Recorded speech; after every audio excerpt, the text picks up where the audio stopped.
the bet. Sports Radio 610 presents Seth Payne and Sean Pendergast. We coming to H-Town. Let's get the work in, man. Let's go. Great day, great day. Oh, give me some juice, baby. Yeah, CJ, he's getting a little bit better. We'll see how the week continues to go, but he's still in the concussion protocol. Davis has done a good job with everything that we've asked him to do. He's done a really good job of just leading in his own right. I mean, just seeing him on our scout team, the way he helps us out with the defensive looks. He's done a really good job of what he's been asked to do. That's where we are. That is where we are heading into Sunday. C.J. Stroud did not practice yesterday. He wasn't at practice yesterday. Davis Mills tossing it around with his teammates, and it looks like he's going to be our guy this Sunday, Seth. He's doing everything they've asked him to do. That's the standard, Sean. Yes. By that standard, I'm ready to start a quarterback for the Texans on Sunday.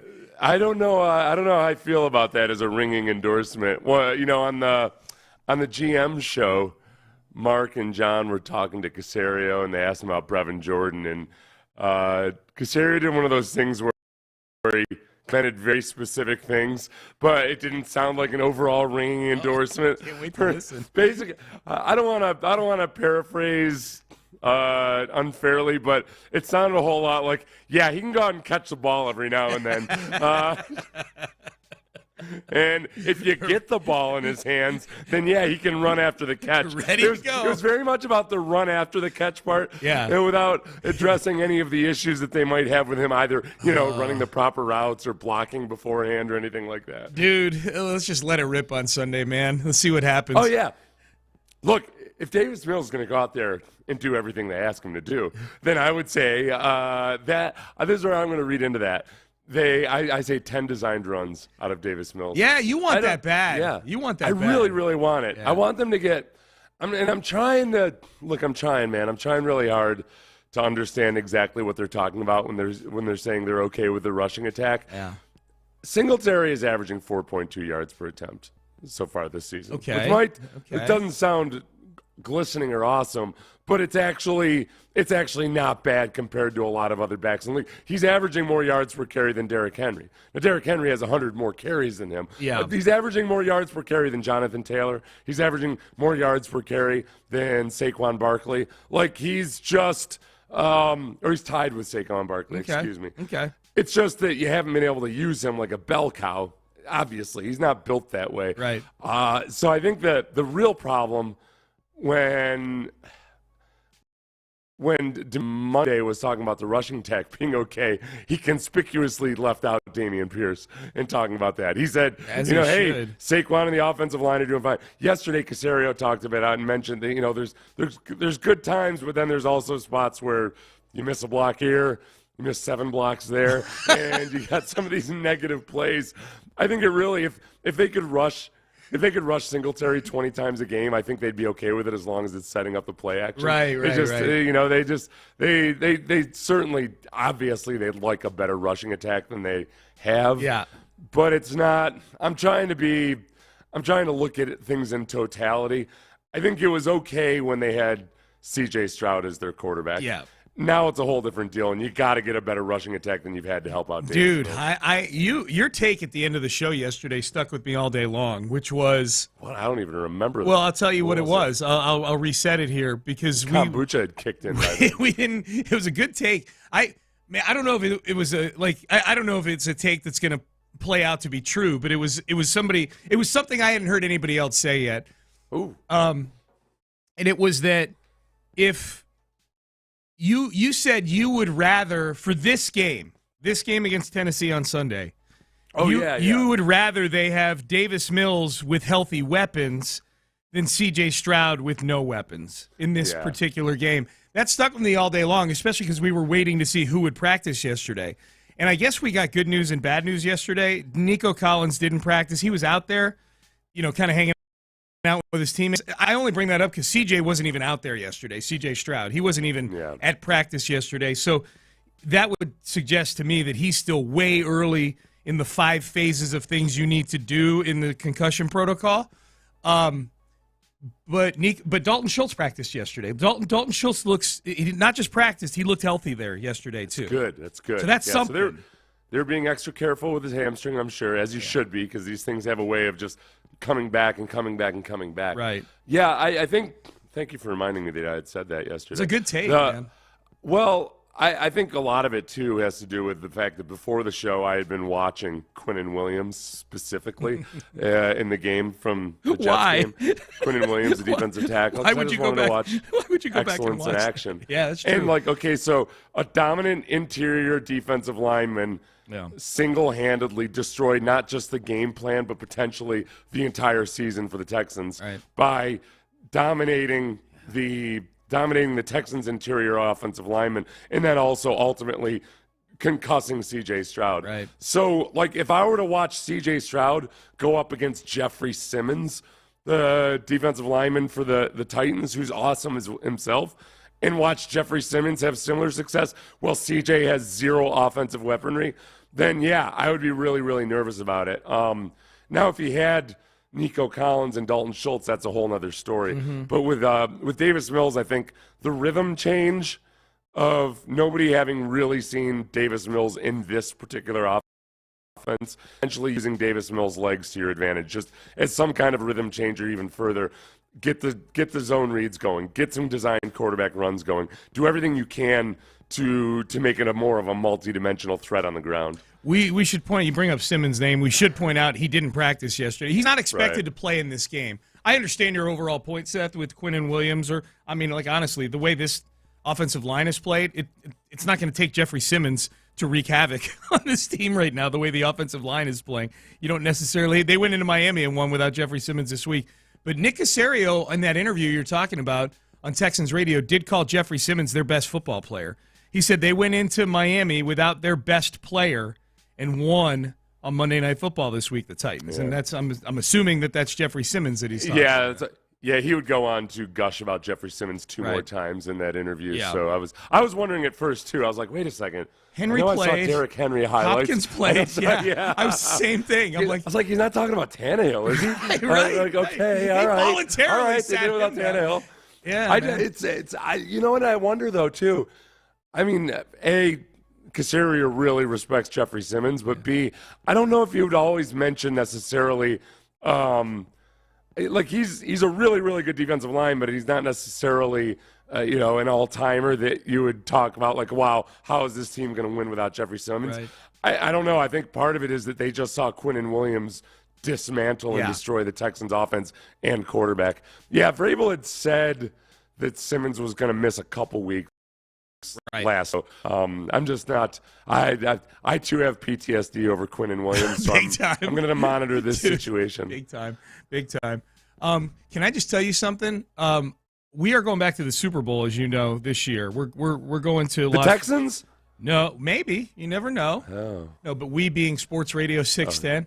Because the logo doesn't have the Texans color on it. Oh, that's right. Someone texted that to us yesterday. Yeah. The latest conspiracy theory is that it's already predetermined. I'm concerned. Here's why I'm concerned, and this is why this morning I'm saying this. We had our Christmas party last night at Churrasco's. It was really fun. We had a good time.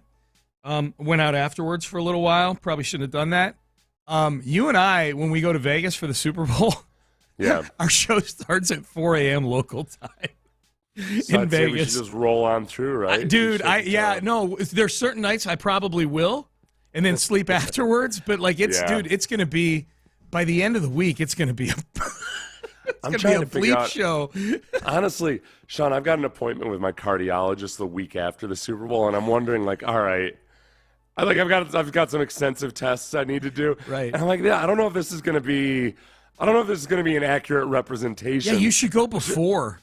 I should either go before or at least a few weeks afterwards. Yeah. I feel like you're gonna. I feel like my body might show physical stress that isn't necessarily indicative of what I am the other 51 weeks out of the year. Cardiologists recommend I retire from radio. Yeah.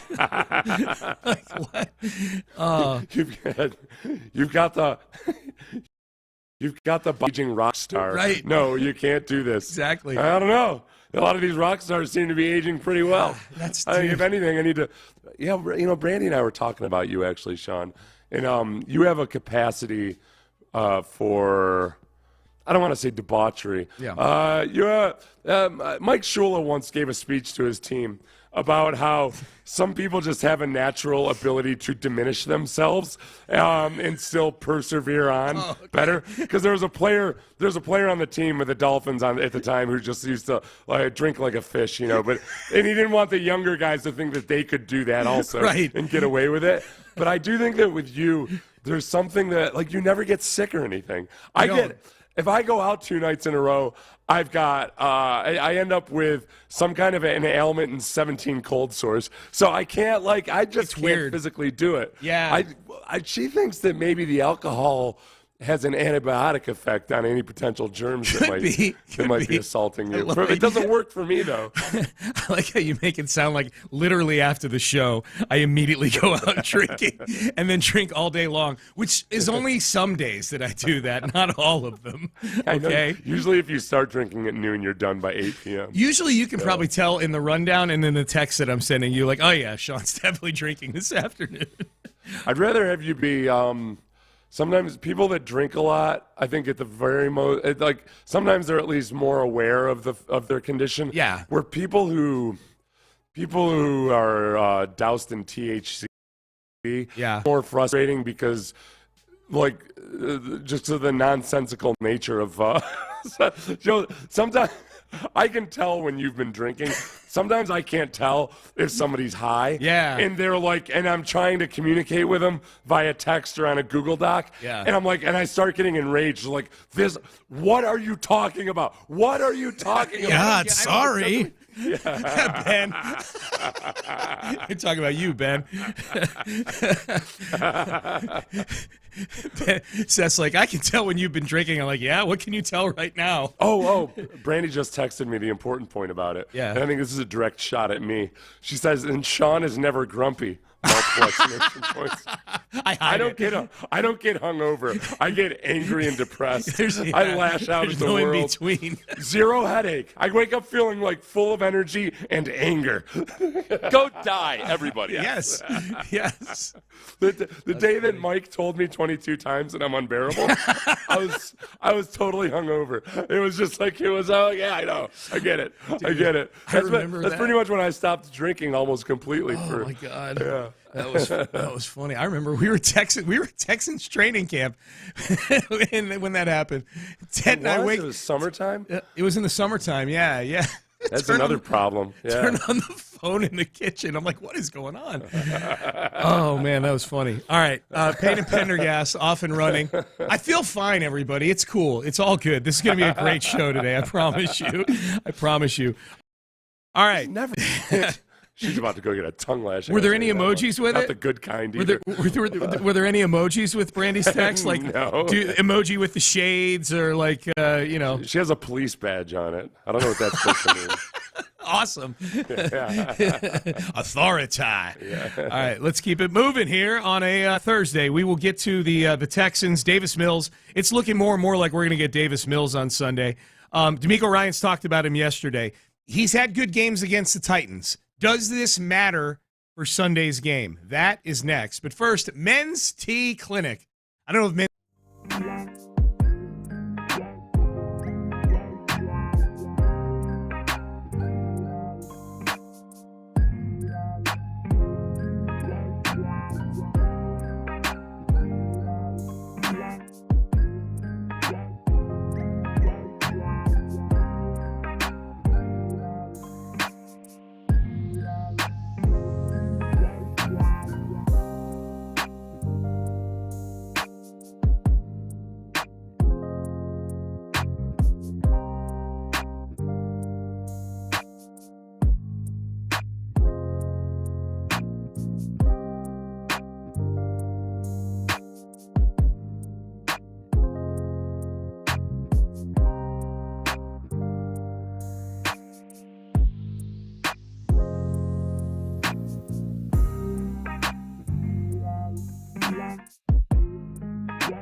professional. Sports Radio 610 presents Payne and Pendergast.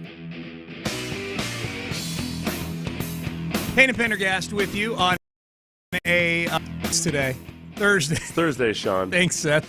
There's a game in 3 days. Yes. All right. Yeah, Tennessee 9 o'clock Titans. Texans countdown, noon kickoff on Sunday. Draymond Green is suspended for at least Forever.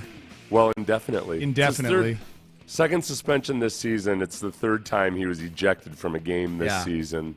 And he's not apologizing this time because he didn't intend that. Do you think he's messed in the head, Draymond Green? We had this conversation. I had this conversation with somebody last night at the Christmas party.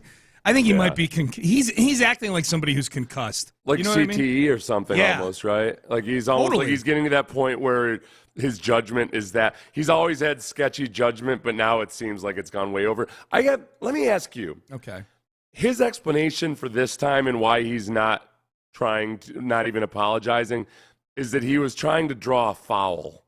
Yeah, he does this and that he uses his arms to sell the foul. I feel like it's one of those things where I'm almost afraid to ask. I'm like, whoa, where exactly does that look like trying to draw a foul? I don't understand. Doing a windmill and smacking a guy in the face. I don't understand. Like, do I not understand basketball to that degree? It's not you. I think the part where he's trying to lie about, and this is where it's almost like I go back to fourth grade all the time because there's an incident I had in fourth grade where I definitely I can't remember what I did. I hit a kid and I got called down to the principal's office. Yeah. And it was one of those things where like the kid had it coming, but I hit him. But my explanation was something. I had swung my duffel bag at him. Remember back when we carried duffel bags instead of backpacks? I do. I had a yellow carried one. My Victor Blue Devils duffel bag at him.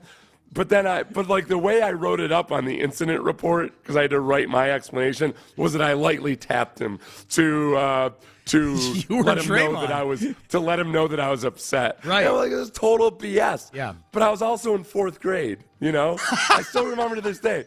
Like, I lightly tapped him. Yeah. I feel like Draymond has never progressed beyond fourth grade. He's gotten better at basketball, and that's kept him from having to mature one tiny iota. Okay. God, like him saying that he was trying to draw a foul, as he was clearly trying to punch.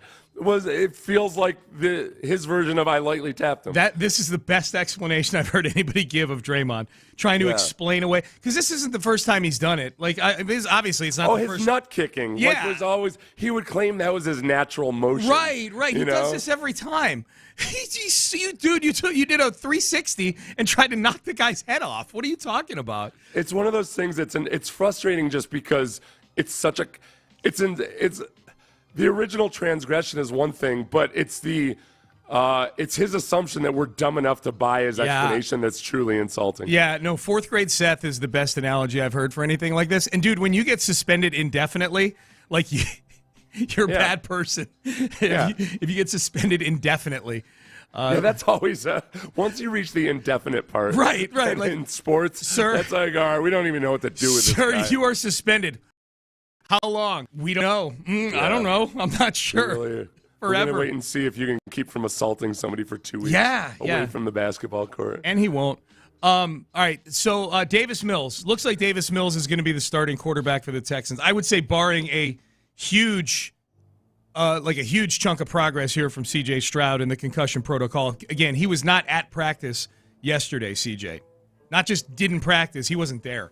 Yeah, when you laid it out really well, just basically people always talk about the 5 steps, but then don't really explain it. Real briefly, it's first the player is prescribed rest, can do limited stretching. Yep. So he's doing limited stretching right now. We hope. Not extensive stretching, limited stretching. Yep. Oh, well, or at least that would be phase 1. The second is you can move on to light aerobic exercise and cardio. So he might be doing that. The third phase is football-specific exercise. Right. Can practice with the team for 30 minutes or less with monitoring. So he wasn't at that stage as of yesterday. Phase 4 is when you start participating in non-contact football activities, and then phase 5 is you can return to play. So as of yesterday, it would appear he was at least in phase 1 or 2. Best with case, 3 more phases to go. Best case, phase 2. Best case, he's doing light aerobic exercise under the supervision of the staff in the building, not at practice. So best case, he's at phase 2. It's going to be Davis Mills on Sunday. I feel pretty strongly about that, as most do. I wonder how they define limited stretching versus aggressive stretching. You can put your fingertips on to your toes, but not your palms on the floor. Yeah. Don't do that. Yeah. I would say Deshaun Watson probably has opinions on that, but D'Amico Ryans yesterday on Davis Mills has had good games against the Titans. Here's D'Amico Ryans on that. I think experience helps everyone. When you step in, like if you've been there, you've done it, and you're not making a moment bigger than it should be, experience helps us all. So you would like to think that experience would definitely help out. This is where, because it gets a little twisted, Seth, I think sometimes. D'Amico's forward-looking mindset with this team. Anytime anybody brings up the last 2 years, D'Amico's like, this isn't the old Texans, we're moving forward. I'm paraphrasing, obviously. Don't conflate that with experience in games. Like when D'Amico says we're looking forward, we're moving on, this is the 2023 Texans, he's not ignoring relevant experience on the field. He's ignoring all the BS that went on with this team and the bad feelings and the ill will that was fostered through the 2 years prior to him getting here. That's the part he's flushing. He's not flushing the fact that Davis Mills and the Texans have actually gone into Nashville the last couple of years and been able to kind of muck their way to a couple ugly wins, which is what they're going to need to do this Sunday. Which usually, sometimes that doesn't matter either just because of coaching and personnel changes. But all of Davis Mills' experience has been in the last 2 years and with Mike Vrabel as their coach. So I think that's relevant. Last game of the year, his rookie year, he threw 3 touchdowns, 0 interceptions. Some of that was an extreme come from behind fashion. He fell way they were behind down 21, in that game. 21-0 in the first half to start that game. When they went to Tennessee last year, 1 touchdown, 1 pick, threw for 178 yards. But they did win that game 19-14. Yep. So it wasn't extraordinary or anything. But yeah, he's got experience. They had the loss earlier in the season at 17-10. Yep.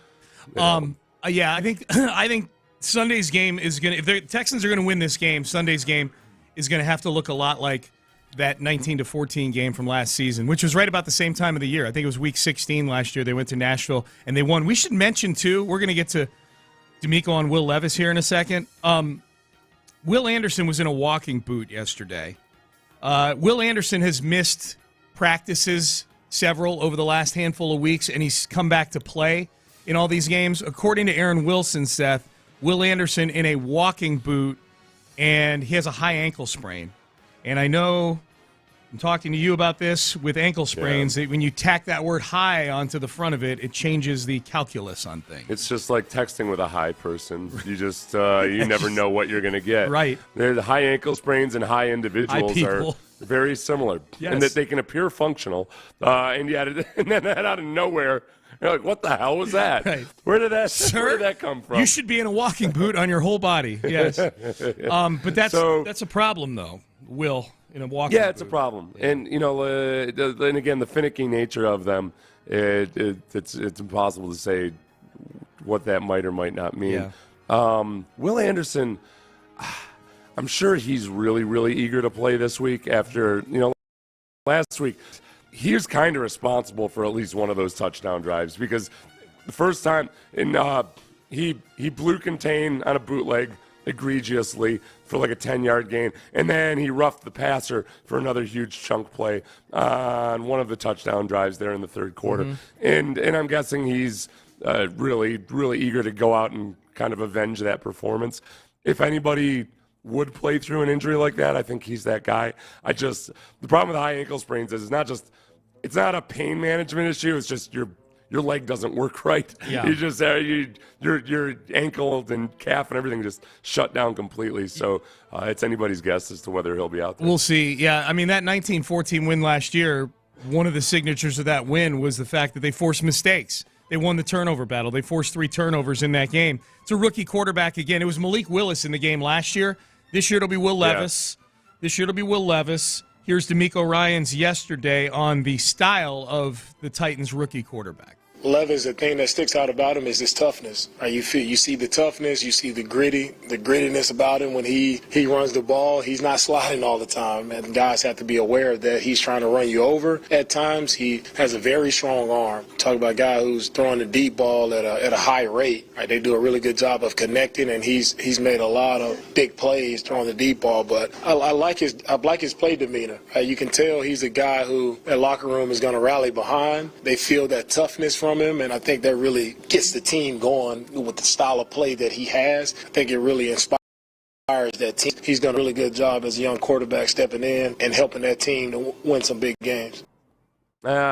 Is it toughness or is it immaturity and insecurity? When a young quarterback refuses to slide, that's like a young officer who still wants to go out and do the grunt work, you know? You're like, no, you're an officer now. You're like, you gotta understand exactly what your role is. So I'd say it's all fun and games until he gets concussed. Right. So good luck with all that, Will Levis. The only thing I worry about is that if this is the game where he decides to start sliding, that's when a Texans defensive player gets suspended. For sure.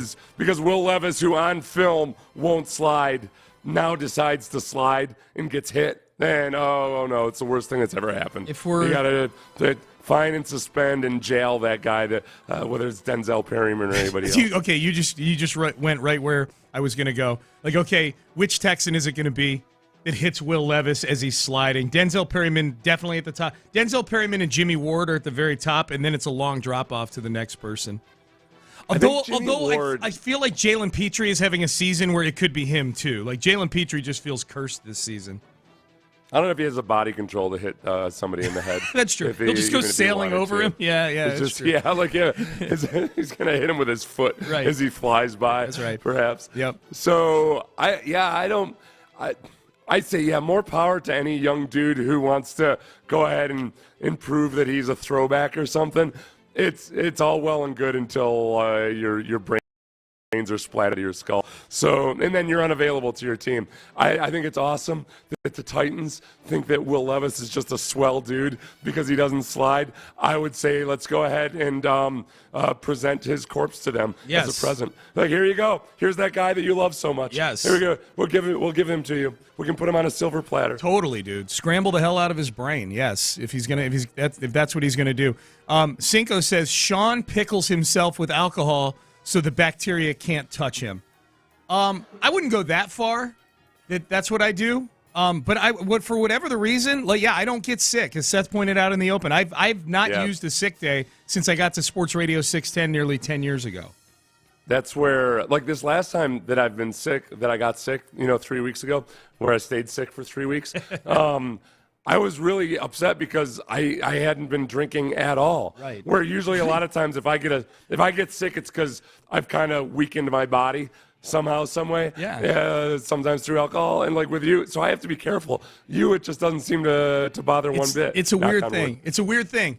Does Sean Pendergast have magical healing powers like C.J. Stroud says he has? C.J. in a post game, I think this was after the Arizona game where he got hit really hard in that game. C.J. Stroud said he had magical healing powers. C.J., what was required physically to get through this game? We saw you limping a little bit. You got pulled at one point. This seemed to be a physical one. NFL football is a physical game, and I'm blessed enough to pray for supernatural healing, and God blessing me with that. And for real, it works, man. Like, I pray for certain bruises and pains, and it's funny because next day it'll be healed, man, and thank God for his grace and his mercy because I don't really deserve that, So a lot of work in the training room as well on top of that. No one's 100% towards the end of the year, and I'm just blessed enough to be able to play with my brothers. To be clear, I don't deserve this either. I do not deserve the capacity to not miss a day of work. I don't deserve it either. CJ, whatever those prayers and magical healing powers are, please kick that in this week. Yeah, what did he forget to pray about this concussion? Yes, what the hell, Come man? on, snap to it. Get on your magical healing powers. Get to praying. Supernatural healing powers. I choose to believe that God, I'm a little less proactively inclined about it. I think that God granted him with the genetics to heal more quickly. Kind of like, remember the stories about Cal Ripken that he would. I think Cal Ripken. The stories about Cal Ripken Sr. were like this too. That they'd get hit in the face with a foul ball and be just fine the next day. Yeah, dude. Yeah, I think that was a story. Like Cal Ripken Sr. was coaching first base at one point or something. Got hit in the face with a foul ball. Came back the next day and it was like, dude. What foul ball? Yeah, man. No bruising, no discoloration, genes or anything. Good genes. Yeah. All right, let's get to headlines, including a headline that should disturb every Houston Texan player in that locker room. And the Rockets last night. Get it done again, man. Good stuff from the Rockets. We'll get to headlines next. But first, West Point Lincoln to Sugar Land. Ruben Mendoza.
new roads. Live from the Twin Peaks studios, Sports Radio 610 presents Payne and Pendergast with today's headlines. Yeah, CJ, he's getting a little bit better. We'll see how the week continues to go, but he is still in the concussion protocol. Davis has done a good job with everything that we've asked him to do. He's done a really good job of just leading in his own right. I mean, just seeing him on our scout team, the way he helps us out with the defensive looks. He's done a really good job with what he's been asked to do. All right, so that's where we are. That's DeMeco Ryans on the two quarterbacks for the Texans. C.J. Stroud in concussion protocol, and it doesn't look like close to coming back anytime soon. He was not at practice yesterday. And Davis Mills, you can tell they're starting to get him ready to play on Sunday. I think we've eliminated any mystery as to who's going to start if CJ can't start. I know DeMeco kind of paid some lip service to the idea of Case and Davis and the best one that gives us a chance to win, et cetera, on Monday. If CJ's not going, it's going to be Davis Mills. But it was a long injury report yesterday. Wednesday's practice report, this is from Sean Bajani. And I love that Sean Bajani uses emojis basically to do his practice report. CJ Stroud, thumbs down emoji. Nico Collins, thumbs down emoji. Dalton Schultz, hail God hands emoji. The two hands in the air with the little shiny thing around them. Will Anderson, thumbs down. Blake Cashman, thumbs down. Tavier Thomas, thumbs down. Christian Harris, thumbs down. Didn't practice yesterday. Bunch of guys limited with side-eye emojis from Sean Bajani. Sean, that's how Sean Bajani got to be Dean's List in journalism at University of Houston. Emojis, okay? It was revolutionary. Yep. Nobody ever heard of the emoji when he was at school. He was the first one to introduce it to journalism. I'm not going to lie. This is the easiest injury report I've ever seen to consume. It's so nice. He's taking advantage of the fact that the NFL kind of simplified their. Yeah. They used to have like 18 different levels of being injured. Now true. it's just like it's a little bit. It's like meh and sure and no. Yep. That's exactly what it is. A lot of meh and no way on the practice report yesterday for the Texans. So that's the injury report right now. Mills looks like getting prepped to play Sunday against the Tennessee Titans. We'll dig into that plenty over the next couple days here on a Thursday on Sports Radio 610, Payne and Pendergast. CJ, by the way, third in Pro Bowl voting among all players. CJ Stroud right now, third in Pro Bowl voting. Let's get him well, though. Oh, wow. Yeah. Rockets last night, 10th or 11th. I think the 11th home win in a row for the Houston Rockets last night. They are now 11-1 at home. They beat the Memphis Grizzlies last night, 117-104. I only got to watch this game sort of out of the peripheral vision of the Christmas party we were at. But I remember looking at the box score last night after the game was over, Seth, and I'm like, wow, for a team that just scored 117 points, their starters really didn't do much last night. Jalen Green had 8 points. Alperen Şengün had 9 points and 2 assists and 10 rebounds. Yeah. Tari Eason was the big story in this game. Şengün, they had this huge lead. They blew it, and Şengün and Green didn't play in the fourth quarter. Yeah. The reserves did it all. It was a really a tough, gritty, impressive win by the younger and more experienced of this young and inexperienced Rockets squad. Yeah. It was cool. It's a plucky bunch, Sean. It's a plucky AF bunch. They are. They're 12-9 now, man. This is fun having the Rockets. Especially too when the teams that they have been picking around the last couple of years in the draft. A lot of them are still struggling majorly right now. That's a hard thing to do. You tank for a few years, you pick a few good players, and voila, things are great again. More often than not, it doesn't happen that way. A lot of times, teams that do that, they do it with high risk, and they remain there. The Detroit Pistons have lost a jillion games in a row. The San Antonio Spurs have lost a jillion games in a row. These are two teams. And by the way, these are two teams that were picking first in the draft the last few years. Kate Cunningham in Detroit, Wemby last year, and they can't win to save their lives. And I think Ime Udoka is making a real nice early run here at Coach of the Year in the NBA. Ime Udoka, obviously, but then also just you see once again the value of having a guy like Fred VanVleet on the team, where he scored 10 points in the fourth quarter. But just having him out there and having this complete team, team victory with a couple of your key players out in the fourth quarter. Like it just, maybe this game happens, maybe it doesn't with James Harden, but it doesn't. You wouldn't feel as good about it, you know. It wouldn't look quite like this. Well, it doesn't look like anything that you build on. If it's just James Harden going out and hero balling his way to 40 points to beat a downtrodden Grizzlies team, I think you're absolutely right about that. Hey, circling back to football, Landry had this yesterday, right as soon as they started their show on In the Loop. They had just named the offensive and defensive players of the week in the NFL. And I agree wholeheartedly with what Landry said.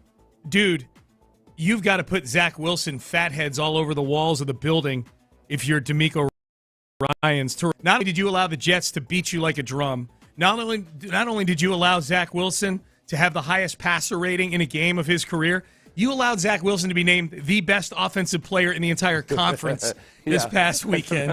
I know. I hated ourselves for not realizing that as Landry started his show with that yesterday. It was good, yeah.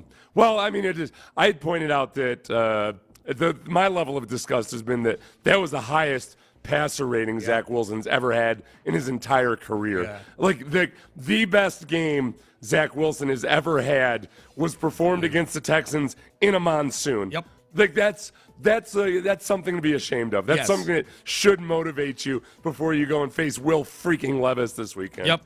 Yeah. Tommy DeVito was named the offensive player of the week. What the hell's going on in the NFL? New York. I know, dude. If you had a Zach Wilson, Tommy DeVito exacta for player of the week, you cashed that ticket. Hey, speaking of cashing your ticket and getting your wish, Seth, you wished for this yesterday and it came true. The NFL's going to play a game in Brazil next year. Yeah. You got your wish, buddy. I wish I could claim I had insider knowledge of this or something, but it was mostly just my wishful thinking. My freakishly intuitive sense of what's going to happen in the NFL. Yeah, wink, man. Wink. Yeah. Yeah. The NFL voted yesterday to increase by 4 the number of international games they're going to play, and they are going to play one in Brazil next year.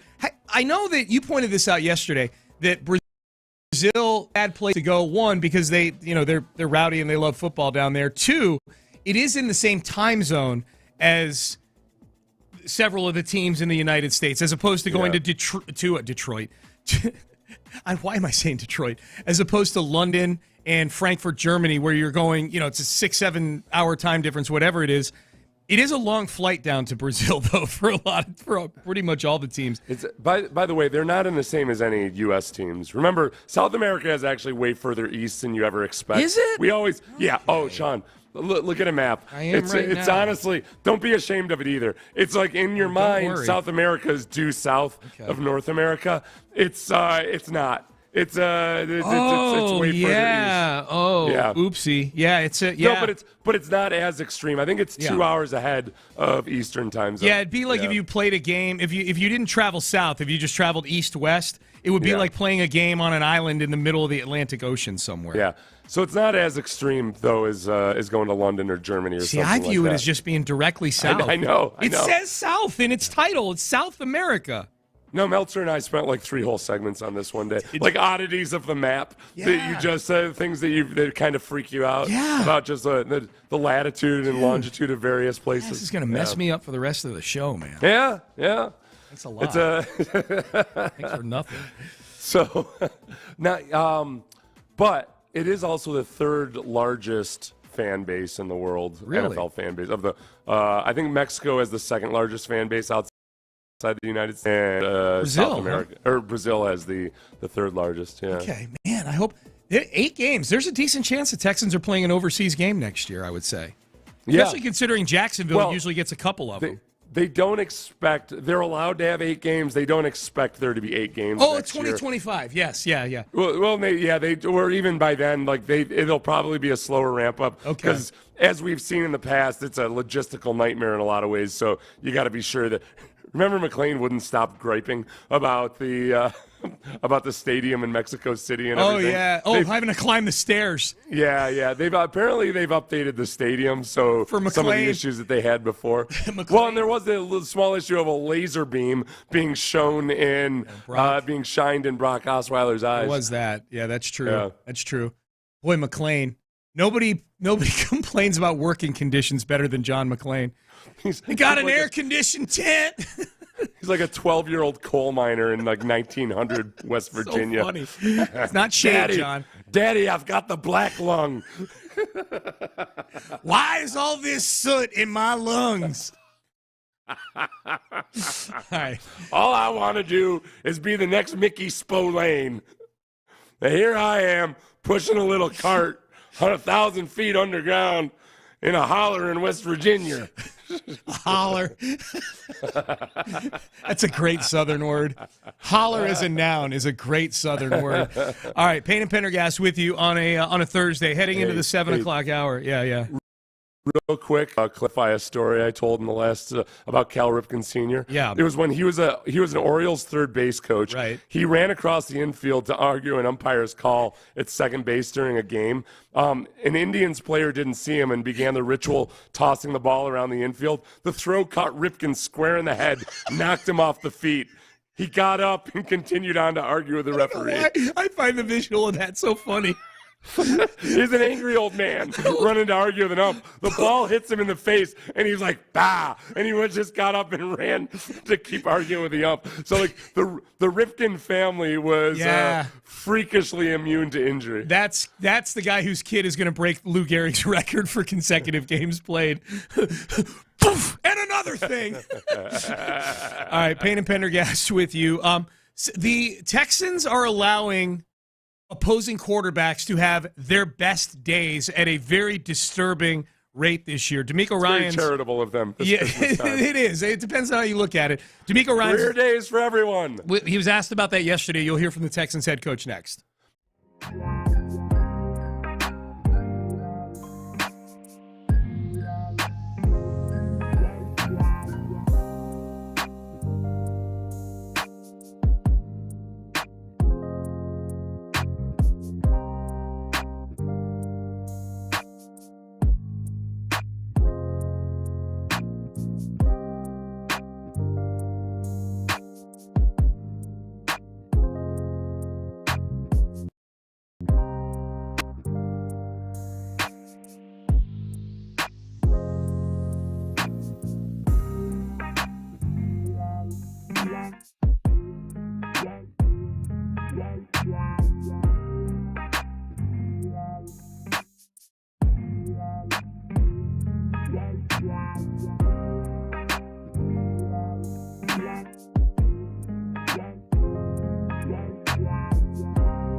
fantasy station. Sports Radio 610 presents Payne and Pendergast.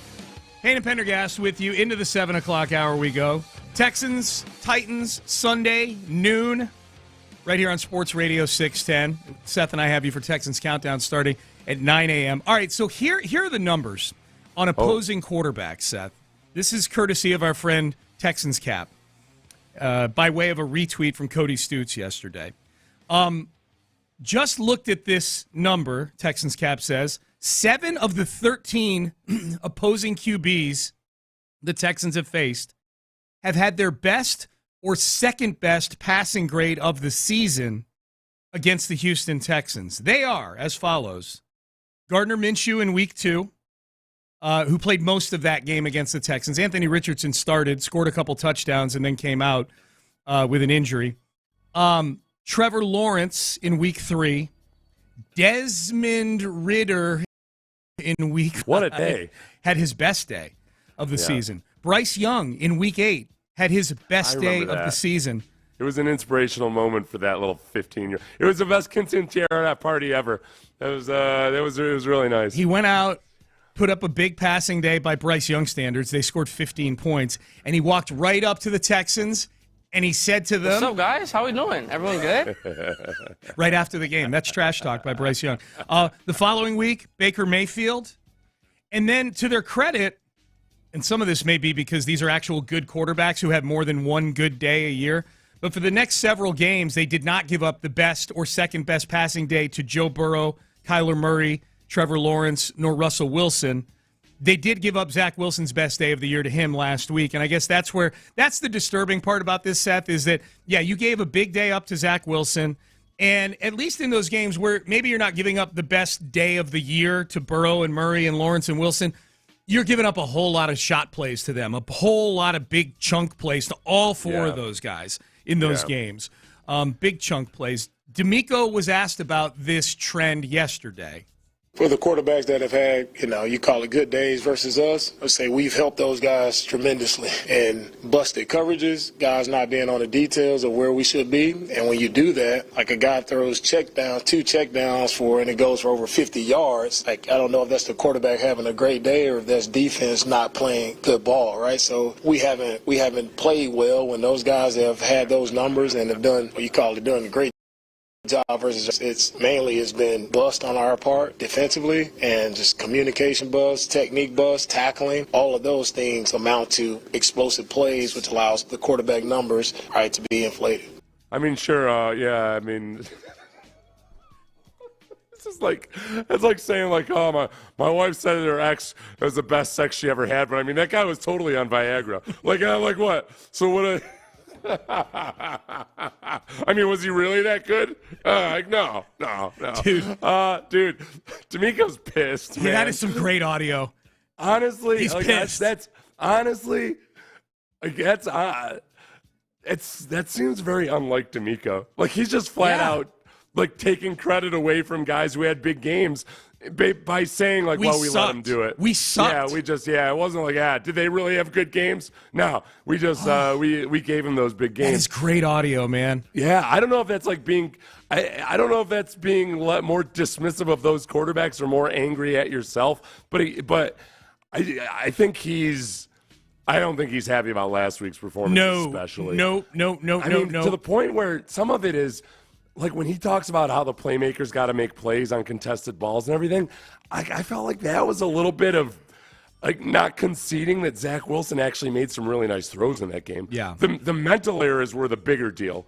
I mean, okay, Steven Nelson had Garrett Wilson blanketed on that one throw, that back shoulder throw. Yeah. And you know what? Zach and the two Wilson boys made a really nice play there, a nice throw and catch. Jimmy Ward and Christian Harris had Conklin, the tight end, covered. It was a really nice throw and catch. The really unforgivable part are all of the just not even touching Randall Cobb. Yeah. Randall Cobb, no, we won't check you over the middle. No, just run into the end zone.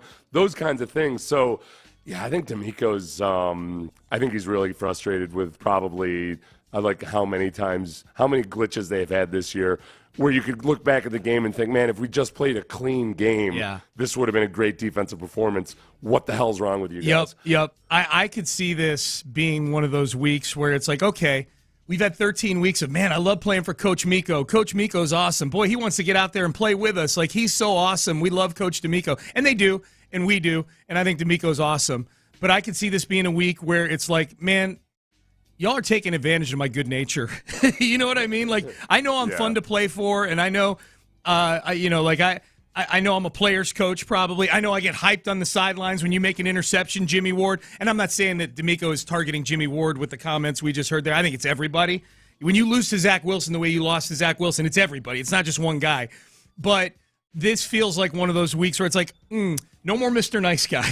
Oh, well, this is I think anybody who's in a leadership position, like where you are the actual dude for the first time, they have to go through a transformation. There's kind of a hardening, where as much as you philosophically believe about, okay, the mission or the end goal or whatever is the ultimate thing, like you realize along the way just how callous you have to be at times. And this is why being a head coach for any amount of time in the NFL, and almost like the more successful you are, the more it changes you. It changes you. And I feel like this might be that first bit of hardening that you're going to see out of D'Amico Ryans. And not that it has to turn you into a jerk or anything, but like take Pete Carroll. I think Pete Carroll is a different dude now than he was in his first couple go-rounds in the NFL. Yeah. Like over time, he kind of had to wall off some parts of his good-natured self to really understand like where to make it all business. And I think D'Amico has seen that in some ways now where, like, okay, yeah, some of these guys just, they flat out need to respond better. Some of these guys need to understand. I think one guy that's learning that lesson this year is Jalen Petrie. Like, all right, it's like this whole, like, hey, look at all the tackles he made. Yay, go team, rah, rah. Like, it's about more than just that. You got to actually go out and be a dependable football player. Yep. Mike Vrabel, we talked a little earlier in the show about Will Levis. And they marvel at the fact that he doesn't slide. Well, some people do marvel at the fact he doesn't slide. Will Levis, just gritty and tough. He's gonna take you on. Yeah. He's gonna try to bury his shoulder in the middle of your chest. Either that or immature and insecure. Or that, one or the other. Yeah, he's either. What are you trying to prove there, fella? Right. Yeah. Mike Vrabel talked about that in his press conference this week. Will Levis needing to learn how to slide. I don't know. I think we're still trying to work on that. Put them examples of quarterbacks sliding and using the rules to their advantage. I guess we'll have to show them examples of quarterbacks not sliding and getting the knocked out of them. So we're going to try the other way this week. Oh, good job, Ben, by the way. No, I didn't tell Ben that needed a bleep, so Ben's thank you, Ben. I appreciate that. Ben's good on that. I've learned to check now. I've done that to Ben. And Ben's working with the worst two hosts if you got to censor things. Ben hasn't actually gotten that good. It's more that I've messed up in the past. Thank you, D'Amico. Yeah. That's a funny clip right there. I could totally see Vrabel yelling at Will Levis in the hospital bed. Oh, yeah. Like coming in like, Will Levis is in the bed, in the hospital with severe concussion. And like Vrabel pushing his mother aside to yell at Will Levis, I told you so, you stupid. Mom's writhing in pain on the ground because of Vrabel. She should have slid herself. That's right. You idiot. Two things you need to do: slide and get the hell out of my way. Okay. Yeah. Will Levis. The Texans they gotta watch themselves, man. Like you're right. This may be the week he decides to start sliding, and especially Denzel Perryman, who's got priors. Denzel Perryman has one more late hit, and he's probably suspended for the rest of the year. Like, that's no joke. He's already missed 2 games. I think he got it reduced to his suspension earlier. This is a good question on the text page. Seth, who is the Fred VanVleet that the Texans can sign next year? You pointed out VanVleet in headlines that he all season long he's been kind of that steady hand for the Rockets as point guard. In a game like last night where they were emptying the bench because they were way up on the Grizzlies, Fred VanVleet stays in the game and plays 40 minutes last night so that you have him out on the floor as that leader who makes sure you don't cough up that lead in a game like that. But I think even bigger picture than that, just he's been a great leader for this young group this year. Who is the Fred VanVleet the Texans can sign next year? Okay, Jimmy Ward is that guy. Yes, absolutely. The guy that I was wondering about, who is a free, I wanted to double check that he's a free agent this year. If you want to talk about a veteran player that can come in and like really just still be good on the field, but also dispense some wisdom and keep things in check. Yeah. I'm writing a name. Bobby Wagner. Okay, that's a good one. Bobby Wagner is a free agent. I was going to say Levante David.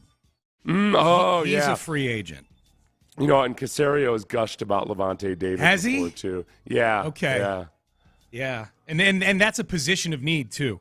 It's not just you're bringing this guy in as a leader and you're having to kind of pigeonhole him into a position somewhere just to get his leadership onto the field. Yeah. They need linebackers. We're coming right off of D'Amico.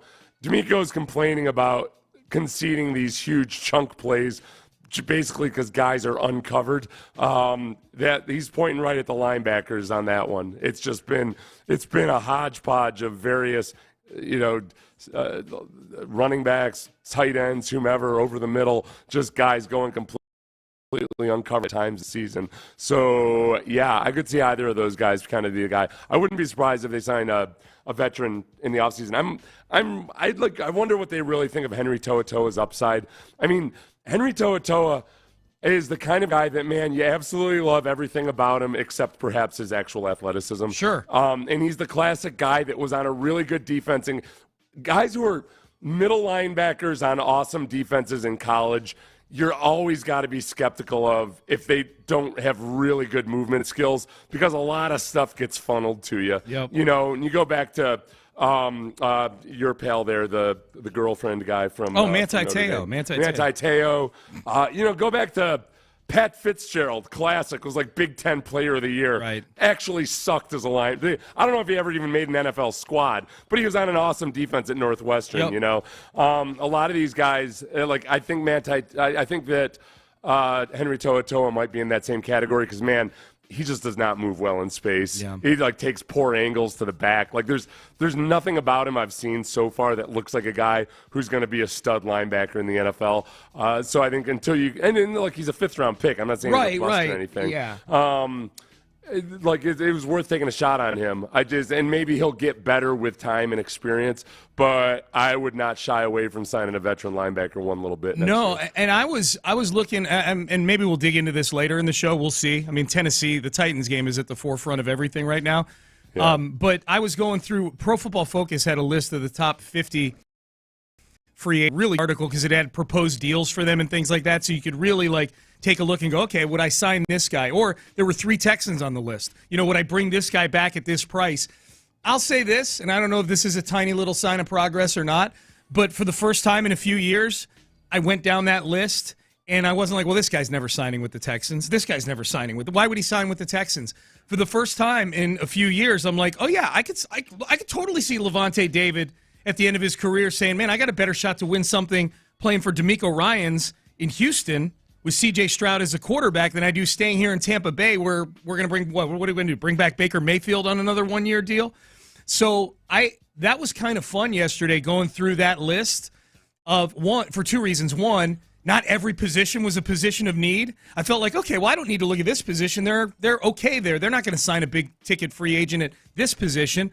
But I was looking at defensive tackles and linebackers, and for the first time, and running backs, and for the first time in a long time, I'm like, yeah, I could totally see selling Saquon Barkley on coming and being a Houston Texan. You know what I mean? Yeah. Something like that, right? Yeah. I don't know if Saquon Barkley. I don't know. I'm just picking his name out of the hat. Yeah. I'm not. But I do have him on the list of about 15 guys on that top 50 that I would kick tires on if I were the Houston Texans. You'll never once in your entire life get me excited about a free agent running back. 2 years, 22 million. $15 million guaranteed for Saquon Barkley. The biggest issue I have with Saquon is okay, wait, can I trust that he's going to be available? No, the reason that he's available is the exact reason that I don't want him. I just 3 years, $40 million for Josh Jacobs. Somebody asked, by the way, as we're talking about the defense kind of having these lapses, when do we start asking the question about Matt Burke? I would ask questions about Matt Burke if I felt that he was the actual defensive coordinator. Right, yeah. The answer's never. So, yeah. Like, I'm like, seems like a hell of a guy. Right. I don't know, but he's not the defensive coordinator. He's not. I know he's the defensive coordinator in name, but D'Amico's calling the plays. All right, Bill Belichick yesterday went all Belichick on the New England media. We'll hear from Belichick next. First, before we do that, foolin'? Good job, Ben. Hey, Def Leppard, Journey, Steve Miller Band coming to H-Town in August 14th, Minute Maid Park. You want tickets? Call now. Tickets go on sale this Friday. That's tomorrow, but you can win a pair right now just by being caller number 6. 713-572-4610 every day this week, which means basically today and tomorrow. Be listening to Payne and Pendergast in the 7 a.m. hour for your cue to call, and you could be heading to see Rock Royalty reunite right here. Boy, that's a lot of alliteration. Rock Royalty reunite right here in Houston. Kids probably aren't aware of this, but Def Leppard's drummer, I don't know if the current one, but whatever, like one arm, kids. That was a big deal. Yeah. We're out here having football coaches and players, make excuses for awesome quarterback performances. You never did that, Def Leppard? Nope. Shutting fools up with one arm. One arm drummer. Decades. One arm drummer for decades. How did he lose his arm? Accident. I'm not totally sure about that, so I may be being super irresponsible right now. It seems likely. But I was up late last night.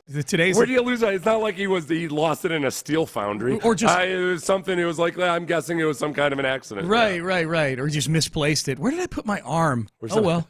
I guess I'm a one-arm drummer. Now another thing kids might not realize, there was a top 40 song in the year 1993 titled Detachable Penis. So if you're ever wondering about why is Generation X acting like they were the greatest generation, I have no idea. I don't know.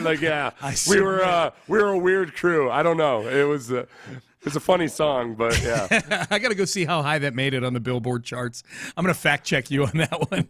Top 40. All right. Bill Belichick went Belichick on everybody. That's next. Hey, you want to give somebody... Congrats, Johnson Fitness and Wellness.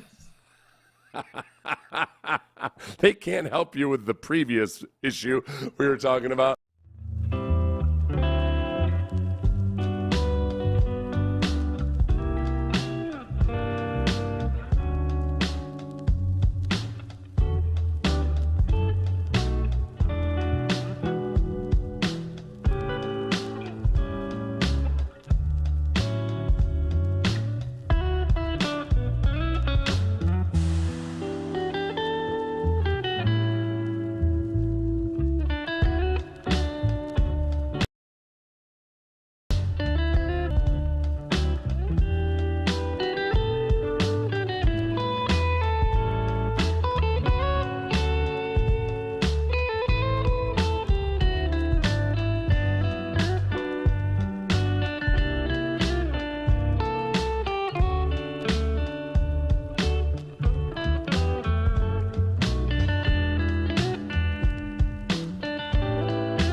DNS. Sports Radio 610 presents Payne and Pendergast. All right, Tom Curran, NBC Sports up in Boston.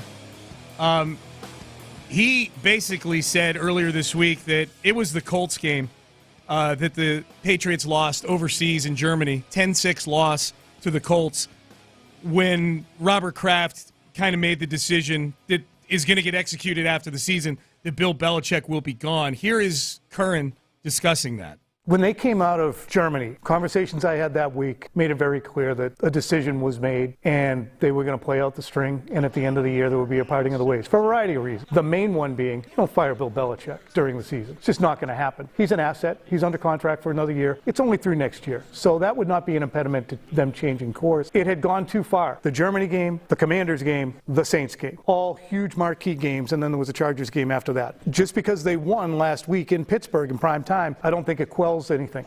Okay, they're 3-10 on the season. They did get a big win in prime time a week ago. The Patriots. As far as what he said about the contract only going through next year, I thought it was longer than that. I thought he signed an extension too. Yeah, I don't know. Yeah, that's the part I didn't understand. Yeah. Okay. Yeah. The up out of the whole thing is it doesn't look like Bill Belichick's going to be coaching the Patriots next year. Maybe he's coaching somewhere else. Maybe he's not. Maybe they fire him. Maybe he retires. Who knows? But it looks like it'll be somebody else on the sidelines for the Patriots next year. This whole thing really picked up steam Sunday and Monday of this week. Yeah. So you knew that Belichick, when he met with the media for his weekly heading into this weekend's game, that he was going to get hit with this by the New England media, and sure enough, he did. So I wanted to ask you a question, speaking obviously for yourself and your understanding. Do you have an understanding that Robert will not ask you to be back next year? Yeah, I'm getting ready for Kansas City. That's what I'm doing. I'm excited about the rumors. Do you want to Yeah, I'm getting ready for Kansas City. Bill, while understanding that you're getting ready for Kansas City, have you and Robert discussed your future beyond the season? Getting ready for Kansas City. Okay, so that went on and on. Sounds like he's just as sharp as ever. Yeah. He knows how to just deflect questions by saying he's getting ready for the next game. season. If he had been saying, like, we're getting ready for the St. Louis Cardinals or something, then I'd be like, oh, boy. Team that doesn't I don't know. exist. He might be. But, yeah, this basically, after all those people had reported that he got an extension, they were much quieter in reporting that, like, oh, no, it's actually his contract's up after 2024. Okay, so he's got another year left. You know what's the interesting thing about that audio, if you watch the actual clip that Ben pulled the audio from, and I'm not joking here, I had Ben remove the long pauses in between questions, because it's like when Belichick does this, it's almost like it feels like the media is like, I'm bored by it. There's literal 10-second pauses before somebody decides to load up another question about his future. It's like they got to reload a gun or something like that, or they got to put a cannonball inside of a cannon and reload the question. So I removed that. It was really awkward and uncomfortable. It's super uncomfortable. Now this is where it kind of lands on the Texans' lawn in some ways. I was reading the Jeremy Fowler, Dan Graziano column they do each week, where they kind of do like a dueling pianos thing where they're reacting to different storylines around the league, Seth. And one of them, I can't remember which one, speculated about Mike Vrabel being the possible successor to Bill Belichick. I mean, that lands on the Texans' lawn in so much as Vrabel would be out of the division at that point. He'd be coaching the New England Patriots. But I thought that's the first I've heard of Vrabel as a possibility. It's interesting just because where is Vrabel on the hot seat right now in terms of odds and whatnot? Do people think it's a foregone conclusion he's going to get fired? No, I don't think so at all. Yeah. Yeah, I don't know. Sometimes these New England people get a little too wrapped up in their own world where they think they can make anything happen. Mm-hmm. Like, oh, well, of course, Bob Kraft. I don't know. It's going to be fun watching. It's going to be fun watching New England, kind of like Denver did, have to go through a period of actual really understanding that they're not automatically guaranteed winning seasons every year. I feel like the last couple years they've started to realize it, but I think they feel like they can flip it back more quickly and immediately than perhaps Bob Kraft's going to start to understand, like, oh, it was slow talking ways that were the guiding hand that allowed all this to happen, much like the Jerrys in Chicago with the Bulls. Yeah. So it'll be fun to watch this. I don't think there's any quick fix or turnaround that's going to all of a sudden have them restored to prominence. I don't think there is either. And the thing about the Patriots, they're a really good defense. Like they are a real, like they put up some good defensive numbers this year with nothing on the other side of the football to help them out offensively. Yeah. And I think the problem with that, I think it's easier, Seth, in the NFL to flip a team that's already got a good quarterback and a decent offense. Like I think on the defensive side of the ball, we've seen it here a couple times, like Wade Phillips. Yeah. Back when he got here, you get a few good guys in free agency, you change the scheme, and you start coaching some guys up, and boom, you can change. I think D'Amico here this year, it's not a great defense statistically, but I don't think they have great players, and he's made this, at least for the most part, last week notwithstanding, a respectable defense. I think you can flip that side of the ball much quicker than you can flip the offensive side of the ball. They have nothing offensively in New England, like less than zero offensively in New England. Well, the other thing, too, though, is that defense is just like another really good Belichick defense. Right. Belichick and his son are in charge of the defense, and I think then when Belichick's gone, it's not so simple that the next coach that comes in, especially if you hire Bobby Slowick or something, is going to all of a sudden have an awesome defense. Yep. So, it'll be tough. Like now, any team can turn around at any moment. But as far as Belichick, the interesting thing about – I don't know if I see a lot of people saying that, Belichick doesn't deserve to get fired in the middle of the season. I agree with that. I mean, the guy did that many Super Bowls. 6 Super Bowls. Yeah, okay, some modicum of decency prevents you from firing that guy in season. But I also think, too, there's also an element of, okay, what's the use anyway? Why would we bother doing that? Why don't we just, let this thing play out? Yeah. So I haven't really heard a whole lot of people, and by that I mean I don't think I've heard a single person say, hey, shouldn't Bill Belichick be treated with a little bit more respect right now? I don't think there's anybody anywhere that's like, my gosh, I can't believe they're doing him like this. This feels like when any Roman emperor would get it in the end. You know? The Roman emperor might be like, hey, don't you guys remember all the orgies? And they're like, no. And they're just stabbing him with oyster shells. Yeah. In the middle of the town square. No, I don't remember them. remember all the gladiators I killed for you? No. Nope. Die. No. Die, you stupid old son of a bitch. Oyster shells. That's a funny thing to me. I was reading, I think it was the same article, actually, that Graziano Fowler article. This is a funny notion to me. Like, no, like they were talking about Washington, the Commanders, and Ron Rivera. And they're like, no, they're not. Everybody sees the writing on the wall with Ron Rivera, but they're not going to do him the injustice of firing him during the season. They're going to let him finish up the season. And I'm like, damn, if I were Ron Rivera, you're getting paid either way. Fire me now. We're not going to do him the disservice of allowing him to not work for the next 5 weeks. Wait, you mean I don't get to get up in front of a press conference twice or 3 times a week and talk about how the team sucks? Right. I'm going to get fired anyways. Oh, right. No. Yeah. I don't get to get up here and pretend like I don't think about the fact that I'm going to get fired. Okay. That's thanks for doing me that honor, everybody. That's where I give Frank Reich a lot of credit, because I think you could tell by the way Frank Reich was acting in press conferences, like he saw the writing on the wall. If not this season, then certainly his lack of a capacity to work for David Tepper.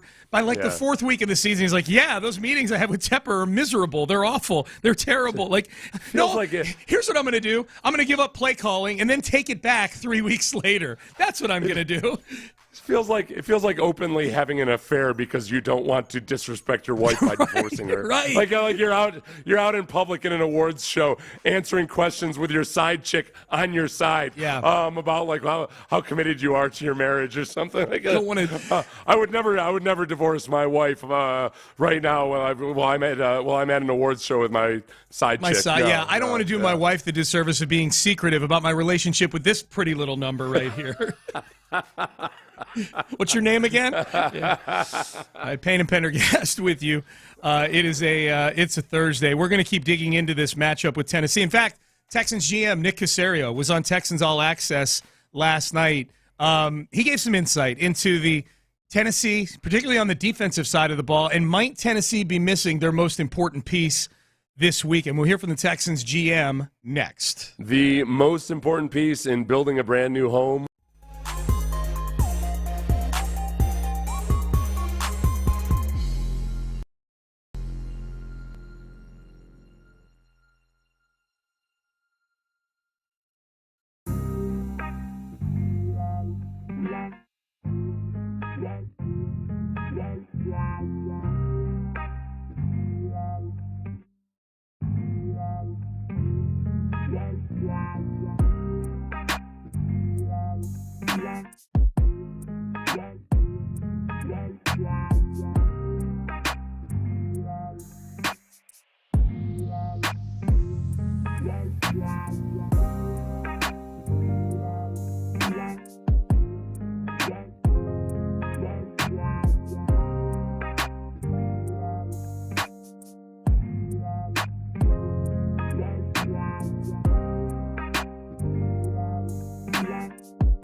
Use as directed. Keep out of reach of children. Live from the Twin Peaks studios, Sports Radio 610 presents Payne and Pendergast. I'm just getting to a few of the texts from about 15, 20 minutes ago. We had a texter text in. Who would be the Fred VanVleet type signing for the Texans this offseason? You know, VanVleet's come in and provided stability and leadership. They're winning basketball games, the Rockets are. A few people, multiple people, texting in Mike Evans would be a good Fred VanVleet equivalent.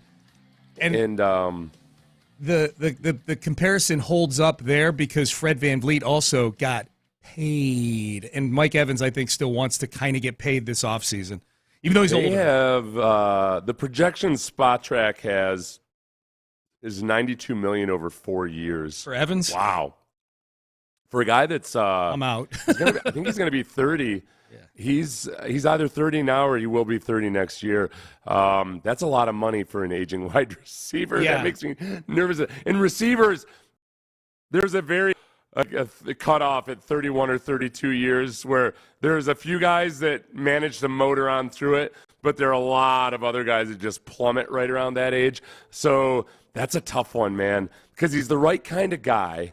He's totally – I think that D'Amico and Bobby Slowick and Nick Caserio would absolutely love the kind of – he's kind of got a Jimmy Ward-type mentality. He's very, like, genuinely about the team but also has an edge to him, you know? Like, he's that perfect blend of, all right, he might either be in a fist fight or be, like, taking your mother out for brunch on Mother's Day just because you're out of town or something, and he wants to do something nice for you. Like, the perfect blend of all those things. And – it's just, okay, how much do you pay for an aging wide receiver? Yeah. Man.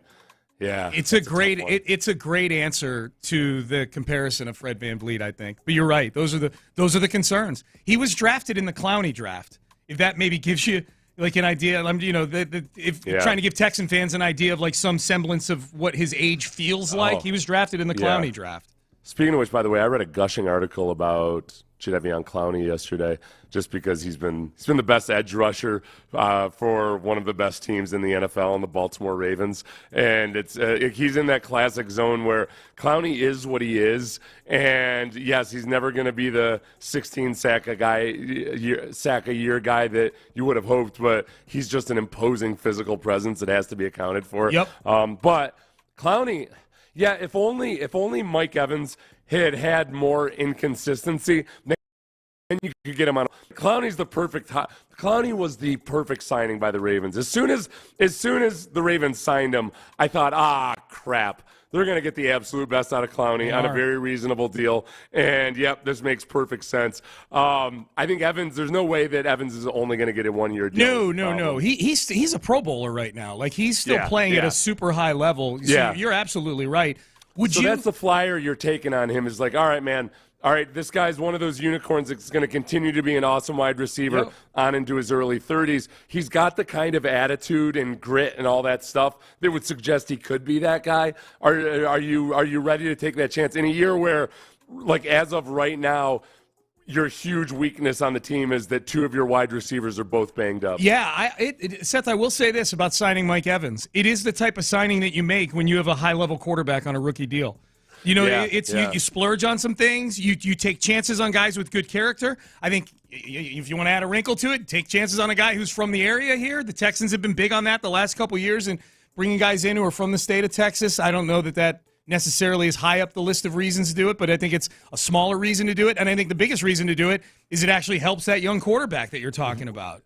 The other thing, too, is like it's always – you never want to delve into that territory of hometown discount because it's usually mythological. It doesn't – but, I mean, this is a guy who volunteered to give up salary to help re-sign their own players, to re-sign Chris Godwin. And I think he's genuine in that regard. Like, he's 30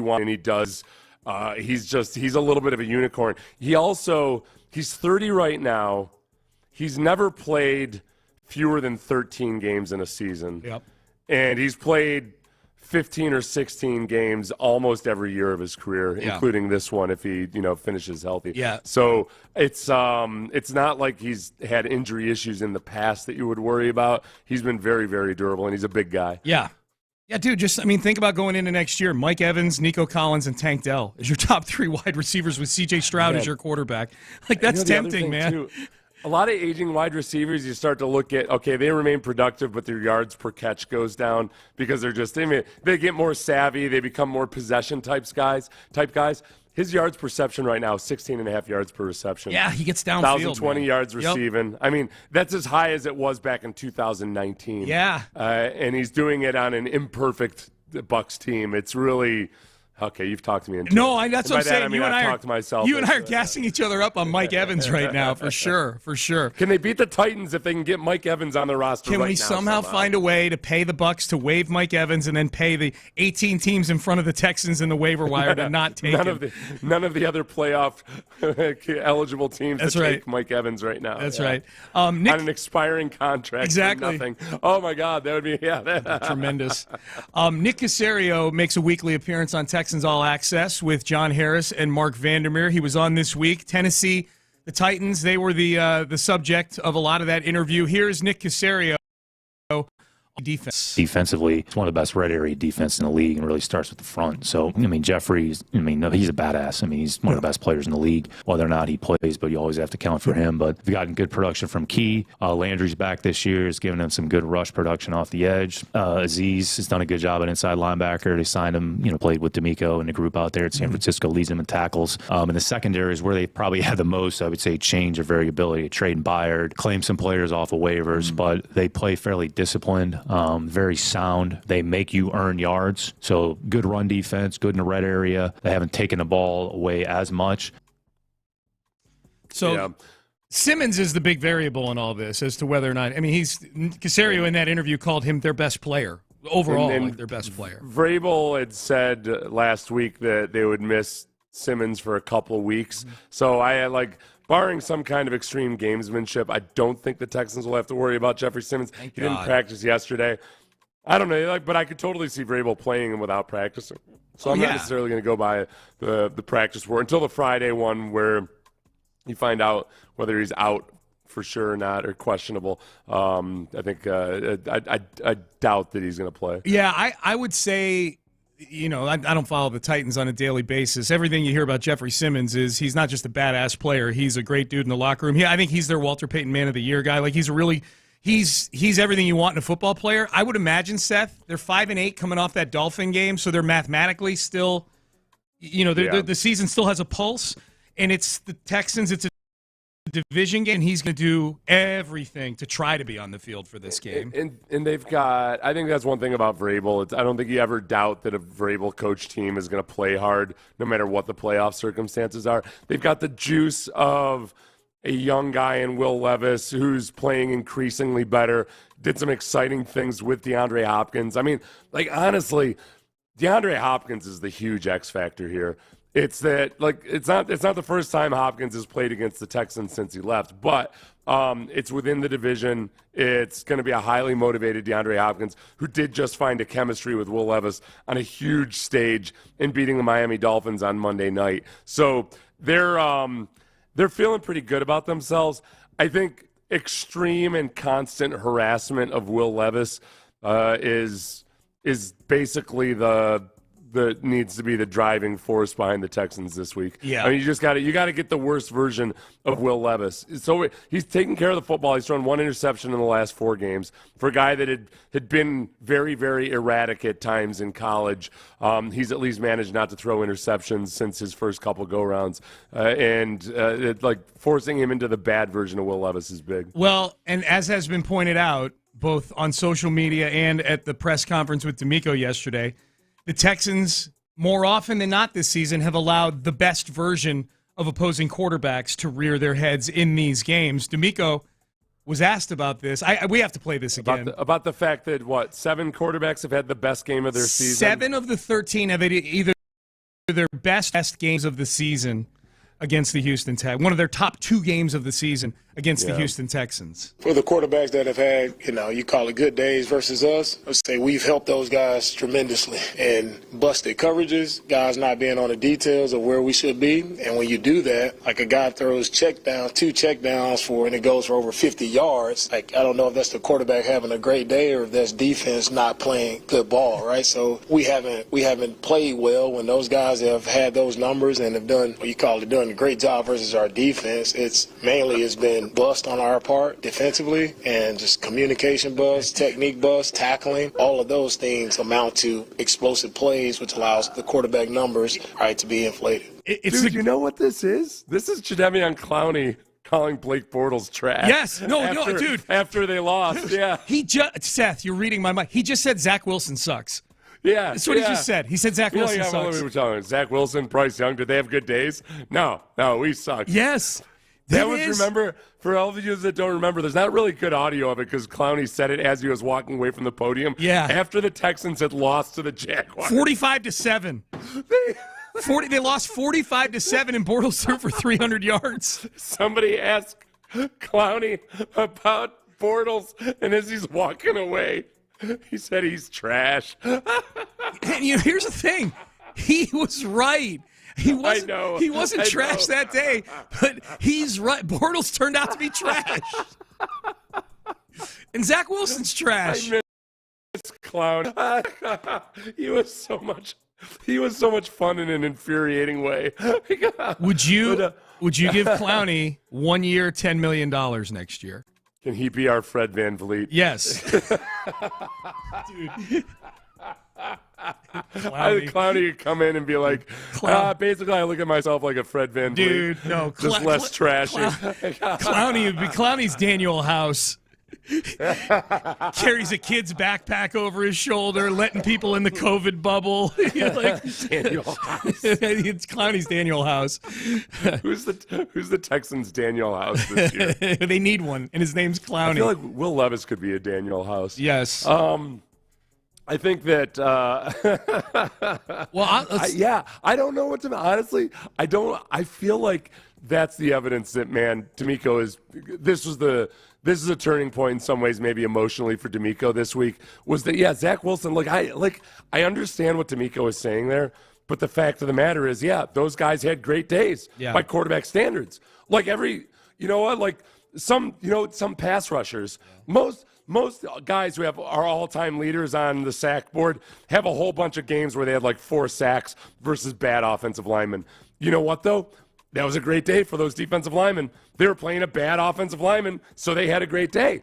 So by extension, when those quarterbacks have really good days passing versus the Texans defense, it means that the Texans defense is really not that good. Yeah. Their passing defense in particular kind of trash. Yep. And that's why, those I respectfully disagree with D'Amico. Those quarterbacks did have great days because they were playing a bad defense. Yep. So there's enough of hey, we let him do this, we let him do that. No, you got beat by that team. You screwed up for a reason. It's because that quarterback was better than your defense. And when it happens 7 times, those bad quarterbacks are better than your passing defense. Yep. That's the sum total of it. That's all you need to know. Just like when a bad offensive lineman continually allows other defensive linemen to have great days. Okay, it was Quinnen Williams. All right, Quinnen Williams didn't actually have a good day versus the Texans. You know what it was? It was actually that Drew Scruggs sucks and Michael Dieter sucks. Okay? That's what D'Amico is saying, basically, by that logic, right? Quinnen Williams isn't actually that good a defensive lineman because those offensive linemen sucked. Yeah.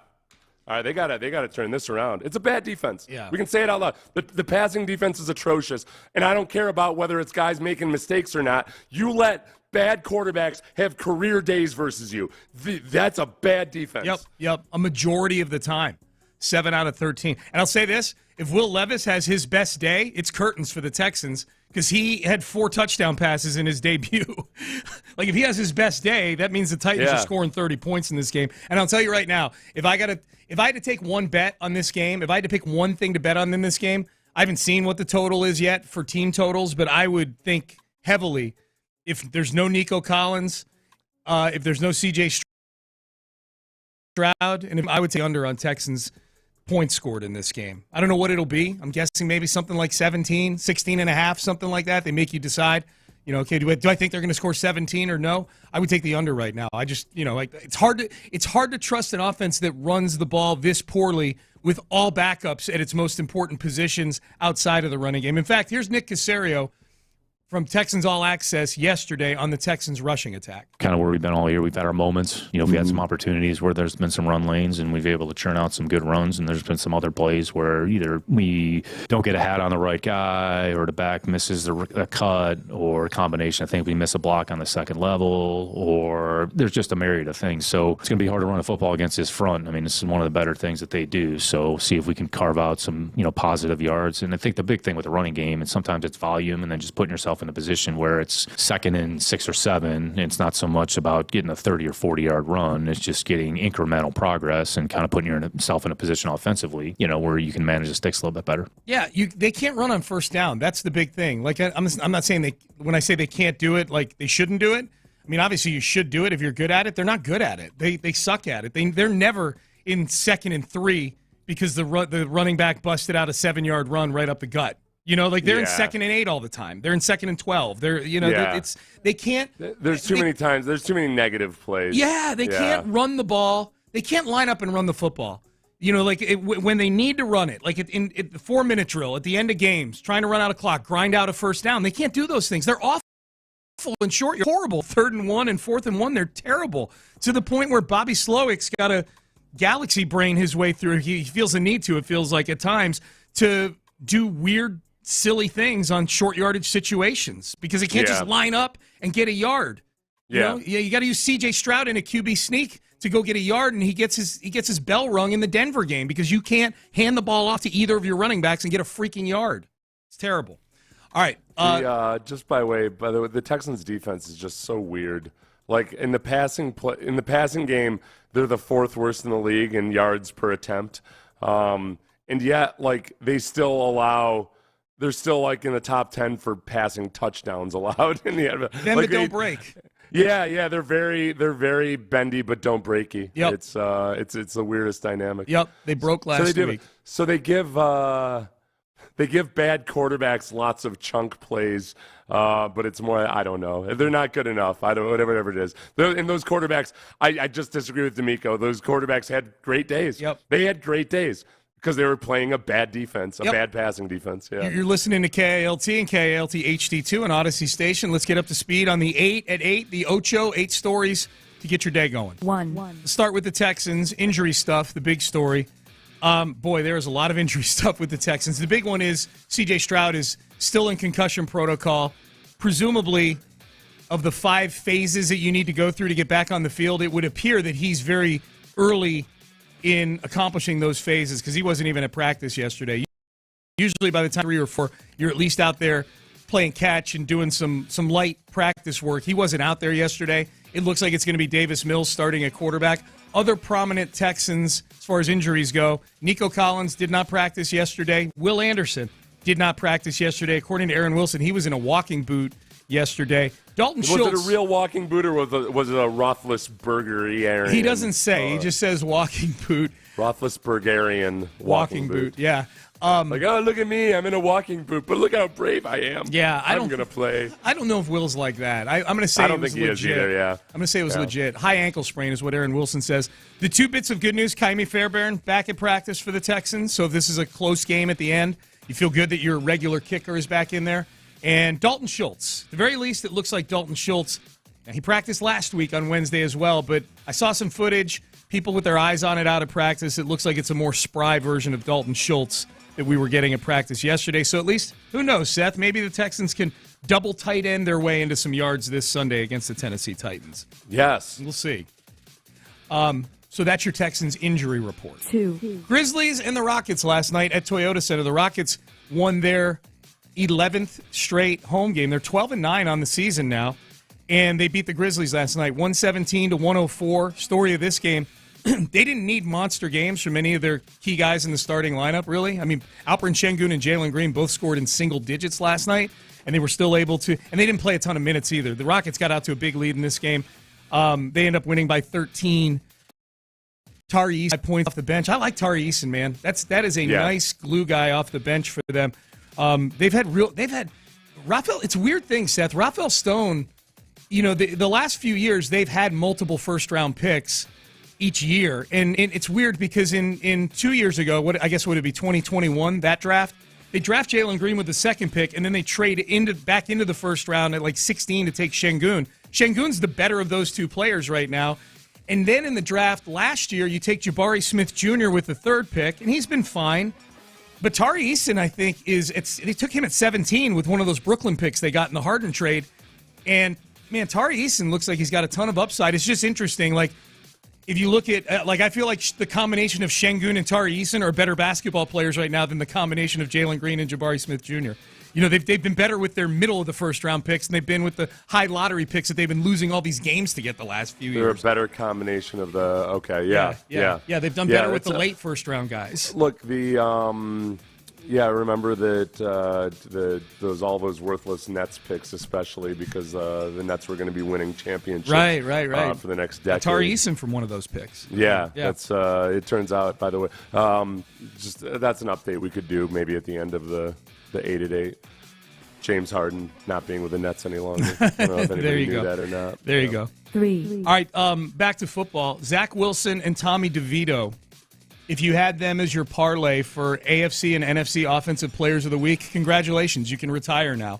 That 100,000 to 1 or whatever it paid off you, those are your Players of the Week offensively in the NFL this past week, which I think, Seth, is totally emblematic of this weird season that we've been experiencing in the NFL this year with quarterback play. Like, it was so many quarterbacks that are banged up, so many quarterbacks that are strangely late in the season, Jake Browning and Cincinnati, guys like that Zach Wilson and Tommy DeVito are your offensive players of the week in the NFL is the most 2023 NFL thing of the season so far. Yeah, it really is. I do think that over time, look, don't get me wrong, quarterbacks are always going to be super, super valuable. But I do think the league has shifted in some ways towards, it's easier to play quarterback in a way because of the style of defenses that they're choosing to play, but also because of the rule changes, I think it's easier to play quarterback in some ways, and teams are starting to discover, oh, wow, we can take pretty much any competent dude and throw a bunch of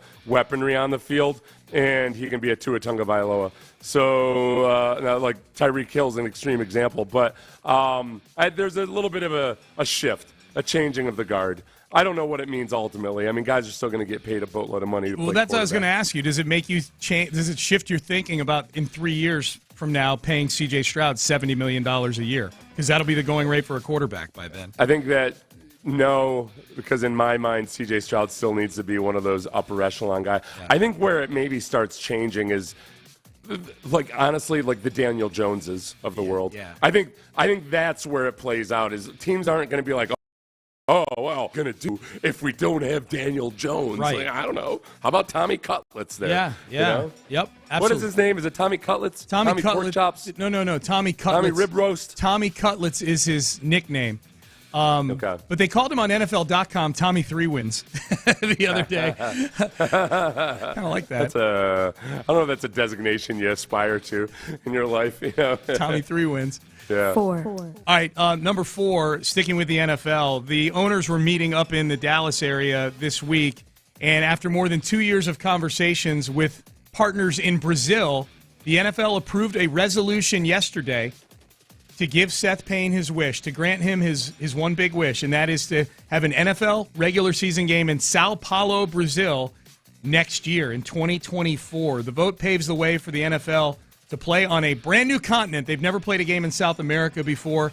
They will play one in Brazil next year. In addition, the NFL has approved the opportunity, I'll call it right now, to play up to 8 regular season games on international stages, in addition to the Jacksonville Jaguars standing game that they have at Wembley every year. So 9 total international games beginning in 2025. It doesn't look like they're going to take advantage of going to do all 9 right away. It sounds like, Seth, you said you saw where they're going to ramp it up a little bit. Yeah, logistically, it might be a big. It might be a bit ambitious to expect the total amount to be played, but it's possible that it could be that high. I think I think there's a really good possibility here. We're going to see the Texans play an international game in the next couple of years. Jacksonville is always at least 1 or 2 of those games, and the Texans play the Jags a couple times each year. I think, and that the Texans are, I think, way more marketable now. I mean, C.J. Stroud's number 3 in Pro Bowl voting right now. He is one of the rising young faces of the league. I think there's a good chance we get an international game, and I hope that for your sake, it's Sao Paulo, Brazil, where the Texans go. I hope it's Brazil. There's also, people think that it's probably going to be the Cowboys that play in Brazil. They have a large fan base there. The Texans' largest foreign fan base is in Mexico right now, which makes sense, obviously. But, I like Brazil's got the second largest international fan base, I believe.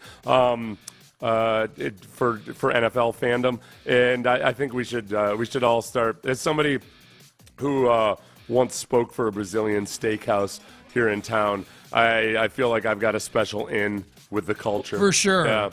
People remember your Chama Gaúcha spots well. Yeah, I used to have to explain to people try to correct my pronunciation, like using Spanish pronunciation. They're like, bro, I'm all Portuguese over here, okay? Don't even try to come at me with your Spanish, all right? I will say this. The Texans' 17th game next year, that extra game that they play, is against somebody from the NFC East. It's against whoever from the NFC East they finish in the same spot as this coming season.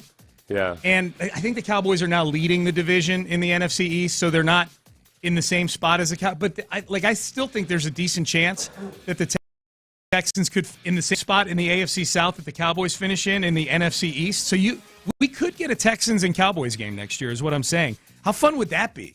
Cowboys-Texans in Sao Paulo, Brazil. Oh, that'd be awesome. That would be so fun. And then we could try to position ourselves to start stealing some of the Brazilian fans away from the Cowboys. Yes. Present them as the big ugly Americans that don't understand the culture. Right. Whereas us, we speak enough Portuguese to advertise a Brazilian steakhouse. We are benevolent. They don't have that up there. We are benevolent, mediocre Portuguese-speaking Americans. We love you, Brazil. We love you. Shohei Ohtani's historic deal with the Dodgers is historic for a number of reasons. One, he's getting paid $2 million per year by the Dodgers for the next 10 years. And then for the subsequent 10 years, he's going to get paid $68 million a year. That's number one. But number two, and this is funny because one of the big things that was reported about this deal when it was signed was, and there's no opt-outs in this deal either. You see that a lot where, hey, dude signs a 10-year deal, but he can opt out after 3 years. They don't have any opt-outs that Ohtani can just blanket opt out for no reason, but apparently his deal, Seth, includes an opt-out if owner Mark Walter or president of baseball operations Andrew Friedman, Houstonian, I believe, is no longer involved with the team.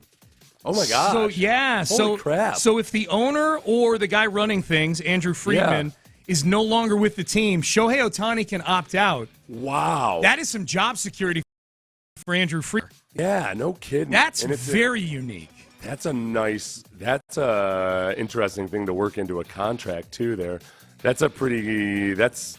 Wow. That's impressive. Okay. Yeah. Now I start thinking about the teams here. Why don't you and I get represented by CAA? I don't know. Creative Artists Agency. Yeah. You know what? I mean, they do all these little things that kind of connive their way in and out of different things. Yeah. They know how to work things just right to create maximum leverage. It is funny though. It is kind of it illustrates how different the sports world is than the real world. Like by title and by org chart, that would be the equivalent of I'm not going to – I want an opt-out in my contract if Parker Hillis is no longer the program director. And they're like – our immediate boss isn't the – Yeah, you do realize he can fire you. You know what I mean? Like in the real world, it doesn't hold up, But, Sean, just as Shohei Ohtani can both hit and pitch, unlike almost every other baseball player in America, right. You and I, unlike most sports radio hosts, can both speak and listen. Very rare, very rare. So I think that by that same logic as Ohtani, I think that we deserve extra concessions in any contract. I like where your head's at. Also, I would point out that we speak English and Portuguese. Yep. Yes. Absolutely. 6. Number 6 on the... and Igpe Attenley. If you know, you know. Yeah. Igbe Aimte. Yes. Hey, how about this, Seth? Back to the NBA. The Lakers, oh God, I love this. The Lakers will hang up honoring their in-season tournament win last week. Oh, good. They will hang a banner at the Staples Center. But what are we going to do? Okay, it's one thing if a team that's never won anything does it, but it's the Lakers. I got to recognize, all right, you're towing the company line there. You're just the NBA really wants to push this and make this a thing. Yep. And you're doing what you should do. Like a team that has how many championships now? 17. 17 championship banners hanging in the formerly Staples Arena. Then yeah, I'd say all right. More power to you. That's right. What are we going to say? It's Crypto.com Arena now. I forgot about that. It's not the Staples Center anymore. Yeah, they're hanging it. Instead of Staples, they went with something that's bound to stick around a long time. Crypto. Yeah.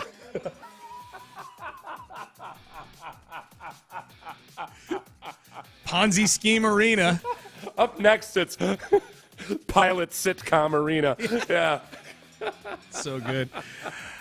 7. All right, 7. This is a quick one here. This is for you Longhorn fans out there. We know Quinn Ewers is the quarterback of the Longhorns. He's going to quarterback you into the college football playoff. We know Arch Manning is in the building there. We're not sure if Quinn Ewers is coming back next year either. He could go pro. He could come back. Malik Murphy, who played a little bit of quarterback this year for the Longhorns when Quinn Ewers went down, he has entered the transfer portal with 3 years of eligibility remaining. He will not participate in the college football playoff, so it'll be Ewers and Arch Manning. At quarterback, Murphy told ESPN, I hate it. I'm super invested in this team. Everything we've done along the way and all the work we put in together, it's hard to walk away, especially at this point during the season, end quote. I'll point this out to Malik Murphy. If you're trying to get your career on a proper trajectory, this may be the way to do it. All 3 Heisman finalists that were quarterbacks, all transfers. It's hard to find a quarterback. Like C.J. Stroud and Bryce Young are kind of unicorns in that they're 2 guys that went to a school for 3 years and then went pro and didn't transfer. So, like the quarterback transfer portal it's its own living, breathing organism in college football now. Like transfer portal season for quarterbacks it's fun as hell. It's like free agency. It's a unique thing in sports where just like such an important position is going to become available. In a lot of ways, premier programs like Texas have become, in some respects, just a farm system for other teams. Like who's got the best farm system for quarterbacks? Basically your blue chip programs that attract a whole bunch of 5-star recruits. Okay, I mean Quinn Ewers was he was brought up in the bosom of Ohio State. Yeah, man. It happens a lot, and to the point where look, my team's Notre Dame. They've had success with transfers the last few years. They had Jack Cohn a few years ago, who I think the Texans had in on a tryout this week. Sam Hartman this past year, and they just signed Riley Leonard earlier this week, the kid from Duke. Like I don't even care about my team recruiting quarterbacks out of high school anymore, because if you're an attractive enough program with a good enough degree outside of sport, play on a big stage in a pro style offense. Just go cherry pick the guys who either are graduating from the school they're at and bring them in on a grad transfer, or find a young guy who's buried on the bench who you liked coming out of high school. I do like this now that I would like to, because of C.J. Stroud and Joe Burrow, I think in Quinn Ewers, I feel like we can start calling Ohio State the cradle of quarterbacks. Yes. For a place that apparently no good quarterback was ever going to come out of. I was told. Look, they've developed a lot of guys. Yep. Sent them on to greatness elsewhere. Right. Yeah. To other schools at times. Yes. Absolutely. 8. Last one here. Speaking of the Heisman Trophy ceremony on Saturday. Heisman was won by Jaden Daniels of LSU. The highest rated Heisman Trophy ceremony since 2019. Nearly 2.5 million people tuned in to see Jaden Daniels win the Heisman. 40% increase from last year when Caleb Williams of USC won the award. The biggest one since 2019, which, by the way, was also won by an LSU quarterback by way of Ohio State, Joe Burrow. So I guess the lesson from all this is if you want ratings, if you want eyeballs on your Heisman Trophy ceremony, find a way to get the LSU quarterback onto the ticket. Mm-hmm. They won it both times, Joe Burrow in 2019 and Jaden Daniels. There's one thing I'll say about LSU, or just I would say about the state of Louisiana in general when it comes to football. I do feel like they represent way beyond the geographic confines of Louisiana more than you'd expect. I remember like living in Florida. I went to Disney World. Living in Florida, toddler. We went to Disney World a lot. So many Saints and LSU jerseys all the time. Oh, yeah. All the time 365 days a year, you go there, and I would say it might be the most strongly represented fan base at the Magic Kingdom. Oh, the Magic Kingdom, yeah. Definitely not Epcot. They're not learning enough. No, for that. well, but still, I don't know. Drink around the world? Yeah, they're afraid, but they're afraid they'll get culture along the way, too. Yeah, that's true. They might stumble into the big spheroid thing there and find out what people in 1960 thought the future was going to be like in 1995. They get all the way around the horn, and by the end, they're speaking Portuguese like you and me. Like, we picked up a second language along the way here at Epcot. It was amazing. No, you know what I remember? I remember hearing a lot of, like, angry Bostonians at Epcot. Oh, yeah. At the various drinking places. Usually people arguing about different athletes they'd fight. Yeah. You know, the lines are long, could too. Kick the butt of. The lines We're are, at Epcot? At the drink, yeah, to do the drink around the drinks. world. Yeah, the lines are long. That's what we experienced. All right, Payne and Pendergast with you on a Thursday. Does Davis Mills' experience against the Tennessee Titans, does that matter? Does that help the Texans? D'Amico Ryans talked about this yesterday. You'll hear from the Texans head coach next. But first, West Point Lincoln. Chris Poulos, the owner of West Point Lincoln, and his team. Ryan O'Kane, the general manager.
Sports Radio 610 presents Payne and Pendergast. Payne and Pendergast with you on a Thursday. Again, game on Sunday. Titans, Texans, noon kick. Right here on 610. 9 a.m. Texans Countdown. That's me and Seth. And then following the game, me and Clint Stoerner have you for Texans postgame. Text message, isn't Davis Mills like 4-1 in his career in away division games? Yes, he actually is. Among the piles and piles of negative stats from the last two seasons, 2021 and 2022, there is a little diamond in there, and you pull it out and you go, oh, Davis Mills away record in division games. Yes, he's 4-1. I didn't even know it was away games. I knew it was 4-1 in division games. I didn't know they were away games. It's 4-1 in division away games. Yeah, he's been good on the road with the Texans, and one of those games was last season in Nashville in Week 16, a 19-14 win that I think if you go look at the box score, I think the formula to win this game on Sunday is going to be very similar to the way they won it last year, which was turnovers, short fields, protecting the football, making a few plays. They won 19-14 last year. I think if the Texans are successful on Sunday, I think that's what it's going to look like with Davis Mills, assuming Davis Mills is a quarterback. D'Amico Ryans was asked yesterday about Mills' experience against the Titans during his career. Mills' experience. Does that help?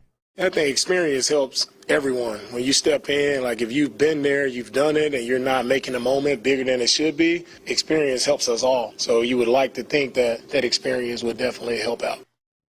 This will be the biggest game Davis Mills has quarterbacked maybe in his life. I mean, yeah, with playoff implications, and I'm sure, like on a personal level, he had the game he ever played and all of that. Right. But they've never been just so imminently close to either being eliminated from the playoffs or making the playoffs. Yeah, I mean, I'm including his time at Stanford. He only started 11 games at Stanford. It's not like they were competing for a national championship or a Pac-12 championship. I do feel, in terms of positives for Davis Mills, I do think that he has kind of, I would say almost like an untapped athleticism that I'd love to see them tap into a little bit. I'm not saying he's deceptively fast or anything. Like when you see him move, you can see that he's got a certain amount of explosiveness to him.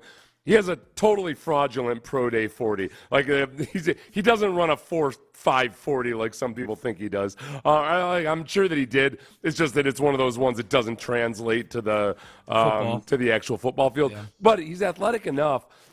He doesn't really use it well to scramble well or anything, but they can get him on the move, I think, and then use him in the designed run game. I also do think there's almost like a sociopathic serial killer element to his personality, where it feels like, okay, I don't feel like he's affected by emotion. I think he's completely emotionless. Up, down, sideways, you don't have to worry about it at all. He's that good kind of serial killer. Like Dexter from the hit Showtime series. He's a serial killer, but he uses it for good. Right. And I feel like he was taught from a young age to harness it the right way. Yeah, I think at times the last couple of years, Texan fans have been frustrated about Davis Mills' kind of lack of personality. Yeah. I think you're onto something, Seth, and that level-headedness, that even-keeledness, I think helps in situations like this probably. Like he's not going to get too high or too low in this game. I think that this guy was the number one quarterback recruit in the nation. He was not moved one bit by any pleased to emotion about how awesome it would be to actually win football games in college. He chose to go to Stanford. He went to Stanford, yes. Yeah. He chose education. What a dummy. Something I've always distrusted about him. That's right. Like, how do you're the number one recruit in the country and you chose Stanford. What the hell? What are you thinking? Here was D'Amico Ryans on the opposing quarterback on Sunday, Will Levis. Levis, the thing that sticks out about him is his toughness. You see the toughness, you see the grittiness about him when he runs the ball. He's not sliding all the time, and guys have to be aware that he's trying to run you over. At times, he has a very strong arm. Talk about a guy who's throwing the deep ball at a high rate. Right? They do a really good job of connecting, and he's made a lot of big plays throwing the deep ball. But I like his play demeanor. Right? You can tell he's a guy who that locker room is going to rally behind. They feel that toughness from him, and I think that really gets the team going with the style of play that he has. I think it really inspires that team, and he's done a really good job as a young quarterback stepping in and helping that team to win some big games. Okay, this is the true test now, Sean. Now that we've heard D'Amico basically say that the 7 quarterbacks who had one of their very best games of the season versus the Texans didn't actually have good games. Does Will Levis good enough in D'Amico's eyes that if he has a good game, D'Amico acknowledge it's a good game, or will he just say that the Texans allowed him to have a good game? He'll say the Texans allowed them to have a good game. I think D'Amico's at a stage of the season where he's looking at this team, and there's certain parts of this team that he's having to figuratively grab by the lapels of their jacket and say, "You can act like a man," like the Godfather did to Johnny Fontaine. And I think you know who he needs to do that with. I know that the cut we played from D'Amico earlier about quarterbacks having good games against the Texans turned into just D'Amico thrashing his own defense for 45 seconds. Yeah. He needs to that whatever conversation he's having with the defense this week, he needs to have that same conversation with the offensive line. This needs to be a game where the offensive line does what they're being paid to do. And I know Laramie Tunsil's not been bad this year, but he needs to bring his A game. Juice Scruggs needs to play like a second-round pick. He was not good. Michael Dieter, please just be slightly below average this week and not horrendous like you were last week. You probably won't see Jeffrey Simmons. That'll help. And then Shaq Mason and George Fant have played every game on the right side. They need to bring their A game as well. I do think the offensive line has not improved this year. They're getting worse. They're allowing quarterbacks to get hit and they can't run the football. This needs to be a game where D'Amico Ryans, Chris Strouser, Bobby Slowick tell the offensive line, look, fellas, this is your week. CJ's been doing this stuff all year for us. Nico Collins and Tank Dell have been making plays. You've been getting our running backs killed. This is the week that we need you guys this week to do something. The best thing Michael Dieter did in pass protection last week was he managed to hold Quinnen Williams before they got into the end zone, so it wasn't a safety. Oh, yeah. It was, Mike Dieter was pass protecting by college defensive back rules, which is well, look, it's not a spot foul, so I'll hold him right now instead of take the huge half loss. The distance. It is, well, it is a spot foul, but you know what I mean. It's not going to be as better to hold here than to get my quarterback brained or take a safety. Yeah. Good choice. I just wish you weren't so bad at football on that particular day. You're right. The offensive line, who needs to do the cliche step up in this game? Obviously, the Texans linebackers and obviously the offensive line. The offensive line in pass protection, in run blocking, and getting out and actually maybe even can you touch a linebacker when you try to get to the second level? I'm so tired of seeing linebackers untouched. They're all Ray Lewis out there, just running around. They don't need to take on blocks. They just get to run past whoever's trying to block them. Yeah, it's got to be the offensive line on that side of the ball, Seth, because there's so much of the skill guys in this game is they are who they are situation. If you get the best game out of Davis Mills, what is that compared to an average quarterback in the NFL? It's probably still below average. The expected best game. The wide receivers can't get open. What am I supposed to expect John Mechie and Noah Brown to start turning into something? I was upset about Noah Brown's drops after the game, and then you watch on the All-22, and man, it wasn't as much about the drops as him having zero separation. He's blanketed. Okay, it was technically a drop, but he was covered. Back was 3 centimeters from him at all times. So it wasn't they were easy drops all the time. It's just that he can't get open. Right. And people are going to point, when I'm sitting here saying, okay, I'm looking at, on offense, I'm looking okay, where's there room for improvement? I don't know, how much better. And people are going to point out, Noah Brown. But Noah Brown had 2 games where he had 150 yards. Yeah, because Tank Dell and Nico Collins are on the field. That's why he had so many yards. And they were all on scramble plays. I don't know what Davis Mills' scramble game looks like with Noah Brown. So the offensive line is the big one for me. That's the one group where I'm all right, this group has not played to their potential all year long. And I'm not saying that their potential is that they're the hogs of the Washington Redskin lore, that they're just going to move people. But, boy, they have been a D+ all year long. The wide receivers that they have when Nico Collins and Tank Dell aren't there, they're kind of like the kids that are holding the flag during, the gigantic flag that everybody holds and waves. Yeah. Okay, the adults are all... the adults are doing the work, but the kids are holding on, and they get to pretend they're part of holding the flag up and shaking it and everything. All right, you lose the adults, that flag's touching the ground. Right, you know what I mean? That thing's going to be violating all kinds of the elements of the flag code. If they were a tug-of-war team, Nico Collins and Tank Dell are the 2 anchor men, And Robert Woods and Noah Brown and John Mechie are the guys just sort of holding the rope and leaning backwards. Yeah. Yes, I get that. It's like back when they allowed me to be part of the media. Oh, was it a competition we had? It's the local media.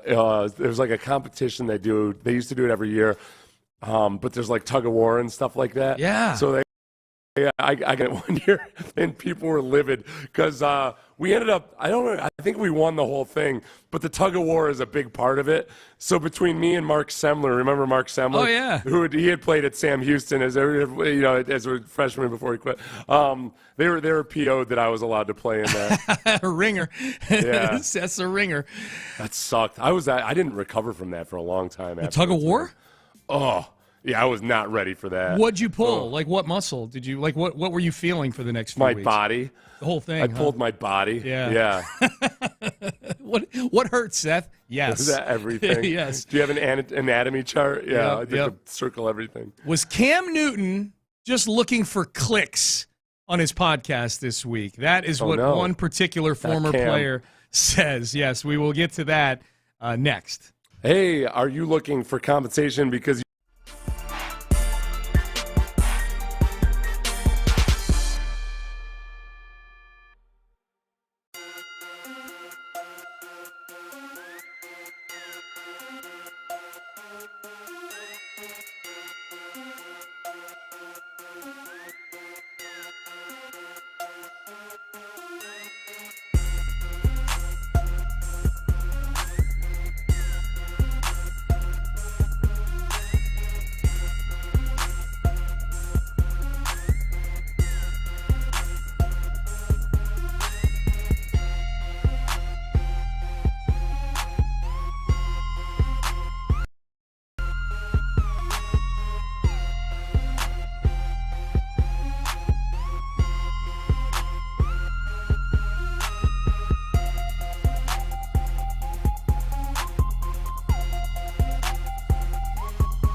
Live from the Twin Peaks studios, Sports Radio 610 presents Payne and Pendergast. Seth, there's a texter that says they were at Shamagayusha last night, and they said, I swear to God, I thought of you, Seth, eating the picanha. You love talking about the picanha back in the day with your Shamagayusha. Yeah. Oh, Shamagayusha? Yeah, they thought about you. A listener was there last night and thought of you while they were eating the picanha. I've heard, yeah, sorry, Ben was in my ear as you said where they were at, and I was trying to remember where the picanha was. Yeah. I was like, wait, Churrasco's? No, I like the, at Churrasco's, I like the Peruvian drink there. Yeah. The Pisco Sour. They were flowing last night at our company Christmas party. That was fun. Payne and Pendergast with you. A couple other texts real quick, and then we'll get to Cam Newton. Going back to Shohei Ohtani, we mentioned in headlines, Shohei Ohtani has the ability to opt out of his deal if the owner or the president of baseball operations, Andrew Friedman, ever leave the franchise for whatever reason. He can opt out. Someone says, is he really going to opt out of his contract when he's got all that money due at the end of the contract? I'm guessing with each year that goes by, the $68 million on the back end vests in some way, right? But even you know what I mean? It's not like he's not going to get paid for the first year for time served. Like if you opt that out after 3 years and he gets none of that, that's $6 million total. He'll get the 68 for those 3 years. He'll get that money. Yeah. Yep. Not to mention, he probably already. That's interesting though. You know, if it weren't. That money's guaranteed to him. Without getting into a big financial discussion about this, being guaranteed money by an MLB franchise like the Dodgers especially is as good as like a AAA rated bond. Yes. So he can borrow against that also, to make up some of the difference. It's not like he even has to take that much of a discount. Inflation's going to be accounted for basically by whichever mechanism he uses. Chooses to use. People point this out. He makes tens of millions in endorsements. He's a global icon. He's the $2 million thing. For the next 10 years that he's only making $2 million and he's making 68 every year on the back end of this thing is so irrelevant to this whole the least relevant thing is cash flow for Shohei Ohtani. Right. But currently, it is. You're taking a discount with the time value of money though by putting it off 10 years into the future. Right. Except even with that, there's ways to easily make up a big chunk of that. Yeah, I remember everybody was making a big deal about that one player during negotiations that had brought up that the owners didn't want to make a inflation adjustment in the CBA, and then and everybody was crushing them it was like they weren't going to be able to afford the price of eggs or something. And then that year there was 10% inflation. Right. Yeah, it's a bit that's something that's negotiated into collective bargaining agreements all the time. Yep.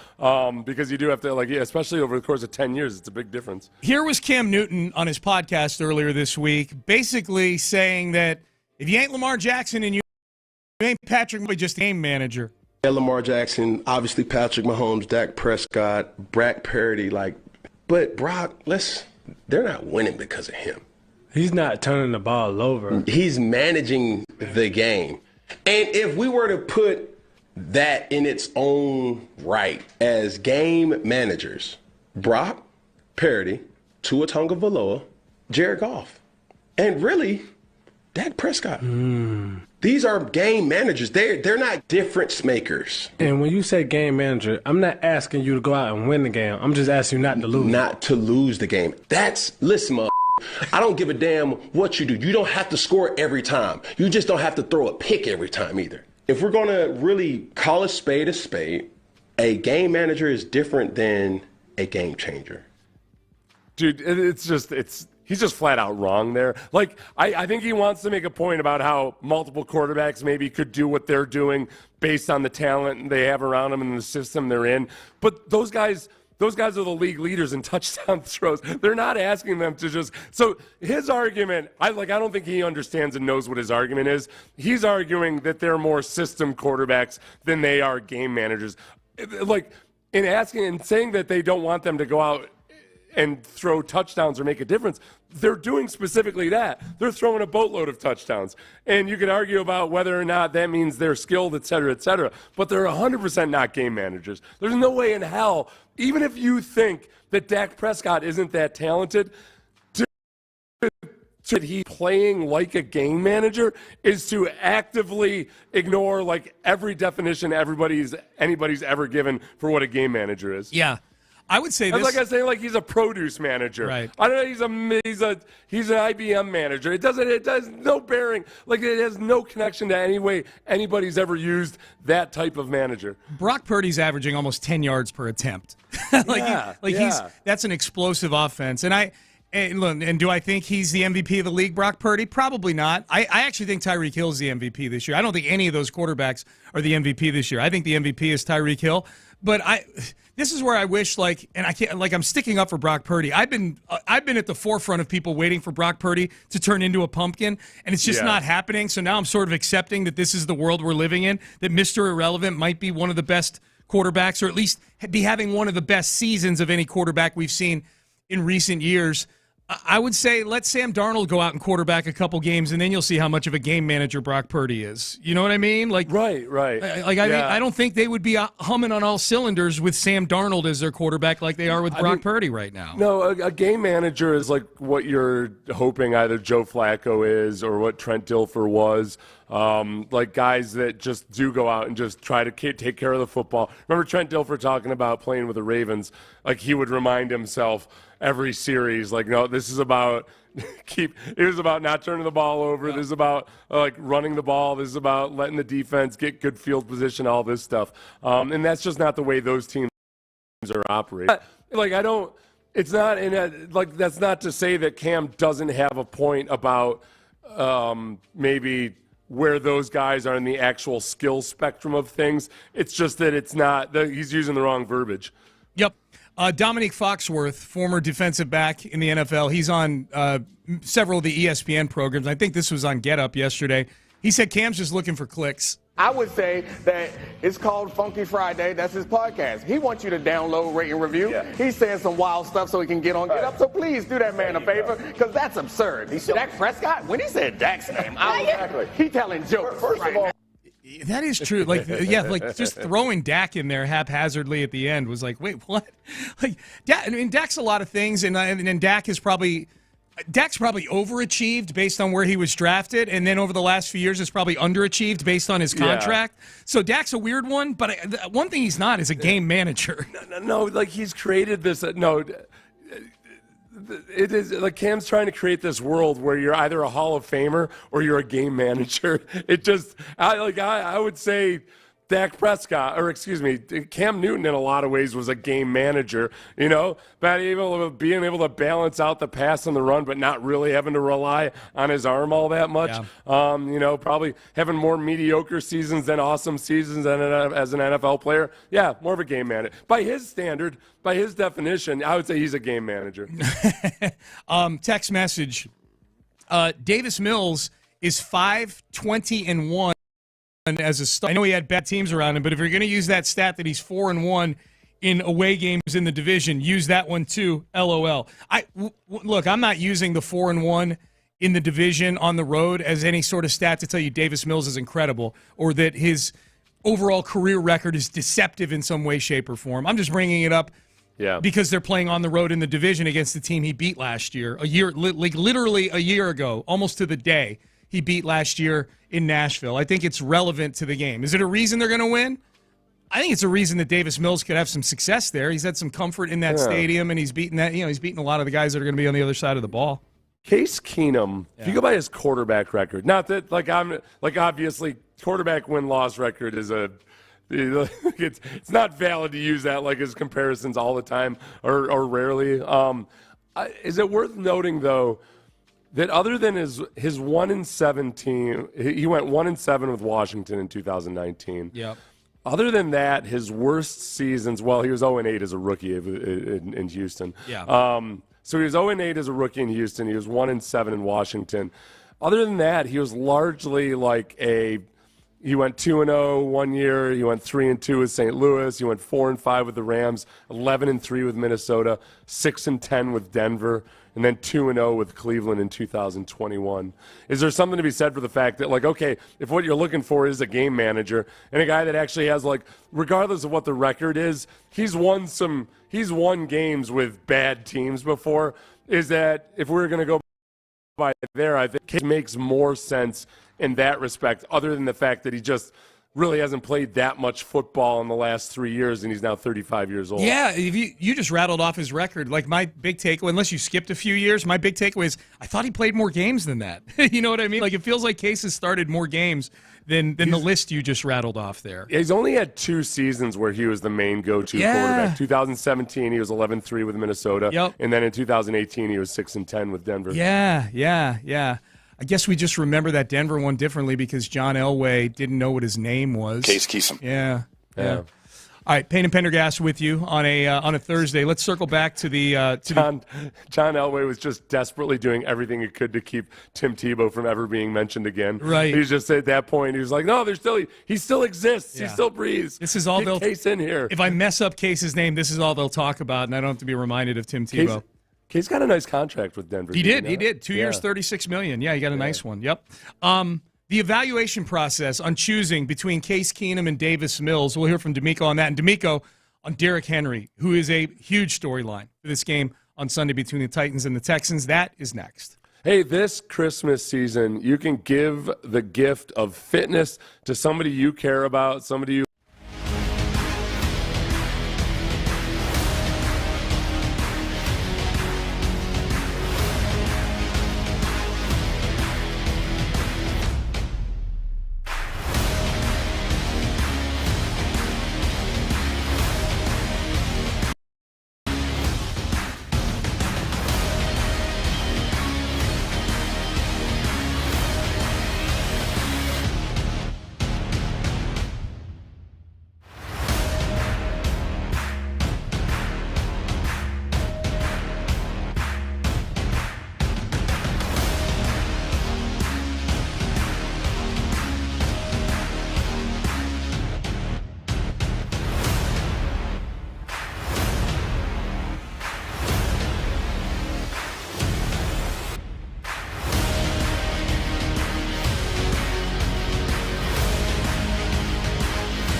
when you're looking for a Ram pickup, if you go to Bayway Ram on 225 in Pasadena, where they can give you as low as 2.9% right now with generous terms on their incredible selection of Ram 1500s, 2500s, 3500s. You know how good a vehicle it is. 3-time Motor Trend Truck of the Year. Most luxurious in its class. Well, obviously very, very, very capable with whatever you want to do on the job site or out in the woods on the weekend. Check it out online at baywayram.com and then head on down to 225 in Pasadena. And if you've got a written offer, including an emailed one from any other Houston area dealership, and you think it's pretty good, bring it on in. Jen McCumber, the general manager, is going to beat that offer. If she can't beat the offer, she's going to give you $1,000 cash. That's just what they do at Bayway. It's the Bayway guarantee. So interest rates as low as 2.9%, generous terms, and the Bayway guarantee at Bayway Ram on 225 in Pasadena. Super easy to get to with an incredible selection of vehicles. Check it out online at baywayram.com and tell them Seth Payne sent you. In the Loop. It seems like there's nowhere else D'Amico would rather be than where the Texans sit heading into the game on Sunday in Nashville. Look, we've talked about, the bar has so normal, like, oh, well, we didn't expect much. That's not his job. His job is to say, we're 7-6. It's still right there. We caught some breaks because of other losses. Let's go. I believe him. Your lunch break is better with Landry and John. 10 to 2 every day on Sports Radio 610. YellowRoseDistilling.com. It's Thursday. It's steak night at the Yellow Rose Distillery. Need I say more? Get on over to the Yellow Rose Distillery. While you're there, pick up some Yellow Rose. Makes a great Christmas gift for somebody. A nice bottle of Yellow Rose rye whiskey or the Outlaw Bourbon or the Harris County, my favorite, in an old-fashioned. So get on over to the Yellow Rose Distillery. Take a tour. They've got great event space there to schedule a meeting or a party or whatever the case may be. And the bar is awesome. Looking for a place to watch the game later on tonight. The bar at the Yellow Rose Distillery, 1224 North Post Oak. Centrally located, easy to get to, awesome people there. Check it out. YellowRoseDistilling.com and drink responsibly.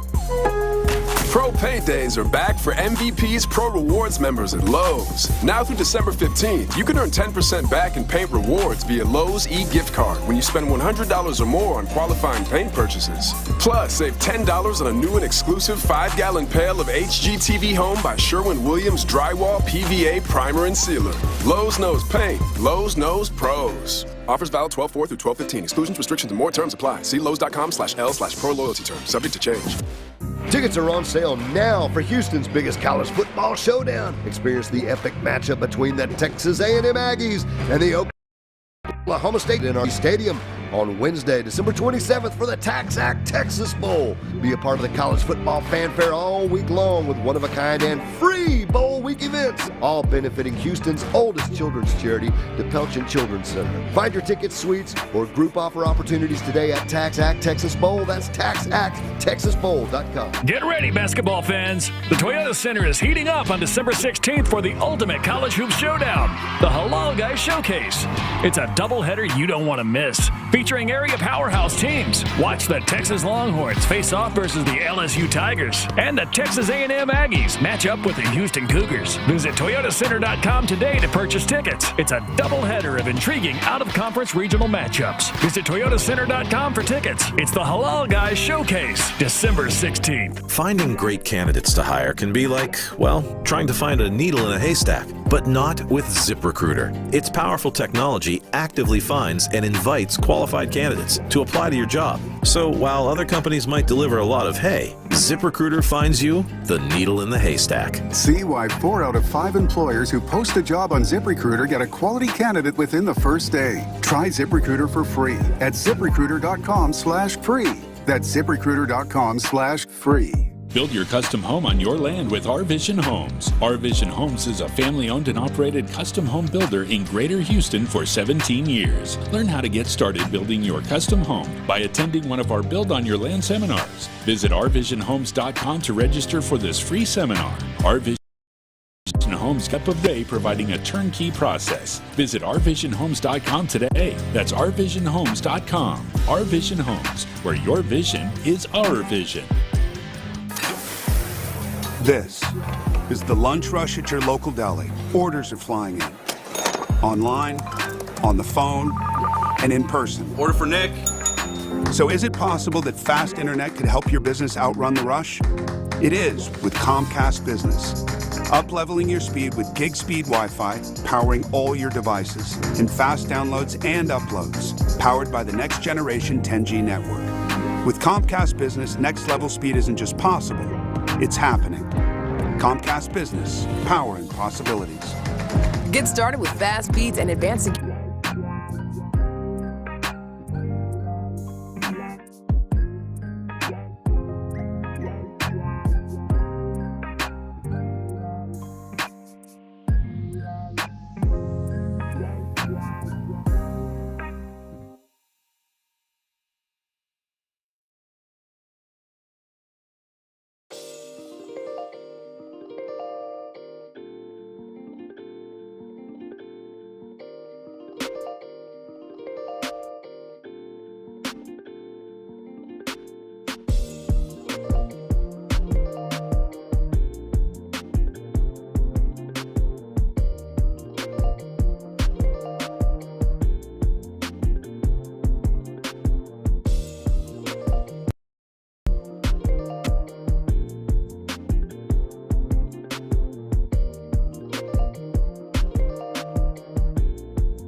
else really matters. So focus on our job. Players internally have to focus on individually what they can do to help the team. So their preparation, their practice, their process, and be able to go out there and execute the game plan the right way. Those are the things that are going to matter. The rest of it is for the fans, and I'm sure they'll have fun with it when they're doing it. So that was Nick Caserio on Texans All Access. That was in response to, I think John asked the question, John Harris, of, hey, while you're watching the Texans on Sunday, and Nick usually watches them from the coach's booth up in the press box area up there on the 8th level, do you keep an eye on scores going on around the league? The last couple of years, there's been no reason to, other than for draft position.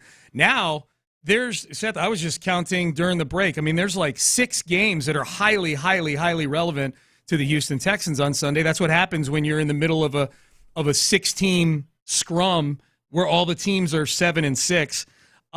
So Nick was talking about, I mean, he took it over to the players, like, but the players all got to focus. I'm curious, Seth, as a player, they do show scores of out-of-town games on the big Jumbotron up there.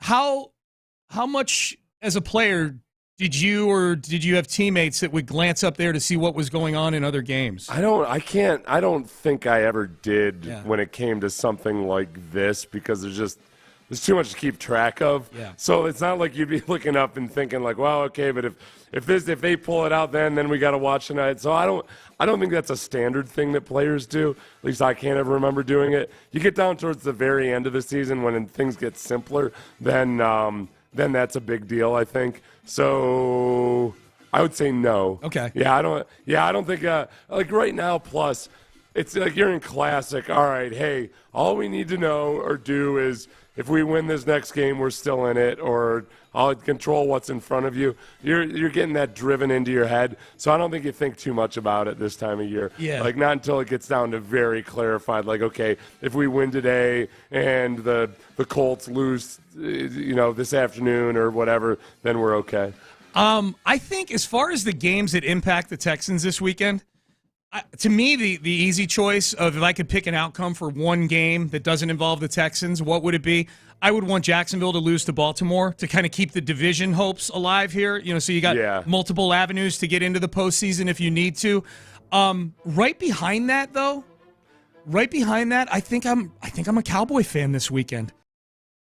I think if Buffalo beats Dallas, because their schedule after this is New England, the Chargers with no Justin Herbert, and then Miami in Week 18. And we know what the Dolphins are. They are a lamb killer. They're a bully. They bully the bad teams. They get bullied by the good teams. And Buffalo, I think Buffalo's a good football team. I know they're 7-6, but their point differential is among the top 5 in the league. They have a very talented quarterback. So if I had to pick, it would be Baltimore beating Jacksonville. So you at least if you lose to the Titans, you at least keep pace with the Jags. But right behind that, man, anything you can do right now in the wild card race to get the Bills out of there, I am all in favor of, because I think if the Bills win this game, I think the Bills go 11-6 on the season if they win this game. The Bills are favored in this game. They're 5-2 overall at home. They're 3-4 against the spread, and they're only 2-point favorites over the Cowboys. So that doesn't leave a whole lot of room for historical confidence or anything. No. But they're like the Bills have been a different offense since they fired Ken Dorsey. Yeah. It's been 3 games now, and obviously they're coming off of a win versus the Chiefs, but like the Chiefs are 2-6 or 2-4 in their last 6 games. Yep. So I don't know how much that means as much as it used to. Yeah. I feel like, Seth, too, there's going to be at least one game every weekend, kind of like Cleveland and Jacksonville last weekend, where we have to debate, like, okay, who are we rooting for in this game? Both these teams are 7-6. Who are we rooting for? The one this comes is Pittsburgh at Indianapolis. And now that I think about it, that's an easier choice than I thought. I know they're both 7-6, so you can go either way. But you lost to Indianapolis. I think tacking another loss onto the Colts. You've already beaten Pittsburgh head-to-head, so them winning and being 8-6 and you being 8-6 isn't super problematic. Yeah. So I think I'm rooting for it. Plus, they're the Colts. I just can't, that's tough. I've already got to bring myself to root for the Cowboys this weekend. Can I really muster rooting for the Cowboys and the Colts in the same weekend? No, I can't. That's the answer. So Trubisky, are you feeling any better about Trubisky? No. I think the Colts win that game, just to be clear, but I'm rooting for Pittsburgh to win that game. They are 3-8 in games in which Mitch Trubisky has taken a snap. So it's not like all is lost. They're 2-4 when he has started. Okay. The Fighting Trubiskys, it's not a complete wash. Okay. It's not like they have no chance whatsoever. Yeah. We have seen former second overall picks in the draft that have failed go on to win AFC Offensive Player of the Week very recently. This past week, Zach Wilson. Maybe Trubisky keeps alive the tradition of former number 2 overall picks who have failed winning Player of the Week. Yeah. By the way, one thing to monitor with the Colts, because I mentioned earlier, remember that Jonathan Taylor is averaging fewer yards per carry than Devin Singletary this season. It's the rushing attack has not been nearly what it was in the first season. They've rushed for more than 80 yards. The Colts have just once in their last 5 games. Yeah. So this is. I think what the Colts looked like they might be in the first half of the season as a plucky underdog that did something with Gardner Minshew. It's not quite as solid a foundation as it looked like it might have been when Zach Moss was being such a nice revelation. Well, and Taylor's still out, if I'm not mistaken, right? Yeah, he's out. But he's out, but he also hasn't been that good anyway. Right. So it's just not there's not. That rushing attack is not what it looked like it was, or at least it hasn't been since about the halfway mark of the season. No, they've been doing a lot of Minshew stuff, man. Like Gardner Minshew running around doing Minshew things, for sure.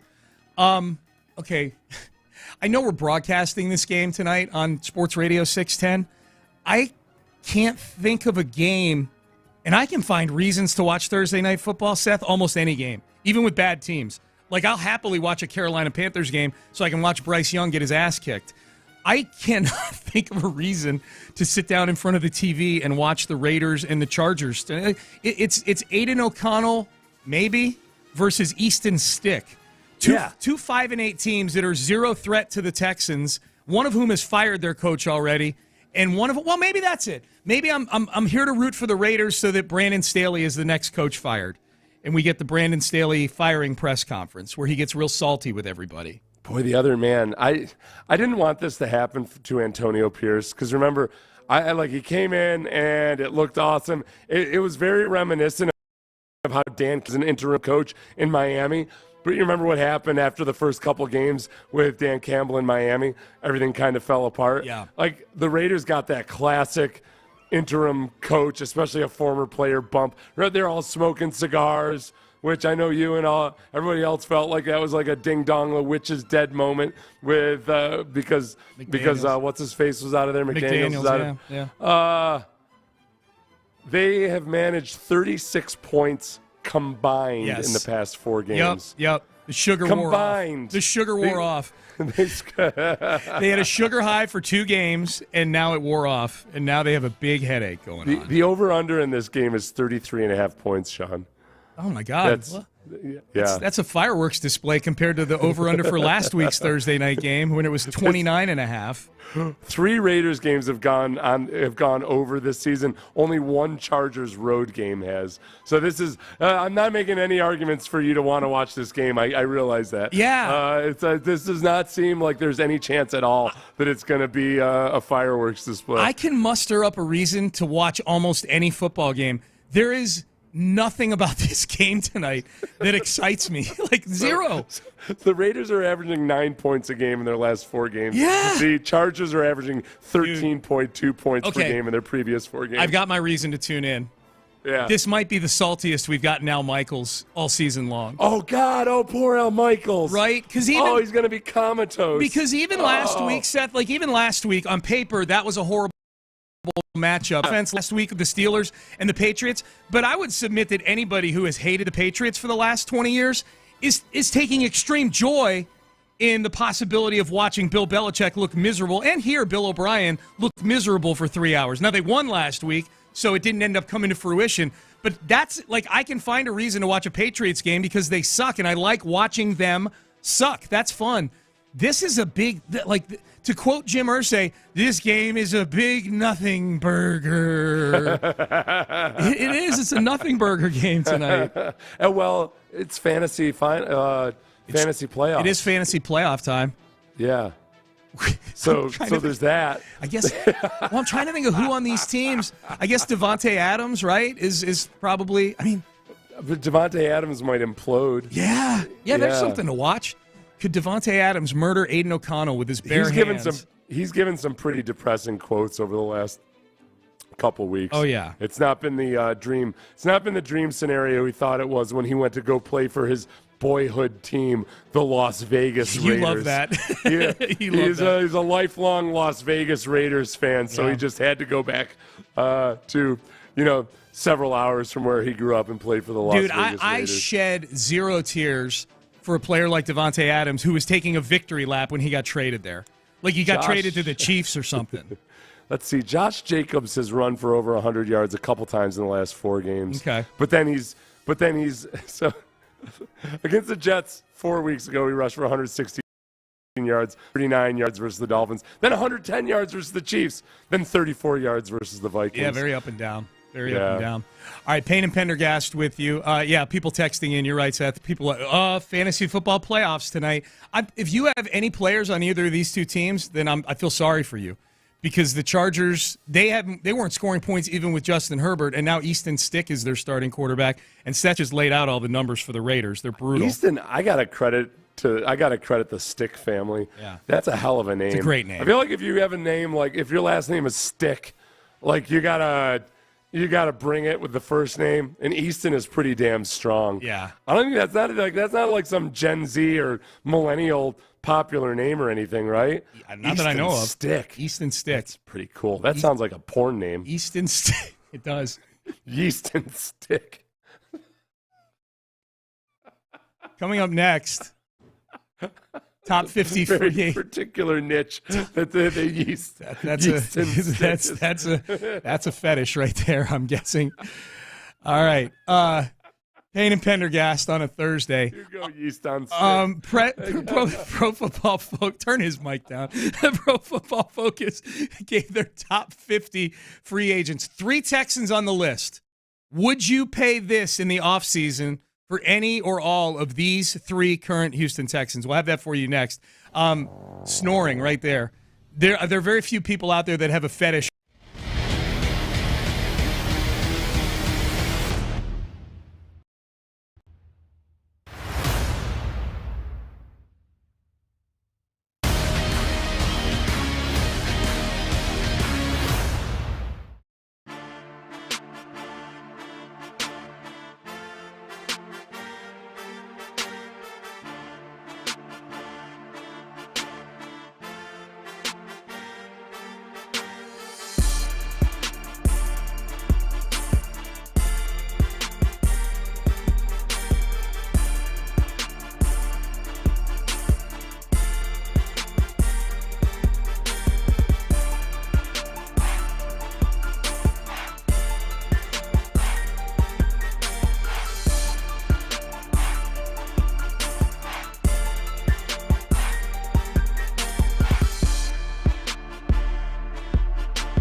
Turf.com. Live from the Twin Peaks studios, Sports Radio 610 presents Payne and Pendergast. Payne and Pendergast with you. All right, Seth, you looked giddy about something during the break, so we'll get to these free agents for the Texans here in just a second.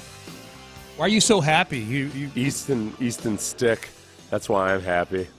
I'm a big Easton Stick fan, Sean. Okay. Big Easton Stick who'll start for the Chargers tonight on Thursday Night Football. A lot of people are saying, "Hey, here's two teams that average about combined 12 points per game over these last 4 games." Yep. What's there to get excited about? The over/under on this game is 33. How about this? Easton Stick. Last time he started a game was January 5th, 2019, when, as the quarterback of North Dakota State, he knocked off the Eastern Washington Eagles. He was drafted to be a developmental quarterback behind Phillip Rivers. Next year, they draft Justin Herbert, and Easton Stick is kind of SOL. Easton Stick, SOL, because he up for a while. This is his quote. Oh, he had a cocky-ass quote. Damn it, Sean. I lost cocky. He said, "Damn it, Sean." That was his quote? Yes. Ultimately, it's football. Look, I understand North Dakota State is not the National Football League, but I'm used to winning. I only know one way. This is a production business, and I understand that. They won a lot at North Dakota State, Sean. They did. You know? Yeah. And I think he understands that what has vexed this franchise over the past several years has had nothing to do with Easton Stick. Easton Stick is the answer. You look at this kid. This kid looks like this kid grew up slinging it around in North Dakota State, in the state of North Dakota, and then for North Dakota State. He looks every bit like he's from Central Casting, like square jaw, like captain of the football team, dude. Big man on campus. Yep. I think he's going to come out here and, honestly, most likely have his kidneys handed to him on a platter. But there's a chance. There's a chance that Easton Stick is the answer. Right out of Central Casting. Led Fargo South to the high school champion. I don't know if he's from Fargo or not. He was 49-3 at North Dakota State. Yeah, dude. 49-3, Sean. North Dakota State has more quarterbacks in the NFL over the last few years than Ohio State does or Alabama. It's Carson Wentz, Easton Stick, and Trey Lance is a North Dakota State guy too, isn't he? Isn't Trey Lance? Yeah, this isn't really doing a lot for me with the last 2 examples. Saying put guys in the league. That's all. It's just, it's not saying they're I think good. people are impressed with seeing somebody throw for yards on the frozen plains. Yeah. You know, they're close enough to one of the Mount Rushmores in one of the Dakotas. It's in the south. It's in the south of the Dakotas. It's all the same, Sean. It's in the southern just like Dakota. the Carolinas. Yeah, it's all the same. It They're is. like, oh, this guy's more like a South Carolinian than a North Carolinian. No, they're all the same. Yeah, you're from Carolina. So last week he was 13 for 24. Okay. For 179 yards. Okay. No touchdowns, no interceptions when he came in last week. When he came in for Justin Herbert after Herbert hurt his finger. So this will be his first start since college? Since 2019. This is his first NFL start tonight. Yeah, okay. I mean, he was Rivers backup. Yeah, and then okay. Justin Herbert. So okay, you're talking me into this game now. He's an unknown. He's an unknown quantity. You know, I'm up for it, man. I'm up for a guy's first NFL start, especially someone named Easton Stick for sure. Mm-hmm. All right, Seth, you're. Let's pretend for a second that you're the general manager of the Houston Texans, and you've got to take a look at 3 of your free agents that are, or 3 of your players that are in contract years heading into free agency in the offseason. Pro Football Focus had a list of the top 50 free agents. 3 Texans made the list. They're all within a few spots of each other. 35th on the list of upcoming free agents. And just to give you an idea, like number 1 is Chris Jones, the defensive tackle from Kansas City. The first, other than Chris Jones, who I don't think they're allowed to franchise tag, I think he had that negotiated in. The first 10 or 12 guys are all franchise tag. First 10 that shows up on the list at 35 is Steven Nelson, cornerback. Would you pay Steven Nelson 2 years, $14.5 million, $8.5 million guaranteed? I would, but I don't think Steven Nelson is going to accept that is his going rate. And I think that it ends up being, if the Texans bring Steven Nelson back, I think it'll be the rare he goes out and tests the market. and then maybe comes back. There's been enough kind of acrimony between the Texans and Steven Nelson, and I think that he does have a case in that I think he's been underrated the past couple years, but he signed the contract that was available to him when he was out there as a free agent the last go around. So I think probably at his age, this is going to be the last potential for a multi-year contract he might get. So he might be thinking there's a good 3 or 4 year deal out there.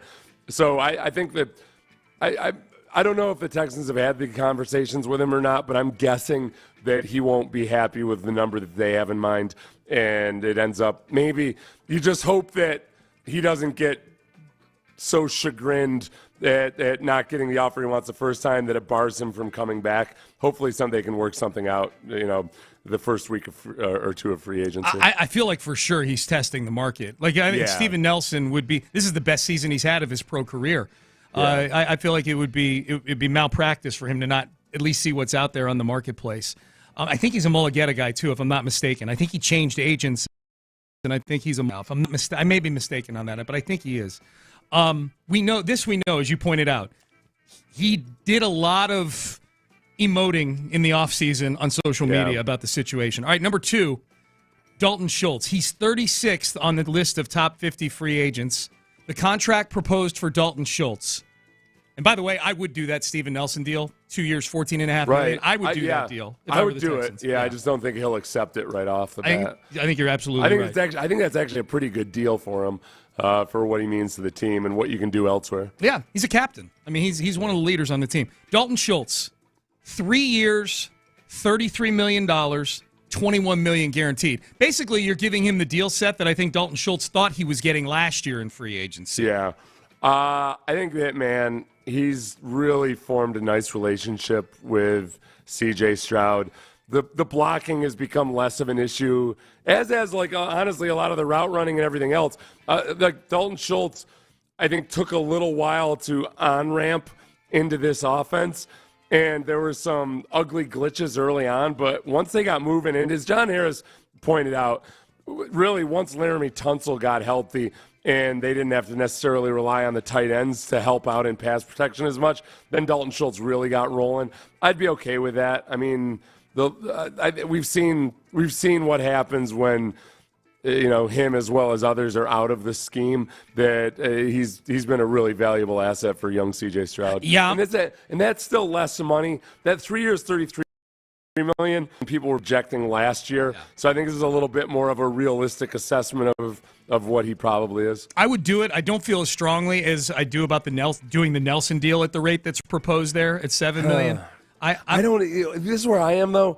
I feel like if you lose Steven Nelson, you can find another Steven Nelson. Yeah. You lose Dalton Schultz, you got 0 tight ends. So if you lose Steven Nelson, you have Derek Stingley, and then hopefully find another veteran guy or draft somebody or whatever. You lose Dalton Schultz, and you really have no tight ends that you feel good about on the roster. So you got to find another Dalton Schultz and still be down a tight end, really. Yeah. That's what I don't feel good about. It's not a deep position. You're right on this team, for sure. Jonathan Grenard, this is the big one. He's a tough one. He's 38th on the list. I was surprised he was behind Steven Nelson and Dalton Schultz on this list because I think of the ones I would prioritize right now, Jonathan Grenard would be it. He's had the best season of these 3 guys. He just hit double digits in sacks for the first time in his career. 3 years, $47 million, $32 million guaranteed. I think the surprise would come from the fact that, he's been a very productive pass rusher, which is one of the 2 most valuable positions in sports or in the NFL, except that he has youth on his side, but he just has been so banged up and injured throughout his career that I think teams are going to get really, really nervous about giving him a big deal. Now, 3 years is pretty reasonable for a viable pass rusher who also is really good versus the run. Yeah. I would, if I was the 3 guys, man, the injuries make me so nervous with John Grenard. But I would put Dalton Schultz first, then John Grenard second, then Steven Nelson third. Okay. I would have the 2 defense. Schultz would be third on my list for me. The 2 defensive guys. We're at loggerheads. We are. Well, we have vastly different opinions. And about this. yeah, the Grenard would probably be one for me just because of the value of an edge rusher. Value of a guy, and he unlike the one big year he had prior to this. Because your point about the injuries is totally valid. It's what makes me pause a little bit with Grenard, especially when the first fully healthy year he's had is in his contract year. I'm not saying that he's trying harder to stay healthy or whatever. I mean, he probably is trying harder to stay healthy. I can't blame him for that in a contract year. But it's always tricky, like when they're doing it in the most recent season, they're healthy, they're productive. Are you buying high on a guy with Grenard? I would say, though, Seth, too, with Grenard this season, unlike the one other big season he had by his standards, he had 8 sacks in 12 games back in 2021, I believe, which, by the way, he missed 5 games that year. That was his most healthy year. He missed 5 games. That was a year where it felt like he kind of ran into a lot of sacks. Like his win, like the win rate of him on pass rushing, it seemed like he got way more sacks than somebody should get for somebody who won as infrequently as he did. He's a different guy this year. Like he is a disruptive force this season. Yeah, he's the really 10 sacks match the win rate. Yeah, and he's created. I think I would say. He guys get sacks too. Yes. Just by flushing the quarterback out of the pocket. Totally. So, yeah, I mean, I really, really like his game. I'm at this point right now where I feel just so burned by injuries in general, whether it be with first-round draft picks or guys who are currently injured right now. I start to get really, really nervous about injury history. And yet, at the same time, it's also like sometimes it's just flukish bad luck. There's so many guys that get banged up the first couple of years. Especially, you know what? I'd be curious to see if Grenard was a guy that maybe figured out some things about his body. Sometimes guys just flat out learn, how to better take care of their bodies, to be smarter about getting in the training room when they're dinged up a little bit, to nip stuff in the bud.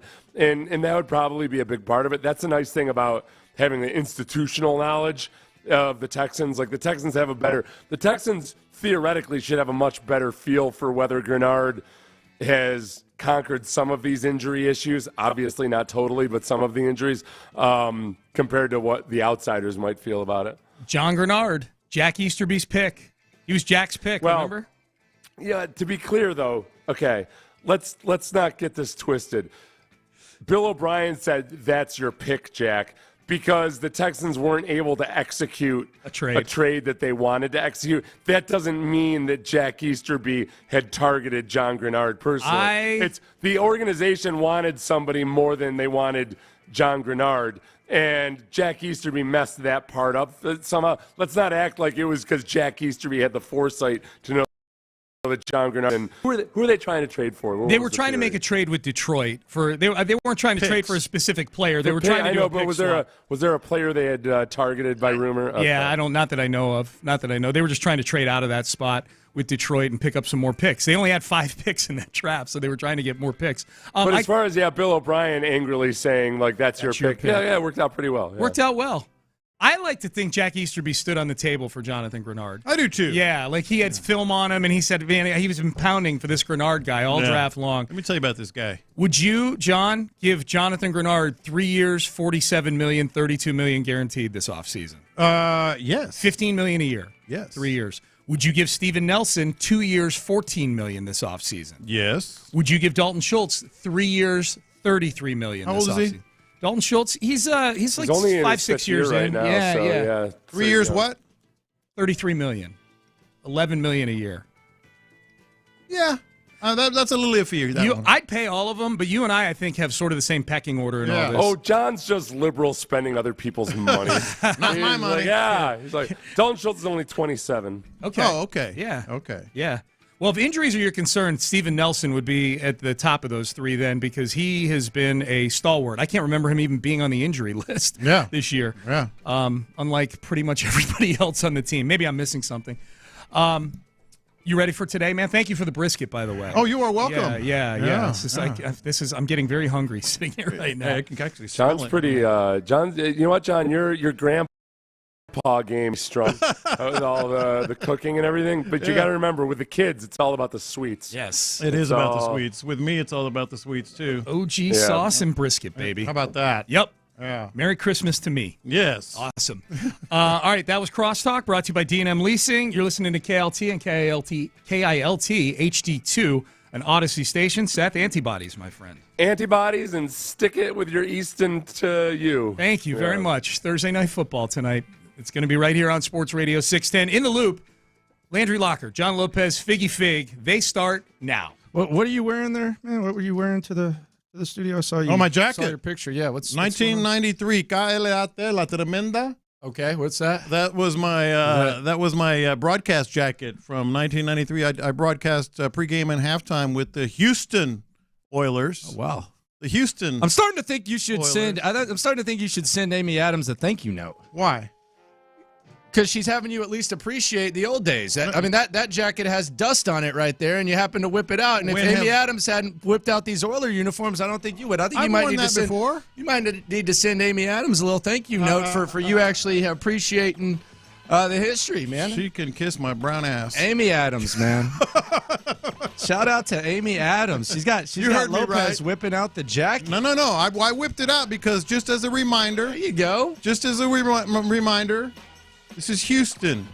Houston is where the history is. Houston is where I was. And it's getting embraced because of her, though. Embraced by Houston, Tennessee. Embraced. Other than the franchise, she might.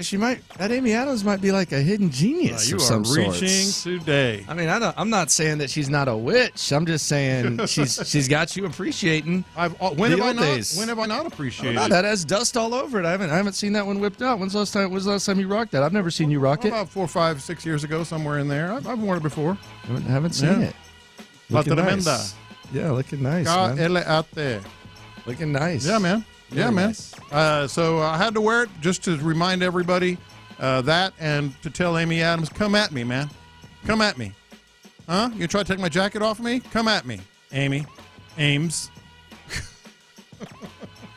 I can't wait for this week to be over. I can't wait for this game. I'm just ready for them to go out there, battle, and get this boomer stuff over with. It is not boomer stuff. I don't know why you keep saying that. This stuff. I'm just ready to move on. I'm ready for the game, man. Yeah. You're reaching again. I'm ready for the game. It's not boomer stuff. Ready for it. It is Houston stuff. Very ready for it, man. Yeah. You like it. I can tell you like it. No, I just... It even has my name on it. It's dusty. I just didn't know. Well, it's 30 years old. I mean, I haven't been out of the closet in... About 5 30 or 6 years. It's been a while. See that? Got my monogram name on it. Oh, look at that. Customized. They did it right over at enjoying that. La Tremenda. Nice jacket there. Thank you, sir. Very nice. Biggie? I like it, man. Yeah. It's dope. It's dope. It's good. It says 90s from the word go. That's for dang sure, that jacket. It is absolutely from the 90s. 100. So it looks like we're probably a little Davis Mills action. D'Amico Ryans gave the update yesterday. It looks like CJ still trying to find his way. So Davis Mills time appears to be a reality on Sunday. Got Mike Vrabel on the opposing sidelines, Tim Kelly on the opposing sidelines. There's a lot of connections here, along with the Houston, the Oilers, and all that. And this is going to be a grudge match. Can I say must win? Am I allowed to? Is that okay, or do I need to?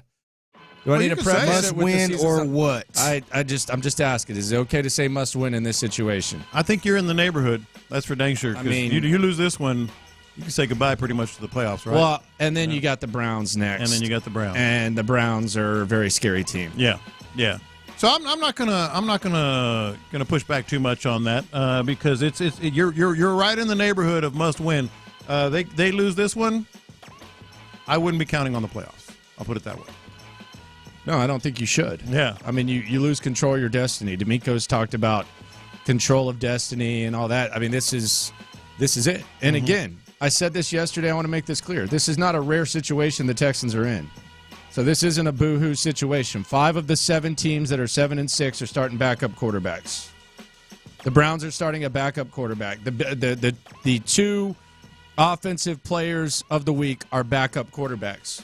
You're gonna have to win with your backup quarterback every once in a while. That's just the danger that's played, and quite often it's going to be a season-ending injury. So They got their opportunity. Bobby Slowick, he's going to speak today. I don't know if I want to even hear his voice, quite frankly, at this point. We'll hear what he has to say for himself. I need to see those actions on Sunday, but right now you're basically at the mercy of Davis Mills, Bobby Slowick, and D'Amico Ryan's defense, which, let's be honest, they got their ass kicked as bad as anyone against the Jets on Sunday. Yeah, I understand being down on Bobby Slowick a little bit. He's got to, as you said, it's all about that action, boss, and it's about time to get it done, because there is. We just talked about it. Like if you're ever gonna get it done and figure it out with a backup quarterback and backups elsewhere, like the timing of it is the most important part. Like this is the time. This is the time that you better get it done if you're the offensive coordinator, and frankly, defensive Matt Burke and D'Amico Ryans as well. Like I'm more concerned about them than anything, because I mean that. I was thinking about this yesterday, and I was thinking about the Jets game, and I'm just feel like I don't feel like what actually happened is being acknowledged, because yesterday I heard Sean and Seth, and they were talking about eating cheese, and Seth told the story about, me and my wife had a talk about changing routine after we had the baby, and I had to refocus. I think if that Texans team plays that Jets team 10 times, I think they get their ass kicked 7 out of 10. Maybe not think they lose 7 out of 10. And listen to what I'm saying. You're talking about that performance. I'm talking about that personnel. If that Texans team plays that Jets team 10 times, I think they get their ass kicked 7 times. And keep in mind, I'm saying there's no Nico Collins, there's no Tank Dell, there's no Dalton Schultz, and there's no Blake Cashman. That Texans team right there, without those guys, with that Jets team, which is a really good defense, they got by far the 2 best skill position guys on the field in Breece Hall, because remember, Nico and Tank and Schultz are out. That Jets team lines up and kicks the Texans' ass 7 out of 10 times. I think it's as simple. Maybe I'm giving them excuses for injuries, but I don't look at this as like they had to dig deep. Now, do you want to lose by 24 points? No. I mean, that's not what's going to happen. But I think they lose that game to that team more times than not. I think we're treating the Texans as if they were full strength the other day, and as if the Jets don't have a good defense. So I don't know if that makes you feel better or worse, because you're probably gonna have that same squad against the Titans minus one of the best quarterbacks in the NFL. So maybe that means that the coaches, they dig deeper and they try to figure something out. But that's how I look at this game. I don't look at it as, hey guys, you guys need to refocus. I look at it as they just got massed around by a team that was just built a lot better than they are without the pieces that they had. I mean, there's 2 of the top 15 receivers in the league yardage-wise. Yeah.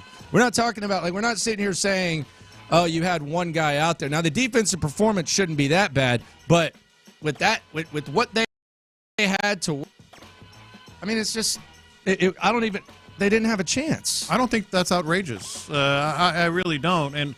And I could argue, I get the other side because it's C.J. Stroud, but I could argue that losing Will Anderson is almost as bad, if not as bad, because of the defense. And then Will limped off the field too. Yeah. So there you go. Because you're facing Derrick Henry, man, and I know he's not quite. Who's that?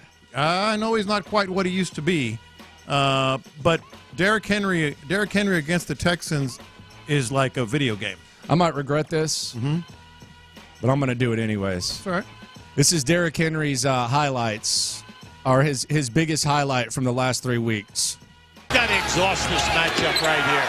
Olajuwon from the same spot, and despite the offensive problems for Toronto in the first quarter, they're on a 6-0 run. That's Olajuwon on the Raptors. That ain't Derrick Henry. That's Olajuwon on the damn Raptors. You can mark this. It might be something where I eat crow. That's Olajuwon on the damn Raptors. That ain't Derrick Henry, sir.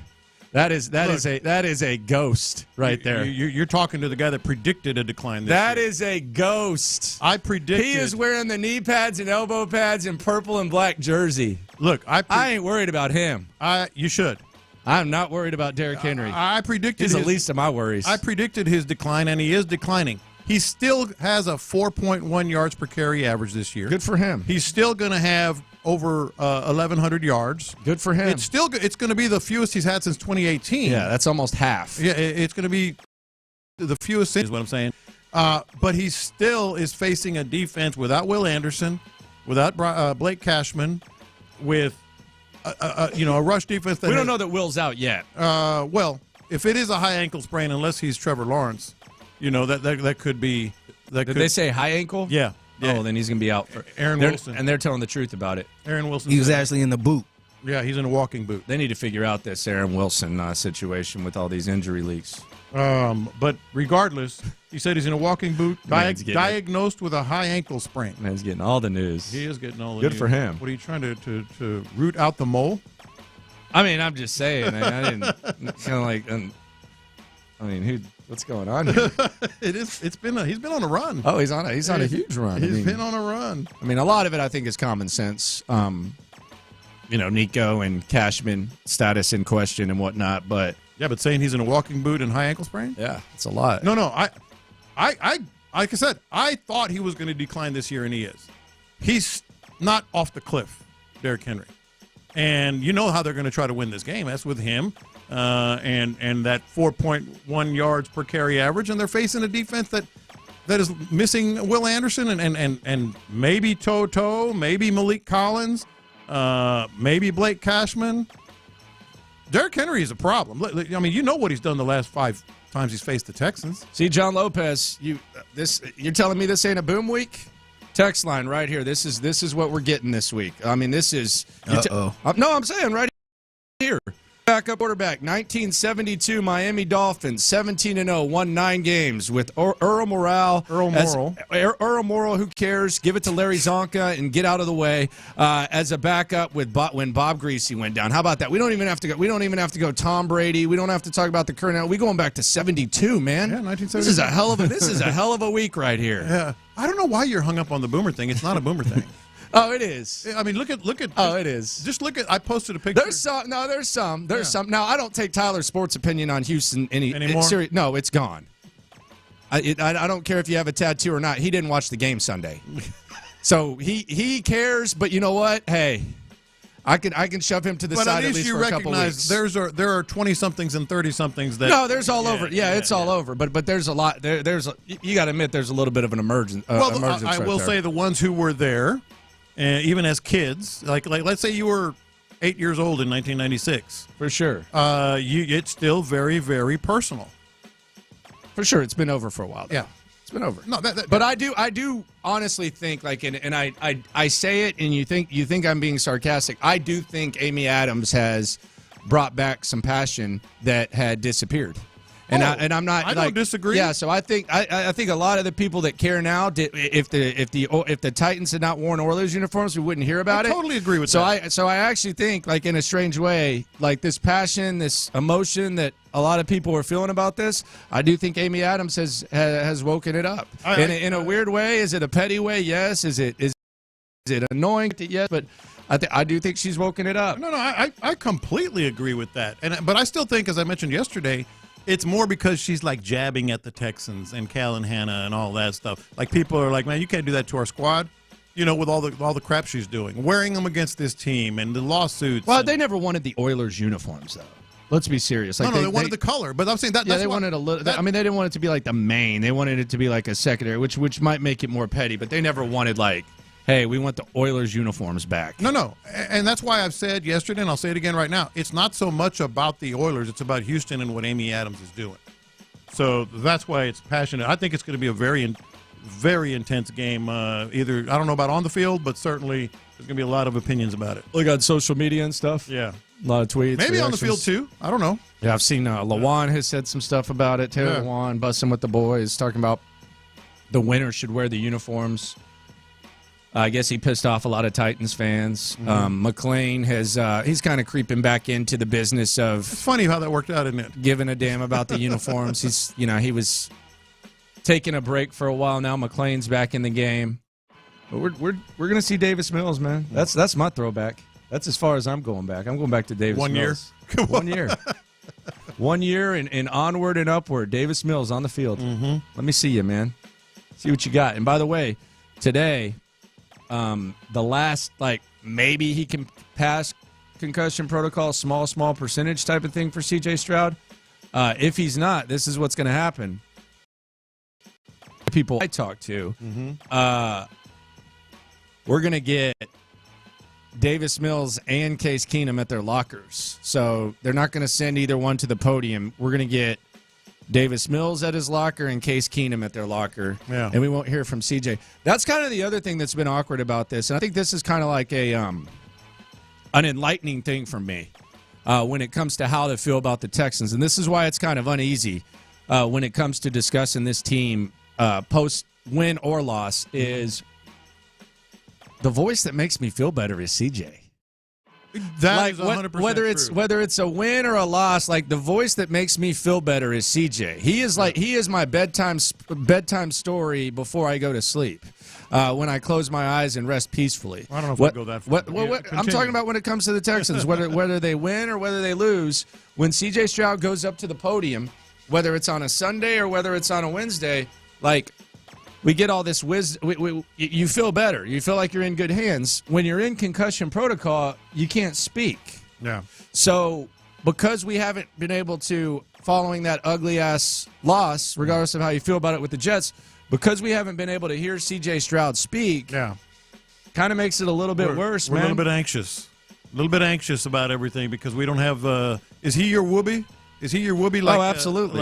Was it Bregman was your whoopee? He's the whoopee. He's the straw that stirs the drink. He's all that. Yeah. No, the Astros were my whoopee. Like Astros as a whole. Yeah. And now I can't even hear from the guy, man. Mm-hmm. I don't know if he's arms up. Well. And he's not living on social media. I mean, he doesn't do that like a lot of the other guys on this squad, so he's doing his thing. What's going on with that anyway? No idea. Yeah, you do. No, I really don't know. I see it when I see it. I have no idea. Howard up to? I think he's trying to get subscribers or something. By the way, how did his Jets-Texans preview that he asked about go? Tytus Howard. Wasn't he asking for ideas or something? He was going to break it down? I'd love to hear that breakdown. So. Oh, my God. I would love to hear that breakdown. We need to check out his channel. See what he's talking about. I want to go back and listen to his Jets breakdown. For real, if there is the channel. I want to check that out. Goodness gracious. You probably feel like ain't no point in breaking all that down. You don't want to get negative and all that stuff. Probably makes Jerry Rice analysis sound like Ryan Clark. Oh, God. God. I don't know about that. Just get me to this game, please. I can't wait for the game, man. I'm ready for the game, man. I think it's going to be intense. Get me to the damn game. It's going to be intense in the stands. It's going to be intense because a lot of Texans fans travel to Nashville. The commentary, during and after is going to be awesome. I think this is going to be one of the more entertaining games. This is can't miss, man. Hey, Tyler, this is can't miss. What's Tyler doing? Is he going to play? What's Tyler doing Sunday? He's going to play. I almost cussed. He going to play freaking pickleball with some? Does he have a blind date to play pickleball? Hey, H-Town, I got my sleeve filled. You don't watch the games. You know that new movie's coming out. I don't know. Go to the theater. But I had earpods on. I got my sleeve though. Yeah. It's like that deadbeat dad who doesn't see his name tattooed on his damn forehead or something like that. Yeah. Hey, good job, man. You must be great. Missed the damn game. Goodness gracious. Coming up, Lopez says there might be something worse than playing without CJ. I got to hear this. Yeah. I really got to hear this.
In the Loop with John Lopez and Landry Locker is presented by La Michoacana Meat Market. Faggy has hit him big time.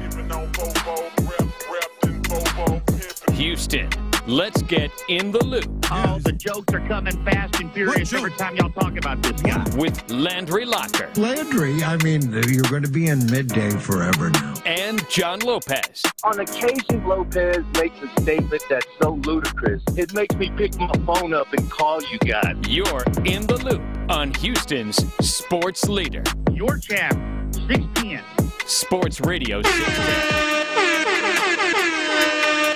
Lopez says there might be something worse than playing without C.J. Stroud for the Texans on Sunday. I got to hear this. I got to hear this trash. I got to hear this trash. I never say your takes are trash. Well, yeah, you do, but it's okay. Sometimes they are, and it's okay. So we'll get into that in a sec. I want y'all to hear the best of Derrick Henry in a sec. But first, on the text line, someone asked, Week 15 begins today.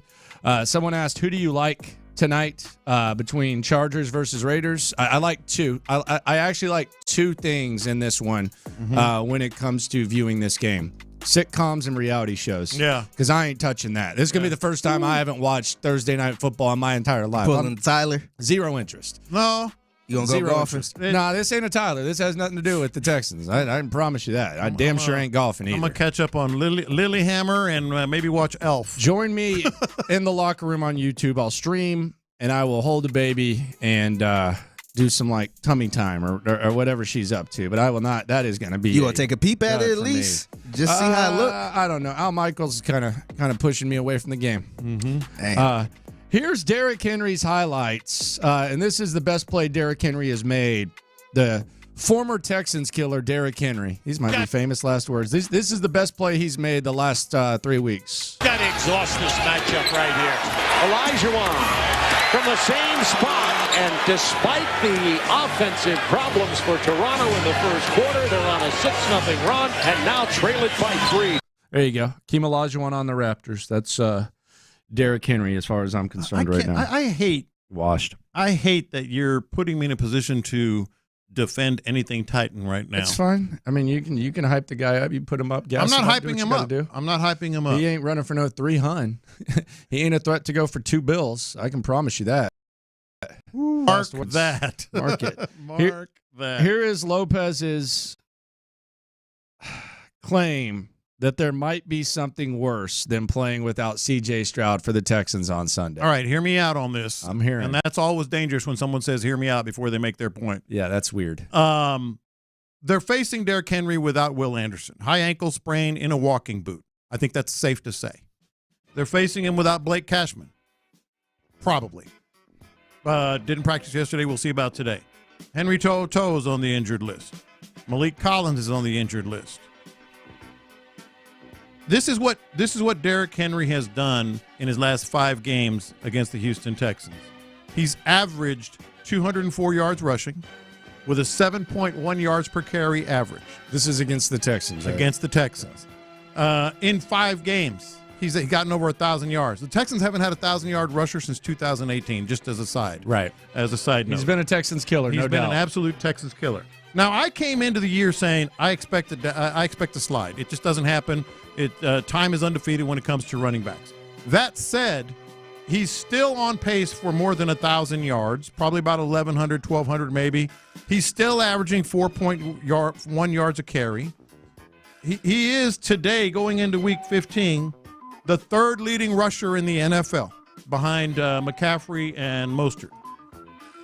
So Derrick Henry is on the decline, but he's still freaking Derrick Henry. And you're facing that shorthanded defense. And then there's this. Who do you have to replace Anderson? Derek Barnett and Jerry Hughes. Okay. Barnett has played in 2 games and has 2 tackles. Jerry Hughes is good, veteran, all that stuff, but his weakness has always been against the run, and he's a little bit undersized. Yeah. I mean, this is arguably as big, if not bigger, than not having CJ. Well, only because of how the game figures to be played out. You're facing the Titans. How are they going to play? Vrabel, I'm about to tell you. Vrabel, defense, rushing the ball. I don't think this is going to be an over-type game. This isn't going to be a high-scoring affair. So when you consider that, and if you're saying, hey, Davis Mills, just as I was saying yesterday, just one game, just do your job, don't do anything stupid, etc. It's going to come down to defense against Derrick Henry. It is. Yeah. It just I feel good about that. I mean, feel good about that. Given everything that I just told you I'm about fine him, with that. Third leading rusher in the league. Yeah, I mean, it's not ideal. You're going to be missing one of the best run-stopping DNs in Will Anderson and Cashman. I think Cashman's value is really all over the place, but I think against the pass is very heavy. I actually think these linebackers are decent against the run. I don't. If you want to make Will Levis beat you, I feel comfortable that Derek Stingley can go battle with DeAndre Hopkins, as I do Steven Nelson. I feel that they can hold their own, and then I think they're very, very limited at the receiving position. If not for a flukish collapse by the Dolphins, I mean, that was one of the worst performances of the year by the Titans. So I'm not terrified of that. Now, if we start talking about the Texans offense, I mean, I'm not going to sell that. Mm-hmm. That could be a problem. But as far as Henry and, at least making him a shell of what he once was against the Texans, I feel confident that D'Amico can figure something out there. See, I think D'Amico can. See, what I'm hearing is you don't trust D'Amico to overcome these flaws. Well, I mean, I trust D'Amico as a coordinator. I mean, look at his track record. It speaks for itself. Look at his last game, though. But what's happened, and they're shorthanded, and it's Derrick Henry, and this game's probably going to be, an ugly type physical game. That speaks, and Breece Hall, was having success. Yeah, but Breece Hall is a much better receiver than Derrick Henry. He is a better receiver than Henry. There's no question about that. But no, this is going to be another. He's rushed for 250 against this team, 204, 212, 211. Can I here's the other thing that I think is really encouraging. We'll get to this on the back end. Should we be looking at last week as a positive when it comes to hope for the Houston Texans? I'll explain that. We'll also talk about the perfect scenario and go back in time with John Lopez. By the way, Andre Johnson going to join us at 1:45.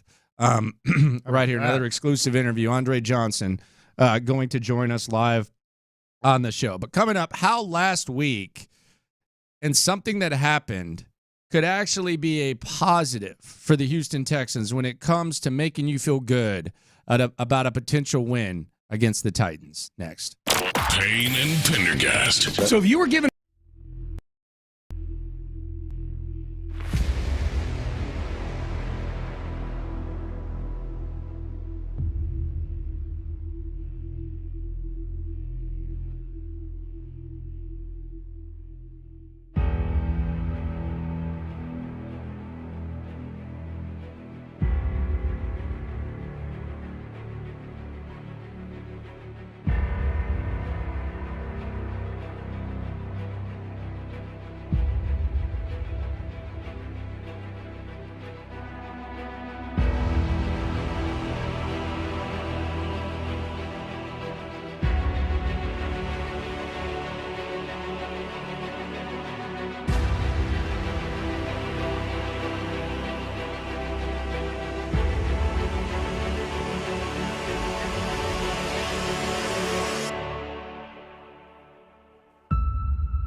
Massachusetts, or call 1-877-8-HOPE-NY or text HOPE-NY in New York.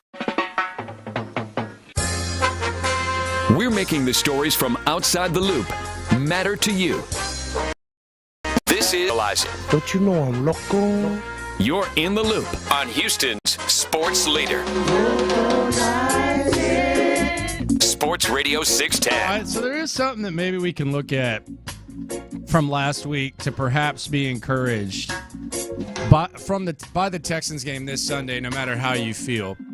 And it's actually a lesson that we put into practice earlier this year as well. So it's kind of undefeated. It's not a given. I'm not going to sit here and say, throw the car keys on the table and bet them on the Texans. But there is something that happened last week and happened earlier in the season that's happening that might make you feel optimistic about the Texans, and that's what's happening with the point spread. Go back to the Jags game when nobody expected the Texans to beat the Jags. The Texans started out as a 7-point favorite. They then fell down to a 7-point dog. They then fell down to a 3.5-point dog. Mm-hmm. And we were asking ourselves, what the F is going on here? Yeah. Like, this just seems like a sucker bet. It seems like they want you to take Jacksonville, and a lot of people did. And the Texans ended up not only winning the game, they ended up throttling the Jags. Same thing with the Jets last week. The Jets started out as a 7-point dog. Then it went down, the line went down to 3. And the Jets ended up throttling the Texans. So it seemed like they were begging you to take the Texans over the dog-butted Jets. Zach Wilson didn't want to play. Remember we were talking about last week? Zach Wilson doesn't want to play. Oh my God. What are they going to do here? Is this, now looking at this line, and the Tennessee Titans have gone up to a 3-point favorite. It started out as Texans favored. It started out as Texans favored by 1. Yeah. And now Tennessee has gone up to a 3-point favorite. And a lot of times what they try to do in Vegas, and this is just kind of the follow the money lesson, and now it's down to 2.5. So the Titans are just favored by 2.5. But a lot of times in Vegas, like when they lay out lines, it's all right, the Cowboys is going to be skewed, the Steelers is going to be skewed, the Packers is going to be skewed because people are going to bet on them. Yeah. It's the same thing with Alabama now. Mm-hmm. People are going to bet on them. But they're also looking for like the most simple-minded bets that they can possibly get. And that a lot of times common sense is not how it works in the betting line because they know all these variables. So if let's just say I'm some jamoke and I'm going to make a bet on the Texans-Titans. Here's what I'm thinking. Okay, the Texans just got whooped by the Jets. They don't have their quarterback. The Titans just beat the Miami Dolphins on Monday Night Football. 2.5 points seems like a no-brainer. Mm-hmm. I'm going to put 200 on that. And I think I'm not saying it's not logical thinking. I'm just saying a lot of times when you think logical thinking, you factor that in, it doesn't work out. So I'm following this money. A lot of times I'm maybe too aware of the betting line. Yeah. But if I'm looking at this and I'm a skeptic that might wager a little bit more than the average fan, I'm looking at this and saying, okay, they want you to bet on the Titans. Yep. Like they are begging you to bet on the Titans minus 2.5. And based on what we've seen and based on what we've already known and based on the concept, the journalism / life concept of following the money, that to me tells me something's going on here to where Texans have a pretty decent shot. Logical. Very logical. So do you want to take the Texans minus 2.5? I do not. Okay. Plus 2.5, right? I do not. I feel as if there are just way too many things pointing toward the Titans. I want the Texans to win this game so bad. So badly I want the Texans to win this game.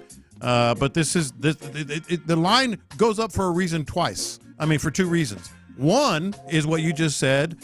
The other is just for money purposes, like just to balance the money. So who's betting on the Texans? I'm not doing it. I'm not sitting here telling you to hammer the Texans. But my thing is, who in their right mind is going to bet on the Texans? Just like last week, like who in their right mind was going to bet on the Jets and who in their right mind was going to bet on the Jags? I'm not sitting here saying. I'm just saying like. It makes so much sense to bet on the Titans based on what's happened the last 6-7 days to where you think they're telling you something. Something's going on. They're laying a trap. Something's going on. Something is going on. Something's going on with that bread. We said this last week. Yeah. I said, man, I am Terrified. I was a little more scared than you about this game.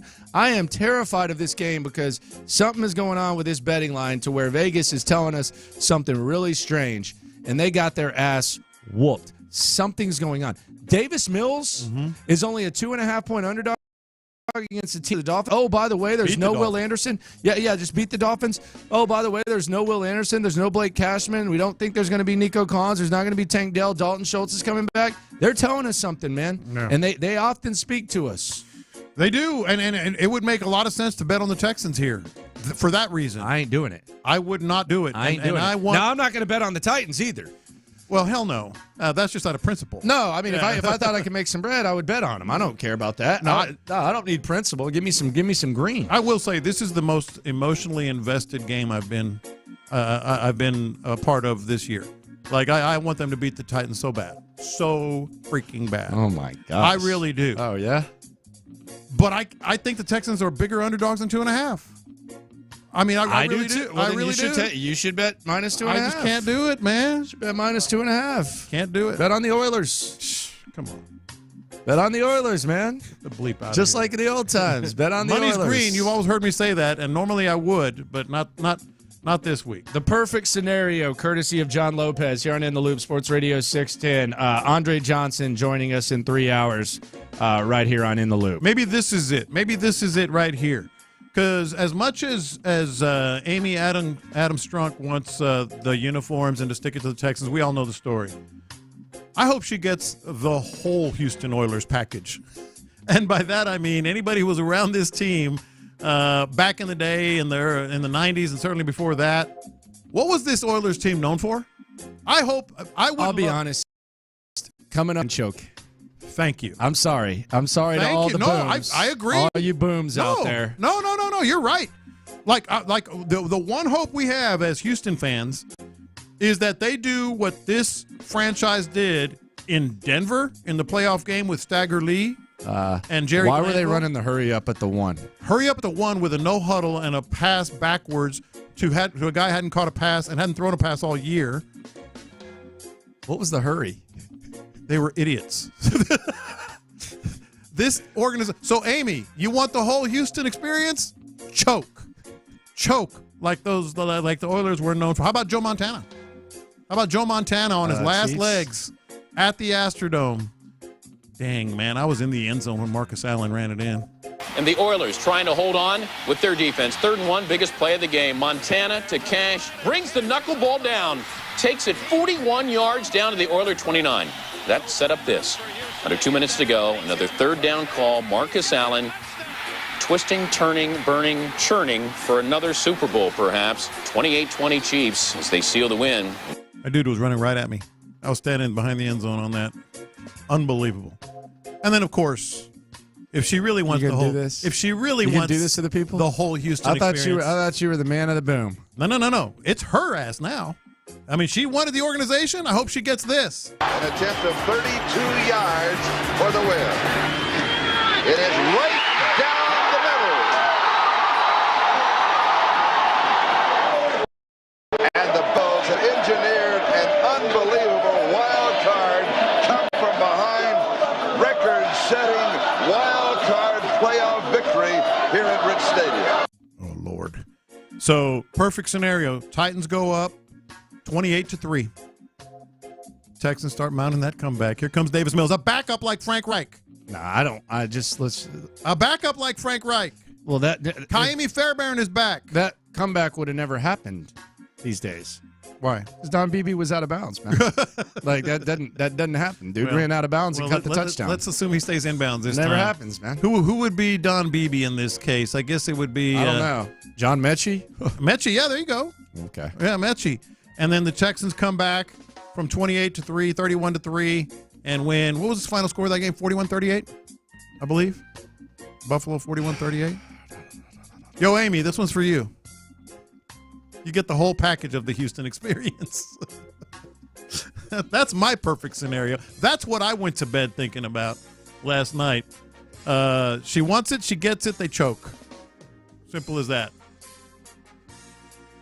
People are mad at you for this, man. No, they're not. I think they want it. Oh, they're mad at me for wanting. First of all, don't say how cruel are y'all. I had nothing to do with this. Okay? Yeah.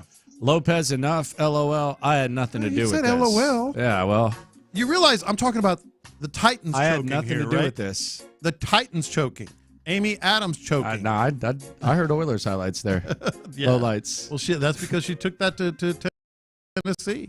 I want to have the complete Houston sports fan experience. Oh, I love Houston so much. It was so important to me. Yeah, obviously. Obviously, you care about the people of Houston. She stinks. She stinks. I can't believe McLean's not going now. What is that? Dude, is he going because the Titans aren't good? Because the Texans have a lot to play for. Like, McLean's not going now. He said, I think so, man. Well, I mean, he literally said here on the show, he said, I'm not going because I thought this was going to be a bigger game. This is one of the biggest games for the Texans. It's the biggest game of the year. No, it's the biggest game of the year. Dude, if they win, they're in control of their playoff destiny. If they lose, they're probably out. Now, the Titans, they don't have much to play for. I think he's kind of showing himself by not making the trip now. I said it before. He don't want that heat. He don't want to be in the middle of all this. Biggie, is he showing himself? Yeah. I mean, I think so. I went back and thought about it, and I'm like, okay. You know what this is? I think so. This is a big game. If the Titans this is a big game. If the Titans was good and the Houston Texans was good, he will be there. I think if the Titans were good and the Texans weren't, he'd still be there. You know what this is? It's my take. His parents are getting a divorce. And he just, I don't want it. I don't want to be a part of this. Just y'all, you know, he's just having like, you know how what kind of analogy is that? It's a great analogy. Like when a kid sees his parents arguing. He don't want to pick either side. He don't want to pick a side. But he already has. I mean, and he is with his actions. But he is with his actions. Yeah. He already has. But he says he has. So he's going with his dad. Yeah. Or his mom, Amy. Oh, wow. Yeah. He's choosing Bob. Rest in peace. He's already chosen Amy over Bob. See, football daddy, analogy, football mommy. No, because he had already picked. He's not staying out. He's trying to stay out afterwards. He's saying he's not picking. Yeah, I mean, when mom picks him up for the split custody, it's I don't like living with dad. And then when dad picks him up, Yeah. but he wants. I'm going to mom's house. Yeah. He wants to live with mom. I'm going to dad's house. I want to live with mom. 100%. Coming up, the storylines that perhaps have been buried: Texans versus Titans, grudge match central. Let's take a look at some of the other things that maybe we aren't talking about enough. Let we go. Join the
All right. Texans, Titans. We know the headlines that we've been talking about. We've been talking about uniforms and CJ Stroud. And we'll get 100%. There will be no speculation, and there probably isn't at this moment, but we will know 100% certain within the next 60 to 90 minutes if CJ Stroud has any chance of playing. But other storylines here. Figgy brought this up in pre-show discussion. Nobody's even talking about DeAndre Hopkins at this point. Like, that's not even like a big-time storyline. DeAndre Hopkins is getting that. Nobody's talking about it, and the Texans are taking on DeAndre Hopkins in the Oiler uniform. This is maybe like a seventh, fifth. I don't know, like in that range of storylines. It's like legitimately, like literally, not talked about until we haven't talked about it all week. We literally not talked about until just now. That DeAndre Hopkins. We talked about the decline in Derrick Henry more. Yes, yes, and when we were like in the off season and coming into this season, we all thought that was going to be a big part of it, But I guess that's a byproduct of everything else that has happened between this game and the importance of it, et cetera. Yeah, and then you have Tim Kelly. Tim Kelly's the offensive coordinator for the. He's getting a lot of camera time on Monday night, man. Yeah. Old Tim Kelly. We talked about him more. Sitting there hunched over. Tim Kelly. He's going to be the guy who followed around Bill O'Brien for, I want to say, over a decade.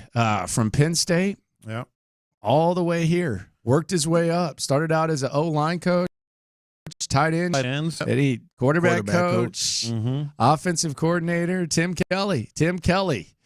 Calling plays for the Tennessee Titans. Haven't talked about that. Mike Vrabel, assistant here.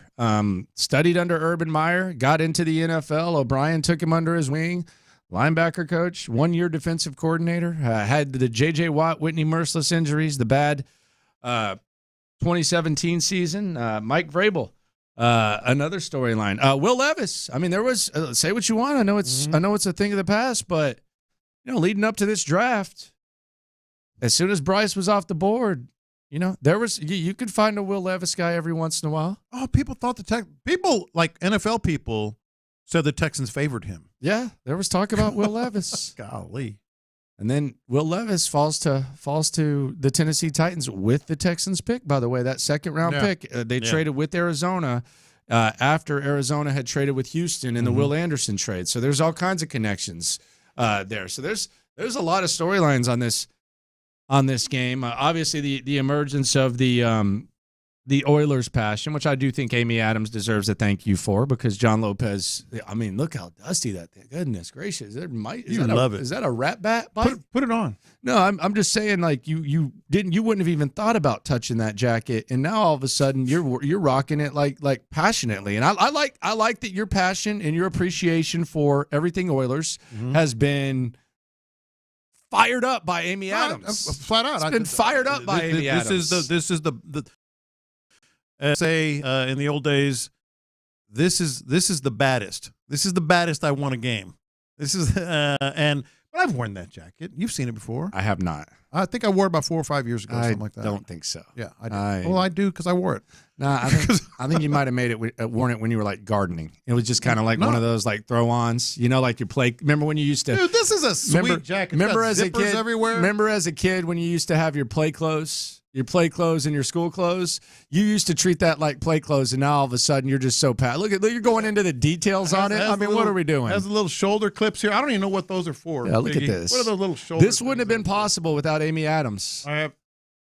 This was pre-Amy Adams. No, I'm talking about it would have just died. No, I wore this jacket before to do gardening. No, I think it was on an ugly fishing day. No, you rocked that. Now it's right at the front. Look at that. You want it right there with the 5. Like it. I don't like it that much. Yeah, you do. Nah, it looks like just a standard giveaway. What? We bought those. The radio station got them for us. The broadcast team. Yeah, I know they were giveaways. There's only 4 or 5 of those in existence. Okay, who else has one? McLean and Enrique Vasquez, who still does Texans games. He got one. Shout out to him. That's my man. Yeah. He was on the broadcast team. Good ass dude. A couple of other guys, and the producer. Oh, him? Joe. Too common for Lopez, What the man. hell was his name? Too common for Lopez, man. Why am I drawing a blank? Who's going to be in charge of the cap? Chris Olsen's job. Kevin. He hired me. Okay, well, Joe. You seem grateful. Joe. You seem grateful, and his name's probably not even Joe. No, it is. It's Joe. To be honest, It's definitely Joe. God, you're an ungrateful SOB, I man. guess so. I don't know. I forgot. Oh, this is embarrassing. I did the pregame and halftime, and Joe hired me. I was very appreciative. So that's the only people who have the jackets? I think 5 people. 4 or 5 people. Joe? Joe was one of them. All right. Shout out to Joe. Landry Locker, John Lopez, Figgy Landry and John and Edward. Shout out to Joe. How many people don't know your name is Edward? A lot. Yeah. I had people in my family that didn't even know that. Didn't even know I was named after my father. What's your middle name? Boyce. Boyce. Is there anything weirder than when people are ashamed of their middle name? No. Yeah. I don't want to tell you. It's because they That's your middle name. It's all good. Doesn't matter. My mom called me just by my middle name till I know a lot of people that go by their middle name. My mom did until I was like in 1st or 2nd grade. She called me Philip. Can you imagine me as a Philip? Where'd Philip come from? Funny story. You want to hear a funny story? When I was getting born, my dad wanted me to name me William, and my mom wanted to name me Juan, like actual Juan Lopez, not John. Probably would have guessed that would have been an option, but that's just me. I wonder why. I thought Juan would be in. You look like a Juan. Was Jose? Jose. Race car! I'm just guessing. I don't know. I'm just going off the dome. But you know my middle Juan name? Lopez. Yeah. My middle name is spelled with 1 L, not 2. Philip with 1 L. Okay. And the reason for that is because my dad used to like John Philip Sousa music. You know, never heard of him. Patriotic music. You know John Philip Sousa. Never heard of him. Trust me, you've heard all his songs. Yeah, I just had never heard of him. So they were listening to a John Philip Sousa album, and they said, you know what? Let's compromise. Instead of Juan John, and we'll call it John Philip. So there you go. I was named. So you was named after him. I was named after John Philip Sousa. Okay. Yeah. You know his songs.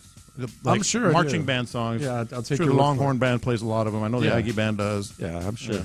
For sure. Yeah. Look forward to that. Well, there you go. I was named after a composer. I'll peep that, man. Yeah.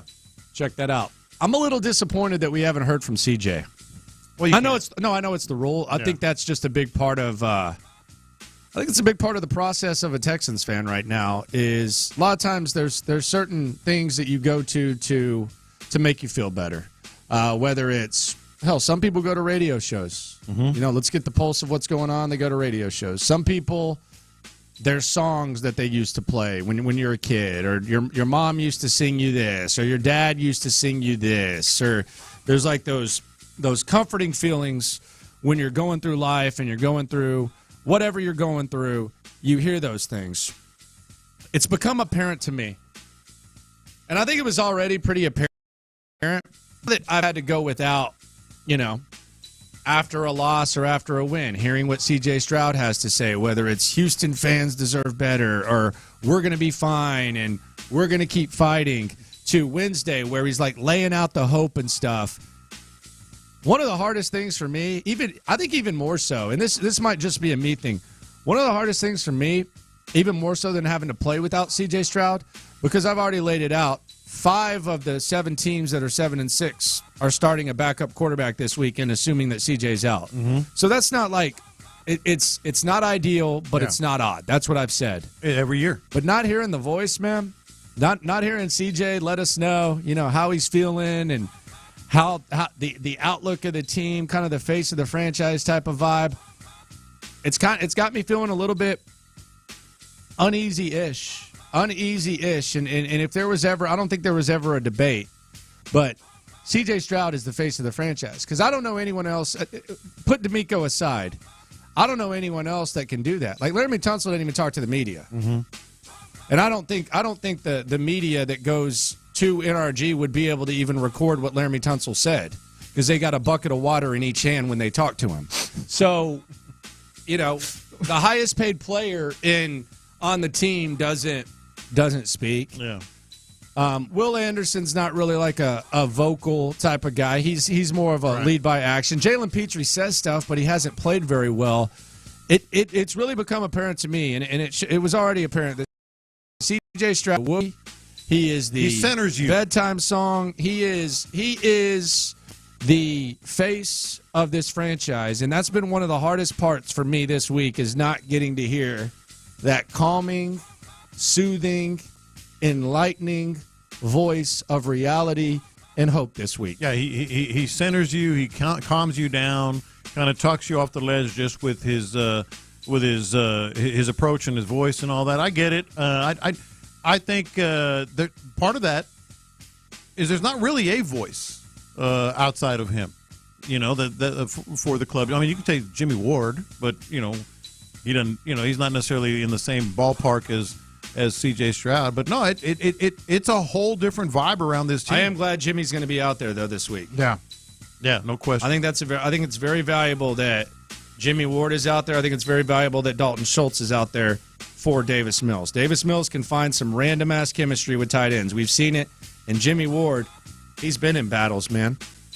Hell, Jimmy Ward was on a team where they went to the Super Bowl with Jimmy Garoppolo, and then they damn near went to a Super Bowl with Brock Purdy. Mm-hmm.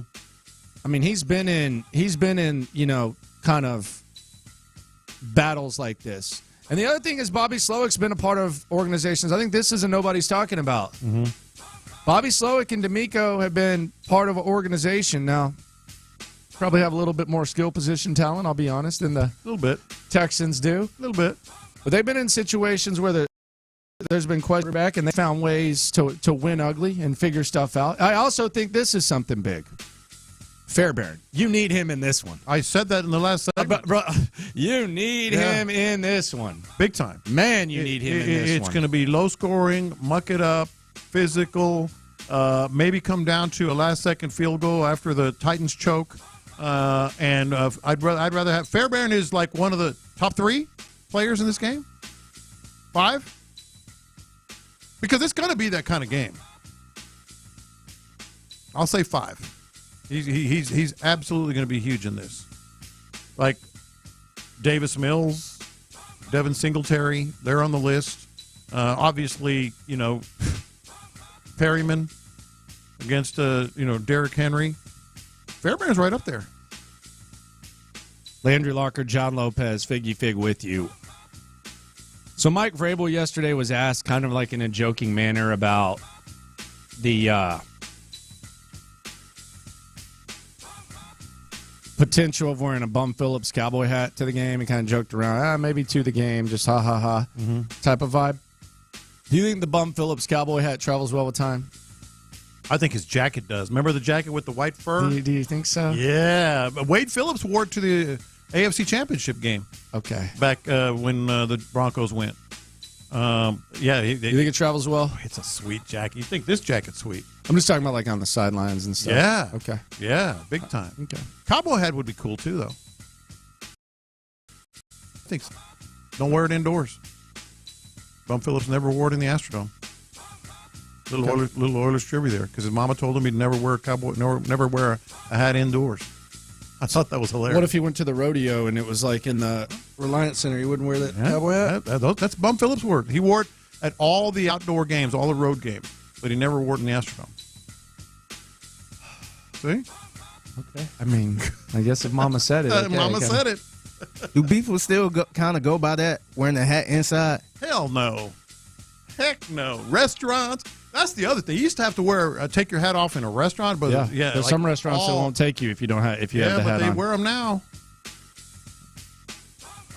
We wear hats in here sometimes. Shoot, some people wear hats in my church. Oh wow!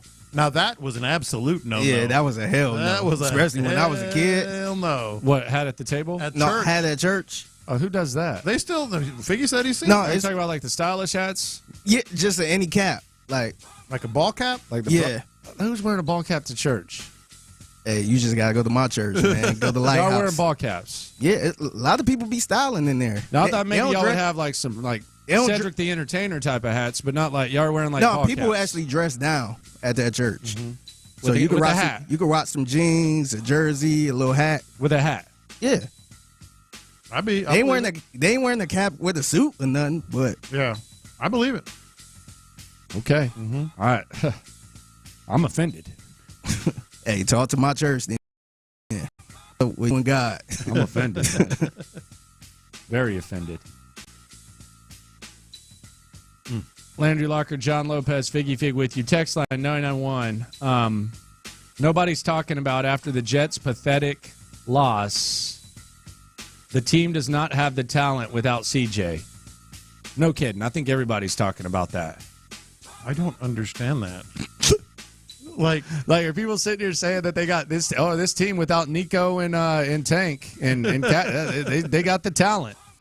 I think everybody's talking about that, sir. Mm-hmm. This is my favorite one. Wait a minute. Figgy's dad is named Figgy too? Nah. Coming up, one of our co-workers, he threw out a question. We kind of touched on this yesterday.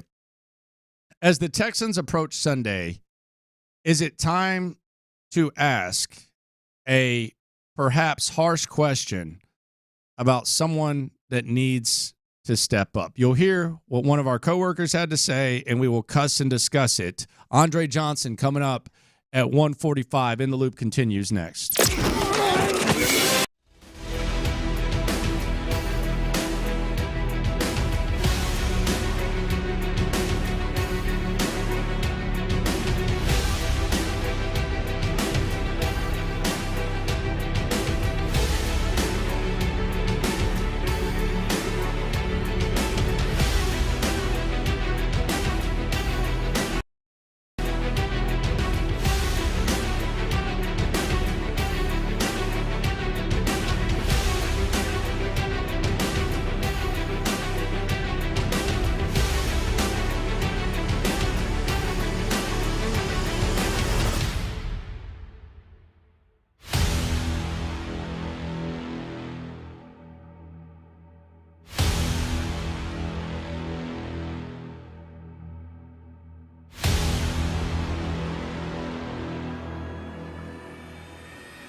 Houston's sports leader. Sports Radio 610.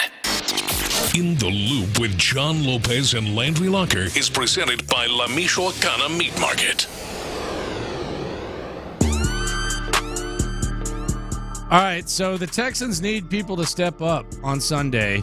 We should get a much more clear picture of who's going to play very shortly. We know Tank Dell's not going to. The status of Nico Collins, I guess, in doubt, but there is like a ray of hope. CJ Stroud in doubt. So you need guys to step up. You need guys like Noah Brown to step up. You need guys like Dalton Schultz and Brevin Jordan. You need them to step up. There's been times where they have. Mm-hmm. John Mechie, though, second year in the NFL. We know the story. He's been through a lot. He hasn't really, and his opportunity, he had a big opportunity on Sunday, but he hasn't really stepped up as much as many had hoped. He's been unable to make himself a part of things when things are going well, and when the next man up is needed. We haven't seen much from John Mechie. And Ron the Show Hughley, who follows us 2 to 6, Ron Hughley, he brought this question up, and I think it's a very fair question. And I think John Mechie thinks this is a very fair question. Is there a John Mechie problem right now when it comes to the Texans needing playmakers to step up? Here, I'll get into what I think needs to be looked at and how I look at John Mechie, and Lopez, you and Figgy will as well. But this is what Show brought up yesterday about John Mechie. He just couldn't gain a lick of separation. I don't know if it was the weather or the field. I don't know what it was. Mm-hmm. But he just couldn't get any lick of separation. There were times where the ball touched him, and as soon as contact was made, he couldn't complete the catch. We understand everything that goes around that surrounds John Mechie. But, I mean, if we really look at it's a second-round pick that you are kind of in need of right now, and what he's showing you at this point. Is it too early to call this a potential problem, or do you think we're in a spot right now that the Texans have a John Mechie problem, a second-round pick that they just may not get a lot of production out of? And the reason why I'm leaning yes, this is hard to do. When you draft John Mechie, a second-round pick, the only skilled player that they have drafted in the top 2 rounds with all of these picks they've had over the last couple of seasons. John Mechie, you draft him in the second round. What is your expectation? A second-round draft pick that's a wide receiver, what would be your expectation? And for me, my expectation would be an NFL 2 at the very least. It is really hard for me to see. I'm not saying it's over. Mm-hmm. It's really hard for me to see that he is going to live up to the expectations that I would have for a second-round pick wide receiver. And before we get into that, I think it's important to note that we've had John Mechie on the show. We like John Mechie. We get along with John Mechie. And John Mechie, despite what he went through last year, going through chemo and stuff, he himself told us, and this is John Mechie in his own words, he told us he's ready to be evaluated like an NFL player and kind of put the past in the past. Here's John Mechie himself. Is there ever a time where you kind of get tired of talking about it and you just want to focus on, hey, I'm ready to play some ball? Yeah. I would say I'm locked and loaded. It's definitely a part of who I am. I understand that. That is now my story, and I'll always be a part of who I am. But the fact that I'm able to be back on the field, I'm ready to go 1,000%. All right, there you go. So with that said, do you believe that John Mechie, if we're just talking about what they need from him, especially more so now than ever, do you believe that John Mechie can step up and give them what they need? No, not right now. I mean, but not right now. The best thing you can do for John Mechie, and I think he would tell you this, is just treat him like any other player. There is no way. We all know what the backstory is. We all know that he's had knee injuries as well, or a knee injury, an ACL. I think the best. I wouldn't want to be treated like, oh well, yeah, I wouldn't want that. Yeah, whether it's this job or an NFL job or whatever. I think the best thing you can do is treat him like anyone else. So with that, and that's what he wants. Yeah. So with that said, if you treat him like anyone else, not only was he a second-round pick, as Show pointed out, he was 44th overall. Like, that's high. You traded up for him. That's a high pick at a skill position, a position of need still a position of need. And this is the last part that I think is important. You've got an opportunity here. We talked about this last week, and we're certainly talking about it this week. Like you've got a chance with the door open. We mentioned it with Brevin Jordan. Remember, what did Brevin Jordan say? Hell yes, this is the biggest game of my life, and then he produced. When we asked John Mechie about it, he didn't want to get into it too much, but hell yes, that was the biggest game and an opportunity for him, and even more so this week because you're even more shorthanded. Here's how I look at John Mechie, and this is I think a lot of people might be able to follow this. Rookies have 4-year contracts. Second-round picks have 4-year contracts. It's the same amount of time that the average guy is in high school, 9th through 12th. I look at John Mechie as a sophomore in high school right now, playing high school football, and he's just not ready for whatever the reason is to be on varsity. Yeah. He's just not ready to perform at the varsity level. Does that mean that you bail on him? No. Yeah. He could be back next year. He could come back like a lot of juniors do and figure it out. But right now, John Mechie is a sophomore in high school that is not producing to the point where I think I've adjusted my expectations to where I don't expect him to fill a Nico Collins, Tank Dell, Dalton Schultz type of void. I wonder if there's better alternatives on the practice squad that might be better equipped to produce, whether we're talking about Alex Bachman, who had a really good training camp, whether we're talking about Steven Sims, who we've seen in brief stints this year. I'm almost wondering if at this point you might need to just get rid of this notion that he's going to fill some sort of void that the top of the line guys are, and start asking yourself, is it a better option for like Bachman to come in and work the slot, or Steven Sims more so than John Mechie at this point? Because he's not getting separation. He's not catching the ball. And look, he hasn't played football for a long time, regardless of whether you're looking at him the same way or not. We can talk about the why, but we need to focus on the what, because they got to go out there and win a game. They don't have time to develop players. Like, players can naturally develop, but it has to be a situation where the Texans are right now. Now, the Texans last year, I would sit here and say, hey, play John Mechie. Hell, give him 85% of the snaps. Let's get John Mechie, implemented. And I heard Bajani talking about, maybe Bobby Slowick needs to get him in the game plan. Are you sure that that's in the best interest of this squad right now? Because this is not about the why anymore. This is about the what. And they need someone that can give Davis Mills on Sunday an opportunity to make some plays there, because they don't have guys that can do work on the outside. So if it's Bachman, if it's Sims, something like that. I know they just signed this Chase Cota fella from Oregon. I think that's how we need to look at the Mechie thing, because they need guys to step up. And again, this isn't closing the book on John Mechie at all. It's just where they are right now. I thought it was a fair conversation by Show, and I think it's a conversation that John Mechie wants to have. And two things that we've talked about this week is, all right, who would you expect to step up? We didn't even mention John Mechie. We mentioned Xavier Hutchinson. We mentioned Noah Brown. We mentioned Robert Woods.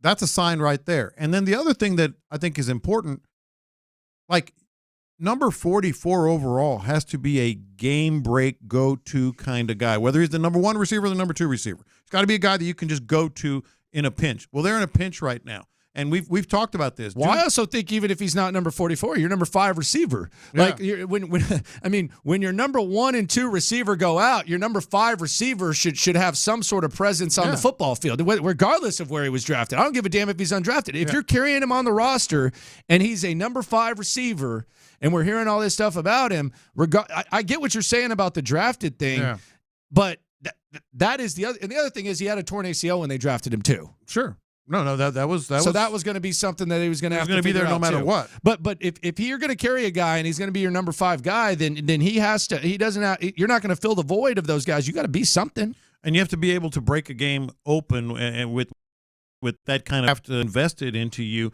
And we talked about this as well yesterday. Like, who's their go-to guy? It's going to be Dalton Schultz, hopefully. There's really nobody you can say, okay, that's it. On the text line, Landry Locker, John Lopez, Figgy Fig with you. Mechie is not why we lost to the Jets. No one played good. Why focus on him? Nobody said that. Yeah, nobody said that. Like, do you want us to just focus on why they lost to the Jets? I mean, we don't have enough time for that. What they need is guys to step up and fill the void of their best players. Yeah, that's always the weirdest thing. Like when you talk about something going wrong, team game, Landry. Hey, that's not the reason they lost. Man, of course there's other reasons. We was talking about him stepping up before the game. We had him on before the game. We were talking about the defense. We were talking about that type of stuff. John Mechie, they need more than they're getting from John Mechie, regardless of what your expectations are. Yeah. So that's just where we're at right now, and I think it's a fair thing to ask. I think it's a fair thing to expect. Couple hours away from Andre Johnson joining the show. You don't want to miss that. We'll speak to him. But coming up, let's get a C.J. Stroud update. Let's take a close look at the injury report that dropped yesterday, and let's look ahead as Week 15 begins tonight. The hits are lit next. Man, I can't tell you how great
Must open a new line on a $60 a month voice plan. First month service charge and tax to its sale. Fees, terms, and restrictions apply. See cricketvireless.com for details. Live from the Twin Peaks studios, Sports Radio 610 presents In the Loop with John Lopez and Landry Locker. Andre Johnson coming up in 2 hours here on In the Loop, Sports Radio 610. The Drive, they're live at Baytown. Buffalo Wild Wings in Baytown. How about that? Baytown always shows out when Sports Radio 610's on the road. The hits, though, damn, they're lit. Playing all the hits. These are the hot stories for listening In the Loop with Houston's sports leader, Sports Radio 610. D'Amico Ryans, he gave an update on C.J. Stroud. C.J. Stroud did not practice yesterday. Here was what D'Amico Ryans had to say. Yeah, C.J., he's getting a little bit better. We'll see how the week continues to go, but he is still in the concussion protocol. All right, there you go. So he's in the concussion protocol. 5 of 7, 7-6 teams will be starting backups this week. So we'll see what happens with CJ. Today will be clarity. There will be no mystery after today. If somehow CJ's out there throwing around, then there's a small maybe. If he doesn't practice today, get your Mills jerseys out and rock up. By the way, Tyler Miller needs to get that Davis Mills jersey. This is a Davis Mills jersey week. He sold it. Threw it away. He sold it? Threw it away. I'm about to say, who the hell bought that? Yeah. Dude. Oh, man. You should have kept that one, man. Davis Mills jersey, he threw it away. I still be seeing them people walking around with it. Of course. Damn, man. Have you had enough of this? Landry's giving up. Man. If there was ever a day to rock the Davis Mills jersey, this was it. Yeah. Where can I get a Davis Mills jersey? Can someone at NRG give me a Davis Mills jersey? I don't even wear player stuff. I'll wear a Davis Mills jersey this weekend. Why not? If anyone at NRG's listed, give me a Davis Mills jersey. We'll represent I'm sure it, they man. have a few lying around. We'll ride and die with them. I'm sure there's some lying Be around. able to get an authentic. Yeah. Oh, which one do you want? I got stacks of them on. Give me a Mills Give you the real one. Someone at NRG, text me. Yeah. Give me a Davis Mills jersey. Here, we'll throw in a Burkhead. We need one of those, by the way. We need a Burkhead jersey. We need a Burkhead. We met someone in Boston, big Burkhead guy. Our guy Jack at Massimino's. We need Burkhead stuff. If you have Burkhead anything laying around, autograph, we need it. But I need a Davis Mills jersey, please. Yes. I'm on the bandwagon, I think you'll be taken care of. Hook me up with the Davis Mills. You want 3 of them? Yeah. Home, road, and alternate. Let me get the red. Yeah. 6 starters on the injury report yesterday for the Texans. It's always the Wednesday injury report is kind of a grain of salt. It's a hint because there's a lot of vet days off. Yeah. But you have Will Anderson Jr. He has an ankle injury. He did not practice. Blake Cashman with a hamstring. He did not practice. Nico Collins with a calf. He did not practice. Those are 3 that you need to kind of worry about. Although we get the updated report shortly. Yeah. George Fant with the hip could be a veteran thing. That happened last week. Laramie Tunsil with the knee. Laramie Tunsil. Is Laramie Tunsil. And then Tavier Thomas with the hamstring. That's probably something to worry about. But the 2 offensive linemen I wouldn't be too concerned about. Guys that were limited in practice, Noah Brown, Malik Collins, Shaq Mason, Henry To'oTo'o, and Robert Woods. Wouldn't think too much of that. And then you had full participation, which is big. These are 2 big pieces right here that you don't usually look at. Kaimi Fairbairn and Dalton Schultz. Yeah. Massive. Schultz, they're both massive, but Schultz is going to be huge for obviously Davis Mills. But it's going to be an ugly, close game. Kaimi Fairbairn might be a hero, man. Might be a hero. God, I'm just glad I don't have to look at Amendola. And when he missed that extra point, I was like, oh God, this is awful. I just didn't like that. I knew it was over then. Yeah. I thought we had a chance when they scored. Yeah. I'm like, okay, they gonna pick it up a little bit. When he missed that, I'm like, yeah, it's it. It's over. It was bad. He's doing push-ups as we speak. Needs to do leg day.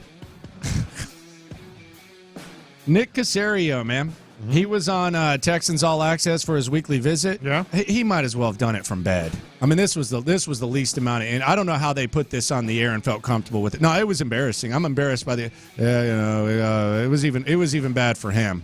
But even for him, it was bad. Yeah, I clipped out some of the yawns and stuff. But Just get some rest, man. Let Vandy and Harris break it down. I don't need to hear you sleep through a damn interview. Just don't do it if you don't want to do it. Dang. Here was Casario. I'm sorry. Yeah. Here was Casario on the Jets beatdown and how he felt about it. Yeah, bottom line is we just didn't execute the things that we needed to execute in the game. Credit to them, but we really didn't deserve to win because we didn't play well enough. So we have to make some corrections. It's just like any week, you kind of have to flush it regardless of the outcome and then prepare for the opponent, try to make some adjustments and modifications. Maybe ID some things that we can maybe fix. There'll be maybe some carryover. Otherwise, we kind of have to flip and focus on the Titans and what they do. Yeah. Sorry, I'm eating my strawberries and blueberries here so as we're going. All right. Yeah. Adjustment, fixing. Yeah. I will give them credit, though. Who, Vandy? Vandy and Harris. Yeah. It's only 12 minutes, 140. Oh, so, good. yeah, that's good. Nick Casario, Texans GM, them. joining us on the show. Nick, you okay on time right now? It's 12, huh?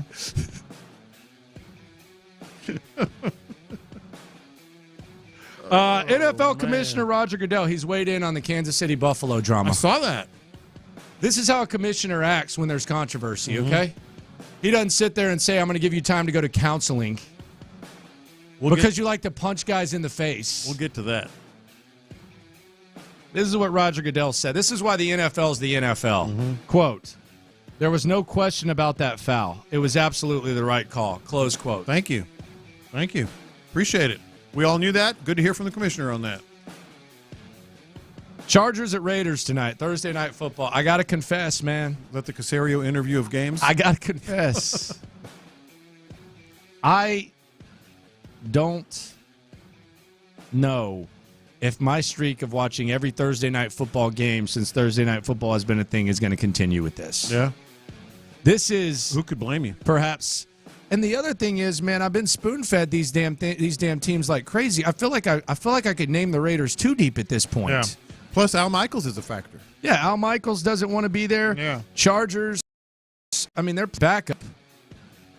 Brandon Staley's still on the sidelines For now. Yeah. Like I can't get pumped about Plus, this. I'm wrapping presents tonight.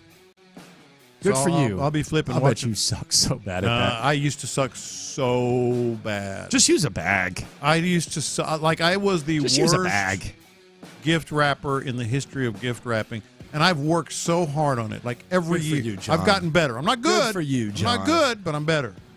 Yes, good for me. I'm Yeah, going to good take job. that credit. So why don't you just use bags? Because that's a cop-out. It's not a cop-out. It's convenient, and they're reusable. You stick a present in a They're bag. reusable. You reuse the bags, brother. That's a cop-out. You can use them every year. No, it's convenient. It's lazy. It's convenient. Lazy. Okay, then quit using fishing navigation that puts you where all the fish are. That's not lazy. That's cheating. That's a cop-out right there. How do you equate that with... That's a cop-out. Like literally just copping out, being lazy. Here, I stuck it in a bag. Yeah. Here. Hey, let me push the thing. Let me go find the fish and talk about the hunt. By the way, I've used this bag 5 times over the years. No, I might not be the best yet. I'm better. But when you wrap a present, the effort has been put in, and that's part of the present. Someone's offering me their Mills jersey out there in P-Town. Yeah? How about that? You got to rock it, man. If you bought that, yeah, you've been so burned This is by the best time to do This it, is man. a relevant game. Like, Davis Mills is not really – there haven't really been relevant Mills games. If you bought your Mills jersey and you're kind of, like, disappointed, this is the time to wear it. We ain't going to judge you for wearing it. You're never going to wear it again. No. You're never going to wear it again. And hopefully, when it comes to being the Texan, Davis Mills will never play a bigger game than this. This is probably his most relevant game ever, isn't it? Ever. Right? Ever.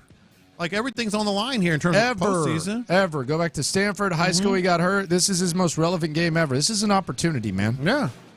You talk about staying focused and all that. This is Davis Mills' chance. We might hear from Davis Mills. If CJ doesn't practice, Davis Mills is going to be at his locker. Yeah. And Keenum as well. So they're not really tipping their hand too much, even though we know that he'll start. I'm really disappointed in you and just sticking presents in bags. Like legit. That's the way you're supposed to do it. No, it's but not. Fine. That's And not then the you way put you're the supposed to tissue do it. paper. It's cool. That's just whack. That is not the way. That's the exact opposite of how you're supposed to do it. All right, whatever. Fishing. Figgy, do you wrap presents? I try to, yeah. Thank you. Whatever. I try See, to. that's effort right there. Whatever. Okay, fishing navigation system. That has nothing to do with wrapping a present. And then, hey guys, this is the key. No, the key is you got that high dollar ass navigation system that gets you out there. It doesn't put you on fish. That's the key. It ain't anything you did. It doesn't put you on fish. Well, I'm a fishing guy. Let me just push start. Trust me, I know that. It literally does not put you on fish. I'm a fishing guy. Let's push start. Oh, here they are. Oh, I'll drop it down here. That could be not be more wrong. Could not be more incorrect. It helps you navigate, so you're safe. But here. Can I get a Davis Mills at Ross jersey? I think you he can. A Ross, right? He's got to be a Ross. Yeah, right? I think you can. Yeah. Someone says they're selling it at Academy. Academy is kind of a little behind sometimes on their Texans gear, but I think you can get Davis. But the Mills. price still high, right? Yeah. Okay. Yes. But I think you can get Davis Mills at Ross. I think it's a Ross rack.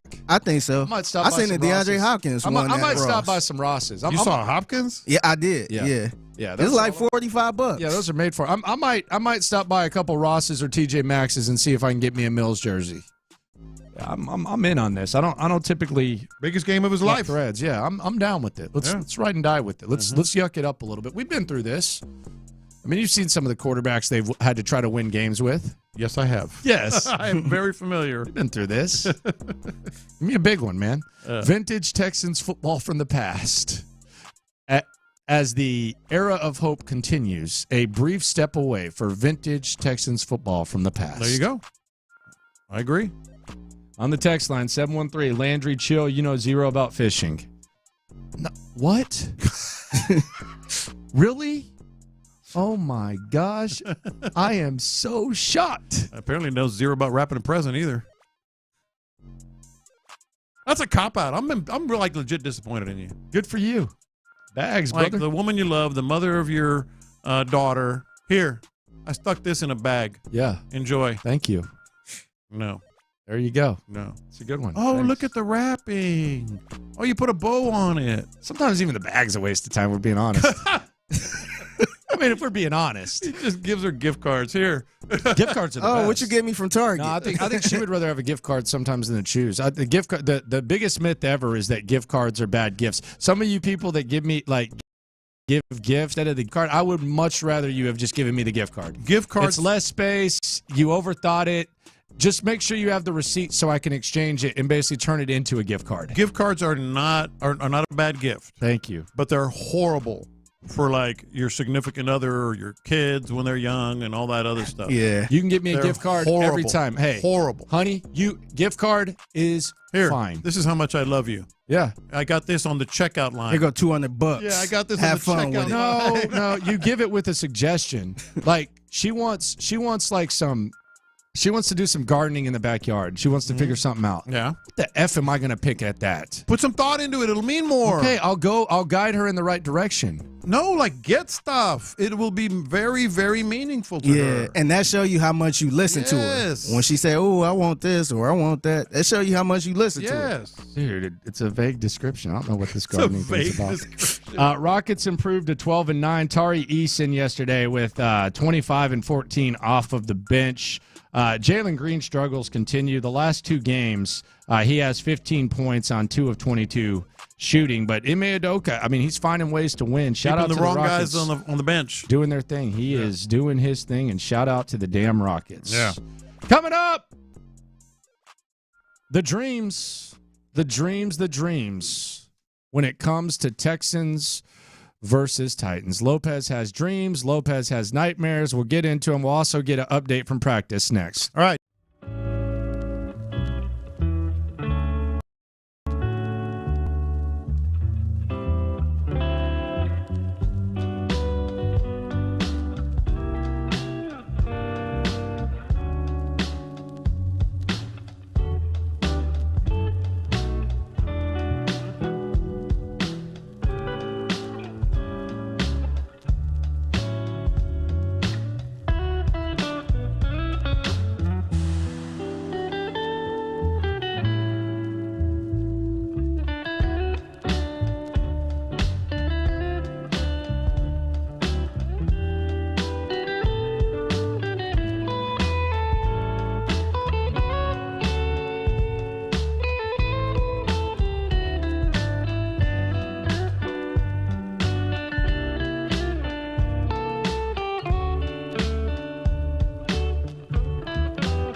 Houston, insider access, exclusive content. The Texans play here. Always live on the free Odyssey app.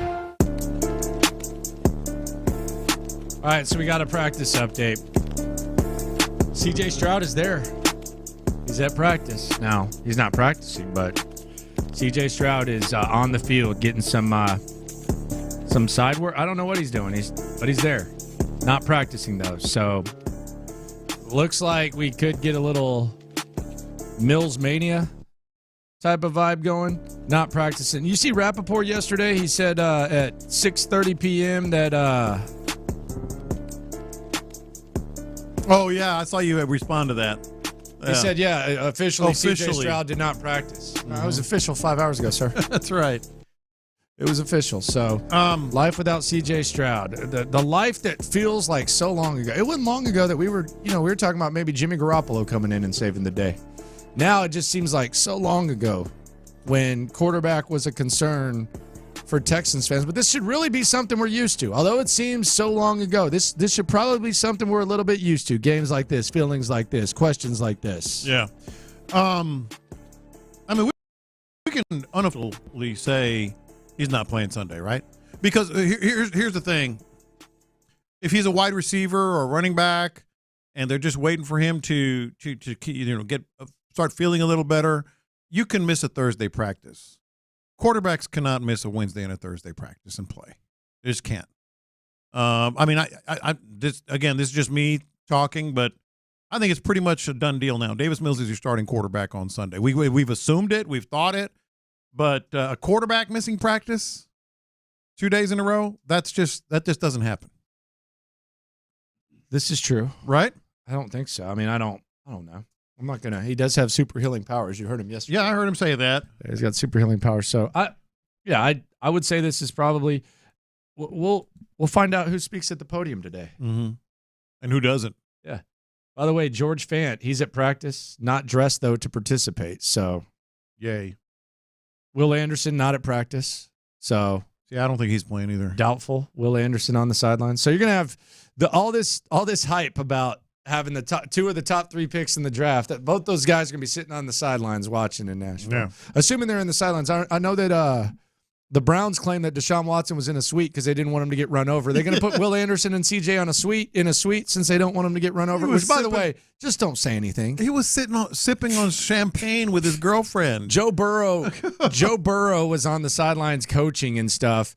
And the Browns put out a report with Deshaun up there with his Cartier shades on and hat cocked to the side, drinking whatever the hell he was drinking. Champagne. Well, it was a champagne flute. Okay, whatever he was drinking. And the Browns had the audacity to put out a report. Like, honestly, and I will say this right now, if that happened here and Texans PR told us that, we would make fun of them. Oh, yeah.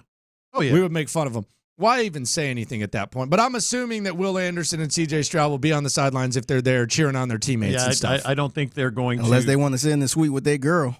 No. Yeah, that's not going to happen. They don't want to be away from their teammates. That is not going to happen. They don't want to be away from their team. They want to check this one out. So no CJ Stroud. That's what you're saying. You're reporting it. Report it. Hit the breaking news, the fake breaking news. No, just the real one. The real one. Break it. Tweet it out. Houston Texans tweet out that according to sources, it's CJ the real will not one. play. Tweet it out. According to my opinion, CJ Stroud will not play on Sunday. Get your week. And here's why. Laramie Tunsil's practicing, by the way. Well, so we got that. We got Laramie Tunsil. You just don't see quarterbacks miss 2 days of practice because of the game plan, because of the timing, because of the defensive looks they're going to look at, because of facing, the scout team and reps and all that stuff. Thursday's also the most lively practice generally. Thursday's the most lively practice. So I'm watching Mills warm up though. Get out of here. No, I'm starting to believe. He looks ready. Oh, I'm sure he is. No, he looks ready out there. There's some highlights up of Davis. Have he Mills ever not looked ready? Yeah, look, he's got a little extra oomph right now. Mm-hmm.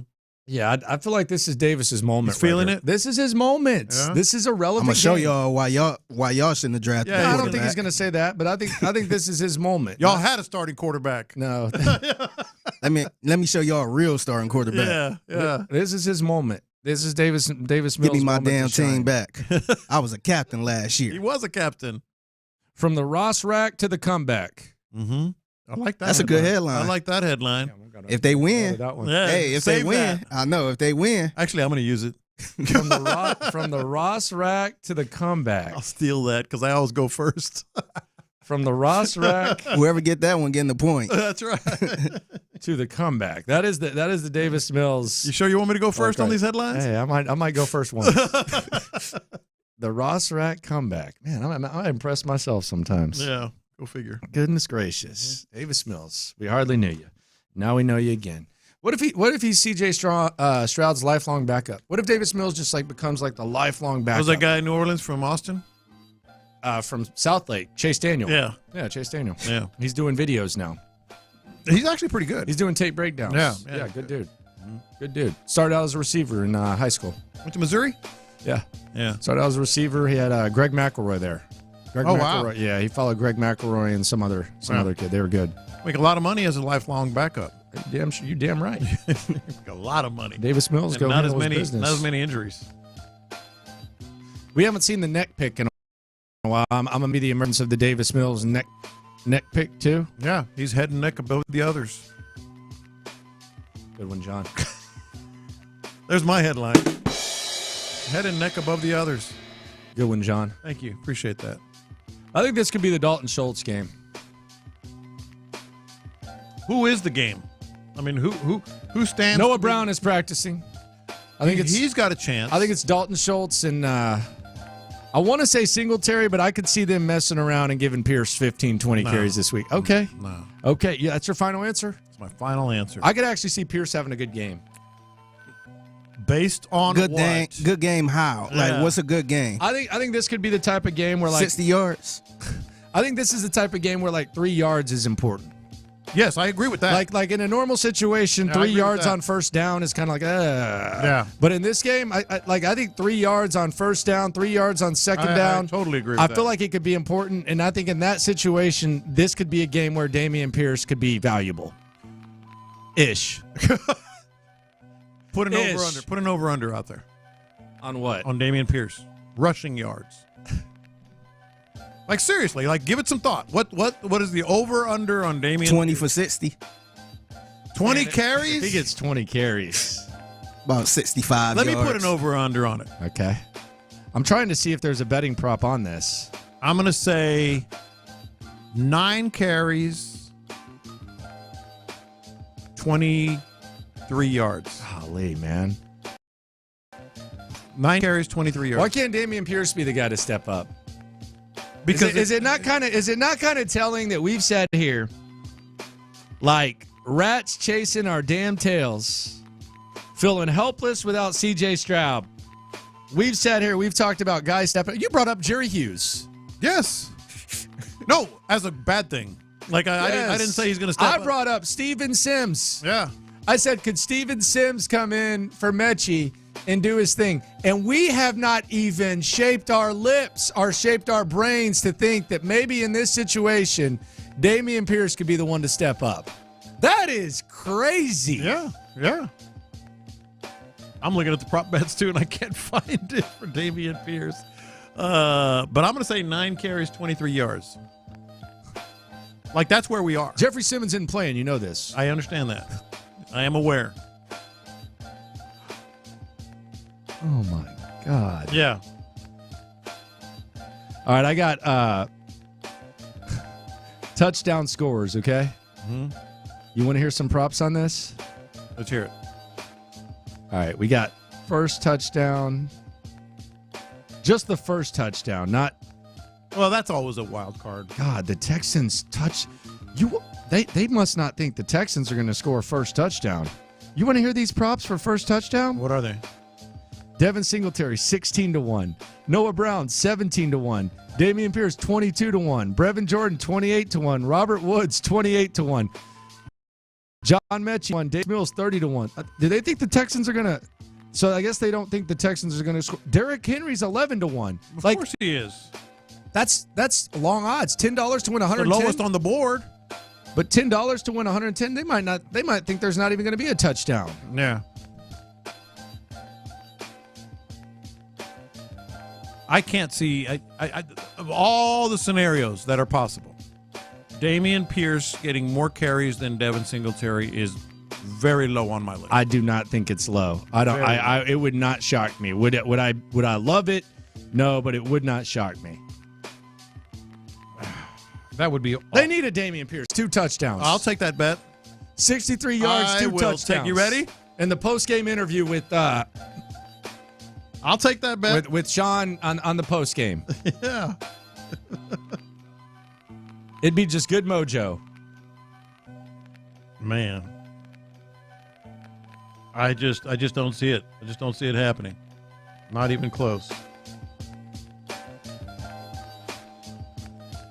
Man, can't believe this is where I am right now. That's where we are. We got a meaningful game, and it's in the hands of Davis Mills. And honestly, D'Amico Ryans, too. He's getting a free pass. He's absolutely getting a free pass. He's getting a free pass. Like, if we're being honest, his defense and the situation, like the way that they and what we were talking about with D'Amico Ryans, he's getting a significant free pass. Absolutely, he is. Like we're not talking enough about how that defense has looked, whether they're shorthanded or not. I mean, I don't even think they tried to pressure. The more Zach Wilson. The more I look at this game, and as I've said, I am very much adamant about wanting to win this game. I've wanted this game. I want this game more than anyone this year. I don't see how the Texans, outside of C.J. Stroud playing out of his skull, put a lot of points on the board. Period. I mean, just period. Like where are they going to get it? You know. By the way, you know, Sean Bajani tweeted also. Nico Collins is not practicing. So Nico's not on the field either. So where's this offense? Where are these points going to come? Pierce. Where's it all going to come from? Pierce. I don't know. Country as hell. Yeah. Swag out there. Mm-hmm. Dameon Pierce. Dalton Schultz, man. This is the Dalton Schultz. This is the Dalton Schultz, Brevin Jordan. This is the tight end game. Yeah. This is the tight end game. That's it has to be. That's where I'm at. I think it's the tight. I think it's run the ball, end. tight end. Yeah, maybe a little Robert Woods. Like to see him show up a little bit more. A little Robert Woods action. It's personal for him. He played there last year. Yeah. Well, let's see it. And then there's the defensive aspect of it all as well. You mentioned, I talked about Jerry Hughes. That's because Will Anderson is probably not going to play, and they still have Derrick Henry, third leading rusher. Not quite what he was in the past, but third leading rusher. That could be trouble as well. So. Very low scoring. What's the over-under on this anyway? 36-8, I think, or something. 36-5? Man. I'm not sure. Now, that I might be able to. I refuse to bet on the Titans. By the way, I got clipped, man. How so? I got a feeling this one might come back to me. My Akeem Olajuwon on the Raptors, Derrick Henry joke. Yeah? That's officially a Sports Radio 610 clip, so. Is it really? I'm going to get jumped on that quick? I'm going to get jumped on like a damn trampoline by Titans fans if this happens. And then he's, you're going to get killed. Let me see what they clip. Can you go to the Sports Radio 610 Twitter, Figgy? Because I just see this as we're going. Let me hear what they pulled for me, because I am going to get slaughtered by Titans fans. I'm really not worried about him that much, but, I mean. You're going to get killed. Let me hear. He's rushed for over 200 yards. How long is this clip that they pulled? 4 out of 5 games. 2 minutes. It's a 90-second clip, right? 2 minutes. All right, let me hear what they got me saying. That Texans team plays that Jets team 10 times. Yeah, that was the Jets. I might regret this. Mm-hmm. Oh, yeah. But I'm going to do it anyways. That's all right. This is Derrick Henry's highlights, or his biggest highlight from the last 3 weeks. Got to exhaust this matchup right here. Olajuwon from the same spot, and despite the offensive problems for Toronto in the first quarter, they're on a 6-0 run. That's Olajuwon on the Raptors. That ain't Derrick Henry. That's on the damn Raptors. You can mark this. It might be something where I eat crow. That's Olajuwon on the damn Raptors. That ain't Derrick Henry, sir. Man. That is a ghost right there. You're talking to the guy that predicted a decline this year. That is a ghost. I predicted. He is wearing the knee pads and elbow pads and purple and black jersey. Look, I ain't worried about him. You should. I'm not worried about Derrick Henry. I predicted He's the least of my worries. I predicted his decline, and he is declining. He still has a 4.1 yards per carry average this year. Good for him. He's still going to have over 1,100 yards. Good for him. It's going to be the fewest he's had since 2018. Yeah, that's almost half. Yeah, it's going to be the fewest is what I'm saying. But he still is facing a defense without Will Anderson, without Blake Cashman, with a rush defense that we don't know that Will's out yet. Well, if it is a high ankle sprain, unless he's Trevor Lawrence, that could be. Did they say high ankle? Yeah. Oh, then he's going to be out for Aaron Wilson. And they're telling the truth about it. Aaron Wilson. He was actually in the boot. Yeah, he's in a. Man. All right. Well, it's all right. Own it, man. No, it's fine. Derrick Henry, last 5 games against the Texans. Yeah, that was a long time ago. Last year? Yeah. That was a different defense. This is his last 5 games against the Texans, several different defenses. 211, okay. 212, okay. 250, all right. 219, and he had a bad game in the second game last year, 126. Yeah, it's fine. He's on a different scale, man. Like we're talking like two bills plus. That ain't him. No, that ain't him. But he's that ain't him. Nah. And he damn well weighs as much as Jerry Hughes. Yeah, that's fine. I mean, he always has. Yeah. Not concerned. Yeah. All right. We'll see. Right. Yeah. We'll see. Just doesn't strike me as someone that's going to beat him, but we'll see what they decide to do. I think that's what they're going to decide to do.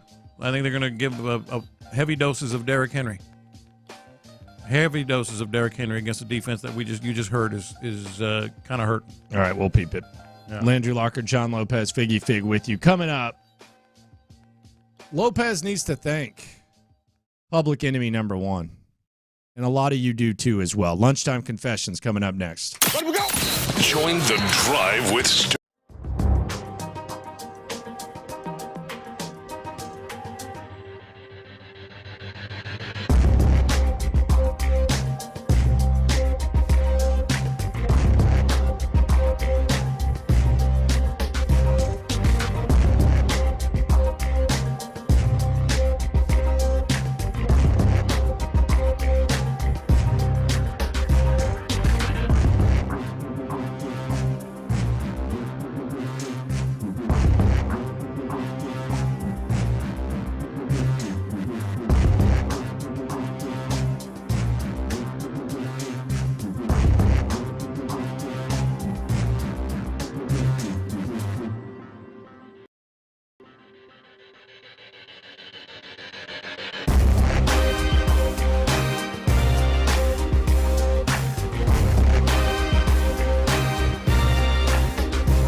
Loop with John Lopez and Landry Locker is presented by La Michoacana Meat Market. Watch this. These are my confessions. Lunchtime confessions. So we confess our sins to you, the loophole. Shout out to the loopholes. If you listen, you are one. Some of these confessions have to do with sports. Some have nothing to do with sports, but we're transparent with you 24/7. Let it hang a little bit lower during lunchtime confessions. It is time to confess. Watch this. These are my confessions. Draymond's indefinite suspension is just for show. I believe that. I think it's reflective of kind of the holes at the leadership in the leadership with the NBA. And then there's like indefinitely because he's going to go to counseling, and everybody knows you don't really, counseling doesn't work unless you really want it. He doesn't want this. Like, this is just kind of like for the sake of show, they're going to spend him on for what he did. And I think it falls flat. I mean, I don't know how I haven't even talked to you about this, but I don't think it means a damn thing. Like having him go to they don't care counseling, indefinite suspension. That doesn't mean a damn thing, especially to him. It's a joke. Yeah, it's a joke. Watch this. These are my confessions. I think you might want to thank Amy Adams. I think she's ignited your passion and appreciation for the Oilers. I think it would have been hidden deep in a dusty-ass closet, maybe getting eaten up by rats. But today you came in here with this Oilers jacket. You took your photo and selfie and said, hey, look at my Oilers jacket. You never would have done that if it hadn't been for Amy Adams. So as much as you dislike her, she's at least having you appreciate something that you probably wouldn't be appreciating right now had it not been for her. So I thank you. My confession is, I think you owe Amy Adams a thank you. And everything you just heard is complete BS. I've worn this jacket before, but I had to wear it this week for Houston, for the H. I'm H-Town, baby. Come on now, you know that. I got this jacket in 1993 when I was doing Spanish language pregame and postgame. Amy Adams, I can't stand her. I think this is a game that I want to win more than any this year. And it's not necessarily about the Oilers. It's about what she did. Watch this. These are my confessions. All right, if I was Musa Daher, and you're asking who her, that's the referee who ejected Nikola Jokic after one technical foul. When you hear this, you'll understand why on Serbian night in Chicago. Yeah, it was honoring Serbia or whatever, and he's ejected like that. This referee does it after one technical foul. Listen to what Jokic said. I mean, he knows people, man. No, I crossed the line, but sometimes that word doesn't cross the line, so it is what it is. Were you frustrated about the no call on the other end? I like my money, so I'm not going to say whatever. Are you concerned at all, Nicole? Because this is the second time in 3 weeks that it's happened. We won both the games, so maybe that's the key. Maybe that's the way to go. Is the line you're talking about, is that usually a technical and not an ejection? Is that kind of sometimes it's? I didn't hear that it's an ejection, but sometimes it's not even a technical. So, but I crossed the line. I understand. But sometimes that word doesn't cross the line. Serbian night here in Chicago, did you hear the booing when you got tossed? People seem to want to see you play. Maybe, I don't know, maybe, probably. Second biggest Serbian population here. It's Belgrade is the first and Chicago is the second, so maybe they came to see me. It is what it is. I'm just happy that we didn't play in Serbia this game. It's going to be really fun to see how it will be ended. So it was interesting, It is what it is. Some guys can say whatever. It is what it is. I'm glad it wasn't played in Serbia. Yeah, that's all he's saying. I mean, he's just saying that it gets rowdy there. Yeah, well, maybe. That's all he's saying. He knows by the way, to get teed up, I do sense his frustration because I've sat close to some NBA games, as have you. What he said was, call the foul, mother effer. That happens every day. That's a technical. Yeah, that's a technical. Like, that's not a eject him from the game type of thing. Yeah. And I guess Mike Malone, the Nuggets coach, always a character, he asked the ref, like, what's going on? He said, did you hear what he said? And Mike Malone said, yeah, it's kind of a term of endearment where I'm from. It is. It can be. Watch this. These are my confessions. Tonight might be a no-go for me on Thursday Night Football. I haven't missed Thursday Night Football since it's been going. Al Michaels, Raiders, Chargers, two teams that really have nothing going for them, two teams that we've seen quite often, two teams that have zero impact on what goes on locally. I got to confess, it might be a sitcom, reality show, family type of night for me. I don't have a lot of interest in watching this pigskin matchup tonight. Al Michaels doesn't even want to watch it. Well, he hadn't wanted to watch any of them. I mean, yeah, no one would blame you for that. I might take a look at the score once or twice, see if there's anything happening, look at Twitter. That's about it as well. It's a gift wrapping night for me. I'll send you a picture. Yeah, I'm good. Of my best work. Yeah, I'm good. Watch this. These are my confessions. Rockets are playing some ball. Jalen Green is... Hey, Easterby.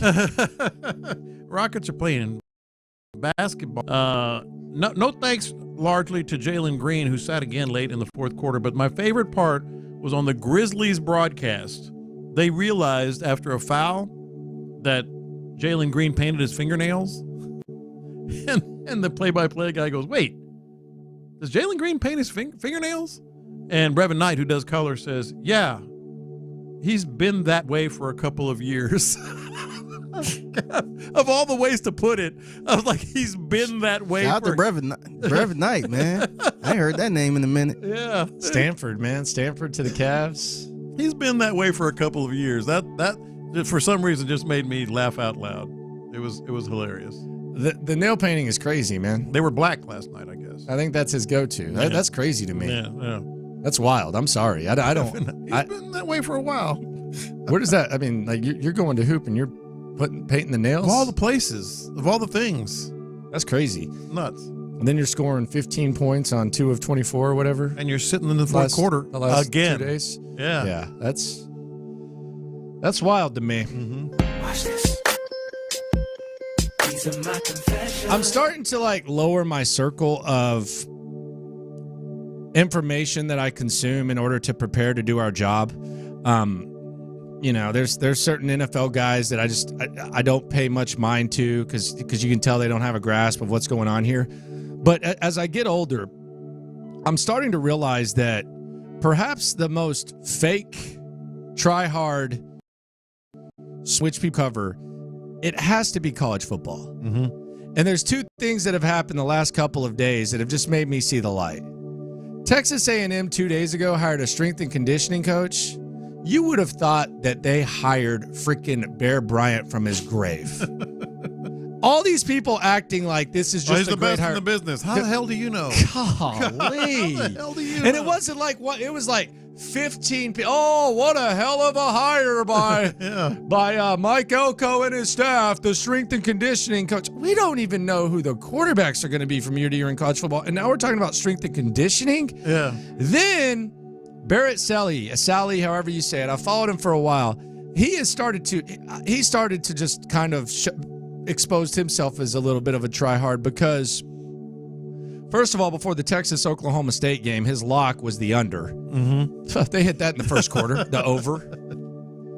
Then the schedules come out yesterday, SEC. Mm-hmm. And there are people saying, wow, Texas has a path towards the national championship next year with this schedule. I'm like, I did not look at that schedule and see Georgia, Oklahoma, A&M, Arkansas, and say, wow, they can punch their ticket next year. Yeah, I watched them play this year, and I saw them almost lose to Houston. I saw them almost lose to Kansas State. So this schedule right here, even this year. Yeah. Well, that's all I'm saying. But this schedule this year, you're not there. You almost lost to Houston. You got a lucky call to beat Houston, and this hurts me to say. I'm wearing a Texas shirt as we speak. I was in a Longhorn onesie. As soon as my parents, but he takes it to another level. This is his reaction to a college football schedule in which, keep in mind, the transfer portal just opened up. Yeah, we don't know recruiting classes. We don't know who's going to declare. It's crazy year to year. He fired off 5 hot takes after this schedule came out. Here we go. Texas 2024 schedule sets up well for another college football playoff run.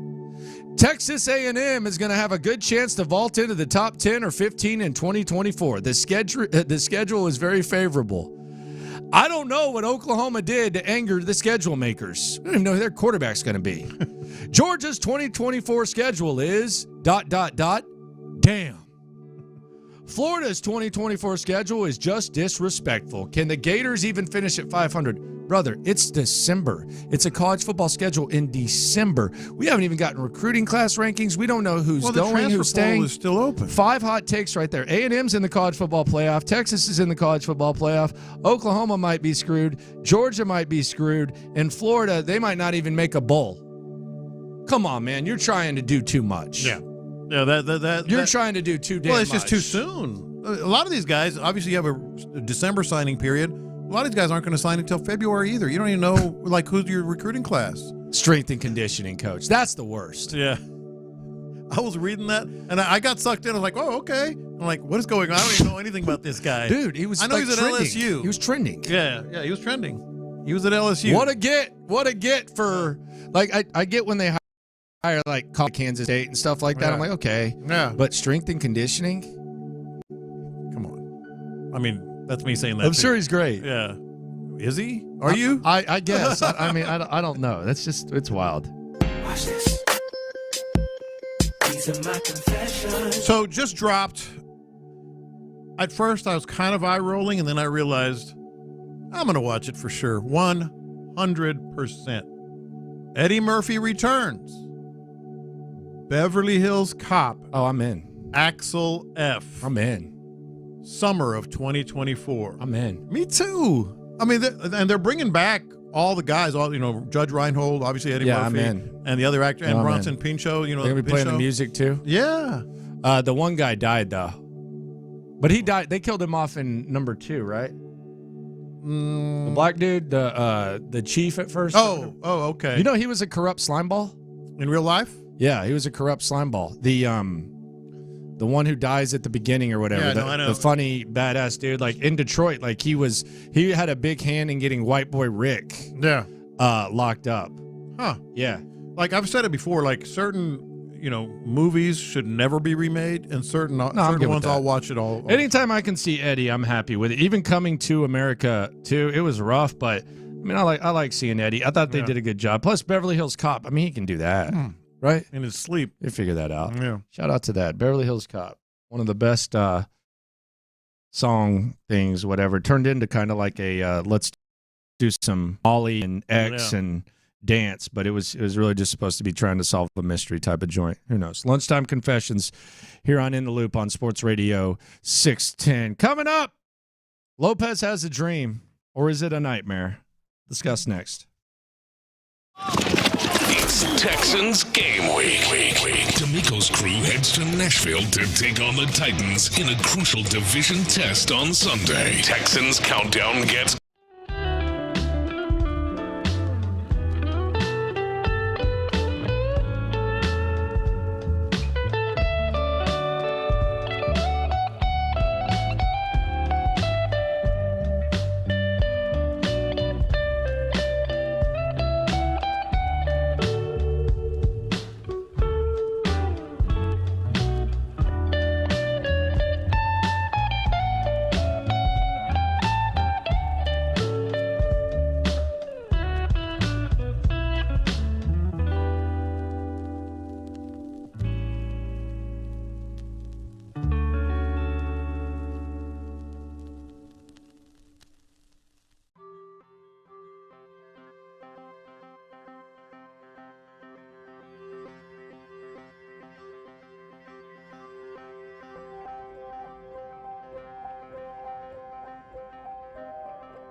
Sports Radio 610 presents In the Loop with John Lopez and Landry Locker. Lopez is like a rat chasing his tail right now with his emotions with this Amy Adams. I know how to think. I always know how to think. You came in here trying to act like you were making yourself feel better about this Oilers thing, and all you did was it was counterproductive, John. Bringing up the worst memories of the past, fumbles, choke jobs, guys past their prime, sending your ass home, and you thought this was a good idea. You don't even know how to feel about this, John. I think you're full of crap. And here's why. Because I think there's a perfect scenario out there. A little. I don't know if it's revenge, maybe a little ha-ha pointing and laughing. A bleep you, Amy Adams drunk. The perfect scenario is, hey, Amy wants these colors. Amy wants to stick it to the Texans, Cal and Hannah and everybody down from there. She wants to wear the Oilers uniforms against Houston. Which, by the way, I mean, how obvious can you get? You know, people's like, she doesn't care. McLean said it was a coincidence. Yeah, like, are you kidding me? Are you kidding me? Well, what game do you think we should wear those uniforms? Oh, it doesn't matter. How about Houston? So you really, really, really want to get Amy Adams to get her little rightful payback? Then do what those Oilers teams, if we're being honest, and we always are, did. What'd they do? They were choke artists. Choke. They didn't win anything. Choke. Right? They didn't win Loved anything. them to death. Yeah. Like I said, we've been talking about that. They were lovable shortcomers. They absolutely were. Sorry, they were fun to watch. That's what they were. Lovable shortcomers. Switching the music. I'm sorry. I was at these games. All of them except for Stagger Lee. But, like, there was Stagger Lee. Like, just an absolute choke in the divisional playoff against the Broncos. Jerry Glanville, boneheaded dude, named a play after a song. And from his own two, threw a reverse pass to Mike Rozier, who had never thrown a ball before.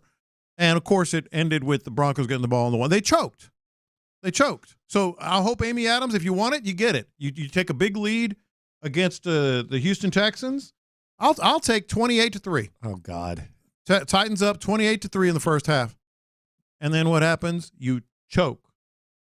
Why are you bringing this up? Because I want her to get such hers. an emotion. Like, I want her. This is such forced. I said it. This is such forced anger that now we're getting this. First of all, it's not forced. I said it from very early on today. This is the most I've wanted the Texans to win all year. Joe Montana came to the Astrodome in 1993. I was maybe even wearing this jacket at that game. And I was at the game. And the Oilers were up. And Joe Montana was old. Marcus Allen was old. They had a couple of decent players. Keith Cash from the University of Texas and San Antonio Holmes High School. And you know what the Oilers did? They choked. And the Oilers trying to hold on with their defense. 3rd and 1, biggest play of the game. Montana to Cash, brings the knuckleball down, takes it 41 yards down to the Oiler 29. That set up this. Under 2 minutes to go, another 3rd down call. Marcus twisting, turning, burning, churning for another Super Bowl, perhaps. 28-20 Chiefs as they seal the win. That's what Amy Adams drunk deserves. Dan Patrick was cold on Sports. He was really good. God, I listened to another one. Dude was sick. He was really, really Him good. And Keith Olbermann. Yeah. And so, Amy Adams, you want it, you get it. You know, I'm sure she might remember this one because I hope the Titans go up 28-3 and the Texans come back and win. I'll take 41-38 because that score is very familiar. An attempt of 32 yards for the win. It is right down the middle. What are you doing to the people right now? I'm giving Amy Adams what she deserves. An unbelievable wild card come from behind, record-setting wild card playoff victory here at Rich Stadium. Yep, I am done with 610. He would enjoy that. I guarantee you he would enjoy a great comeback victory against that, I'll just say, owner of the Titans. I can't believe, like, this is sad that you're bringing this up. It's not. It's justified. It's justified. It's what she deserves. She's been wanting to stick it to the Texans. Well, how about if that, if that happens, little Texans come back, maybe Davis Mills with a big play, and then Kaimi Fairbairn with the game-winning field goal. What she deserves. Rough luck, man. What does that mean? It's a rough look by you. It's a great look by me. I think it's justified. Amy Adams is living rent-free in your head, Lopez.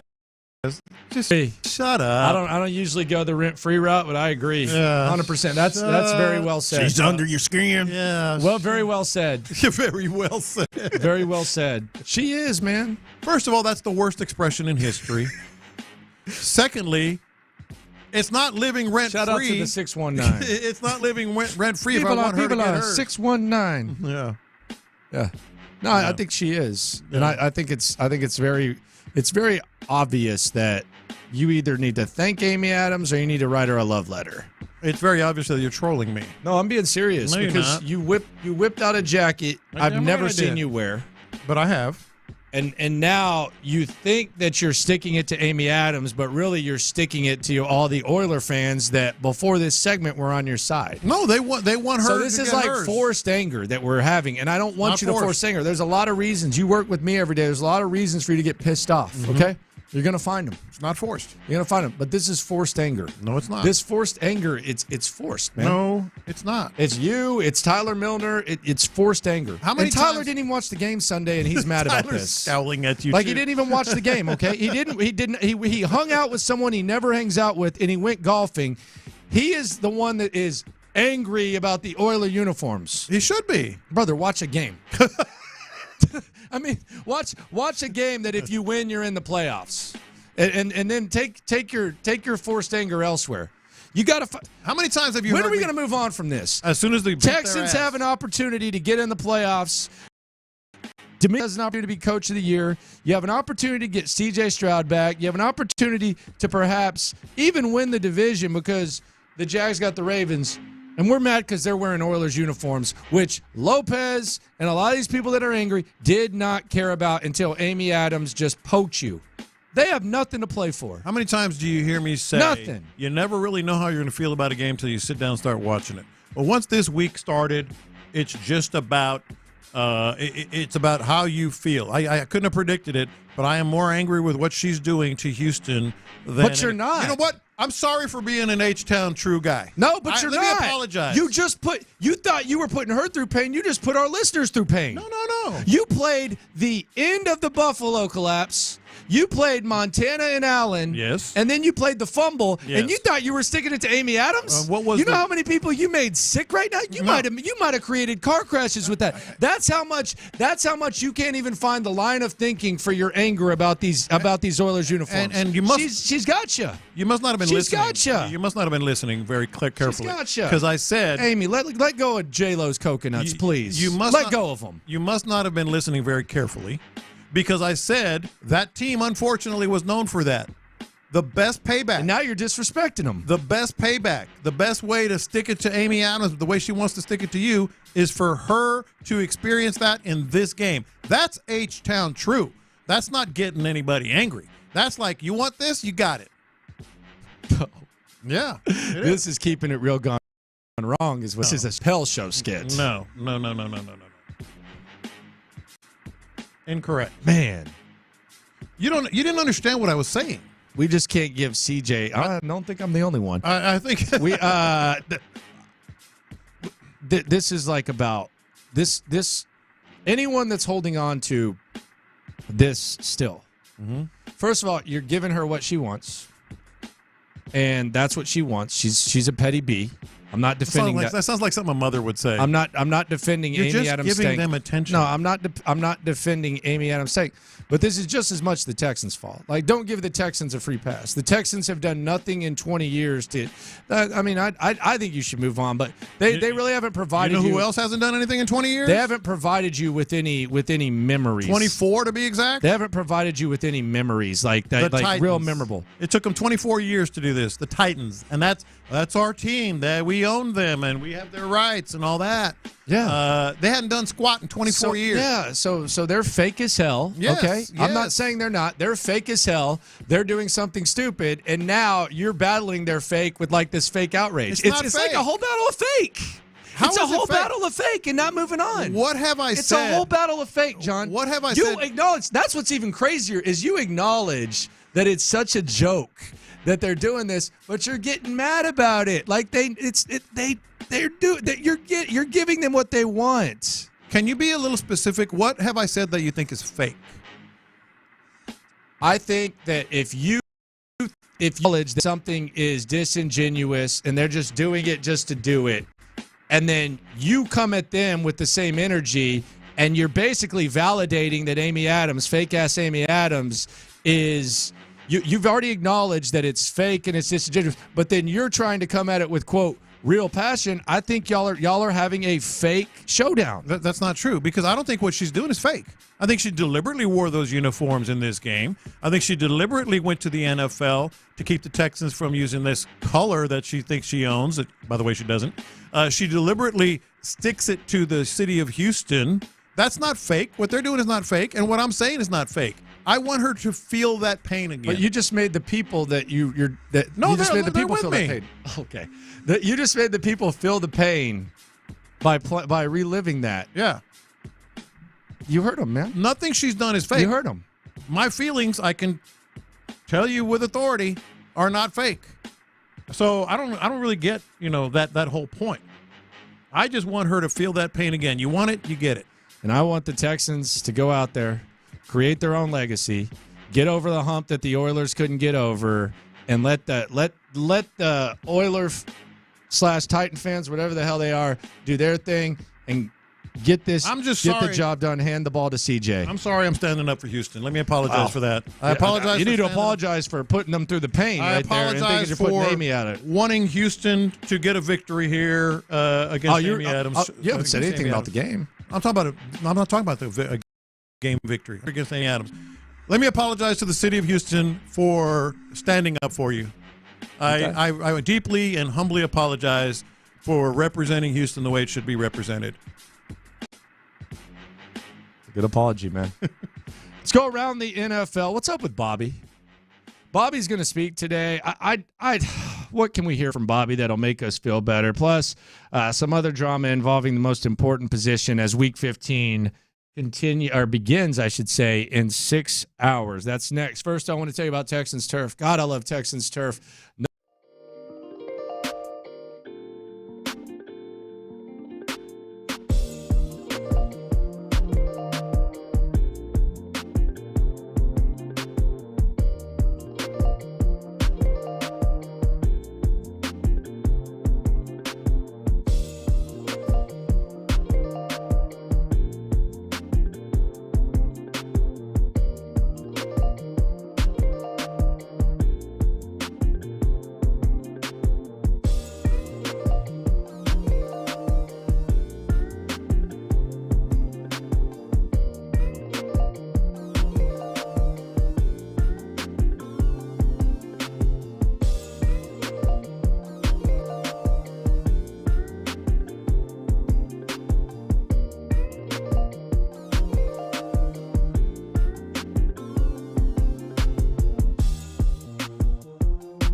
Houston. Insider access. Exclusive content. The Texans play here. Always live on the free Odyssey app. Let's go around the NFL to keep you in the loop.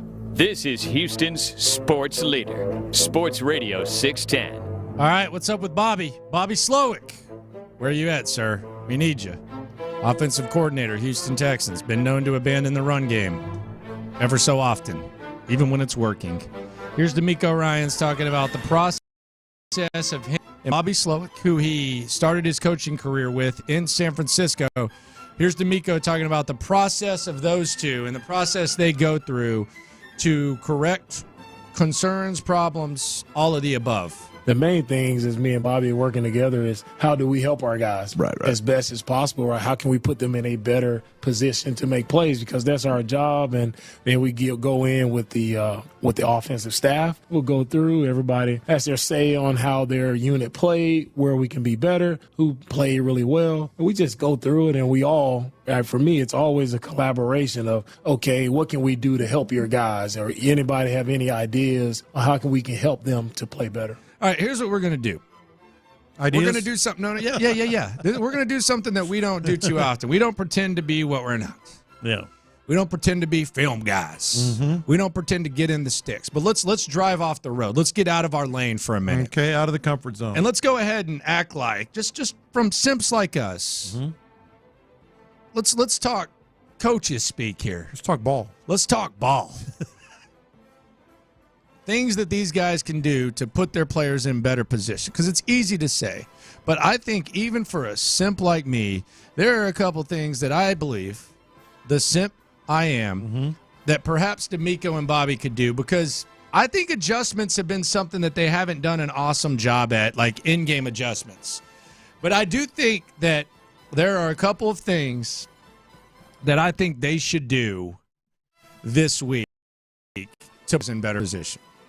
You want to start with the defense, or do you want to start with the offense? Two things immediately. I don't like telling D'Amico what to do, but I this is just what a simp like me would do, and I didn't get Zach Wilson's foot in my ass with the full strength defense like D'Amico did. Yeah. Two things came to mind immediately when we started getting in the sticks. We going defense or offense? Offense for me. All right, I'll be the defensive guy then. All right. Whistle around the neck, toes in the turf, man. We got to go work.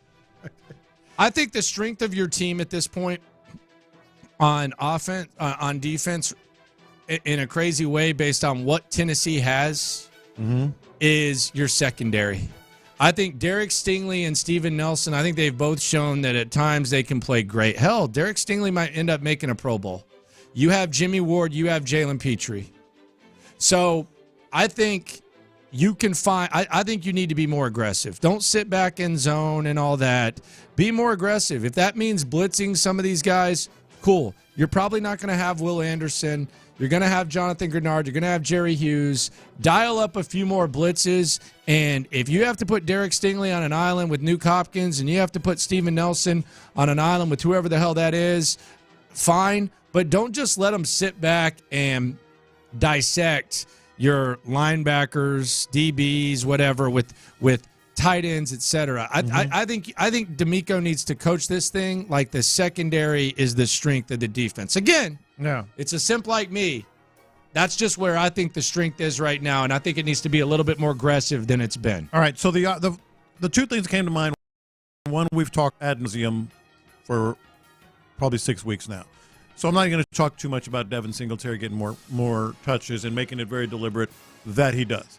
The one that I think that jumped immediately to mind, and I think it could be really huge for this team, activate 3 tight ends, keep Andrew Beck, extra guys in to protect Davis Mills. This offensive line has had trouble. That's a must.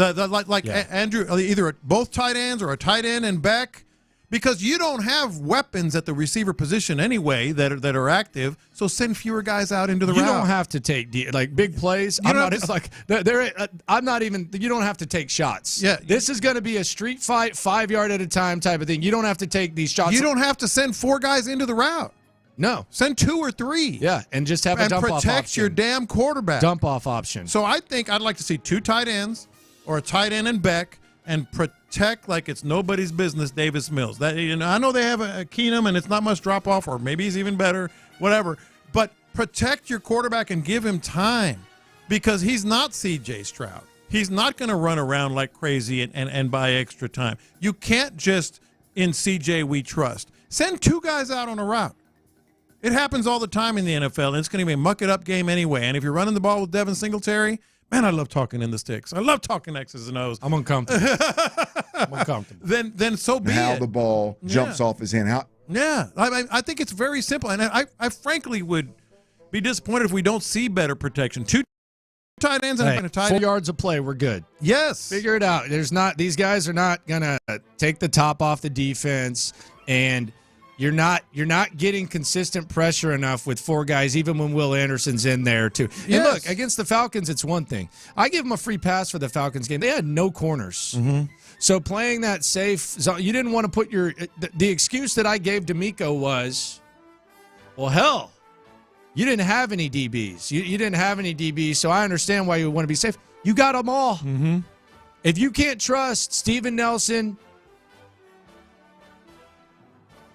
Stingley, Petrie, Jimmy Ward to sit back there and hold it down, Desmond King to sit back to hold it down while you bring extra guys, then that's a problem. Spoiler alert, I actually think that what they've invested in the secondary, I think you can get a return on investment more so than the offensive line. Yeah. I don't expect as much from this offensive line as a whole, regardless of the investment. But from your secondary, I think those guys can hold it down. I think Steven Nelson's more than capable of holding his own. I think Derek Stingley's capable of holding his own. I think Jalen Petrie in certain situations, as long as there's not like an explosive offense, can hold his own. And I damn sure think Jimmy Ward can hold his own. So the strength of your team right now, it's not just rushing forward. This is not the San Francisco 49ers. It's not. You don't have Nick Bosa. You don't have all these guys. You don't have the best linebacker in football. The strength of your defense is the secondary as it sits right now. And it's not close. You're right. And now let me elaborate. I think this is important to protect and keep more guys in and fewer guys out in the route. You can't count on anybody right now. We were mentioning John Mechie earlier. You can't count on anything from him. Xavier Hutchinson, can't count on anything from him. Some of these practice squad guys, which I can't believe we're seriously talking about this, but here we are, that you maybe would want to bring up Sims and others. You can't count on them. Nico Collins may not play. Tank Dell's already out. So go with the 2 that have some semblance of experience and route running ability, and that's Noah Brown and Robert Woods. And oh, by the way, you talked about dump offs. That's exactly where I was going to go Pierce, to. Singletary. Pierce has been receiving better. You're missing the best one. Mike Boone? Andrew Beck. Like, Andrew Beck is a good he's a good receiver. We're up against it now. No. We need to get back Didn't in he our lane. Didn't he have a big catch? We need to get back in our lane. Didn't he have a big catch on Sunday? Yeah, we need to get back in our lane. No. Andrew Beck is like, I know you're watching the same film I watched. Come on now. I'm uncomfortable. Have him protect like crazy and be the dump off. There's nothing wrong with that. You know who else can catch the ball? And there's more reason to give him more reps than Damon Pierce? Devin Singletary. So I say basically put football bubble wrap around Davis Mills, give him some time, fewer guys in the route, dump it off if you have to, and run that damn ball with Devin Singletary. Boom, there's your game plan. There you go. D'Amico just asked for it. He came into our meeting room. There's your game plan. I got you, D'Amico. Yeah. We're here for you. We'll hear from Bobby Slowick tomorrow. Andre Johnson, by the way, coming up in about 30 minutes here on Sports Radio 610. We saw the way that Patrick Mahomes, as we go around the NFL, we saw the way that he treated Josh Allen after the game, playing up the refs to Josh Allen. Mm-hmm. Of all people, wait, we beat you. all the calls that you've gotten in the big games, he had the audacity to complain to Josh Allen. Mm-hmm. Here was Josh Allen at his media availability yesterday, talking about some dialogue that he's had with Patrick Mahomes since that embarrassing display. Yeah, I mean, he reached out to me, and I was just like, it's football, it's a game of emotion. You know, I know he didn't mean anything by it. I know the cameras kind of caught the last few seconds of what we were talking about, but you know, he's an ultimate competitor. He wants to win, and you know that's why he is who he is.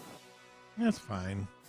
I mean, I'm sure they hate each other right now. I'm not saying personally, just as teams and quarterbacks of their teams, but that no big deal. I mean, I don't think it was any big deal. And they also. Patrick Mahomes and the Chiefs are got to be embarrassed.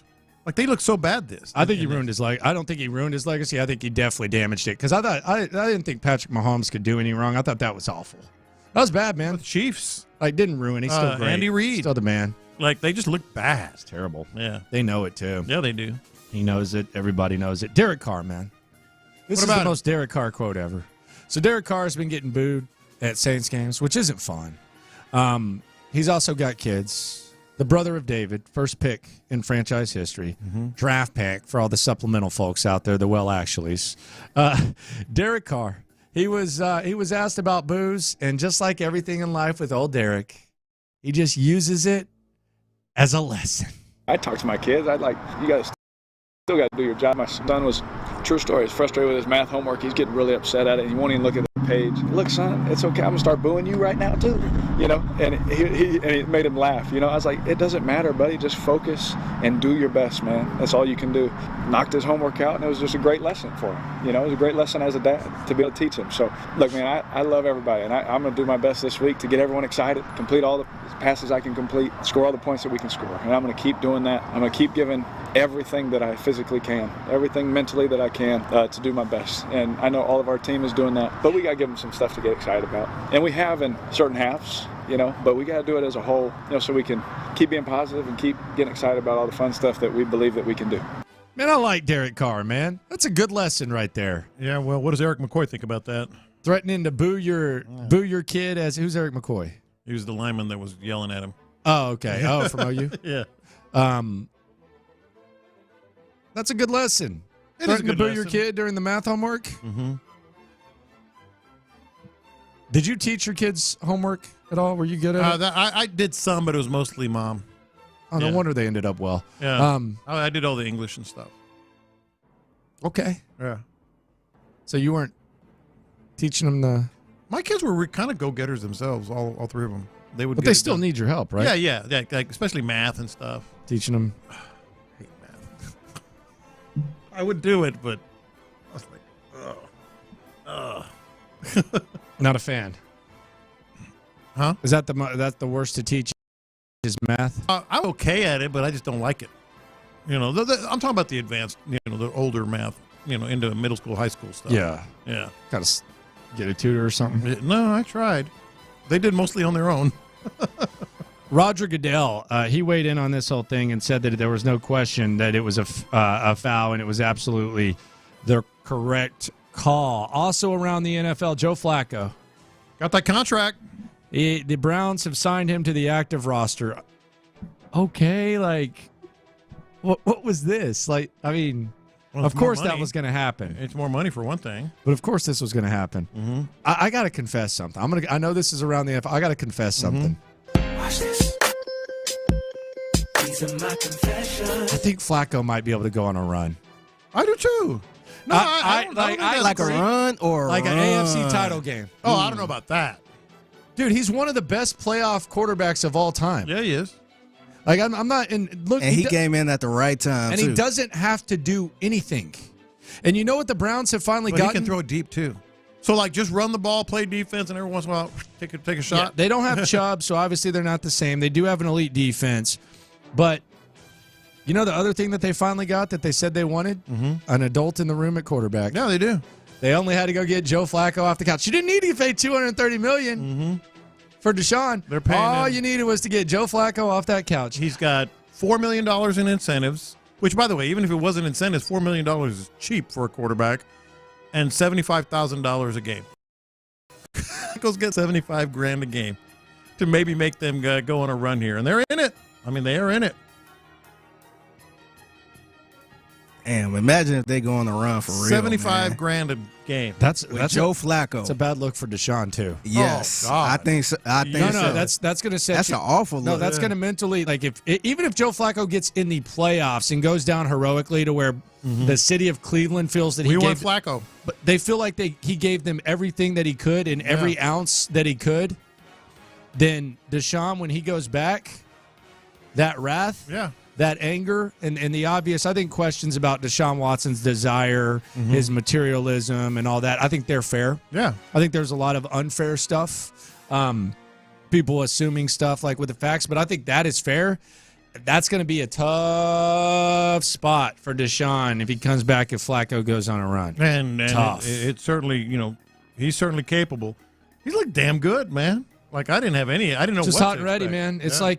It's like a better Jeff George. Remember when Jeff George used to just sit around and then he would come back and be like, "Damn, that guy can fling it." Yeah, he's got that golden arm, man, and so that hadn't faded yet. There's no question. Joe Flacco, man. Yeah, watch him on Christmas Eve. Might have to get there and watch him warm up. I've never seen Flacco warm up. I like watching like guys that can just fling it, just warm up, like the Aaron Rodgers, the Jay Cutlers, Jeff George back in the day. Flacco. I got to see it. Yeah, just a natural little spin. Just boom. Joe Flacco. Shout out golden arm, man. On the text line 832, I'm in the playoffs in my fantasy league. I'm dropping Tua for Flacco. What say you? I say you're an idiot. Tua didn't play well last week. Yeah, but come on. Yeah. I mean, Flacco needs to manage the game and figure some stuff out. If you're in your fantasy playoffs and you're dropping Tua for Flacco, I say, with all due respect, like idiot, like not. Yeah. That's an idiotic move, sir. Don't do that. Don't take it too far. God. Man, he ain't say I'm picking up Joe Flacco or I'm starting Joe. He said I'm dropping Tua. I'm dropping Tua for Flacco. Yeah, don't do that, man. Yeah, really, do not do that. God, text line talking about teaching kids math homework. It sucks. My kids with math nowadays. It's so different than what it was back in our day, and I feel like an idiot. Plus, why do we need to learn math anyway? Our phones have calculators. That's a good point. Yeah, come on. To a certain point, though, math is irrelevant. They're not to a certain point, but at a certain point, it might become a little more irrelevant. But like in day-to-day life, you do things in your head. Math, I mean, if we're talking elementary school up through middle, yes. Not High talking school, about in yes. life. Like, how is this going to help me when I'm out? Well, it will. Helps your brain. It will. And it helps your brain kind of think and solve quick problems. little thoughts of I got to do this. But I mean, like some of this, like. But yeah, that's what I'm saying. At a certain point, like the advanced stuff, calculus. That you what are we doing? Yeah, you don't need that. Pie, all that. What's pie about? Pie. Be better off teaching kids how to make pies instead of some made-up ass formula. Kids can't cook. Yeah. Do something there. The hell are we doing? Kids can't cook these. I thought cooking is not faded away for anybody. People love to cook. Kids don't even you're talking about like I'm talking about like 20, 22, 23. Yeah. Well, they're ordering out every day. I thought people still like to. You see all these TV shows, young kids on it, like even elementary school kids and all that stuff. Do kids not, and by kids I mean all the way up until like 30 years old. I'm talking about kids that are capable of cooking right now. They don't like to cook by and large as much. I don't think as they cook as much. That's a surprise to me. I think it depends on the parent. Yeah, that's a surprise. Because most of the parents probably don't cook either. Yeah. Yeah. This conversation is the epitome of American education. Epitome? Epitome. Or epitome? Oh, see? There you go. That's what I thought you were doing that on purpose. Let's go with that. Let's go with you. You were doing that. Let's go with you did that on purpose to be ironic. Epitome. Dude, I was giving you all kinds of credit. I seriously thought you were like, because he was talking about American education? I think he's saying that American education is effed. Yes. How far up did you go? Were you in advanced math? I did liberal arts at A&M, so I only had to do up to basic calculus. They used to call it cowboy chemistry and basic calculus. That's it. And it was no fun. I do think you need to draw the line. I think there needs to be like some life skills, stuff like that. I agree 100%. Coming up, Internet goes nuts. Andre Johnson in 25 minutes. You don't want to miss that next. First, I want to tell you about the Orchard Win-Win program. You can win twice.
Journey and the Steve Miller Band are coming to H-Town in August. Don't believe us?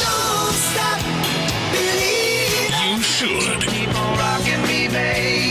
Tickets go on sale Friday, or you can win a pair right here on Sports Radio 610. Every day this week, be listening to Payne and Pendergast in the hour. Your cue to call, and you could be heading to see rock royalty reunite right here in Houston.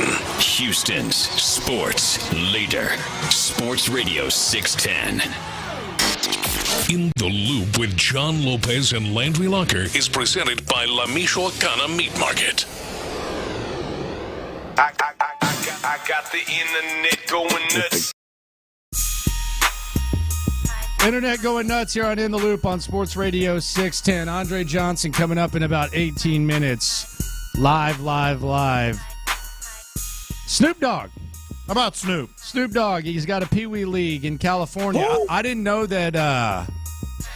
I didn't know that C.J. Stroud played in that league. I knew a lot of people had played in that league. I did not know that C.J. Stroud had. Apparently, he has. And Snoop was on Inside the NFL with Ryan Clark and others, and he was asked about what he thinks about C.J. Stroud, what he was like then, etc. Here is what Snoop Dogg had to say about C.J. Stroud. What was CJ like when he was playing for you? Well, CJ has always been a stand-up kind of kid. He's always been a leader. He's always been underrated. I'll say that. I love the fact that he's always been the underdog that turned into the wonder dog. You know what I'm saying? Because he puts in that work ethic. He's a strong believer in God. He's got great parents. And he's just a great listener. Anytime you got a kid who wants to listen and wants to learn, you could definitely get the best out of him. So CJ is one of the kids that come out of the league that we're so proud of. That's actually a very strong endorsement that I respect. I know it's Snoop. Pee Wee League serious. No, I know it's Snoop. His league was one of the premier ones on the West Coast, and a lot of players went there. And he obviously knows sports. He's had kids that played at the college level, and I respect John that. Ross, yeah, Kevon Barner. I respect that. Dobbs, a lot of guys. That wasn't like Snoop talking football. No, man, Snoop talking football. C.J. Stroud out there. By the way, did you see any of the videos of CJ that were accompanying? Yeah, I like the Bryce Young, CJ Stroud throwback videos. But I'm saying, even his mannerisms are exactly the same back then. Like just the way he spun out of a tackle and kind of, it was just like, wow, you could see it then. Like you could see it then. Look at the video next time you get a chance. It's like something we saw at NRG. I got the internet going nuts. Leah Van. Who? Leah Van. Who's that? Leah Vaughn? Who? Van. Isn't there a Leah Vaughn? There's Lindsey Vaughn. Lindsey Vaughn, the skier, right? The skier, yeah. Used to bang Tiger, or date Tiger, excuse me. I didn't mean. What the hell is going on here? Sorry. Leah But I'm Van. sure both of them are true. She's You think you're dating Tiger and saving yourself? Yeah, I don't think he's like, I'm just gonna save myself to let's get just married. wait. I feel horrible for this young woman. What'd she do? You want to know who Leah Van is, don't you? Yeah, who is that? She is a new Cron.com reporter on the Astros for the Houston Chronicle. Yes. Is she like? I feel bad. In high for school or what? Kind of seems like that's their standard at this point. So I'm going to get to that. So torched the Astros in her Twitter account over the years, most recently last year, calling out this year. Calling Altuve. She was in Rangers gear at the ALCS. Calling Altuve a cheater. Said she didn't respect him. No respect. Yeah, I know what you're talking about now. Yeah, I saw this. Yeah, Leah Van. She was going to work for the Cron, right? Now she took a job at the Cron, and she's getting destroyed. And to the point where she's broken, and to the point... Yeah, I can't imagine. So Astros Twitter's coming at her. I mean, come on. Astros Twitter. Yeah. We know how it works. They're mean, man. They're very, very mean. I want to read some of this, because I actually, at the same time, I feel horrible for her. I understand why she's getting attacked like this. I also understand why a lot of it is very unfair or just too harsh. Mm-hmm. And I also understand, sadly, that I don't think she's going to last. I don't think she's going to last because it was that bad, the things she said. The blowback has been that bad. And I don't think there's a point of return here. Like, it got to the point where last night, I'm just going to read 3 tweets. She's getting... That she put or that someone said to her? That she put after she was getting just completely... She put out like an apology letter? I don't know what else to say other than I got heated during this year's ALCS, made some rash comments on the internet, and I can't erase and regret making. Then she went on to say, my Twitter started as a personal account and merged with my professional life since I fostered a network and following here. We'll get more to this a little bit later on. We're gonna flip. We're gonna audible. That's audible. We're gonna flip from the to Andre Johnson. So we'll move Andre Johnson up right now. Yeah, push it back as far as you want. If you're on time, you're late. Yeah. If you're early, you're on time. If you're on time, you're late. If you're late, you're in trouble. Yeah. That's what I was once told. So joining us now, a legend, Andre Johnson here on In the Loop Sports Radio 610. Andre, Landry Locker, John Lopez, appreciate you for giving us some of your time, my friend. Appreciate you guys for having me. How you guys been? Fantastic, Andre. Always good to hear from you. We'll get to the Hall of Fame stuff, I'm sure, and I know you've got some very cool merchandise that's dropping here in just a bit. But we got to talk about these wide receivers, man. I mean, it's quite challenging. A lot of guys either are going to be out or could be out. How would you approach that? How do you see the Texans responding with so many key players kind of in trouble here on the shelf? Well, I mean, it's definitely not something you want to see. But at the end of the day, you still got to play a game, and you still got to have guys out there. So the guys who are out there, they just got to step up and make plays, and that's what it's all about. Some guys will have more opportunities than they've had all season this year. So they just got to come in and make the plays when given chances. Talking to Andre Johnson here on In the Loop on Sports Radio 610. This rivalry, you're one of the faces of it. You've seen both. I know the Cortland Finnegan thing is always something that gets brought up. What is the rivalry from a Houston Texans point of view when you're facing the Tennessee Titans? It's just always, been a kind of personal thing. I know when I was playing, that was definitely one of the games we look forward to, as a team. I think it has a lot to do with, them moving the team from here to, to Tennessee. And, even this weekend I'm hearing that they're wearing the old Oilers uniforms. So I think that's something definitely we can use as motivation going into the game on Sunday. Oh, God, you're making my co-host happy. He's wearing his old Oiler jacket. He's getting Andre. all in his feelings about it. I'm kind of disappointed in that line from Andre. I was going to ask you, the Finnegan fight. Have you guys ever seen each other since retirement? Is there still some sort of beef? Is that just one of the guys that you just keep your distance from? What's it like after the fight? We always talk about in the fight, but what about afterwards? I haven't seen him since we retired. I've seen him a couple years after the fight happened, but we never spoke. I just don't. He's just a guy I just don't fool with. Respect that. I don't have no. Yeah. I just if I see him, I'm probably won't speak to him. I'll just walk right by him. So. Hey, Andre, you mentioned that they're going to be wearing the Oilers uniform. You mentioned the rivalry. There was one that you, obviously kind of circled on the schedule. Can you feel in advance of a game that it's going to be a little extra intense? Is that something that you guys sense going into a game? Because with all the things that have been talked about with this week and the Oilers colors, and I know the Texans have wanted to, to change the uniforms, and there's a lot of, tension there. Can you kind of feel when a game is going to be a little extra? Yeah, you kind of know what to expect going into the game. That was something that we knew when we would play against the Titans. We knew the game was going to be extra physical. There were probably going to be some cheap shots.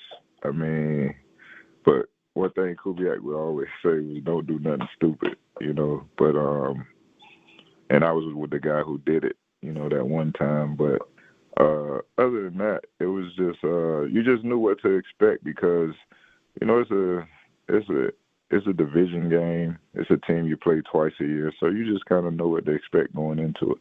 Hall of Fame. We have John McClain on every Tuesday. He's the one that's going to make the case. How are you feeling about this whole process? Is it something that stresses you out? How do you feel about the whole Hall of Fame process that you're going through? Man, it's funny you asked me this. So me and Owen Daniels we work out at the same, and he asked me the same question yesterday, and I just, to be honest, I really don't worry about it. Yeah. I just, because it's out of my control. So, I was a finalist my first 2 years. I mean, just being a finalist my first 2 years says a lot. I just think that at some point I'll get in. It's just a matter of the time of when it happens. So, it's nothing I stress about. It's funny because when I talk to the Hall of Fame, when they call you, give you the call to let you know if you made it or not, they be like, you're the most calmest guy out of everybody. Yeah. No kidding. Yeah, because I'm just like, hey, man, I appreciate it. Thanks a lot. And, we'll see what happens next year. I think you're gonna get in, but it bothers me because I don't think Torrey Holt, and I don't think you should have to wait for Torrey Holt and Reggie Wayne. I'm just saying. I know you're not going to say that. I don't like the thought that he's got to wait for these guys before he gets in. That seems like a weird process for me. Yeah, I mean, I tell people. So when people ask me, I always tell them, I was like, if you look at the finalists or the semifinalists, or just look at the receivers, everybody has played with a Hall of Fame quarterback, a Hall of Fame receiver, and a Hall of Fame running back. Mm-hmm. Yeah. And I haven't played with any of that. Yeah, and there's no way Reggie Wayne thinks he's better than you. Like, yeah, I'll go back to Miami. You think he's better than you?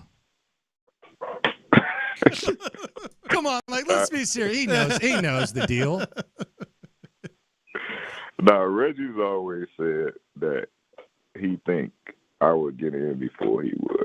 There you go. There you go. And we got on McClain the other day because we told him on the air to do the Andre Johnson pitch, and I was like, man, if that's what you're bringing, good God, man, what is that? If he wore, I guarantee you, if you wore an Oilers uniform, McClain would be willing to die for you with this pitch. He's got to step his game up too.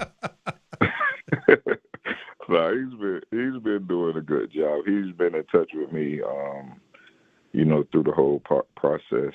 So, hopefully we can get in this year. We'll see what happens. Andre, listening to you, and obviously I've been around you since you were a rookie. It's great that you are, kind of selling yourself a little bit. That's kind of out of character for you. Kind of always been do my job, and you just talked about some of the things you kind of regretted about not doing something stupid and all that. Is that something that you've had to kind of really do more so now because it is the Hall of Fame? Tell people, let people know, what you were and how you played? Yeah, you definitely have to sell yourself now because, even, there are times when I have to do media, especially when I've made the finalist list. So I have this whole little press conference and I have to kind of try to sell myself. So it's a little different in doing that, but I guess at the end of the day, you could say stats don't lie. So, yeah. I don't really, I just go off what I know and just admit the facts and just see what happens. Talking to Andre Johnson here on In the Loop, Sports Radio 610. We'll get into the merch in a sec, but I want to ask you about just how you feel about the state of the franchise. It's been nice to see you around. You've always been kind of a guy who does what's in the best interest of the Texans, whether it's riding and dying when a lot of receivers in similar situations have asked to go, whether it's helping out after you retire, whether it's, hey, sending a tweet about a POS that is much needed. You've always been the guy that's been ride or die for the organization. How happy are you about the current state of this thing? I'm happy about it. I'm excited about the just the future of the organization. We have some great young players. I think especially with them getting this year under their belt and getting the experience and going through some of the adversity that they've been through, I think that's only going to, make them better for the future. So I'm very excited for it. And, I think things are only going to continue to get better and better for us. Does it seem like, and I don't mean this as like a bad thing, like has D'Amico changed at all? Because I know a lot of times like guys, they're players and then they end up being coaches. But I was hosting with Wade Smith the day of the press conference, like watching press conferences. I'm kind of a podium critic, and Wade just kind of looks over at me. He's like, just wait till you see this. You're going to know what's up. I'm like, what does that mean? He's like, oh, you'll just know when he speaks. You're gonna feel some type of way. It seems like though he's been this way like from the very beginning. Do you notice like what are the biggest changes, if any, that you see from D'Amico Ryans when you see him carry himself and speak now as a head coach as opposed to when he was one of your teammates? To be honest, there's really no difference. When D'Amico was my teammate, you can kind of tell like he just had this leadership quality that you just could recognize. He had one person he could keep under control was Brian Cushing. And not many people can do that. And we always joke about Cushing with that, but no, he just always had it in him. It didn't surprise anyone that he became a head coach. I always felt like he would, either get into coaching or be a head coach one day. So when he was hired here, I just knew. I was like, you know what? I was like, this was the best decision for us because not only is it for the players, but we've created a free agency destination now with him. I don't think a lot of people realize that. Like, we've created a free agency destination, and he has a great reputation around the league. And as you can see, when guys are on the field, they love to play for him. So, with that reputation, like I said, I think things are just only going to continue to get better and better for us.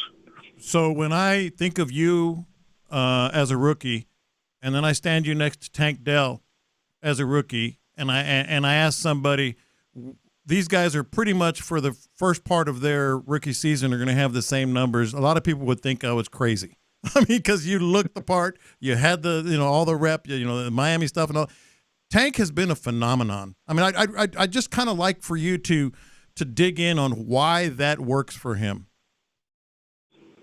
Yeah, it's funny, man, because I've got to be around Tank for a little bit, man, and talk to him, and he just when I'm next to him, man, he reminds me of like a little kid. But so I got a chance to. Coach Hogerson had invited me out to one of the U of H scrimmages, and they were telling me about him. But you know how sometimes in scrimmages they weren't really targeting him like that and stuff. So, but they was telling me, it was like, man, this is a guy you might need to watch. So, but they didn't really throw him a ball a lot that day in that scrimmage. And I think it was the Senior Bowl. And I just so happened, I was like, yeah, the Senior Bowl is going on. And, I turned to the Senior Bowl, and they're doing one-on-ones. And I'm looking, I'm like, man, who in the hell is that? Like, and when I looked and I realized it was, I'm like, oh, that's a little receiver from U of H. And so I continued to watch him. And the separation, the creativity, that I mean, DBs are hardly can even get their hands on him because of how elusive he is. But just his route run, his creativity, the separation he creates, man, is it's amazing. He kind of reminds me of Santana Moss, who I played with in college, with like his route creativity, but. Just overall player, man, he's amazing, and he has a bright future ahead of him. Did you feel sorry for Florida State at all, not getting in as a Miami guy? You say what? Did you feel sorry for Florida State at all, not getting into the college football playoff as a Miami guy? You know what, man? I'm going to be honest. I actually did. Come on, man. Come on. I'm going to be honest. I actually did because I just feel like, you know, you ask teams to go undefeated or, you know, to finish, you know, with the best records. And they did that. They went undefeated. And like, even though they lost their quarterback, they still deserve to be in. I mean, even with losing that quarterback, they still continue to win games. Man, but I just remember when they got in over you, I looked at it as karma, man. Like I go back to 2000. I don't think they should have been in. If I was a Miami guy, I would have said, you know what? That's how it feels. Yeah, it does. I told Travis that. I'm sure he had nothing to say about that. Yeah. Yeah, he was pissed. But, you do hate to see the kids get cheated, though, man. It's like, you know, they work so hard to, you know, to go undefeated, and then for them not to get in, you know, it's kind of mind-boggling, but it is what it is. All right, Andre, you got some really cool stuff coming down the pike, man. We definitely want to hear about this, and it's something that you really haven't delved into too much. Tell us about it. Yeah, so I have a Team 80 brand that my brother started years ago, and so I'm doing a collaboration with the Texans. It'll be in the Texans store, and now, you know, they'll be producing it. I think it will be in the store for the New Year's game, I think it is. Okay. Yeah, it's a big deal. I'm excited about it. I never thought something that my little brother came up with being a Texan store and collabing with the Texans and stuff like that. So I'm excited about it and can't wait to see what happens. A lot of times whenever you appear over there, you're wearing some gear and everyone's asking, where can I get that gear? I'm assuming that's a little snippet of it, because I'm like, I haven't seen that in the shop. I have no idea where you can get that. I'm assuming that's a little part of it. Well, I know where the warehouse is at. So I'm the guy who like to go in the warehouse and bust some boxes open. That's right. See, because I like to wear stuff nobody else has, so I like to be the first one. That hoodie that when you went up in front of everyone, that had our text line going nuts in my stream. Yeah. Yeah. So I even got a lot of hits about the jacket that I had on Sunday in New York. So, we saw that. Yeah, you were the first one to wear that red one that people have now too. Yeah. It's turning into the Andre Johnson jackets. So. Yeah. All right. For sure. So I need to get some royalties off that. Me too. Andre, we appreciate you, man. When we watch the Texans Titans, it's hard not to think about you. We appreciate you for giving us some of your time. We look forward to the merchandise dropping. All right. Appreciate you guys. All right. It's great. Andre Johnson here on In the Loop on Sports Radio 610. Coming up next, the internet might go nuts a little bit, and we're going to take a trip to Baytown. Why not? What the hell is going on? Next. Thursday Night Football is on Sports Radio.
Loop with John Lopez and Landry Locker. All right, we're going to go out to Baytown in a sec to Buffalo Wild Wings out there. Brandon Scott, Ron Hughley holding it down.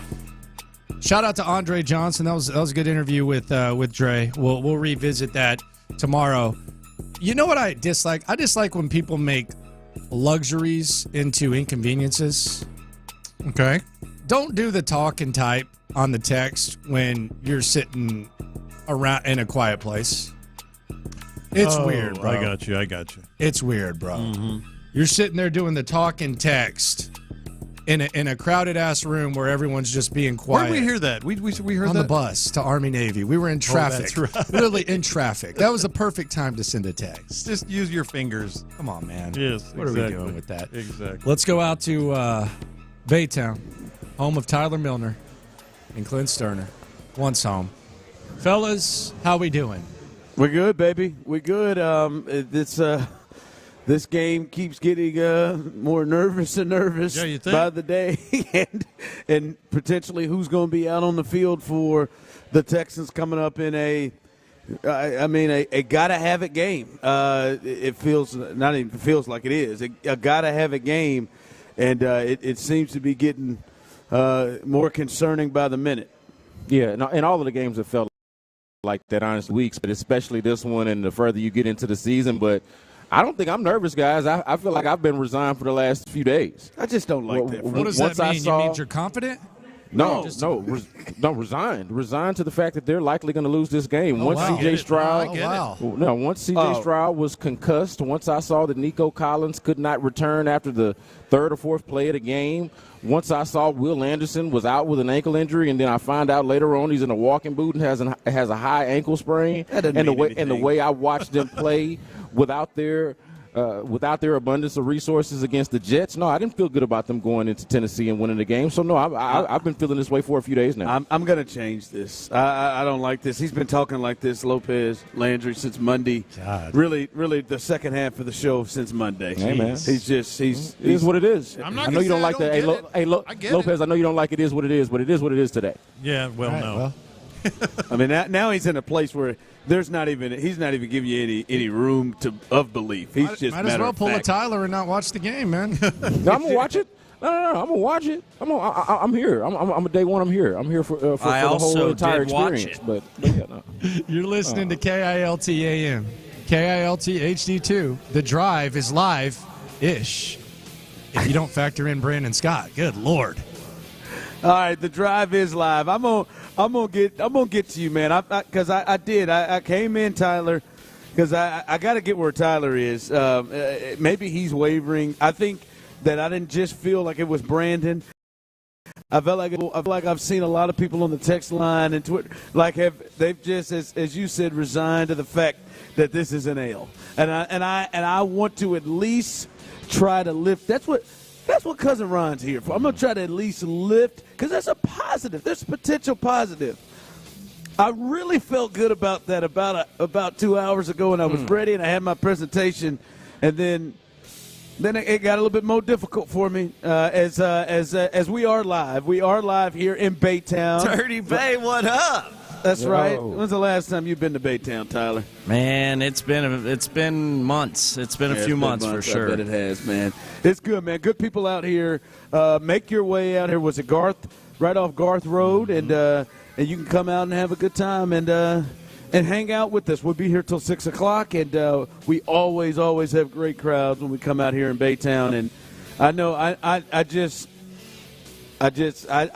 concerned that Clint's going to do something that I don't know if he's supposed to do or if he's good to do. I feel like in my mind, Tyler, I feel like Clint's about to just sneak out and try to slide in over here. Oh, yeah. In some time, and I just want to make sure this is a good decision for you, Clint. Now, I have not talked to him about this. I just want to make sure it's a good decision, Clint. How y'all that you don't slide up out of there and then find yourself in trouble the rest of the evening. Hey, Clint, come on out, man. I'll buy you a couple of rounds. I got some of these allowances. I just showed Ron. I got a couple of these allowances in the backpack, man. Just come holler at me, man. Hey, show. Grab me another silver bullet, Bob.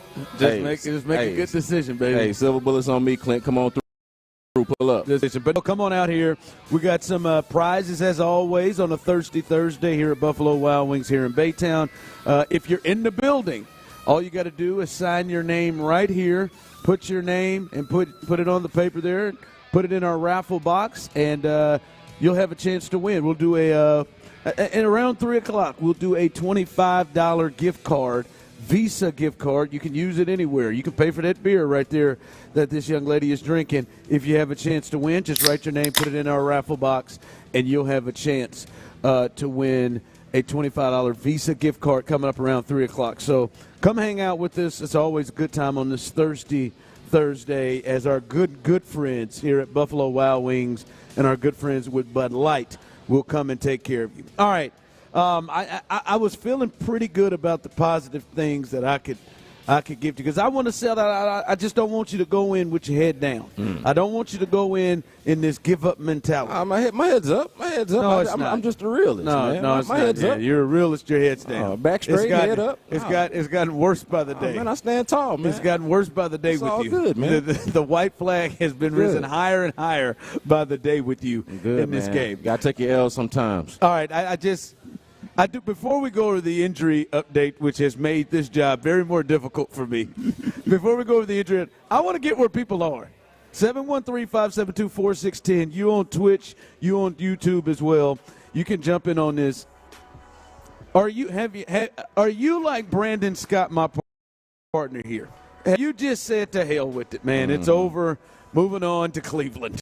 Is that where you are? Are you resigned to the fact that the Texans are going to lose the game Sunday to the Titans? Have you gotten to that place? 713-572-4610. Because I've gotten a feeling that a lot of people are doing it. Daniel Thomas looked up. He's quit for this game on Sunday. Brandon obviously has gone ahead and he's thrown the white flag in the ring, on the field. Just it's over.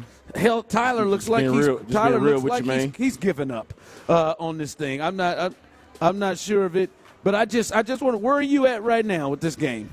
Where are you at, Tyler? Have you quit this thing? Have you thrown? Are you resigned? Hell you no. Still you believe. There you go. I'd like to see that. I knew I could count on Tyler. Now I don't know if he's going to watch it on time, but I knew I could count on Tyler. See, I may at least do that one time. I'm very disappointed. I just want to let you know that I don't care what the people say. But here is an update on the injury situation, which does make this thing a tad bit eventful. We knew Blake Cashman and Tavier Thomas weren't going to play in this game.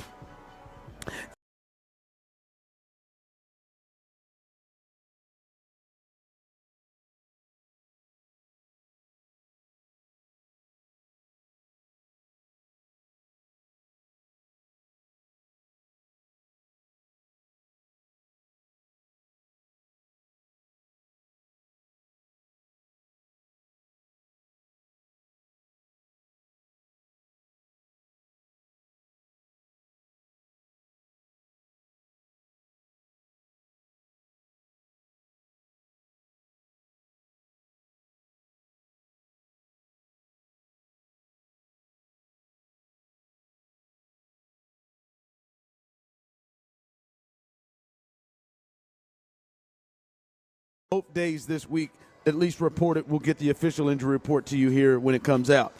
But Will Anderson did not practice today or yesterday, and he is apparently in a walking boot with a high ankle sprain. They have not ruled him out yet, but that does not feel good, a high ankle sprain for a defensive end that needs to push off of his ankle. So that is one that is concerning. Nico Collins left the game. Third play of the game with the calf, has already missed this a game this year with this similar calf injury, and reports from Aaron Wilson is this is a similar diagnosis to the one he had earlier in the year, which caused him to miss a game. He did not practice today, although they have not ruled him out. George Fant didn't practice today. That one you kind of feel a little bit better about because he didn't do this last week with the hip. He didn't practice either. C.J. Stroud still remains in concussion protocol. He didn't practice. Now, this is one I have told you since Monday when the game ended. C.J. Stroud, I do not believe is going to play. Who did practice today? Laramie Tunsil, Shaq Mason, who was out yesterday, which was a wonder. He did practice. Dalton Schultz did practice. Noah Brown, he did practice, as did Robert Woods. So that is the latest. And listen, I'm going to try to sell you, Brandon. Yeah. And the people who have been resigned to the fact that they don't think they're going to win this game. As I said, 713-572-4610. Have you given up? Do you believe that this team is going to lose this game? You already believe that. Resigned to the fact, as Brandon Scott said, that this team is going to lose this game on Sunday. And listen, it looks hard. Like, if we're just going to be completely honest with it right now, the odds, the very, very high odds are this team's going to be without C.J. Stroud. We know they're going to be without Tank Dell. The odds are high this team's without Nico Collins. The odds are high this team's without Will Anderson. We know they're going to be without Blake Cashman. Those are some heavy, heavy, important players that they are potentially going to be out with. That makes this much more difficult against this Titans team. Yeah, and the issue about it for me is that the Texans don't have things that complement their weaknesses. They don't have strengths that complement their weaknesses, and that's the whole problem. Like, your passing game takes a tremendous hit with C.J. Stroud being out, and it's Thursday now. He's not even out there practicing, and like, we don't even see him out there, right? So he's more than likely not going to play. Your passing game takes a hit without C.J. Stroud. You're without Nico Collins. Okay, backup quarterback, weapons. We saw what that looked like in the Jets game. What does the game plan need to look like going forward? Okay, can you run? What's the answer? Do we have a great answer to that question? We've seen them run the ball a time or two, but for the most part, it's an inconsistent run game. So it's not something you can count on. It's not something that you can count on. So it would at least feel a lot better if, hey, my passing game is going to take a hit. Is there something else that I can rely on? Do I have an offensive line that brings a certain level of physicality that makes me feel good about going to the Tennessee Titans and having to match up with the level of physicality that they bring to the table? Do I have running backs that I feel like I can rely on? I like Devin Singletary, but do I love how they use him? Not really. Do I feel good about that being an intricate part of the game plan? Not really. Do I feel confident that they feel confident in their run game at this point, the way they talk about not blocking right? And we heard Nick Caserio on Texans All Access last night with John Harris and Mark Vandermeer talking about everything being wrong with the run game, whether it's not, our proper blocking assignment, whether it's not seeing the correct hole or a combination of those things. Okay, so you don't run the ball well on a consistent basis, and you're out there with your backup quarterback, with your backup weapons. What is there to feel good about offensively? Now, defensively, at the very least, you do bring a certain level of physicality that is required against the Tennessee Titans. But at the same time, you're leaky in coverage, you're spotty in communication and execution and all of these other things that they talk about, to the reason why you give mediocre quarterbacks career games or the best games that they've had all season. So there are not a lot of great things to feel about, or a lot of things to feel great about going into this game. Now, look, I was the one just a week ago, man. They can't lose to the Jets. My goodness. And then I saw what it looked like when you lose your top weapon, and when honestly you just flat out can't execute offensively, and then your defense is leaky the way I just talked about. So no, I'm not feeling exactly great about it. Let me try to sell it here. I'm not going to sell you, hey, they're going to win. They're going to win. I just don't like you in you're resigned that it's over. Oh, man, I don't like the way you're walking in the door and rolling, and other people who are rolling in with it too. Somebody didn't text in. We're about to see the 2022 Houston Texans on Sunday. I'm not hearing that. I'll be shocked. It's giving those vibes, and that wouldn't be as much of a problem if we were also seeing the 22 Tennessee Titans. But the Titans got a little juice to them. On top of that, text line, I'll be shocked if they win. What's up, Ron? My guy Ocho. Short answer. Yep, they're gonna lose. Let's listen. All right, let me see. Listen, I'm not gonna. I'm not rooting for it. I'm not like excited about it. I'm not happy about it. I'm not cheering it on. I'm just being realistic. I'm giving you my honest opinion, like I did last week when I thought they were going to go to New Jersey and beat the Jets. You can't see. That's what I said. You can't see positives.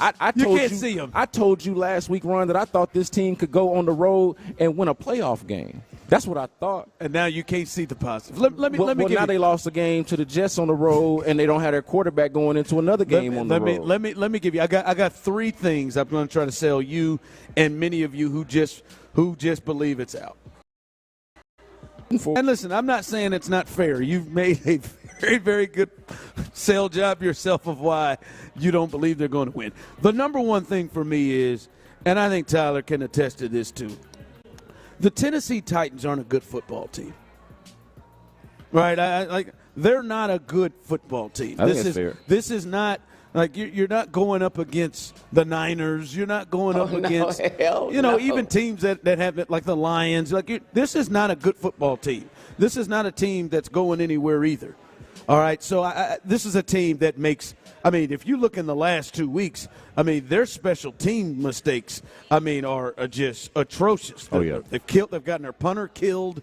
They got two punts blocked. That's how they lost to the Colts. They muff punts. This cat, even when he catches them, he's bobbling them and he doesn't fumble them, and then he just makes just an airhead play to allow the game come in. Will Levis has had some good moments, but he's turnover prone as well. So this is not routinely a good football team. Off the base is number one with that. Now, I understand what you're saying. The team that the Texans are bringing in is not great either. But I think that's one thing that helps the battle is you're not facing a juggernaut.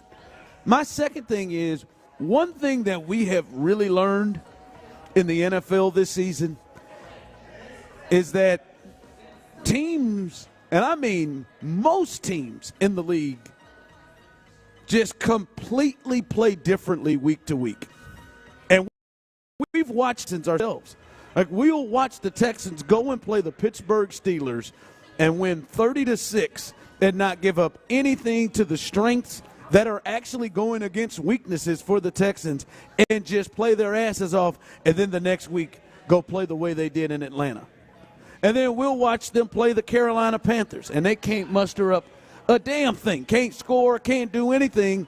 And then the very next week, they go up offensively and just go off against the Bucks and put up a damn near 40.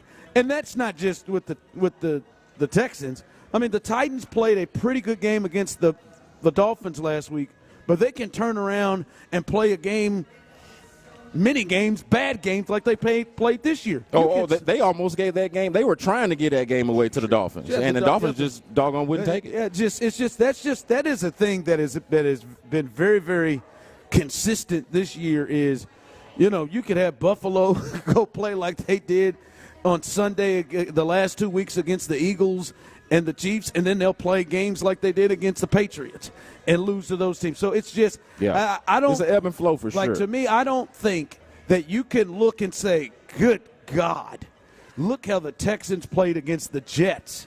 And to think that they're gonna play that way, even with the injuries, that they're gonna play that way the next week, and to think that, we just saw the Titans walk in and beat the Dolphins on the road, the number 2 seed in the AFC. They'll turn around and not play like that the next week. So I think there's some ebbs and flows there. Is the big scary thing is you don't have C.J. Stroud, your quarterback. And when you look at this year, the quarterbacks who have won games in this league, Davis Mills is at least in the category of some of these dudes, at least in the range of it. I mean, you look at guys like Josh Dobbs has done it for 2 different teams. He beat the Cowboys earlier this year with the Cardinals, and then has been winning some games here with the Vikings. You look at P.J. Walker, got him a win over the 49ers for the Browns. Flacco has won games. DTR has won games. Zach Wilson just became AFC Player of the Week last year. Tyler Bagent of the Bears, he pulled off a win. Put some respect on Tyler Bagent's name, Aiden O'Connell.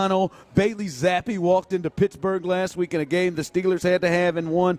Jake Browning, or whatever his name is, has won game. Gardner Minshew, guys, quarterbacks in this league that are in the area of Davis Mills have walked in and won games this year. So with those 3 things, I'm not saying they're going to win the game. I'm not saying that, but I do think there is some positive there that the Texans can be in this game and win this game. Yeah, and for me, it's not entirely a Davis Mills thing. Like, hey, Davis Mills isn't good enough to get it done. That's not really what I'm saying. Did I sell you? Yeah, well, but no, you did not. Obviously, Davis Mills is less ideal than having C.J. Stroud out there. But I don't think it's a matter of Davis Mills himself not being able to get it done. My whole thing in self-run, what's their thing? What do the Texans do? They play when play C.J. Stroud, they play hard and coach well. That's great. So do the Tennessee Titans. Like when C.J. Stroud and Nico Collins and Tank Dell were out there, and obviously Will Anderson on defense to a certain extent. Certainly Blake Cashman. Like I could point to you certain things that the Texans did well. Absent of that, and trying to project what it is that you can hang your hat on, the thing that you can just be positive about. And we can hope traffic if we want to. I'm rooting for them to win. I'm going to show up. I'm not going to not watch the game. I'm not going to wipe my hands of it. I'm just giving you an honest assessment of what I think is going to happen going in, and I'd be glad to be proven wrong. But going into it, I'm looking at it, Ron, like what is their thing? What do these guys do? What do they do well? They're not super physical up front, nor are they even committed to the run game. We've seen that. Davis Mills to Robert Woods and Noah Brown and Xavier Hutchinson and John Mechie. And it's great to have Dalton Schultz back. But how great do you feel about that? Not like great. Clearly, I didn't sell. I believe I sold Tyler. I think I made Tyler a bit more confident. I think I made 3 great points to help the case. Did I sell you? Apparently, I did not sell Brandon Scott at all. Yeah, man, you got me. All you need is a PowerPoint now. I'm telling you right now, the 3 points right there. Did I sell you? 713-572-4610. As we continue here on this Thursday here at Buffalo Wild Wings live here in Baytown, make your way on out. If you're in the building, you can sign up and put your name in our raffle box and have a chance to win a $25 Visa gift card we're giving up here in around 3 o'clock. Did I sell you on it? And there is an athlete that that I feel like Brandon Scott has made a decision on. We'll discuss that coming up next. It's Texans game week. D'Amico's crew heads to Nashville to take on the Titans.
Houston's sports leader, Sports Radio 610. It's a Thirsty Thursday with our friends at Bud Light on Sports Radio 610. Live from Buffalo Wild Wings in Baytown, here's the with Stoerner and Hughley. Hi, welcome back in as we are live here, Thirsty Thursday, live here at Buffalo Wild Wings here in Baytown. Come on out and join us right off Garth Road, and you can come on out and hang out with us. We'll be here till 6 o'clock. And enjoy yourself with us. A lot going on. A big game that is getting tougher by the second for the Texans, but I don't think insurmountable. And look here, I just want to make sure, because I can see some confusion on the text line. I can see some confusion on YouTube and Twitch, the way people are rolling through. And I wonder, did I sell you? Did I try to sell you? My three main points were, you're not going up against a good football team. This is a bad football team in the Tennessee Titans. They've shown it throughout the year, hence their record. Also, look, we've seen very, very consistently teams in the NFL play completely different from week to week. We just sat there and watched. Literally 2 weeks ago, the Green Bay Packers were thought to be, oh, God, they're easily going to be in the playoffs, and nobody wants to play them after they beat the Chiefs on Sunday Night Football. And then they went and lost to Tom DeVito. And now people view them differently. You know what I'm saying? From week to week, even at the top, the Lions are looking really good, and they somehow find a way to lose to Matt Eberflus and the Bears last week. Bad. It just teams play week from week, so I don't think it's necessarily something that the Texans will play the way they played against the Jets. Also that the Titans will play the way they did against the Dolphins. And there have been so many quarterbacks, backup quarterbacks, low-end starters, quarterbacks that are at least at the same level of what Davis Mills is, that have gone out to win games. And more than 10 have gone out and done it, including somebody last week waltzed out there and became the AFC Offensive Player of the Week on your ass. Those things have happened. And now I want to make it clear, because my man Ocho texted in, and as I said, am I selling you on it? Ron, if you're feeling this froggy, the Texans' money line is plus 135. Let your nuts hang. Listen, I want to make it very clear. And maybe I should have Tyler, because generally when I speak, people act like they don't understand what I'm saying. All right, when I speak, people act like, so Tyler, you were Luther earlier this week. I don't need you to be Luther, but can you at least explain my point and where I'm coming from, where I am, so maybe the people can understand? I think people here are more relatable towards you because you're born and raised in Houston. Baytown specifically. Baytown we're out here on guard. Can you explain? Yeah, I got your back, bro. Because Ocho think I want to put money on the Texans, and a few people on there thinking that I'm feeling like I'm on the Texans to win the game. Froggy. Yeah. Well, Ocho and other listeners and members of the Drive family, open those ears up. Let me tickle your ears for a second. I'll do this for Ron the Show Hughley. Ron is simply saying, listen, guys, this game is not unattainable for the Houston Texans. Yes. To consider and ponder and think about a Texans victory this coming Sunday up in Nashville is not absurd, impossible, or just completely out of the question. Your Houston Texans can go get a win, but I, Ron the Show Hughley, am telling you, it might not be likely. I'm not going to throw my own money at it. I'm not betting no money line. I'm not going to tell you right now for sure the Texans are going to go into Nashville and win. But there is a chance, and it could happen, and if it does, you shouldn't be shocked. Good. There Insane. That's where I am. Pretty much. Good job. Well done. Yeah, I don't say I think that they – listen, if we were a show that picked games, I would not pick the Texans. But I also don't view this game like the game on the schedule this week, the Arizona Cardinals versus the San Francisco 49ers. And I think many people, like the son of a gun that's to my left, believes this game is going to be like this. Don't put words in my mouth, man. And believes this is going to be some sort of a beatdown. I'm not saying that it's going to be a beatdown. I'm not saying that it's a game that they can't win. I'm just saying that when you size it up, they don't really have matchups that I like. They don't have matchups that I can pick in, like, good faith. I can look at it and say, well, I hope that this is going to happen with Davis Mills and Robert Woods and Noah Brown leading the show. I hope that we're going to see more from Xavier Hutchinson and John Mechie than what we saw in the previous game. My hope having Schultz back is going to have a meaningful difference in the game. I hope that if the run game is working in the first half, that they'll commit to it in the second half and they lean into Devin Singletary's success. I can hope those things, but do they do those things? I hope the offensive line that they've invested so much money in will go out there and play bully ball the way so many other teams have against them at various points in the season. I hope these things happen, but do I really see it? I don't really see it based off of the recent example that I have. Now, you're right to your point about, hey, things can change from week to week. Things can be different from one week to the next. Absolutely. Like I said, man, 1 week ago, I thought I was looking at a team. It was a team that had C.J. Stroud, that had Nico Collins, that had a lot of the defensive players that I like a lot that are not going to be available in this game more than likely. And at the time, I was like, man, yeah, they're ready to do some things if it comes down to it. They don't have that this week specifically. Does that mean that the sky is falling, that it's impossible for them to still have a run, that it's impossible for them to even win this game? No. But it's hard to look at the matchup based off of what you know and what you see and be like, yeah, man, they good. They good on that. Like, no, man, I can't look at it and just be like, yeah, this is a favorable matchup. Could they win the game? Or are the Tennessee Titans, the San Francisco 49ers, are they even the Baltimore Ravens? Absolutely not. That is a no. Man, that's a beatable opponent. Absolutely. But what is the thing that you do that makes me say, hey, yeah, you're going to do that? From the text line, I thought B. Scott said, like, no bitches around here. From the text line. Damn. No, I'm standing. Anybody here acting like no bitches? Yeah, no, standing tall on the opinion and on the belief. B. Scott acting like we've gone from playoff contenders to playing for the number one pick in the draft. Just this week. I don't see no bitches nowhere around here. No, it ain't even about being no bitches. It's just about the situation. The situation is. Tyler, you notice when he says situation. When he says that word, his voice just goes somewhere else. No bitches, different man. octave. Yeah. I'm just saying. It goes into another. Hey, look, everybody is from somewhere. into another space. Everybody is from somewhere. I think I sold some people. My man Austin, Tyler, Jerry, my man Austin. He said, yes, Ron, I have hope now. I feel like our roles have reversed. We are always the ones normally trying to sell you on the Texas. No, not trying to sell me on the Texas. I speak honestly every time about you. I do. Now, I'm going to tell you honestly. Am I going to pick you to win this game? Hell no. But do I think it is out of reach? Do I think it is possible? Will I be shocked at all? I'll be shocked if this game is a blowout in either way. Yeah. But I will be not.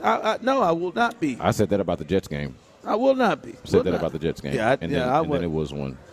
And I'm not saying this one is going to be a blowout. I was surprised that happened. I'm not saying that this is going to be one, but just when you look at it, man, it's hard to project. Hey, this is the thing that they do well. It's very, very fair. Very, very fair. All right, I got to get your thoughts on this because it happened last night that touched you on one of the potential real future stars of this city. We'll discuss that coming up next right here on The Drive. All right, breathing is one of the most essential parts of living, y'all. You got to breathe well to sleep well. You got to sleep well to live well.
have like 3.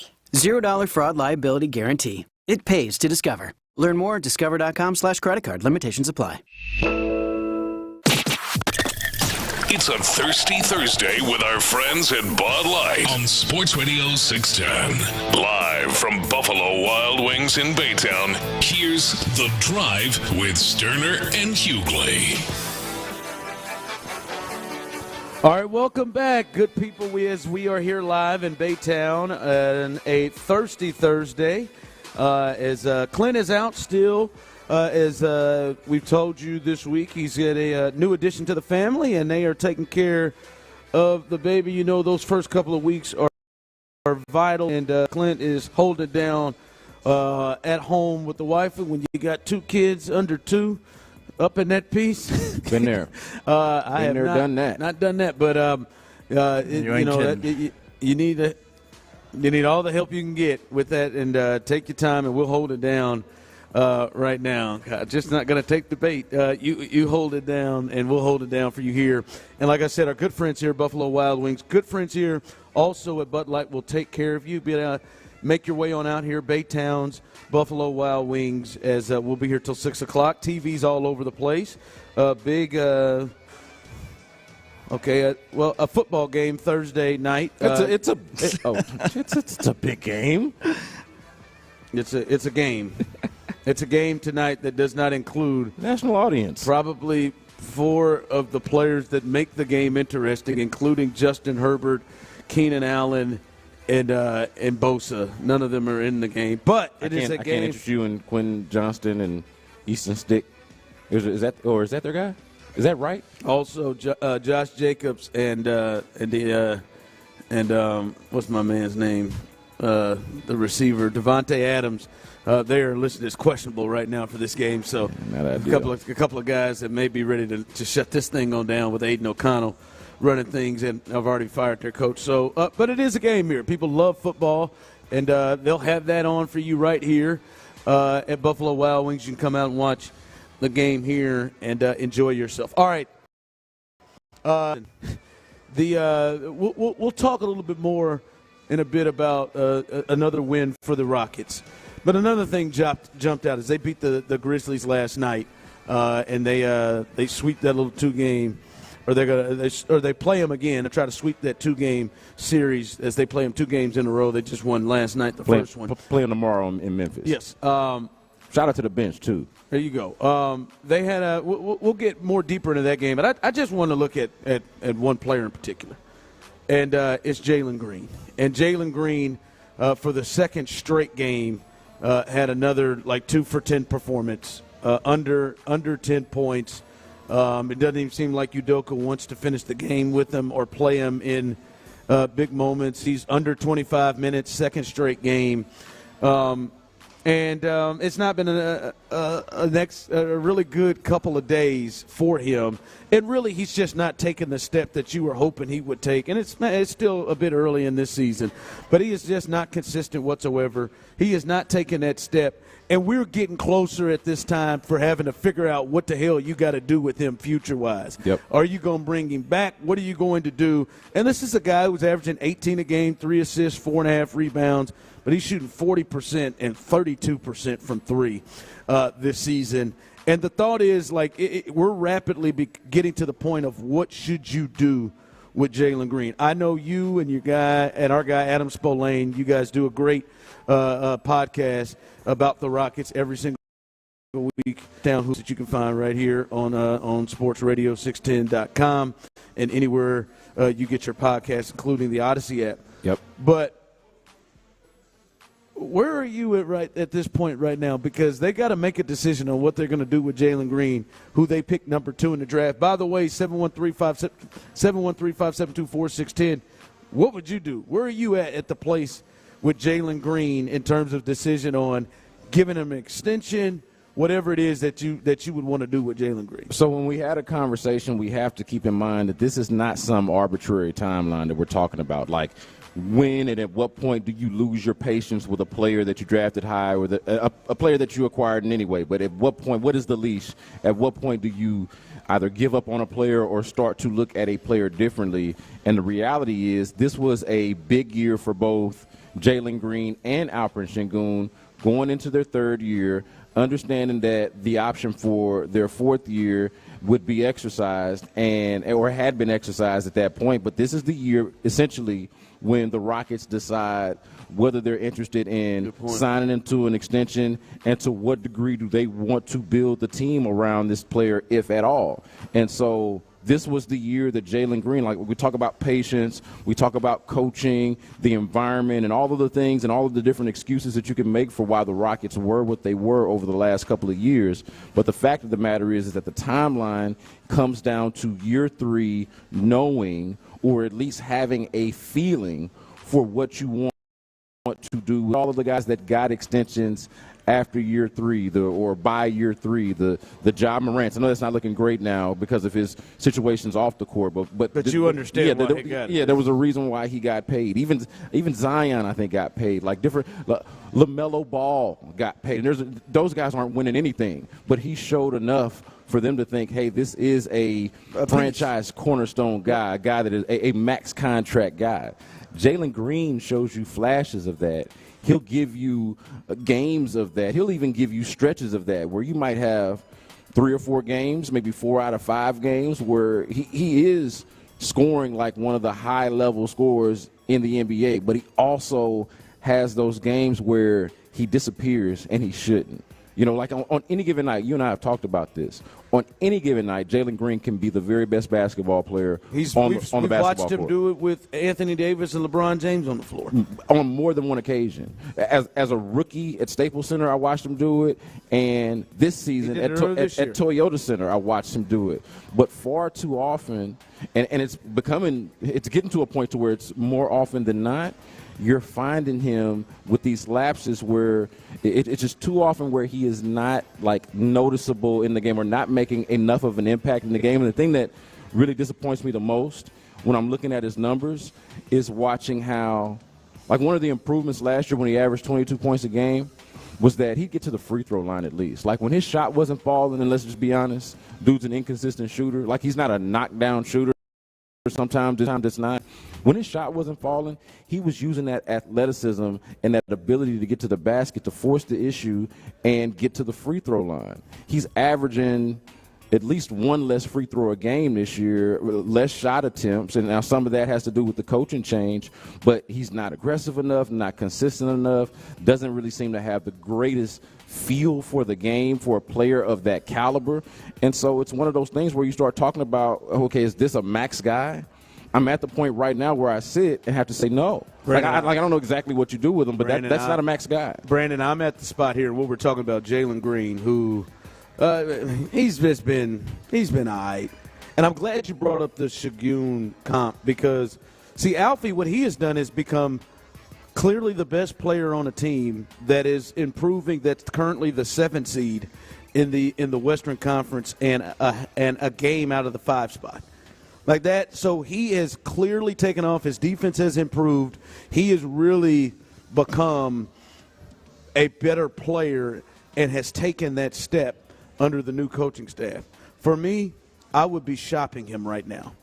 I would be shopping Jalen Green right now at this point because I'm asking myself, and you brought it up, all right, is this a max guy? Hell no. Is this a guy that I think, even as young as he is, have I seen enough to make me believe, is he going to be a cornerstone of this team, and does he reflect what his coach is looking for and what the coach wants to do for this team? And I don't feel confident that. And to me, and I see someone said Jalen gets the entire season to prove that he can be a primary scorer, and I, for me, have a concern that he potentially may have his stock drop if he plays the rest of the year and shows more inconsistency, and I can't get as much. I'm not just saying trade him for whatever, but I would be shopping him right now to get the best that I can and cut the cord right now. I mean, I understand people who want to be patient, and I see that even though someone on the text line, even though it's year 3, Jalen's still a kid, we need to be patient. Yeah. I get where you come from that, but to me, you just got to get to a point where you can get the best you can out of him in terms of the deal or trade if you don't believe he's going to be a cornerstone and if he's not a max guy right now. Yeah, and see, I would be listening more than I would be shopping. I wouldn't necessarily be shopping because I do agree with the point of we're seeing some of the texts on the text line, 713-572-4610 to get in. I agree with the point that there's not necessarily a rush to get rid of the guy because you did exercise the fourth-year option. So you have him all of the rest of this year, and then you have him all of the rest of next year to see if, hey, maybe year 2 under the coaching change, maybe there's something different, maybe something changes, Fair. And he just goes into next year in a contract year, or maybe between now and then you negotiate some sort of sweetheart deal, maybe something discounted that isn't max. Like, I'm not sure how that necessarily would work. I doubt Jalen Green feels an incentive to do that. But I don't feel like there's a rush to have to do it right now. Like, hey, just get rid of this guy. I'm just saying based off of what we've seen, I think there's enough of it to make some fair assessments. I don't feel like he's a max guy. Deep down in your soul, you understand this front office. Do you think that Jalen Green is going to get a contract extension in the future, down the line? Do you just right now, your gut right now? Man, he's got so much ability, man. Like, it's so hard. He'd have to be a max player. Like, you think he's going to? He's such an enigmatic player because he can be the guy last night who gets benched essentially for, like, bench players, right? Like, it's not like the Rockets bench is so great that these are guys that should be playing over him, and they feel like it helps them to have him on the bench. That's not great, but man, he's also got that ability that we talked about against, like what he had against the Lakers and a lot of the other games that we've seen him have, the moments that we've seen him have. If I were betting on it, I'd say yeah. I would say yeah. Really? I just don't, because well, then I get where your point is. A talent like that is rare to find, and I acknowledge that. I understand that.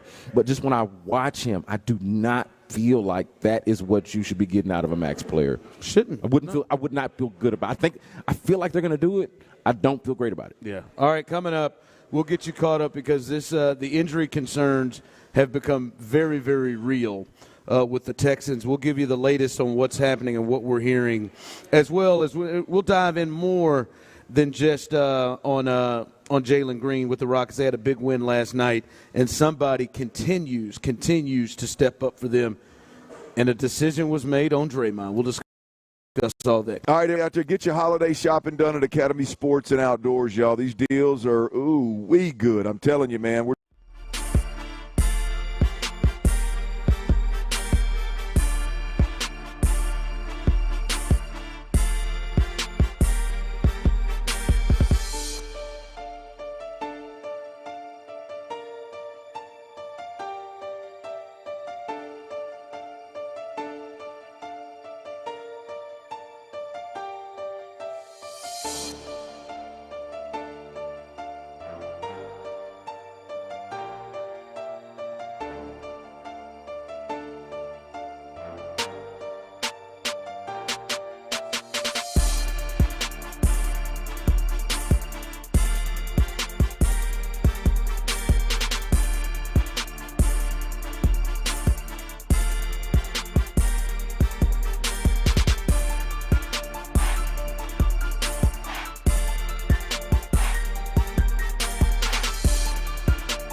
local retailer today.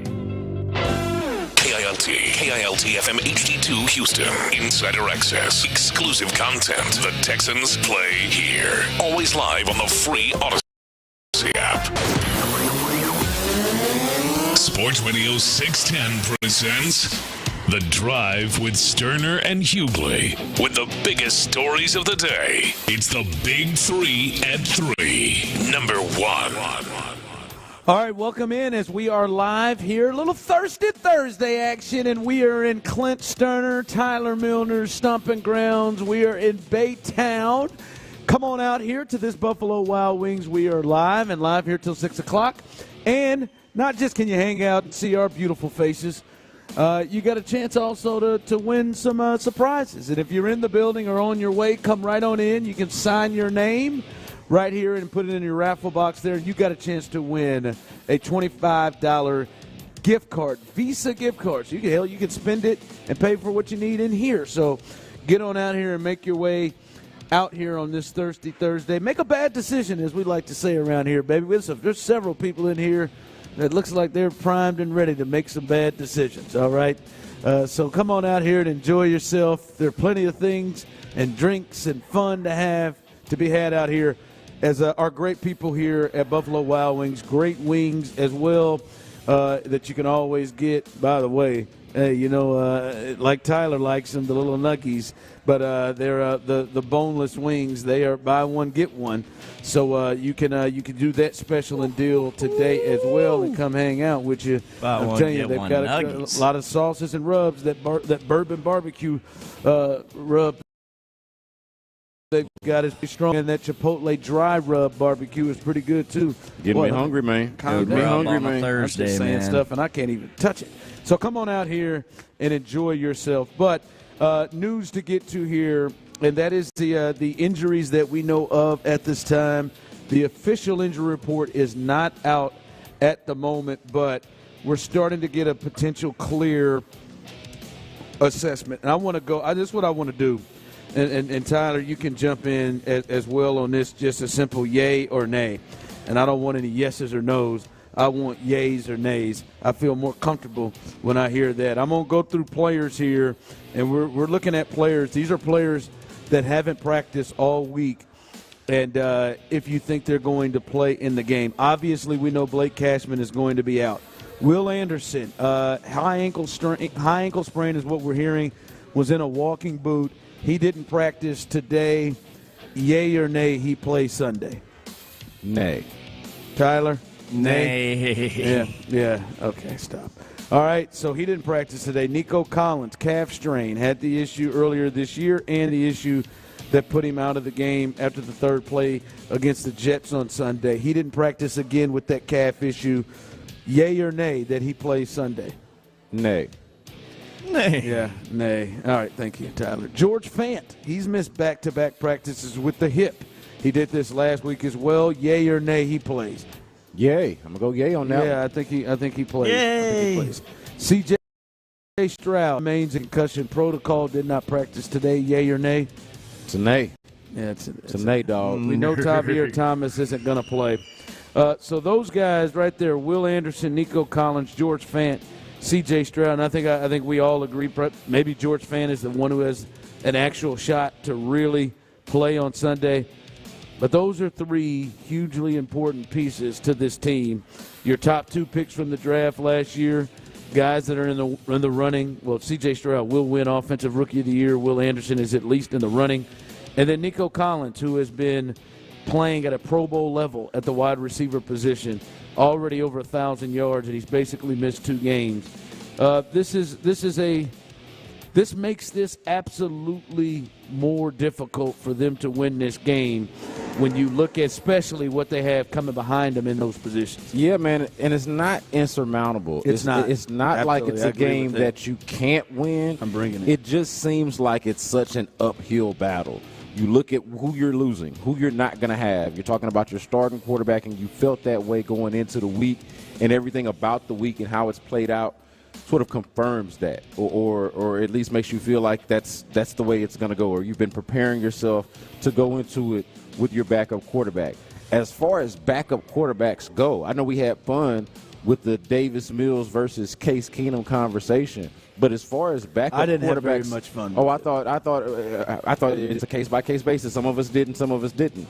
You may not have. I know Tyler and I did. And a lot of the Davis Mills, I feel like in terms of backup quarterbacks, I feel pretty good about. Especially some of the backups we've seen roll through here this year. Yeah. No, I wasn't here for entertaining the conversation when we wanted to look at Davis Mills as a potential franchise quarterback and sort of anoint him. But I will say I feel like this is the benefit of the experience that he did get over the last couple of years. The fact that Davis Mills has played in a lot of football games over the last couple of years makes you feel – and look, you may not like a lot of what you saw from Davis Mills over the last couple of years, but it does have to make you feel better about him being able to step up in this role and at least meet the moment.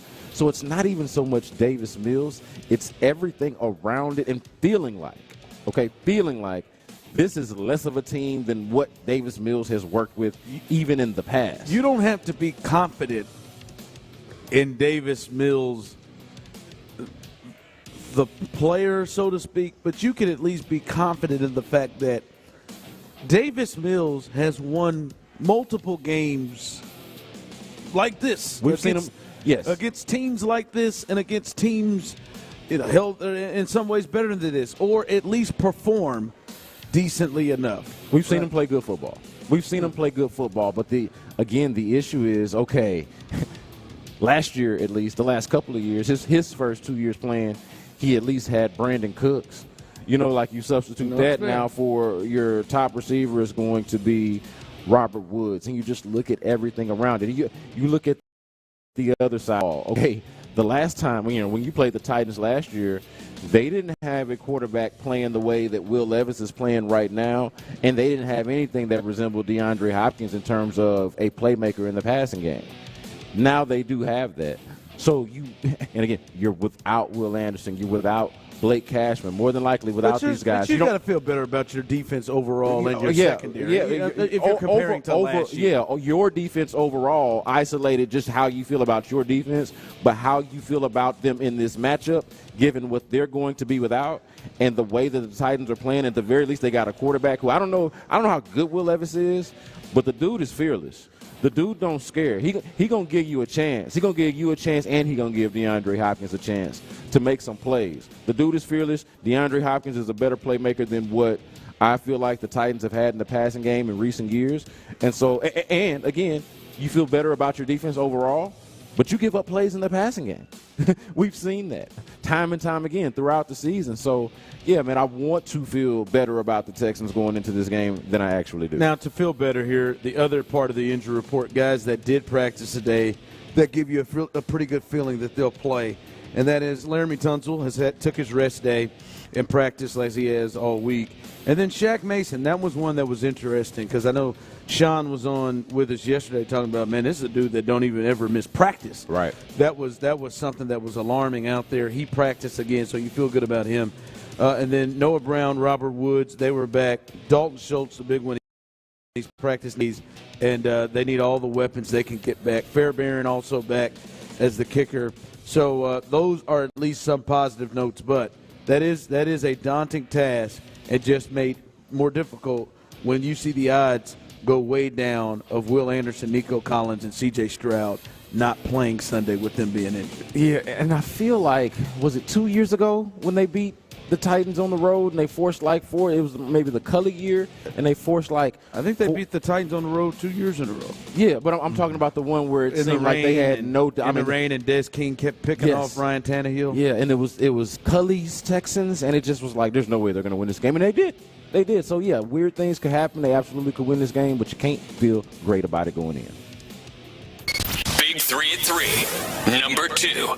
All right, the Rockets, they're rolling again. They have won now 4 straight and 11 in a row. There you go. Thank you, Maldi. That's a damn shame how people feel about you now. They've won 4 straight and now 11 in a row at home. They've got to have the best home record in the NBA, 11-1, as they have been sensational on the at home, and they've taken care of business, man. This is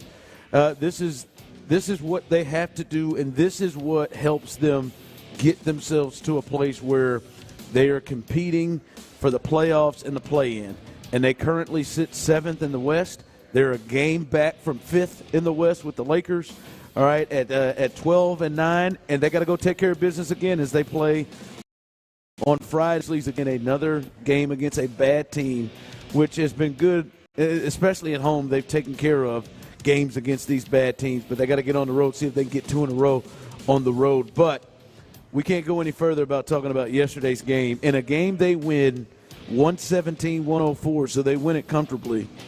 Jalen Green and Alfie Sengun are both under 10 points in this game, and they win this game going away here, and it's because off the bench, this is the second time in the last week we've talked about Tari Eason going off 25 and 14 yesterday. Yeah, and Tari Eason is the bright spot because you feel good about that pick. It is interesting with the Rockets how they've had two – and look, Jabari Smith Jr. had a pretty good game, 16 and 8 yesterday. Yeah, and he had a good game before that, then the game before that as well. So, but it is interesting that you feel better in a lot of ways about the later first-round picks that they've had over the last couple of years in Tari Eason and Alperen Sengun than you do necessarily about, say, the number 2 overall pick or the number 3 overall pick, that being Jalen Green and Jabari Smith Jr., being like franchise players. And Jabari is coming along. He's playing really good this year, so I don't mean that as a slight to him. But it is just interesting that would be the case. The Celtics have the number 1 home record. They're undefeated. They're 11-0. I would point out with the Rockets, it's wild how good they are at home and how terrible they are on the road. Like it's literally the exact opposite. I think they have 1 road win. Yeah, 1-8, 11 and. Yeah, so they got to fix that. They got to go out to Denver. To Memphis. I'm so used to them playing Denver now that I just automatically, when I talk about them, say that they're going to play Denver. But when they go to Memphis on Friday, tomorrow, they definitely got to do something about that because this is a Memphis team that they should not have even allowed to get in the game. The issue with the game last night was even how the third quarter played out, that they allowed them to get back into the game, and that Ime Udoka felt that he needed the second unit to give them the boost, that it took Tari Eason and Jeff Green and guys like that to actually close out the game. That's the takeaway, is that, hey, the guys that are supposed to be your leaders or your franchise cornerstones or your closers were not that and don't necessarily look like that. They're not shooting the basketball well as a team. They're 45% last night in the game, and they have struggled, but defensively they played bad teams. They played the Grizzlies, who are one of the worst teams, and they played that Spurs team who is in the midst of an 18-game losing streak. Only the Detroit Pistons, who are at 21, are making them look any better. But they're going to have to shoot the ball better as they roll through. But at least their defense plays at a level that holds it down, that's the reason why they're here. The defense and the change in defense and caliber of defense that they play under Ime Udoka and with the additions of guys like Dylan Brooks and Fred VanVleet is the reason why we can even have a conversation about them possibly making the playoffs or being in the play-in tournament, or the reason why they are in the play-in rounds, and the reason why they are actually in these games and able to win these games. It's the reason why guys can get benched and they can be so bad offensively in game late. Yeah, no, that part that Udoka, we talked about that when D'Amico got here, and I think that has been the case. This defense has greatly improved for the Texans, and I think the defense has greatly improved for the Rockets and has been a big, strong part of this team.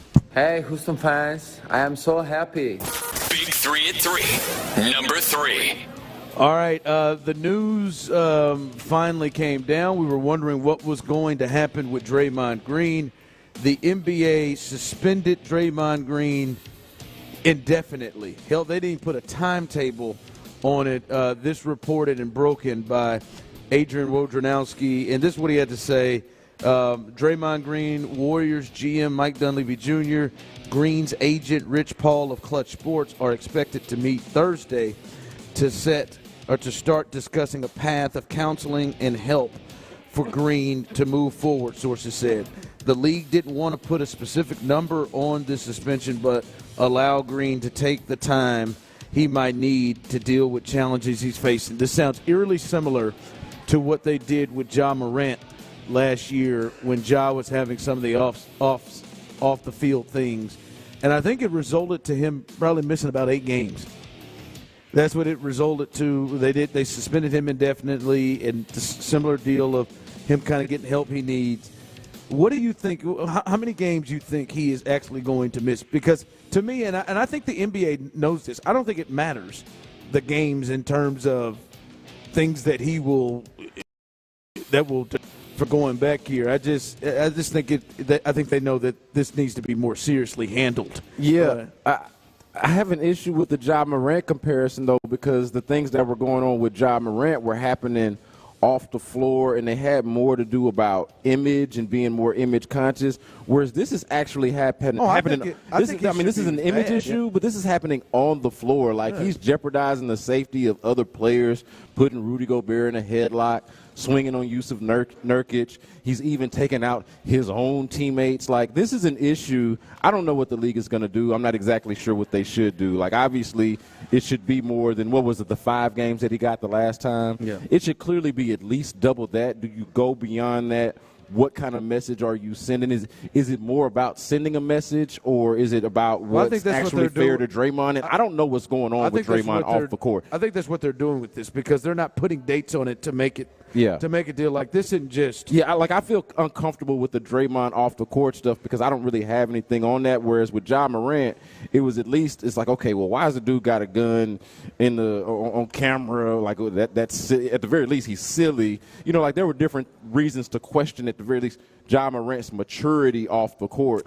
But with Draymond Green, this is on the court stuff. Yeah, like, how do you discipline it, and how is it different? Yeah, I think their situations and the situations they're in are different. I'm just saying this is similarly what they did. They suspended him indefinitely, and both of them talked about gaining help.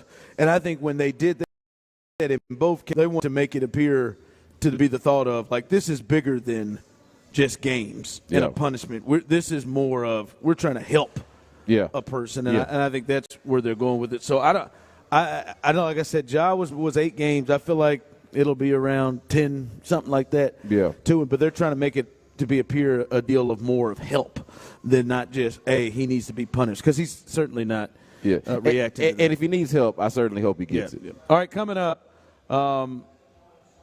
I know Brandon doesn't feel great about this game on Sunday, but there is a player that he's saying, if there is a chance,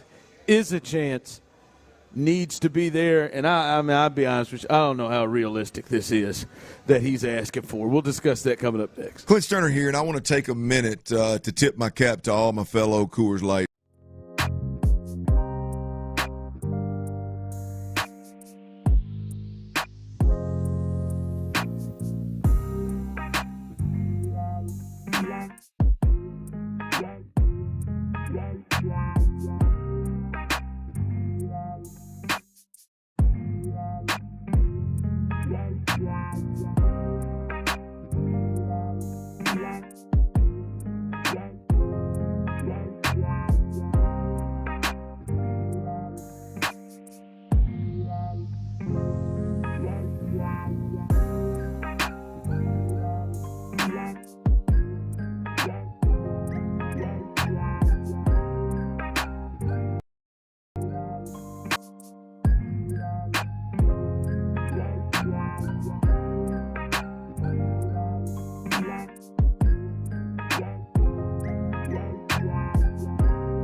or wherever you get your podcasts. It's a Thirsty Thursday with our friends at Bud Light on Sports Radio 610. Live from Buffalo Wild Wings in Baytown, here's The Drive with Stoerner and Hughley. All right, welcome back in. Welcome back in as we are on the road. A little Thirsty Thursday as Brandon Scott is in, as Clint is off still, managing things with the newborn at the house. We're out near his house, by the way, actually, here in Baytown. What up, Clint? There you go. And we're having a good time out here. If you're in the building or on your way, once again, your chance to win a gift card here, a couple of gift cards to $25 Visa gift cards. All you got to do is sign your name, put it in our raffle box, and you'll give yourself a chance to win here. So come hang on out with us as we're having a good time on this this Thirsty Thursday. Listen, I painted the picture early, and I felt like, don't give up all hope. This isn't 49ers Cardinals, this game coming up. There is a path for the Texans to get a huge W and continue to keep themselves right in the middle of this race in a good way against the Titans Sunday. And we understand that it's going to be a cause of people stepping up. All I said, Brandon, will go straight to hell. You can't just have the receiving core putting up what the receiving core put up last week. What did you say? They had all game long to match Nico Collins. His one catch for 13 yards that they got on the first drive of the game, and he was gone after that, remember. He was gone after that. None of the receivers were able to match that? No. None of them. So, listen, if they don't have any receivers have the ability to match 13 yards in this game, whether that be John Mechie, that be Xavier Hutchinson, Noah Brown, who looks like he's going to play in this game, Robert Woods, whoever they put out there, then, yeah, this thing probably going to look rough and going to look a lot like last week. But the hope there is a change with that, a full week, and understand the game plan with that. Here is DeMeco Ryans, the head coach. He's talking about the wide receivers and them having to step up and what he would like to see this week as opposed to what he saw against the Jets. For the receivers, just play like we've been playing. Our receivers have done a great job all year. Just execute the routes, right? Play with great speed, right? Use your feet to get open. Just do the techniques that we continue to coach our wide receivers. Those guys play well. They've been playing well all year, and I expect them to have a really good game on Sunday. All right, that was DeMeco Ryans talking about the receivers. All right, last week I told you, to me, the guy we got to be looking at is John Mechie, and he was 1 for 6 yards. We'll see. There was nothing that happened in the game last week that made me feel better about this going to step up in a major way. So who is it that you are looking at? Who are you looking at on this wide receiver core for them to have a chance to move the ball down the field and to pass a game with their receivers? In this game, who is it that you're looking at that needs to step up? Well, I'll go back to a point that you made earlier. I don't want to base it off of what we saw last week necessarily, because the guy that I'm about to suggest to you had 1 catch for -2 yards. So he technically was less productive than John Mechie. So Tyler's pick. Yeah, so let's keep that in mind. But I'm going to go with Robert Woods for a couple of reasons. When you talk about, hey, look, they're not as talented necessarily in this receiving room as they were when Nico Collins and Tank Dell were a part of it. Look, Robert Woods is looked at in that room as like the most, and I think it's fair to say he is the most accomplished guy. I know Tank Dell looked like he was on his way to doing some pretty special things this season, but if you're just going to look at it kind of in a vacuum, Robert Woods is their most accomplished guy. Wow. Early on in the year, he was C.J. Stroud's most reliable weapon on third down, and we've seen that sort of taper off. Let the team in targets. Yeah, and we've seen that taper off a little bit as you've seen Tank Dell and Nico Collins sort of emerge. But as it pertains to Robert Woods, man, it's been 2 months since I've seen him get a touchdown. It's been almost, we're going on a month now since he had the 8-catch, 44-yard game, I think it was, against Arizona. But I need to see a lot more Brandon, from Robert Woods. Are we asking for the possible? Are we asking for the You talk about you heard what he talked about them create separation. I mean, that's not the first person I think of when I think. But he is the first person that I think about when you talk about precise route running, being exactly where you're supposed to be, the timing that's required to have with the quarterback in order to execute these passing plays. Like, I do feel like Robert Woods is their most reliable receiver. He had that one non-catch on the sideline against the Jets where it looked like he barely didn't have control of it as he was tiptoeing out of bounds, or maybe he tiptoed out of bounds just slightly. But that would have been an amazing catch. Like, I feel like he's somebody that they're going to rely on heavily in the pass game as far as they do rely on the pass game. Now, I'm hoping that they're able to run the football. Like, I'd love to see that. But if you were to ask me right now, what do I have more confidence in? I think it'd be better if they were able to run the football, but what do I have more confidence in right now as we sit here?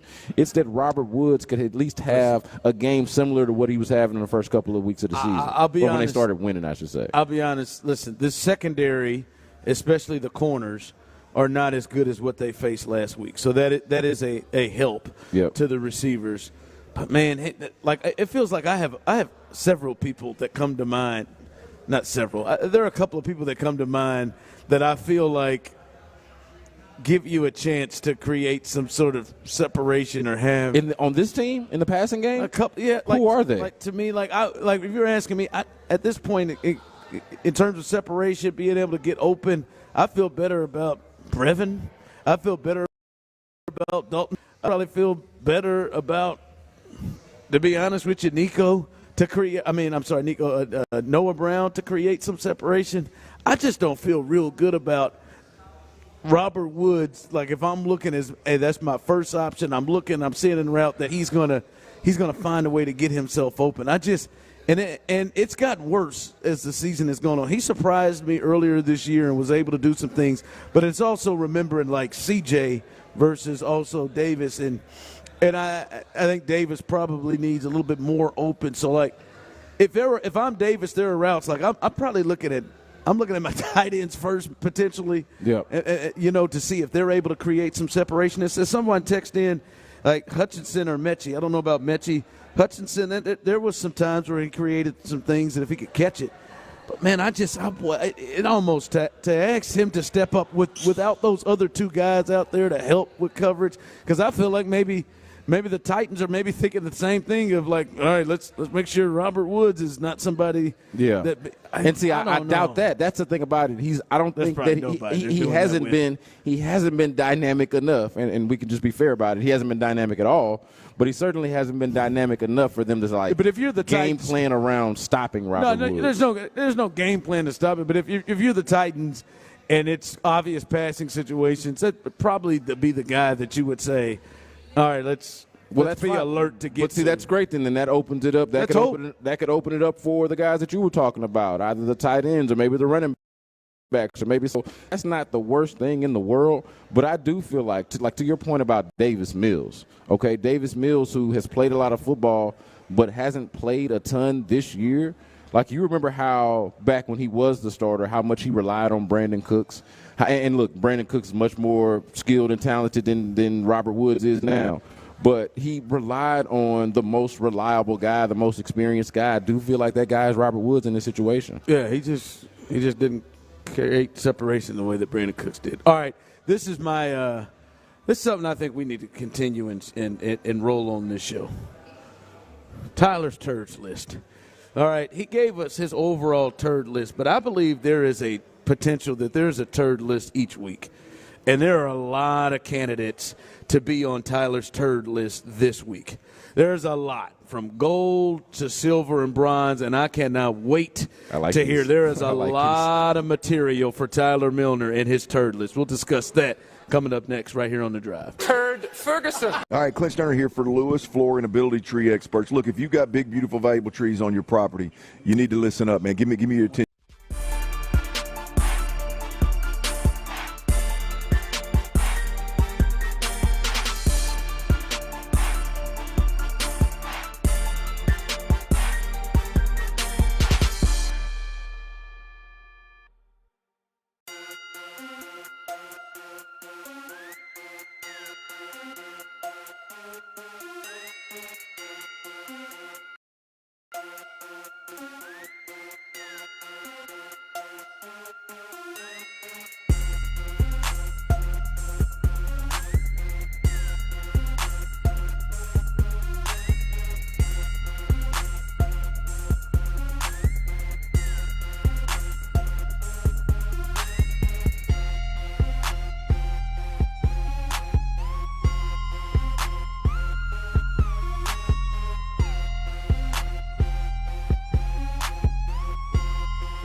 Massage therapy always affordable. So get this. You can get a free compact massage chair with a qualifying purchase of $3,500 or more at Johnson Fitness and Wellness. It's a perfect gift for the holidays. See your local store for details. Find the best home fitness equipment for your body, your budget, and your health goals at Johnson Fitness and Wellness stores. 6 stores in Houston. Visit johnsonfitness.com. That's johnsonfitness.com.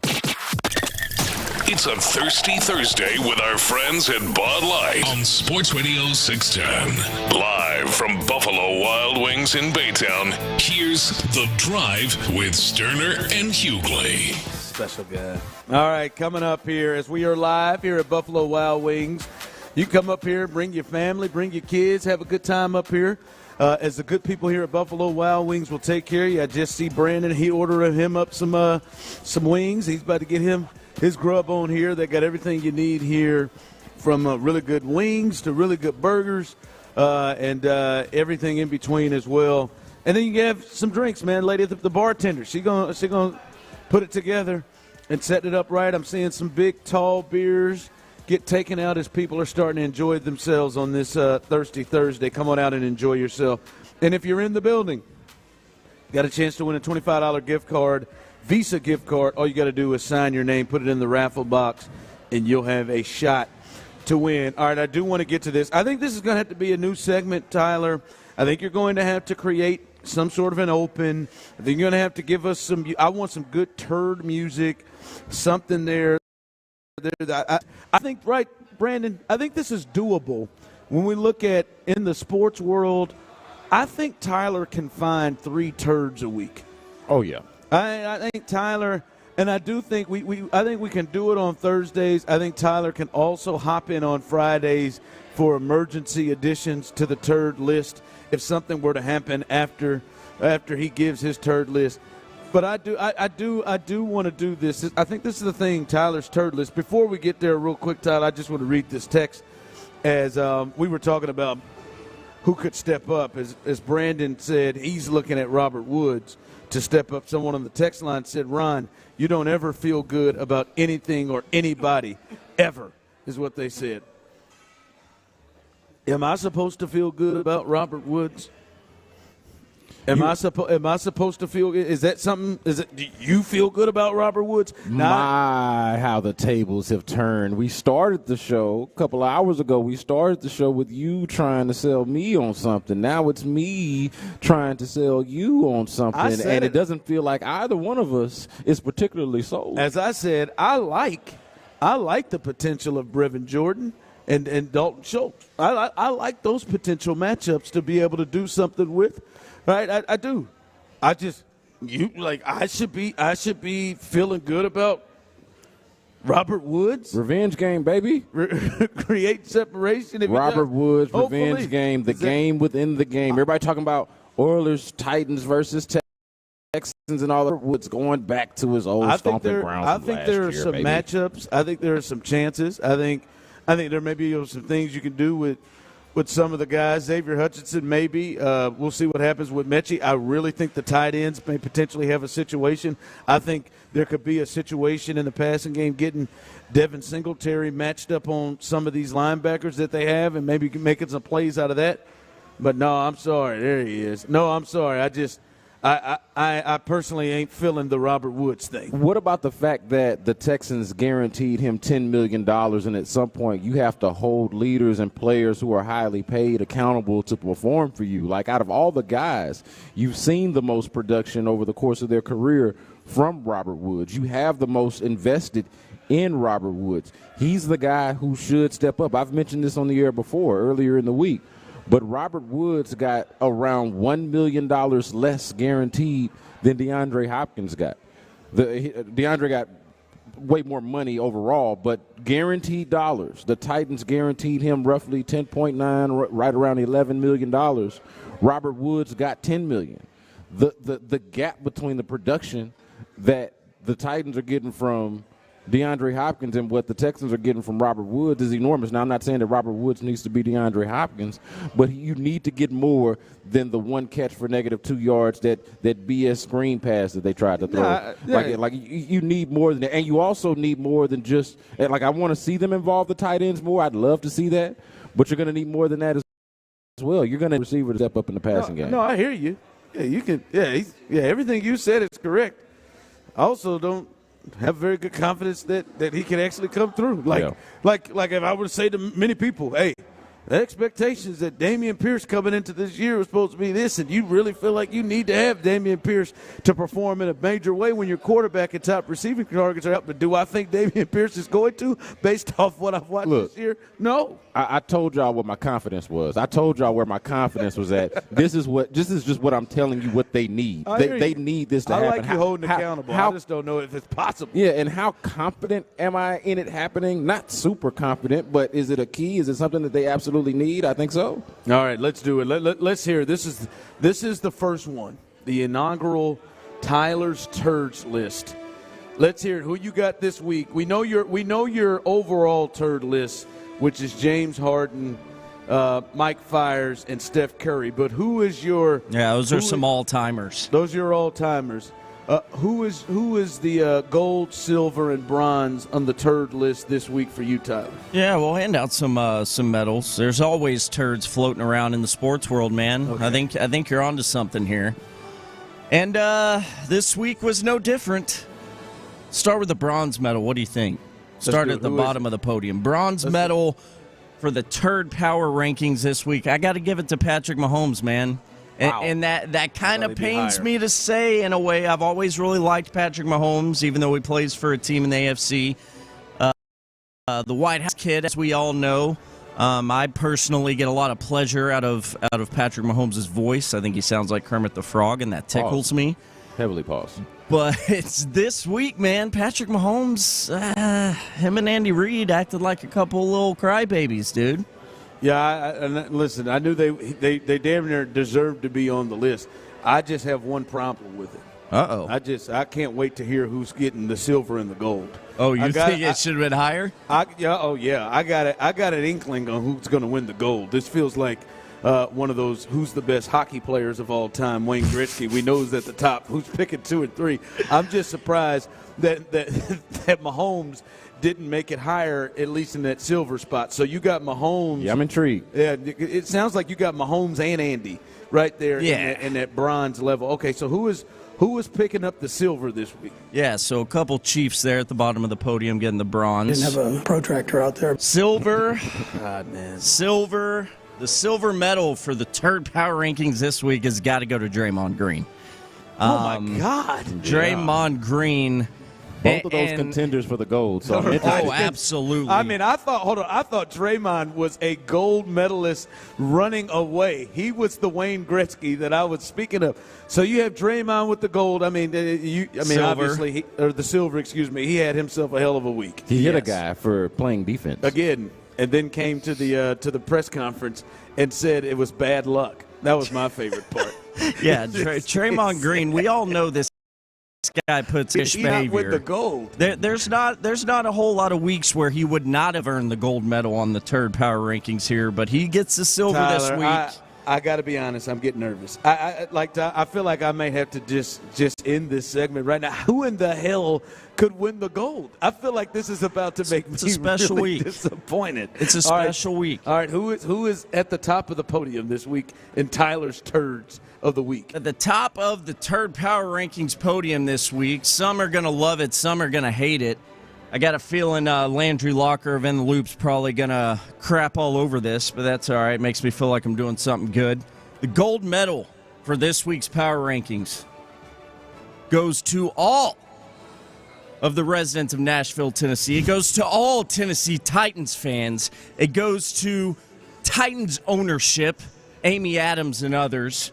It goes to Cortland Finnegan, who we remember got his ass beat by Andre Johnson back in the day. It goes to the Tennessee Titans out there pretending like the history of the city of Houston is theirs in Nashville. The gold medal for the Turd Power Rankings this week was a no-doubter. It's those suckers up in Tennessee, man, trying to act like they got that oil rig history, that oil derrick history. Nah, that color blue, you can have it legally, but it's coming, baby. And y'all get the gold medal this week. Sorry. Wow. Okay, so you go the hell. Just everyone in Nashville associated screw 'em all. Love it. Wearing the Oilers uniforms. I feel like the people because listen. I'll give that one to you. That I like it when you get personal. You clearly had a promo you were ready to cut. Yes. About that, and that got personal. So Hopkins, Tyler, well done, Tyler. Very well done, man. I have no notes. I have no notes. You had me. I'm thinking to myself, God, how in the hell is Mahomes in the bronze? And if Draymond's not the gold medal winner, I don't know what the hell it is. 713-572-4610. Also, those on YouTube and Twitch, how did you feel about Tyler's Turd list this week? On the medal stand, Patrick Mahomes, Andy Reid, the Chiefs for crying like petulant childs after the game is the bronze. Draymond Green for just being insane. And then everybody in Nashville faking themselves wearing the Oilers very good stuff coming in with the gold medal winner. So, Tyler, there is his Turd list. All right. You feel that? Did you feel it? Did you feel in your plums? It's not. Listen, I was nervous. I was nervous when Draymond slid into that silver. But there you go. I like it. That's the first one. The first ever gold medalist in Tyler's Turd list for the week is the Nashville Titans. How about that? There it is. There it is. All right. Listen, we understand what's in front of the Texans. We understand who needs to really step up. We talked about individual players, but it just feels like a game in which Bobby Slowick needs to step up. And one part of his game that has probably been the worst part of his game, is it even possible? We'll discuss that coming up next. Dang it, Bobby. Bobby. Join the drive with Stoerner and Hughley. Live from Twin Peaks at Kirby and 59 on Attackus Fiber Internet Football Friday. Tomorrow.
letsgetrealclear.com.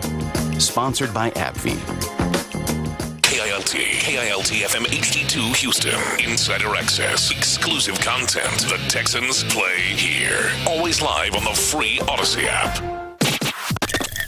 It's a Thirsty Thursday with our friends at Bud Light on Sports Radio 610. Live from Buffalo Wild Wings in Baytown, here's The Drive with Stoerner and Hughley. All right, welcome in as we are live on this Thirsty Thursday as a big game coming up this weekend for the Texans and a fun time out here on this Thirsty Thursday as we hang out and kick it all the time, and we are live out here in Baytown. Buffalo Wild Wings here in Baytown.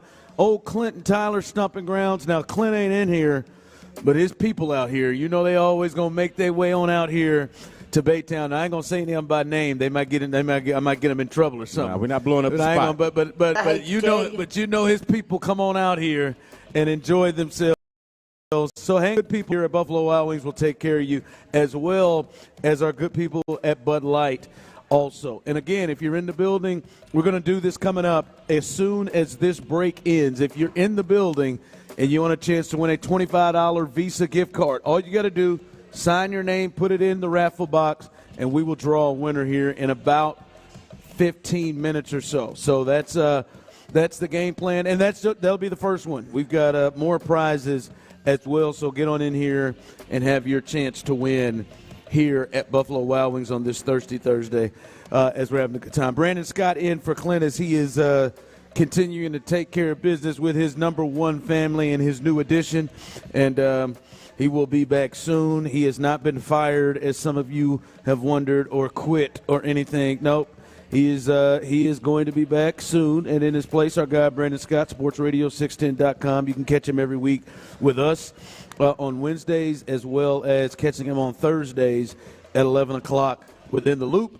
But you know him, and he is here hanging out with us. And listen, man, there's a lot to get to and a lot that has to happen for the Texans to do well in this game coming up.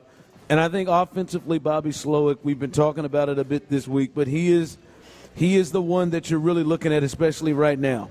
Like, we know guys got to make plays, but he's got to come up with the best positions to put guys in. And I just the real easy thing with him that can help without your starting quarterback, without your top two receivers, the real easy thing to think about that could really help and what can help him and what he should probably, you would think, want to focus on, I just don't know if it's something that is realistic, and that is running the football. The big thing that you would look at in this game is, I don't care who it is, Devin Singletary, Pierce, Dare Ogunbowale, I don't care who it is, if they can run the football with any kind of effectiveness, it would help in a major way. But, Brandon, I don't know if that's something Bobby Slowick and his offense can do, but I also, Brandon, don't believe they can just ditch it. No. I just don't like before. It's just like, all right, man, they got CJ, they got Tank, they got Nico, they're a pass first team. That's how they got to. That's how they got to win. It would be foolish to ditch it. To go into it like, hey, even if it doesn't work, which I don't think it will. It can't be let Davis cook. Like, that's not going to be the strategy. No offense to Davis, but that's not going to be the game plan going in. Maybe let Davis bake. No, not even. He ain't baking. He ain't boiling. He ain't doing none of it. He ain't not frying. None of that. So what would an effective run game look like? Because I think that it's got to be a part of this offense. 713-572-4610. What would an effective run game look like for Bobby Slowick and his offense? To start, it would look a little bit like, I should say, maybe not a lot, but a little bit like what it looked like against the Jets. I know they didn't score any points. I know that the score was 0-0 or it was scoreless at halftime. I think that's a pet peeve of Sean Pendergast to say 0-0. It was scoreless at halftime. Come on, yeah, Sean. I don't know. Yeah, it's kind of weird. But they were scoreless at halftime. I get it. But they were running the ball somewhat effectively. I think about that second and long where Devin Singletary picks up like 16. 16 yards on 2nd and 20 or something ridiculous like that made third down manageable. Like, they showed signs of being able to run the ball in the first half, and then they got down so quickly in the second half based off of how their defense played in those first 2 defensive drives for the Texans, giving up the touchdowns to the Jets. And so it seemed like they felt like they were playing from behind and had to switch up the game plan a little bit. But I do feel like from an initial standpoint, before the game gets out of hand, okay, before Will Levis starts cooking or Derrick Henry starts cooking or DeAndre Hopkins starts cooking or whoever it is that could be the guy to cook for the Titans, before that happens, I do feel like an effective run game could look something like it looked this past Sunday. We're in the same if thought you process. maybe stick with it. Do I feel great about that either? Nah, man, I told y'all earlier, man, I don't feel super great about that either. But when we talk about me being resigned to them losing this game or resigned to the idea of them losing the game, this is the one aspect of the game that I struggle being resigned to. I feel like trying to establish a run game of some sort is non-negotiable going into this game. Yeah, they're under 20 carries in this game. And they rushed for 81 yards. As we see, Singletary 65, but Darway for 7 and Pierce for 9. Listen, I'm glad we're on the same wavelength because, listen, we talked about potentially the impossible. Like, there's no reason to walk in here and lie to ourselves and think that with this Titans defense, even without Jeffrey Simmons, now they get help with the potential of him not playing in this game. Yes. But they're not going to break 130. I mean, they're not going to go off and run the football because, let's just be honest, Mike Vrabel is a pretty good defensive coach, and we know what they're going to do. If there's no Tank, there's no Nico. They are going to absolutely try to suffocate this thing, and they're going to play their guys closer to the line of scrimmage to stop the run and to close up more. It's going to appear like it's about 9-10 guys in the box because everybody's going to be so close to the line of scrimmage because I don't think they're going to have very much fear of big plays down the field on them or them having the time to be able to make those big plays. So it's going to have to be creative. Like, I think there's going to have to be multiple people run the ball. I think Xavier Hutchinson could be a candidate to get touches. I think all the running backs can be used. But, like, I look at last week, and I'm glad we're in a similar wavelength. I was actually thinking about what the Jets did. The Jets did not run the football well last week. In fact, they ran for less than the Texans. They ran for 79 yards, but they continue to still do it. Yep.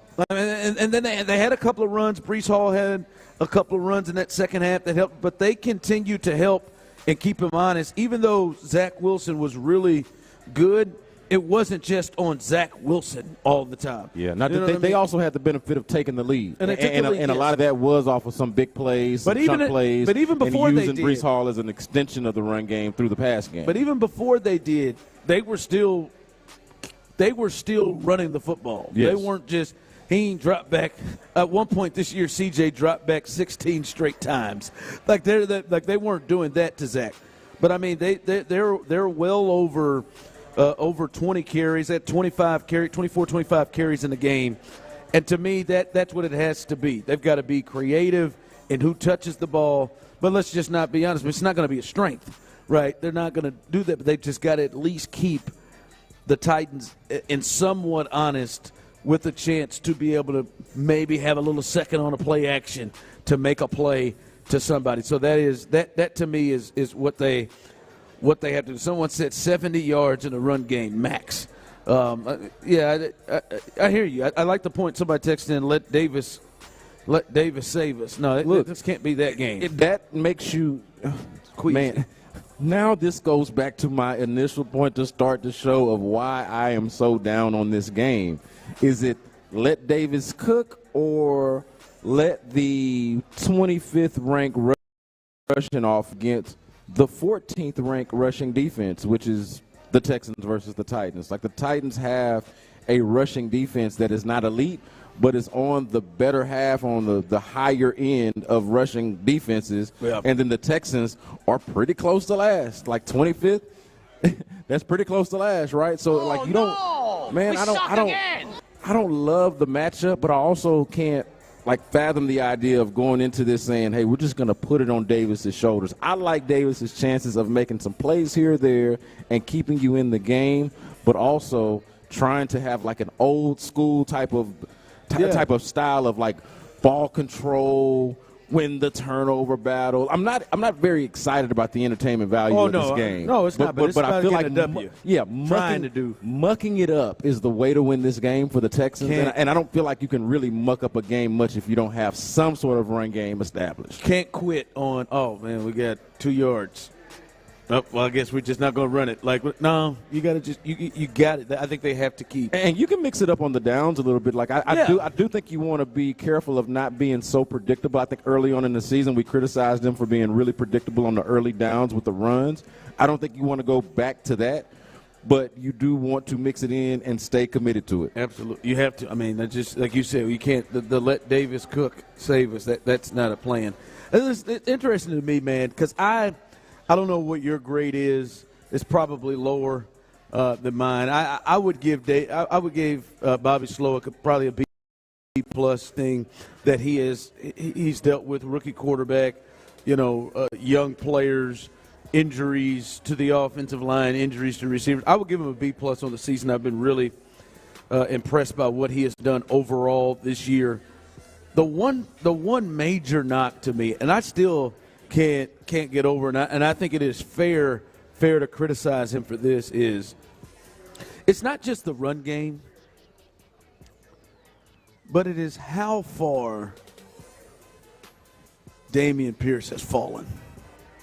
Like, it's not that Dameon Pierce is not improved from last year, but it is to the point where, like, we're looking at a Devin Singletary who is a clear, like, backup level type running back. I mean, there may be some teams that he could play, but we look at him. He started on the playoff Buffalo Bills. He started in Buffalo, but I mean, they let him go for a reason. They let him go. Yeah, I'm with you. But this is borderline, and that's exactly what you brought him into, and you thought was like, yes, he isn't.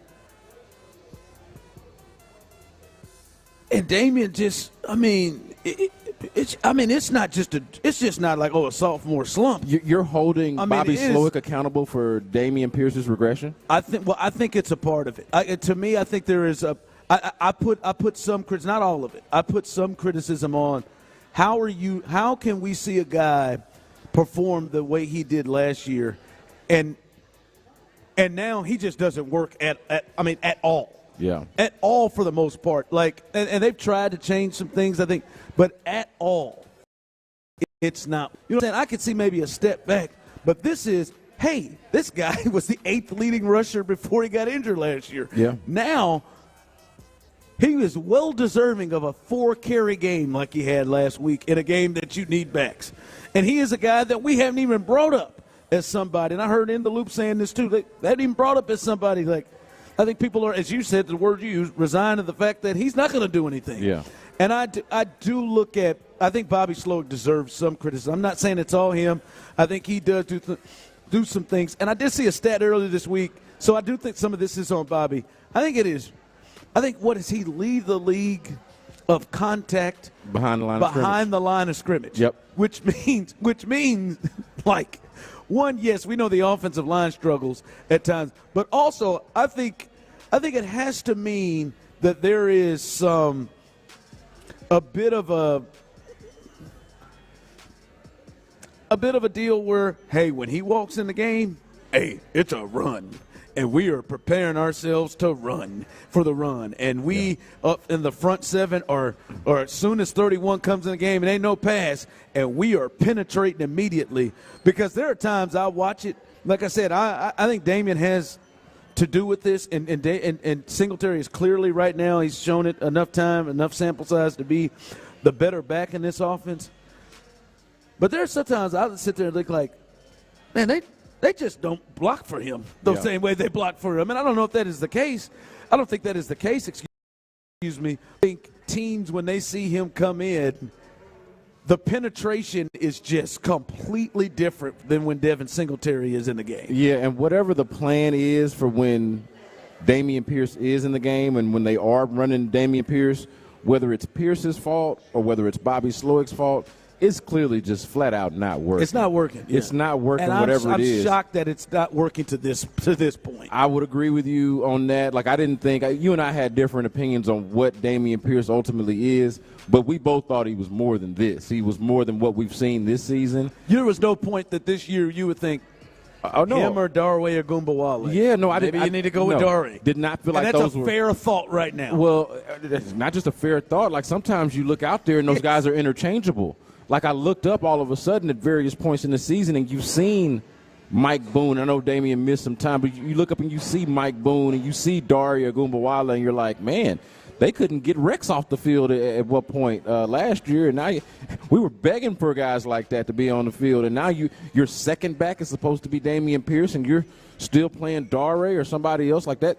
That to me is not a good reflection on his progress, but also in terms of the disappointment and expectation, Brian. You don't put some of that on Bobby. It don't seem like you. No, I think a little bit. I think maybe less than you, but a little bit, because I didn't think that Dameon Pierce was going to be like necessarily a superstar, but I was excited about what he might be able to do in this scheme, like in this system where, running the ball is at a premium. It's a thing that they like. Bobby Sloyd was a passing game coordinator, but this system tends to lean toward having an effective run game, and you had a running back who was making, lemonade out of lemons the year before. So, no, I was expecting it to be a lot better. It is disappointing that, like, overall, like, I'm just disappointed in everybody. I'm going to have to hunt this down because I'm sure somebody does it.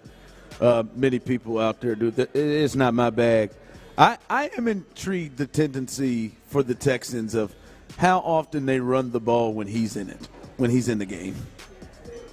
Because that's out there somewhere. I don't have it up, but that's out there somewhere. You would be led to believe, like, damn, they got back there quick. Like, they just see, 31's in. But you also remember last year when he would make that first guy miss, or when he would break tackles a lot more often. Like, that was the trend that I pointed to early on in the season. It's like, hey, man, he's not breaking tackles and, like, as violent at the point of contact as it seemed like he was as a rookie, and that part of it is disappointing from a Dameon Pierce standpoint. But schematically, execution-wise, like, you got to hold the play caller and the orchestrator of the scheme accountable to some degree for the disappointment. What would you do right now? Rockets fans out there, what would you do right now with Jalen Green? Would you wait on him for more time, or would you try to make a move to move on past Jalen Green? We're getting time to decision time for him. What would you do? We'll discuss that coming up next. There's nothing more frightening than suffering an accident at work or on the road. You're left not knowing what to do next, not knowing who's going to help you, not knowing how you can obtain justice.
Houston's sports leader, Sports Radio 610.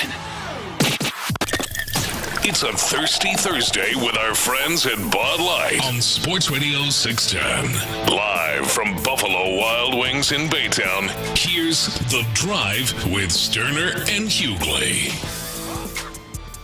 All right, it is a Thirsty Thursday, and we are in the heart of a week, which is a gotta-have-it game for the Houston Texans. But the Houston Rockets are rolling too as well, as they have now won 4 straight. They win last night at home against the sorry Memphis Grizzlies and run their record to 11-1 at home. So they are really stepping up and playing well despite their most talented players. Is that fair, Jalen Green? I don't know if I would say by far at this point, but yes, I do still think that's fair to say. Sengun in there. Yeah, Sengun is more talented than I think any of us realized he was. So I'm not willing to say as by far as I would have maybe a year or two ago. He's really skilled. But skill is talent. Yeah, like but I have the raw physical abilities, obviously, but he definitely seems to have a better feel for the game in basketball. He's the most skilled player, just overall talent. But Jalen Green, I think it's fair. Despite that, his struggles. I mean, Jalen Green's. I think he's rolling 4 for 20 the last 2 games right now, and not finishing the games, sitting on the bench, as Udoka has had no problems doing that, as Tari Eason has played off the bench better, and many others have. And we talked about it, man, the other day. Like when Buddy ain't shooting, he's not somebody that says, all right, hey, man, here we go, man. I'm going to get others involved. I'm going to come out of here. Like I watched Tyrese Maxey yesterday. Is that maybe not a fair comparison? He should be in that. Shouldn't that be the expectation? He was drafted number 2 overall. It just hit me. I watched Tyree Maxey for the Sixers. He couldn't hit a damn thing last night. I mean, he was saddling with 5 points for long stretches of that game. I think he may have finished with 10. But he did end up with 10 assists in that game. All right, and helped his team multiple ways. Jalen, when he doesn't score, he's not going to get he's not going to get rebounds. Yeah. He's not going to fill it up in other ways. And defensively, he doesn't play I believe, what could be his potential. But this is with it. Because see some people on the text line, somebody, Ocho Denardi answer said he would gladly trade Jalen Green for a Coke and a smile at this point. I think that's a little strong. Ocho has never believed in Jalen Green from day one. I think there's only about 17 basketball players in the world that Ocho believes in. All right, Do they even still play basketball too? It would be a question I would ask. Yeah, there are people who shoot. That is a big. I understand the game, but that quality is an overriding major quality. Not to say it's not important. Very important. You defend. You can do it. He can't shoot. I mean, and immediately you got to be able to shoot immediately when you walk in the door with Ocho. But he has that. Listen, this is what I thought the question was. It's becoming decision time for him, right? As you said earlier, this was a big year for him and Sengun, and this is becoming decision time for him. And the deal is, what are they going to do with him? Because after this year and then after next year, at some point you're looking at, do we extend him or what do we do? So my question is, how do you handle it? If what you've watched at Jalen Green right now, and he is averaging 18 points a game last year. This is down from the 22 he averaged last year. 3 assists, 4.5 rebounds. And to me, there are many games where you don't really notice his presence. Far too many games for his talent and what he can do. You don't notice his presence. So how would you handle him?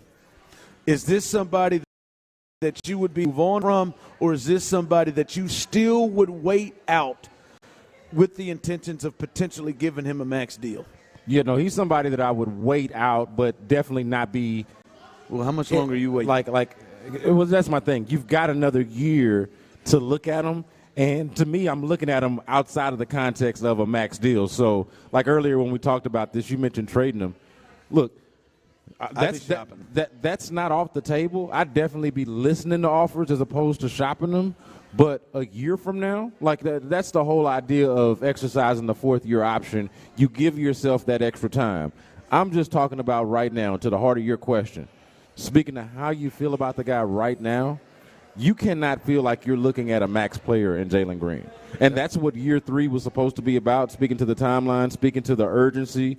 There's not an urgency necessarily to move off from him, to get rid of him, but there is somewhat of an urgency to figure out if this is a max player, if this is somebody, because normally it's after year 3 when you start to see those guys get those max extensions.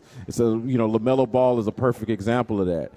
Guys who were in the draft the year before him. Again, LaMelo Ball is a draft before Jalen Green, the number 1 overall pick in that draft. Very, very, very clear last year he was going to be somebody that was going to get that. Yeah, absolutely. And so, you look around and guys are getting paid, but it's because they look like franchise cornerstones.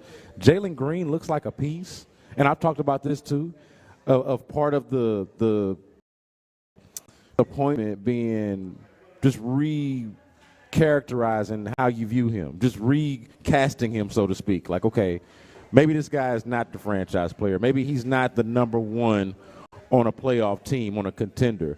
But he's certainly talented enough to contribute. He's certainly talented enough. I've said this. He could be the best role player that you ever seen one day. If he's able to just kind of come in there and cook, maybe microwave score, knowing that he's inconsistent, maybe he's a hyped-up version of Jordan Clarkson. I don't know. Maybe that's ultimately what it is, and maybe you figure that out and okay, that's how I treat him. That's how I pay him. Maybe I keep him around. But in terms of, hey, this is the guy. There was a time. See, that would never work here, though.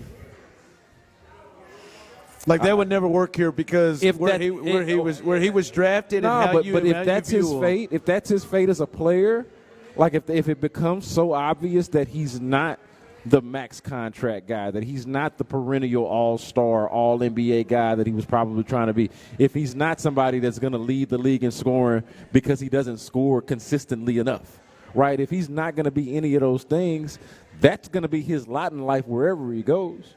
So if you're the Rockets, and maybe he doesn't want that to be the case here. Maybe he would want to start fresh somewhere else. I have no idea. But if you're the Rockets, I could still see the value in having him as a player, but it would have to be, for me right now, based off of recasting him and visualizing what he is as a player. From the text line, so soon as we start winning games, y'all want to start moving guys out. No max for Green. Well, that's what I'm talking about. For me, as you alluded to, I would start, to me, the trend of potentially shopping him at this point to try to get the most value that I can out of him because, as you said, no, not a max. Yeah, I agree with you. And to me, his contract's going to come up in a couple of years, and he's going to want big money. And to me, you run the risk of potentially losing him for nothing at this point. And I think the sooner that it is potentially, because you ask yourself, is this guy going to be a max player? Is this guy going to be one of your 1s and 2s? And to me, him living a life here in Houston as the number 2 draft pick, as a souped-up Jordan Clarkson, I don't know how much that works. Or so-and-so talking about him coming off the bench here. For me, his value is going to be higher the quicker you do it. Man, his value, look, this is the awkward part and the quiet part that people don't say out loud to you. But I'll say this, man, and people know this and understand this about the Rockets. They tend to view their players in a lot higher regard than they are viewed around the league. Like going back to the Kevin Porter Jr. Yes. And I think Jalen Green, to a much lesser extent on the off-the-court stuff and some of the character issues that you might, or character concerns that you might have. You don't have those same things with Jalen Green.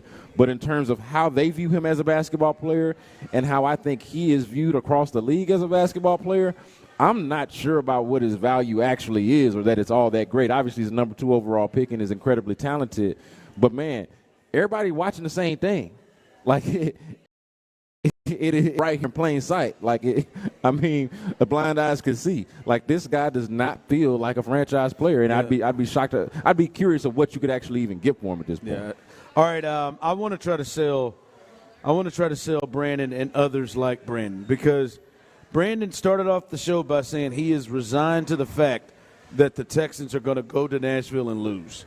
He has been preparing himself all week that is going to happen, and I think there is a potential of that, but I just don't think you got to just be resigned to it. I think the Texans, there is a path or paths for the Texans to win, and I will give reasons why I believe that you don't just have to believe it's over. They're going to lose and move on to Cleveland. We'll discuss that coming up next.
It's a Thirsty Thursday with our friends at Bud Light on Sports Radio 610. Live from Buffalo Wild Wings in Baytown, here's The Drive with Stoerner and Hughley.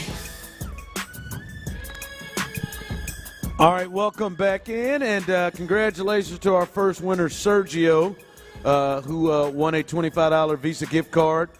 We have another prize to hook you up with here in just a bit. So if you have not filled out your name and put it in the raffle box, you can still do that. We got another Visa gift card we're going to hook somebody up with here in a bit. So you can come on out.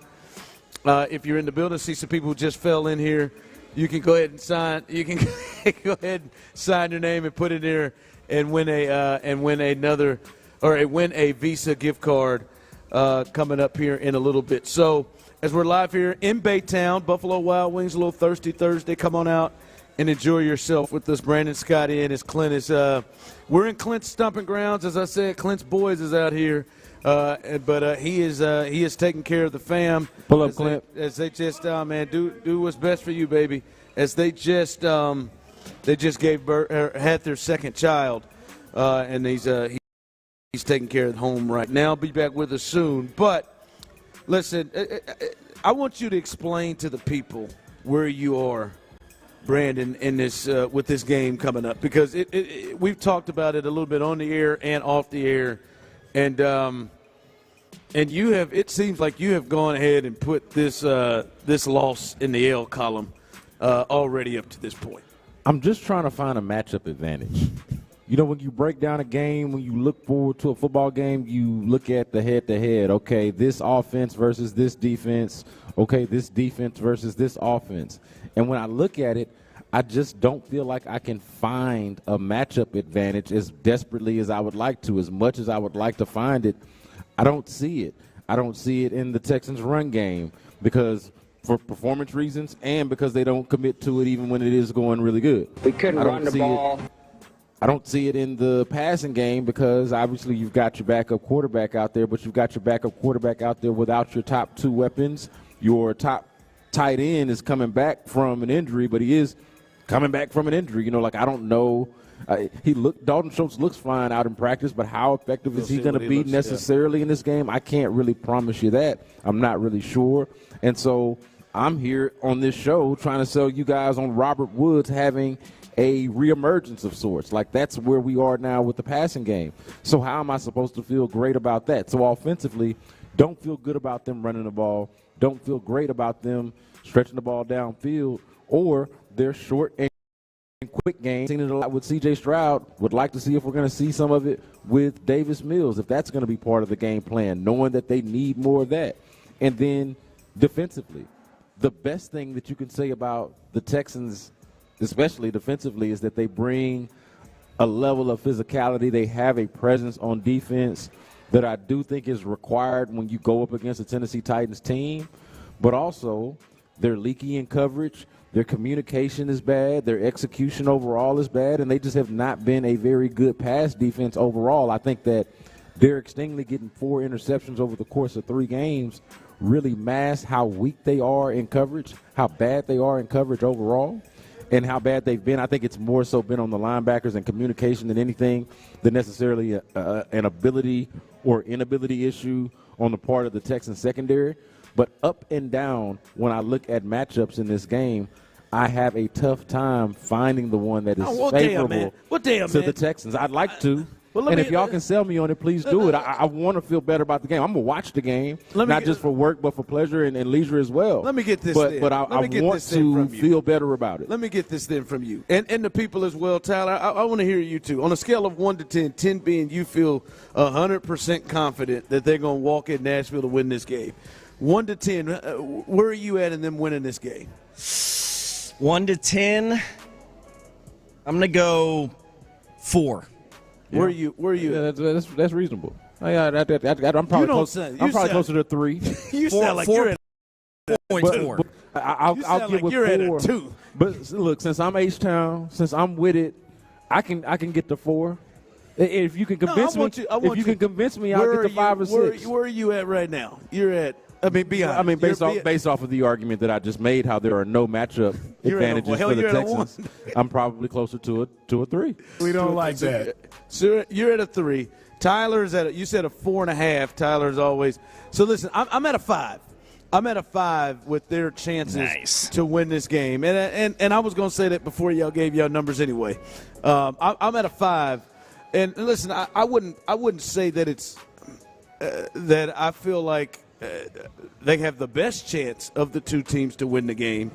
My thought is these are the 3 reasons to me that I jump out and I see as a potential positive and a path for the Texans to win the game. Because I'm not going to dispute most of everything that you said there. I mean, the advantages don't look right, although I think there could be an advantage with their tight ends and their linebackers and safeties. But we'll see about that.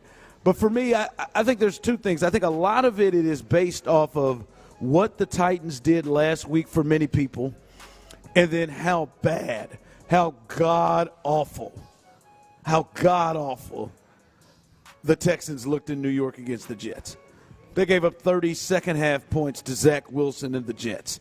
Right? They couldn't score. They couldn't do anything at all. All right? The quarterback who was an MVP candidate 2 weeks before was 28 yards with a minute 20 left. It was rough. But one thing we have learned a ton in this league, and not just with the Texans, although we've learned it with the Texans. I'm sure you guys can think of games that this occurred, but this has happened all across the league, from the Packers beating the Chiefs one week, and then the next week they go and lose to Tommy DeVito or Willie, one of them DeVitos, and the Giants. I mean, you go from the Bills, beating down Washington by like 30 and beating the Chiefs, and then they can turn around and lose to the Patriots, right? And I mean, this happens week after week. The Lions look really strong, and then they lose to the Packers at home, and then they lose to the Bears. Bite a kneecap off. Like we've seen time and time this year, teams play completely differently from week to week, even more than we've seen, and many teams that do that. So I don't think necessarily because we saw them look that bad against the Jets and the Titans look as good as they did at points in that game against the Dolphins, and I think that they're going to play like that Sunday. They may play completely differently, both teams. So I think that is one thing. Second, to me, we've watched quarterbacks, and I don't think CJ is going to play. And I think that the big thing is, Davis Mills, which is legit.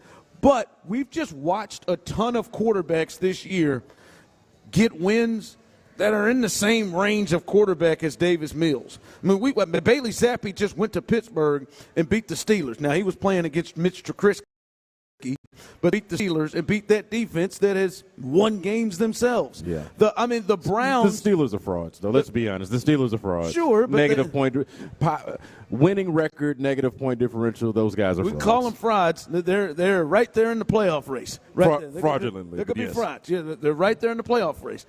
But then we look at the Browns.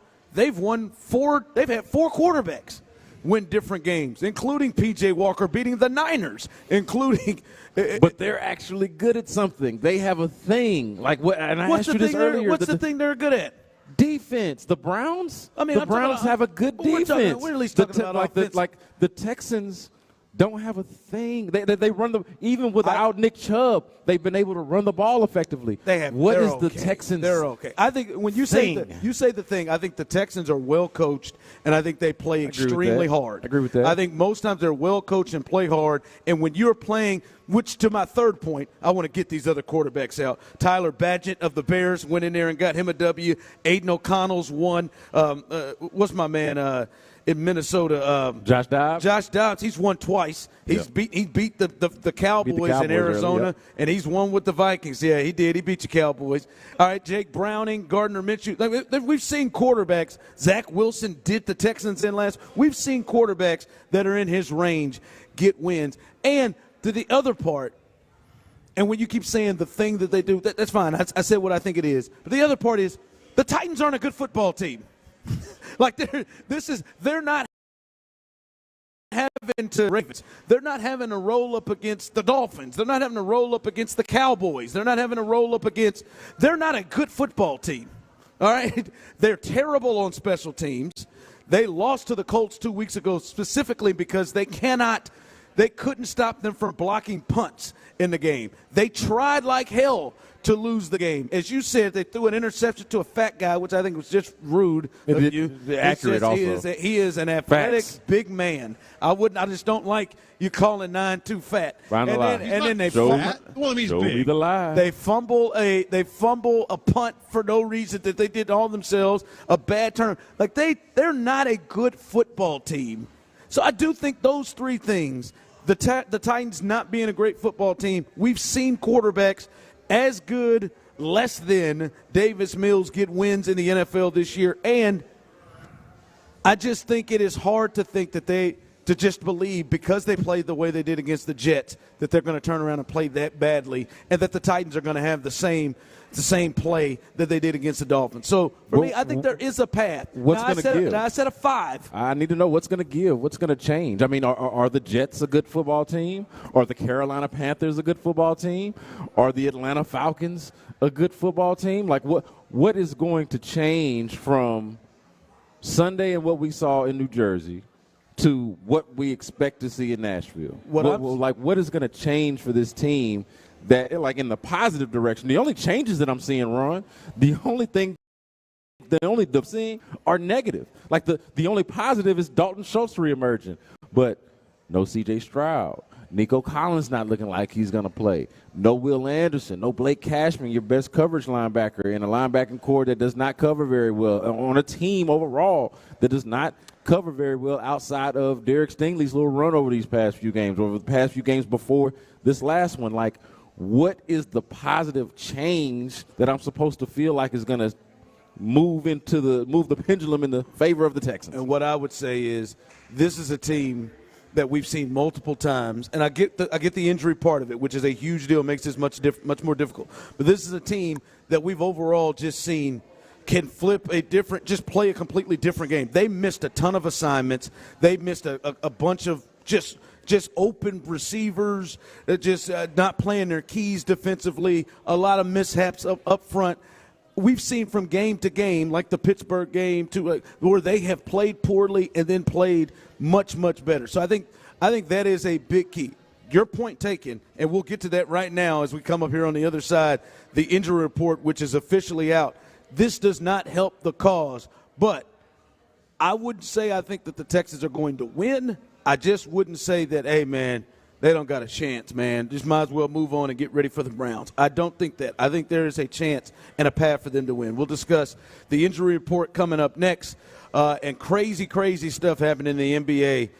Not Draymond crazy, but crazy stuff. We'll discuss that coming up next. It seems like there's nowhere else D'Amico would rather be than where the Texans.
vary based on purchase. Additional terms apply. See Lowe's.com/same-day delivery for details.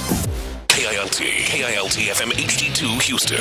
Insider access. Exclusive content. The Texans play here. Always live on the free Odyssey app. Sports Radio 610 presents The Drive with Stoerner and Hughley. It's the 5 o'clock fire. Brought to you by Regions Bank. It is 5 o'clock. Congratulations. Hopefully you're off work. And luckily for you, Old Dirty is in the building. B. Skeezy and the Dilf and T-Mill as we are live here at Buffalo Wild Wings here in Baytown. And we wondered, being so close here, if Clint, who has been on baby duty, was going to stop by. And, yeah, he popped up right for a little 5 o'clock fire. What's good, brother? Man, life is good, man. It's got another healthy baby at the house, family of 4. Mom's moving around a little bit better.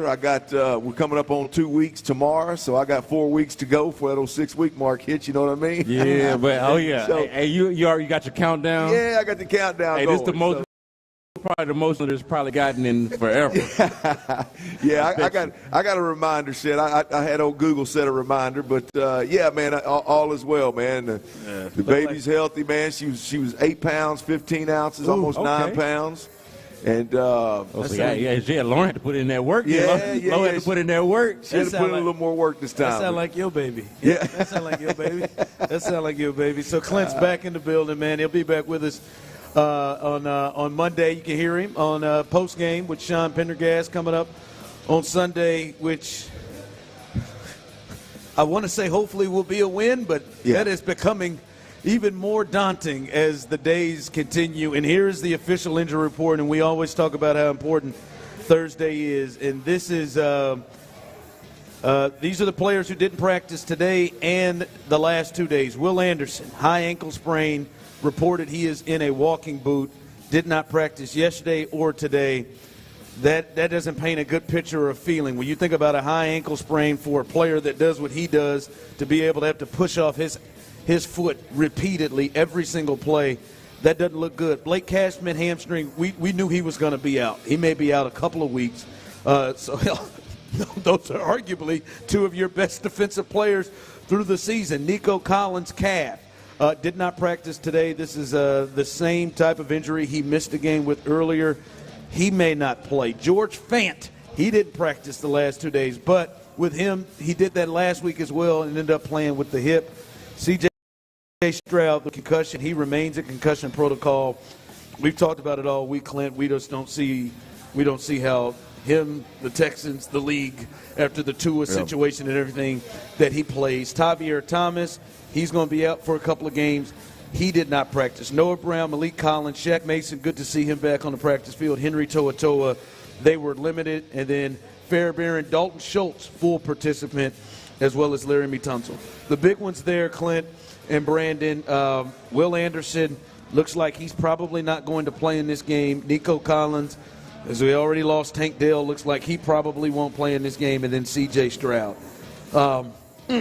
What's the path to victory for you in your mind, Clint, when you look at this? Because these are just, you damn near can't get any more important. Help me, Clint. Players. I'm trying to find it. I don't see it. Help me out. Help me out, man. Here's the deal. If you're full go and you got C.J. Stroud, I love the Texans in this ball game. I had the 2 late season Tennessee Titans games as W's the rest of the way. You had that one last week as a W, too.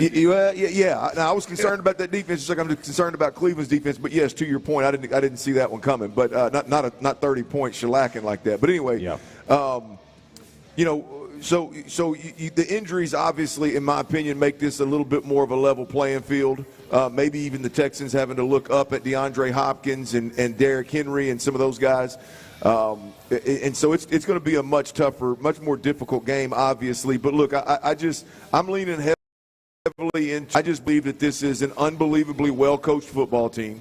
They make great adjustments. Their depth has had to play and help them all year long. And so I feel like the Texans are going to give themselves a puncher's chance when most teams with these kinds of injuries, starting with C.J. Stroud, obviously, would have no chance on the road versus a team that beat Miami, one of the best teams in the AFC last week. So I'm leaning heavy into D'Amico Ryans and this team being extremely well coached, them having experienced depth, as well as Bobby Slowick and D'Amico Ryans, the play callers, Ron. They have done a tremendous job this season adjusting and finding answers, leaning into the strengths of their players on offense or the defensive side of the football. So it's a lot more difficult to find a way to victory, a path to victory this week than I thought it was going to be, but I do believe there is one. I think, Brandon, many people are wondering how are they going to handle Davis Mills. Yeah. How do you handle Davis Mills in this game? Obviously, this is different from CJ, but the thought is how do you handle him in the game in this offense and without having Tank and potentially Nico in this game? I think that's the big thing that gives people nerves. Like Clint, if you're going into this game and Davis Mills has some experience, I do think this is the benefit of what Davis Mills has done over the last couple of years. People have been trying to figure out, hey man, what the Texans got going on over there? What's happening over there? How are they building this team? Well, look, the one benefit that you can say is that Davis Mills, now your backup, has some experience playing. But how do you approach this game, given that he this obviously with C.J. Stroud having the job? Are you going into it with more of a let's protect Davis Mills, or do we let him let it rip? Like how do you handle Davis Mills in a game like this? You mean let Mills cook? Right. Do we let Mills cook? Yeah, no, I don't. I think if anything, you have to protect the quarterback really less. I mean, if there's been any paring down of the offense for C.J. Stroud, I know C.J. Stroud's been great. Don't get me wrong. Hell, he's in the MVP race and Rookie of the Year and all that jive, and I think deservedly so. But being a rookie, being a first year with an NFL playbook with all the goings-ons, if there's been any paring down with C.J. Stroud at all this season, I think you take those restraints completely off with Davis Mills. From the ability to get the pre-snap movement, to add multiple formations, you can do all those things with Davis Mills. If you can't do those things with Davis Mills, he's not the quality backup that I thought, and I think we all thought that he would be. Yeah. That's the strength that he brings to the table. He's not going to throw the deep ball. He's not going to throw the mid-range game as well as C.J. Stroud. Obviously, we've seen that. But can you put in a wider breadth of offense in terms of formations and motions, which you're going to need this week because Xavier Hutchinson and Mechie and all these guys are different animals than Tank and Nico, and so you're going to need the coordinator to have everything at his disposal, at his fingertips. And so that is, if there is a silver lining, that's one on top of Davis Mills obviously has played in some extremely difficult, dysfunctional situations, and this has got to be just chomping at the mouth to get the opportunity, even though those guys are injured. Yeah, man, but then you also look at it like you figure Davis Mills is coming in the game somewhat cold, the backup quarterback. I feel a lot better, Clint, if they had any semblance of a run game. Or even when they do, if it felt like they had some sort of commitment to it. Yeah. It's felt like throughout the season, Clint, that they had commitment to the run game in the wrong times and a lack of commitment into it in the right times. Like the predictability of it in early downs versus now just abandoning it once you get down by a little bit out of New Jersey. Like, what is the support for Davis Mills? There's no sweet spot. Well, to answer again, the path to victory, clearly they're going to run the football, guys. They're going to have to run the football. I mean, that's just, whether it's Davis Mills or C.J. Stroud, you don't have weapons enough to rely on for this to be a four-quarter aired out ball. And they can't quit. They can't dump, even if it like this isn't a deal. I know you've talked about all year, like, hey, you're not a run first football team. You got to let CJ. In this game, I feel like the Jets didn't. They never shelved it. Yeah. They ran it. Well, Ron, we've talked about this a million times over the season, though, bro. It's what's interesting to me, and I said this before. There are voids in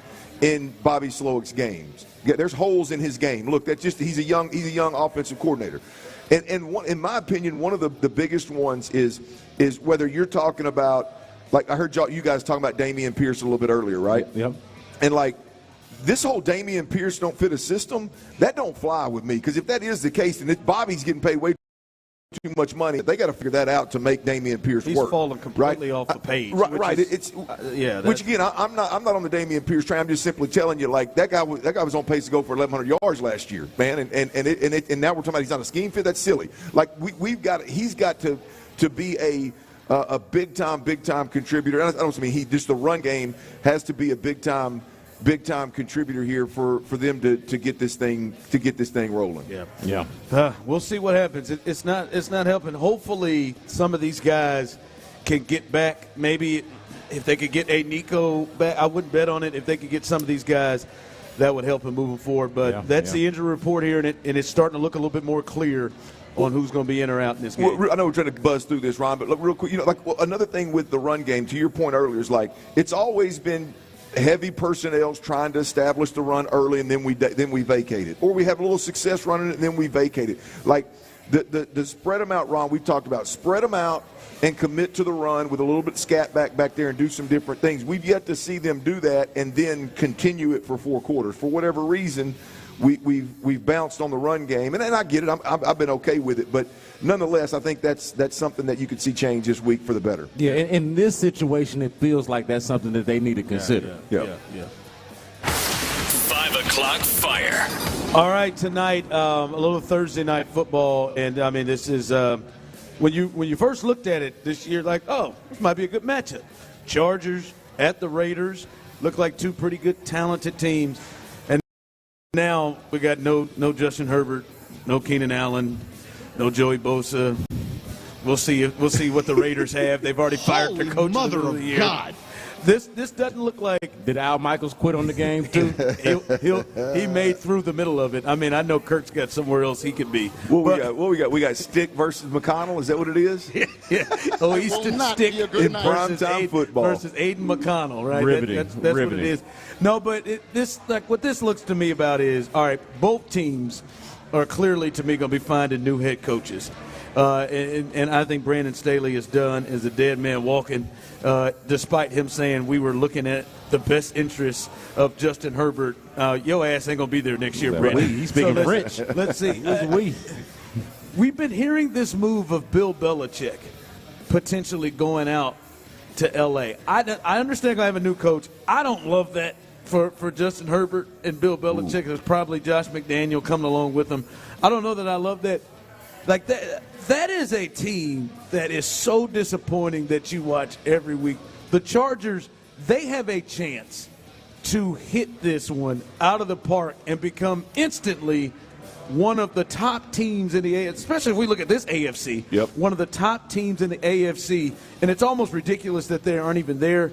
That, like, to me, that's what this offseason has to be about is, like, who makes the most sense to get the best out of that quarterback and that roster and Justin Herbert? Well, we talked about this last year with our last several years with all the Texans. Heck, man, I'm huge on the George Payton, the Sean Paytons of the world, the offensive-minded guys that have been there. I don't know who all's out there.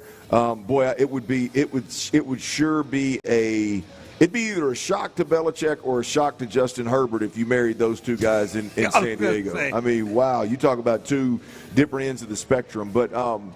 I would think an offensive-minded guy that's got an experience of doing great things at the NFL level. I don't know who that would be. I mean, Bobby Slowicks. They go through these. My man with the Vikings.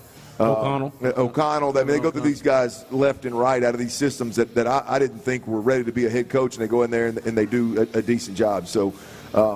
I would go there, having paid my quarterback that much money, but we'll see what they do. Yeah, D'Amico Ryans is making that very hard for me to remain a believer, if you know what I mean. You mean to make that case that you got to go offensive coach first instead of defensive coach to trust? And see, I would still lean toward, and you're right about D'Amico Ryans, but I would still lean toward offensive coach. The amount of money. Look, the Texans were starting from scratch for the most part. Especially at quarterback, right? Drafting C.J. Stroud. They didn't know what they had necessarily in C.J. Stroud until we got here. But you've already paid and invested in Justin Herbert. I would be much more looking at a Bobby Slowick, or I'd try to go get me a Johnson. I'd try to go get me a Brian Johnson or a Ben Johnson from either the Detroit Lions or from the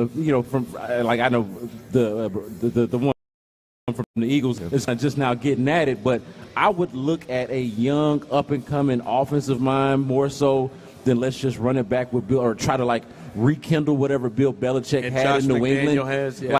No, I think you've got to – your investment now is in Justin Herbert. So like your success, I feel like, is going to be rooted in that because you've already made the moves on defense. Like, bring any capable defensive coordinator in here, and they should be. That's another thing that's baffling about Brandon Staley being a defensive-minded guy, and they just can't really get it figured out, or they have some bad injury luck. But you should be able to just get any defensive coordinator that can work with Khalil Mack and whichever Bosa they got, Joey, and all of that they got going on. But look, you need somebody to make sure that this Justin Herbert thing goes the way that it's supposed to. Yeah, you start naming the players that they have on their team out loud, and you're just trying to figure out how the hell Derwin James, all that. I mean, you start to roll that off, and I'm shocked. I'm shocked they got worse under Kellen Moore. Like it didn't get better. So that's the thing that you're concerned about with, but. It just has to get better. What's that say about Kellen Moore? Justin Herbert got worse when you got there, and Dak got better when you left. Come on, man. Yeah. He's getting head coach. Yeah, that doesn't do well for his or bode well for his head coaching prospects. Right. Brandon's been talking about weapons that can step up. He's got one in mind that I don't even know if he believes that this player can step up, but you just think he needs to step up.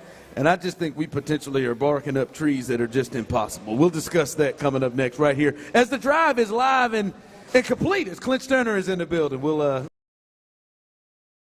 continue. Let we go. Join the drive with Stoerner and Hughley. Live from Twin Peaks at Kirby and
touchdowns, things like that. It's not, John, it's a total no-brainer running game. And the ability to run the ball on 1st and 10. Subscribe to Hootopia Football Podcast, available on the Odyssey app or wherever you get your podcast.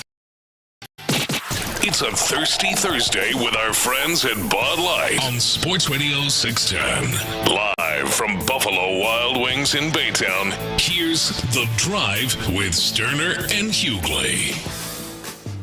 All right, welcome back in as we are live here in Baytown on a little Thirsty Thursday, Buffalo Wild Wings. As Clint's in the building here, been hanging out with us as he's been out, taking care of the family as he brought a newborn in, but we out his way. So he said I'm gonna have to stop in and step by. I got to see the fellas, man. I can't let my crew slide through the dirty and not at least come say hello, drink a cold beer with the fellas. Yeah, come on now. Yeah, I told him, I said, Clint may not be out here, but his homeboy sure came out, and I ain't gonna put nobody's names out there. I could have. Oh, Cap ain't worried about it. But congratulations. Cap is our latest winner. Finally, he has won something. Took 9 names, but finally, Cap is a winner. He wins a $25 Visa gift card. Come hang out with us tomorrow. We'll be at Twin Peaks right off 59 and Kirby. So hang out with us. Great location. That's our home location. That's our home location right there. Football Friday. Come hang out with us tomorrow as we'll get you ready for this huge game. All right, this was D'Amico, and listen, we know. Listen, you talked about it, and Davis Mills is going to need. I like the word you used earlier, support. He's going to need support. He's going to need support from Bobby Slowick. He's going to need support from his head coach. He's going to need some part of the run game. He's going to need support from the receivers. A lot more support than C.J. Stroud had, to be honest, last week. He's going to need support. Here's D'Amico talking about the receivers, the receivers and what he needs to see from them coming up in this game on Sunday in Tennessee. For the receivers, just play like we've been playing. Our receivers have done a great job all year. Just execute the routes, right? Play with great speed, right? Use your feet to get open. Just do the techniques that we continue to coach our wide receivers. Those guys play well. They've been playing well all year, and I expect them to have a really good game on Sunday. All right, use your speed, use your feet, create some separation. And Brandon, you've come up with Robert Woods as your guy that you feel like has to show up in this game when it comes to that. Listen, I hear you, but I'm trying to work in the possible. I'm running out of names to hold accountable. Who do I hold? Okay, so we got Bobby Slowick. Okay, he's going to be there calling the plays. There's somebody that we can hold accountable. Obviously, D'Amico Ryans as the head coach. So outside of as Clint likes to call them, the polos on the sideline, who are the players that I can hold accountable from a leadership standpoint, from a performance standpoint, from an expectation standpoint? Who can I hold accountable on this team? I'm running out of names once you get C.J. Stroud out of there, once Tank Dell is out for the season, once it looks like Nico Collins is not going to be able to play. Once it looks like this run game, hey, that might be something that you look more toward the polos on the sideline based off deploy it and how committed they are to it. Who can I hold accountable on this team? And I'm not pocket watching.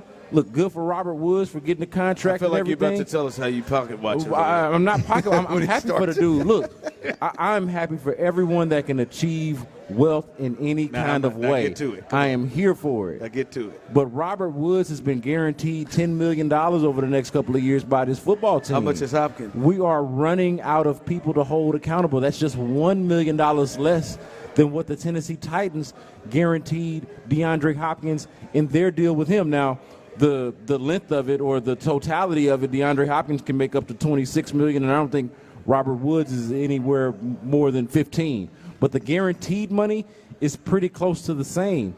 So what I need is, and I'm not saying I'm confident in it, but what I need is some sort of happy medium between the game breaker that we saw DeAndre Hopkins be on Monday Night Football against the Miami Dolphins. I'm not saying I need Robert Woods to be that. That would be ridiculous.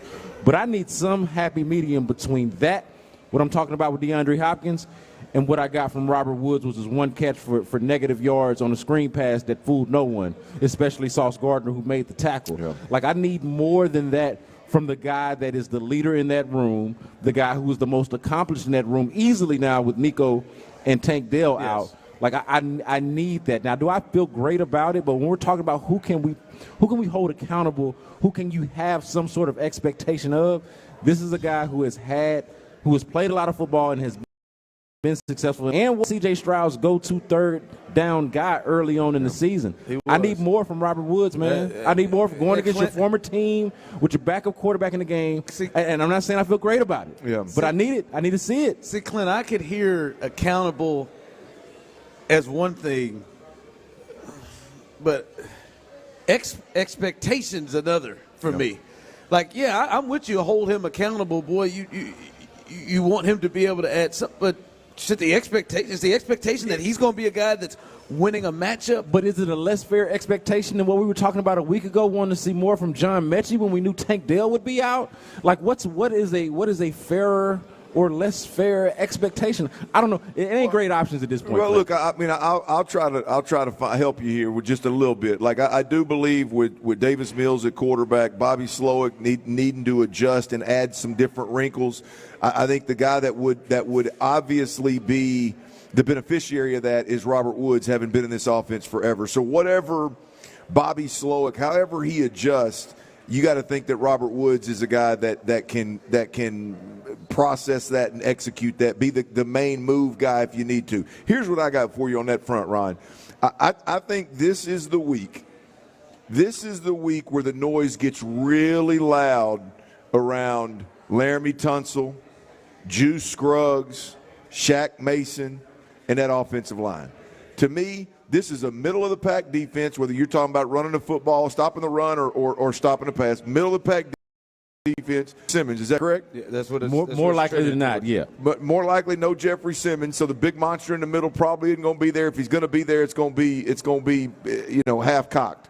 And so for me, the noise gets really loud around that crew. This is the first game where we know going into it, hey, we ain't got that dude at quarterback right now that's going to bail you out and throw 4 touchdowns in the second half or throw for 300 yards on a quiet night kind of deal. You got to be able to run the football. So number one, to me, that's where it's at with the offensive line. Number two, it's John Mechie. It's time to take the kid gloves off. John Mechie is a guy that we've seen get a little bit of run here and there. We were told early on that he was getting better, right? That by midseason, by Nick Caserio, he'd be a better player by midseason than he was when the season started. We heard Bobby Slowick say today, hey, man, he's getting there. He's coming. We think he's more like the guy that was at Alabama today than he was at the beginning of the year. So I don't want to put a bunch of pressure on him, but, boy, you talk about a huge opportunity. Good night. What a huge opportunity for John Mechie to come out and have he was a second-round pick. Yeah. You got 2 third-rounders running the show in Tank Dell and Nico Collins. And we all watched him at Alabama. Yeah. Dude was a dog. Yeah. I mean, we watched him there, but I watched him Sunday. could create a separation, could he? I mean, and listen, and here's the other thing with Mechie, and look, I'm not gonna lie to you. I like Robert Woods. There are matchups. There are a couple of matchups that I would look at in the passing of Woods in terms to me. But I will give this to Robert Woods and Mechie and the other receivers. The corners and the secondary that they're facing Sunday is not a secondary that can just easily put the straps on them the way that the Jets could. Yeah. Moore and Sauce. I mean, at some point I'm just like, stop throwing the ball over there. But then you throw the ball to the other side and Reed's Moore balling. Reed, is balling. But that's a saving grace is maybe the timing and the separation can be created a little bit more with those against the Titans than against what the Jets. Well, look, I mean, this defense is clearly more like the defense that gave up $150 to Noah Brown, a defense that went out there and Dalton Schultz would have a career day. And I'm not talking about any one defense. I'm just talking about your run-of-the-mill, middle-of-the-pack defenses. I think those opportunities are going to be there. And those guys are going to have to create that separation. And creating that separation, getting open, is going to be significantly easier this week against the Titans than it was last week. I think a lot of what the concern right now, I think is warranted. Don't get me wrong, because you're missing your top guys. But that Jets secondary was able to just absolutely suffocate the Texans offense. Along with that front. Well, those guys too. When you combine those two. One of the Jets, one of the premier secondaries in all of football, This Titans pass defense ranked 22nd going into this game. Ranked 22nd. So if there is a game for whoever it is, whether it's me making the point about Robert Woods, whether it's Clint making the point about John Mechie, whether it's you, Ron, making a point about Xavier Hutchinson, if there's an opportunity to eat you did the previous week, it feels like it would have to be against the 22nd ranked passing defense in all of football. All right, let's continue because this offense is a big thing, and I see some other people texting in some things. I want to get into – because eyes are going to be on Bobby Slowick. I think offensively that's where the biggest eyes are going to be when it looks at what this game plan is going to be and what he can do to help Davis Mills. I do think his biggest issue and I think Clint alluded to it a little bit, but his biggest issue is something we got to tackle because there has to be at least some change with that. We'll discuss that coming up next right here on The Drive. All right, fellas, to all y'all out there with a full head of hair, man, beautiful head of hair, congratulations. All the studies out there show that the most attractive physical feature a man can have is that full head of hair that you got, man.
something from a t-shirt cannon store? No, I already have like 3. Learn more at discover.com/creditcard. Limitations apply.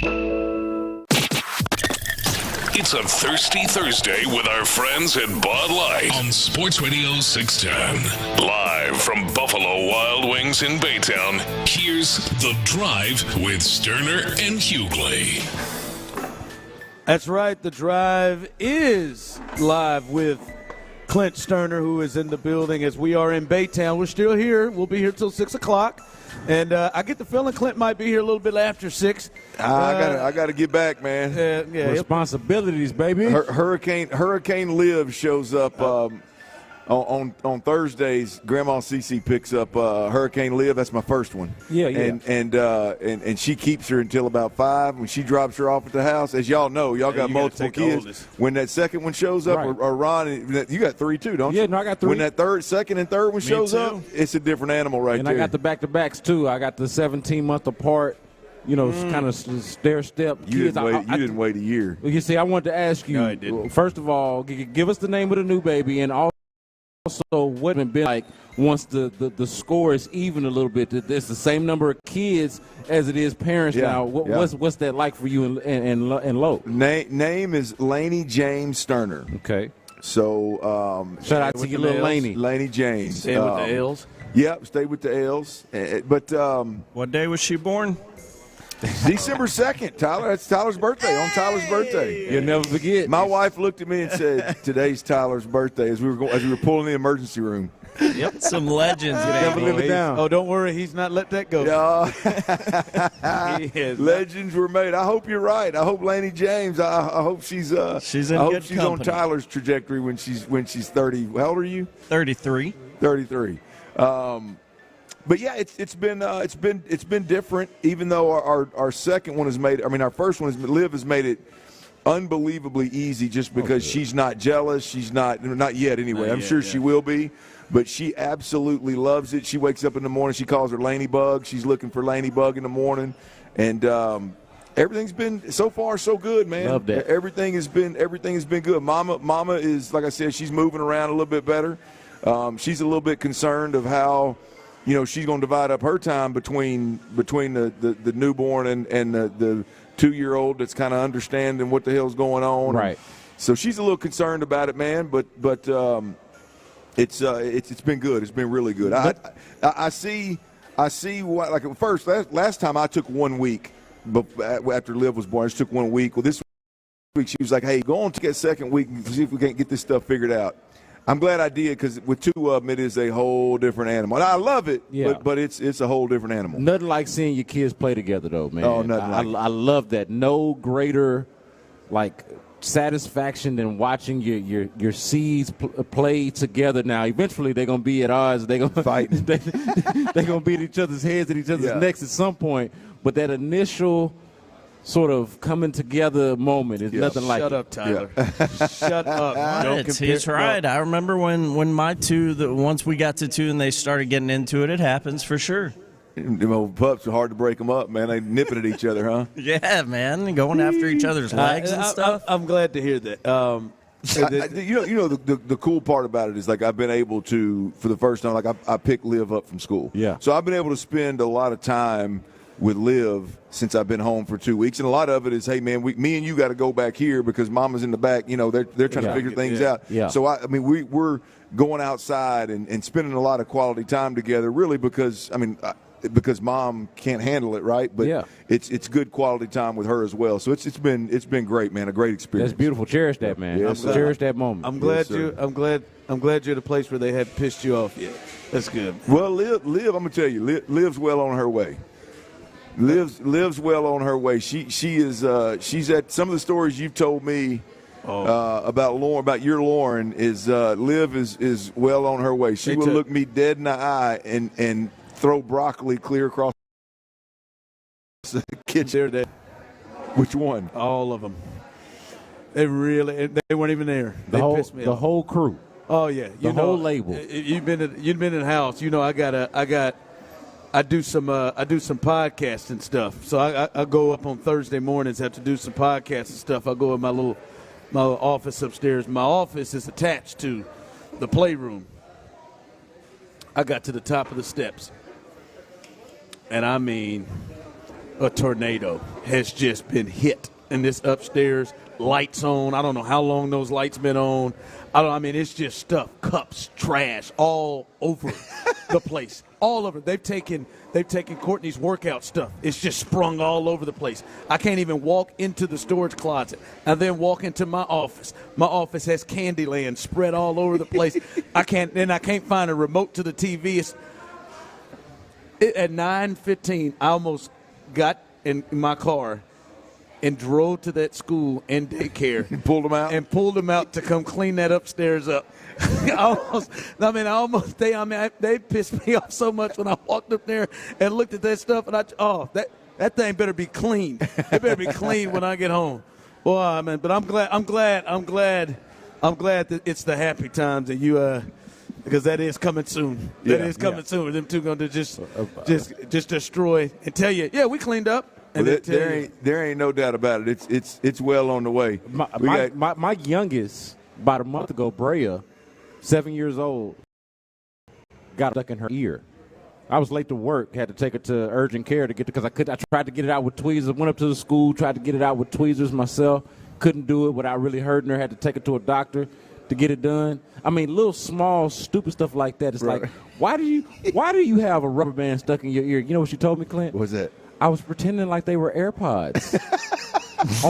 That's 7-year-old math. I saw you with your AirPods in, Daddy. My oldest peed in my bed yesterday, man. Coming up, Texans All Access. Wait, Ron. You got a dog. Your dogs, all three of them, sleep in your bed, and you had one piss in your bed too. Man, that would be it. That would be it. She's getting older. She's becoming an older pupper, and she's got a little incontinence. Woke up to some pee in the bed. You know. She's got a what? She's got a little what? She's got some incontinence. What the hell is that? She I have no idea. At times struggles a bit to control her bladder. That mean her ass is too old to be in the bed sleeping with you, man. No, man. She's one of the best cuddlers I've ever known. You thought it'd be a good idea to bring this to air? Yes. Oh, I thought we were all talking about our kids. He's convinced whenever we talk about children, he's going to talk about his. I just wanted to join in with the headaches. And I just want to cut him off because I'm going to say something that is going to get people even more angry at me. Why would you be Texans mean? All Access coming up behind us. John McClain, he will join them, and he'll join us tomorrow at 4 o'clock. All right, the Bobby Slowick problem. For me, fellas, I said it earlier, I give Bobby about a B+ thus far when you take into account everything he had to deal with his first year, first time, injuries all over the place.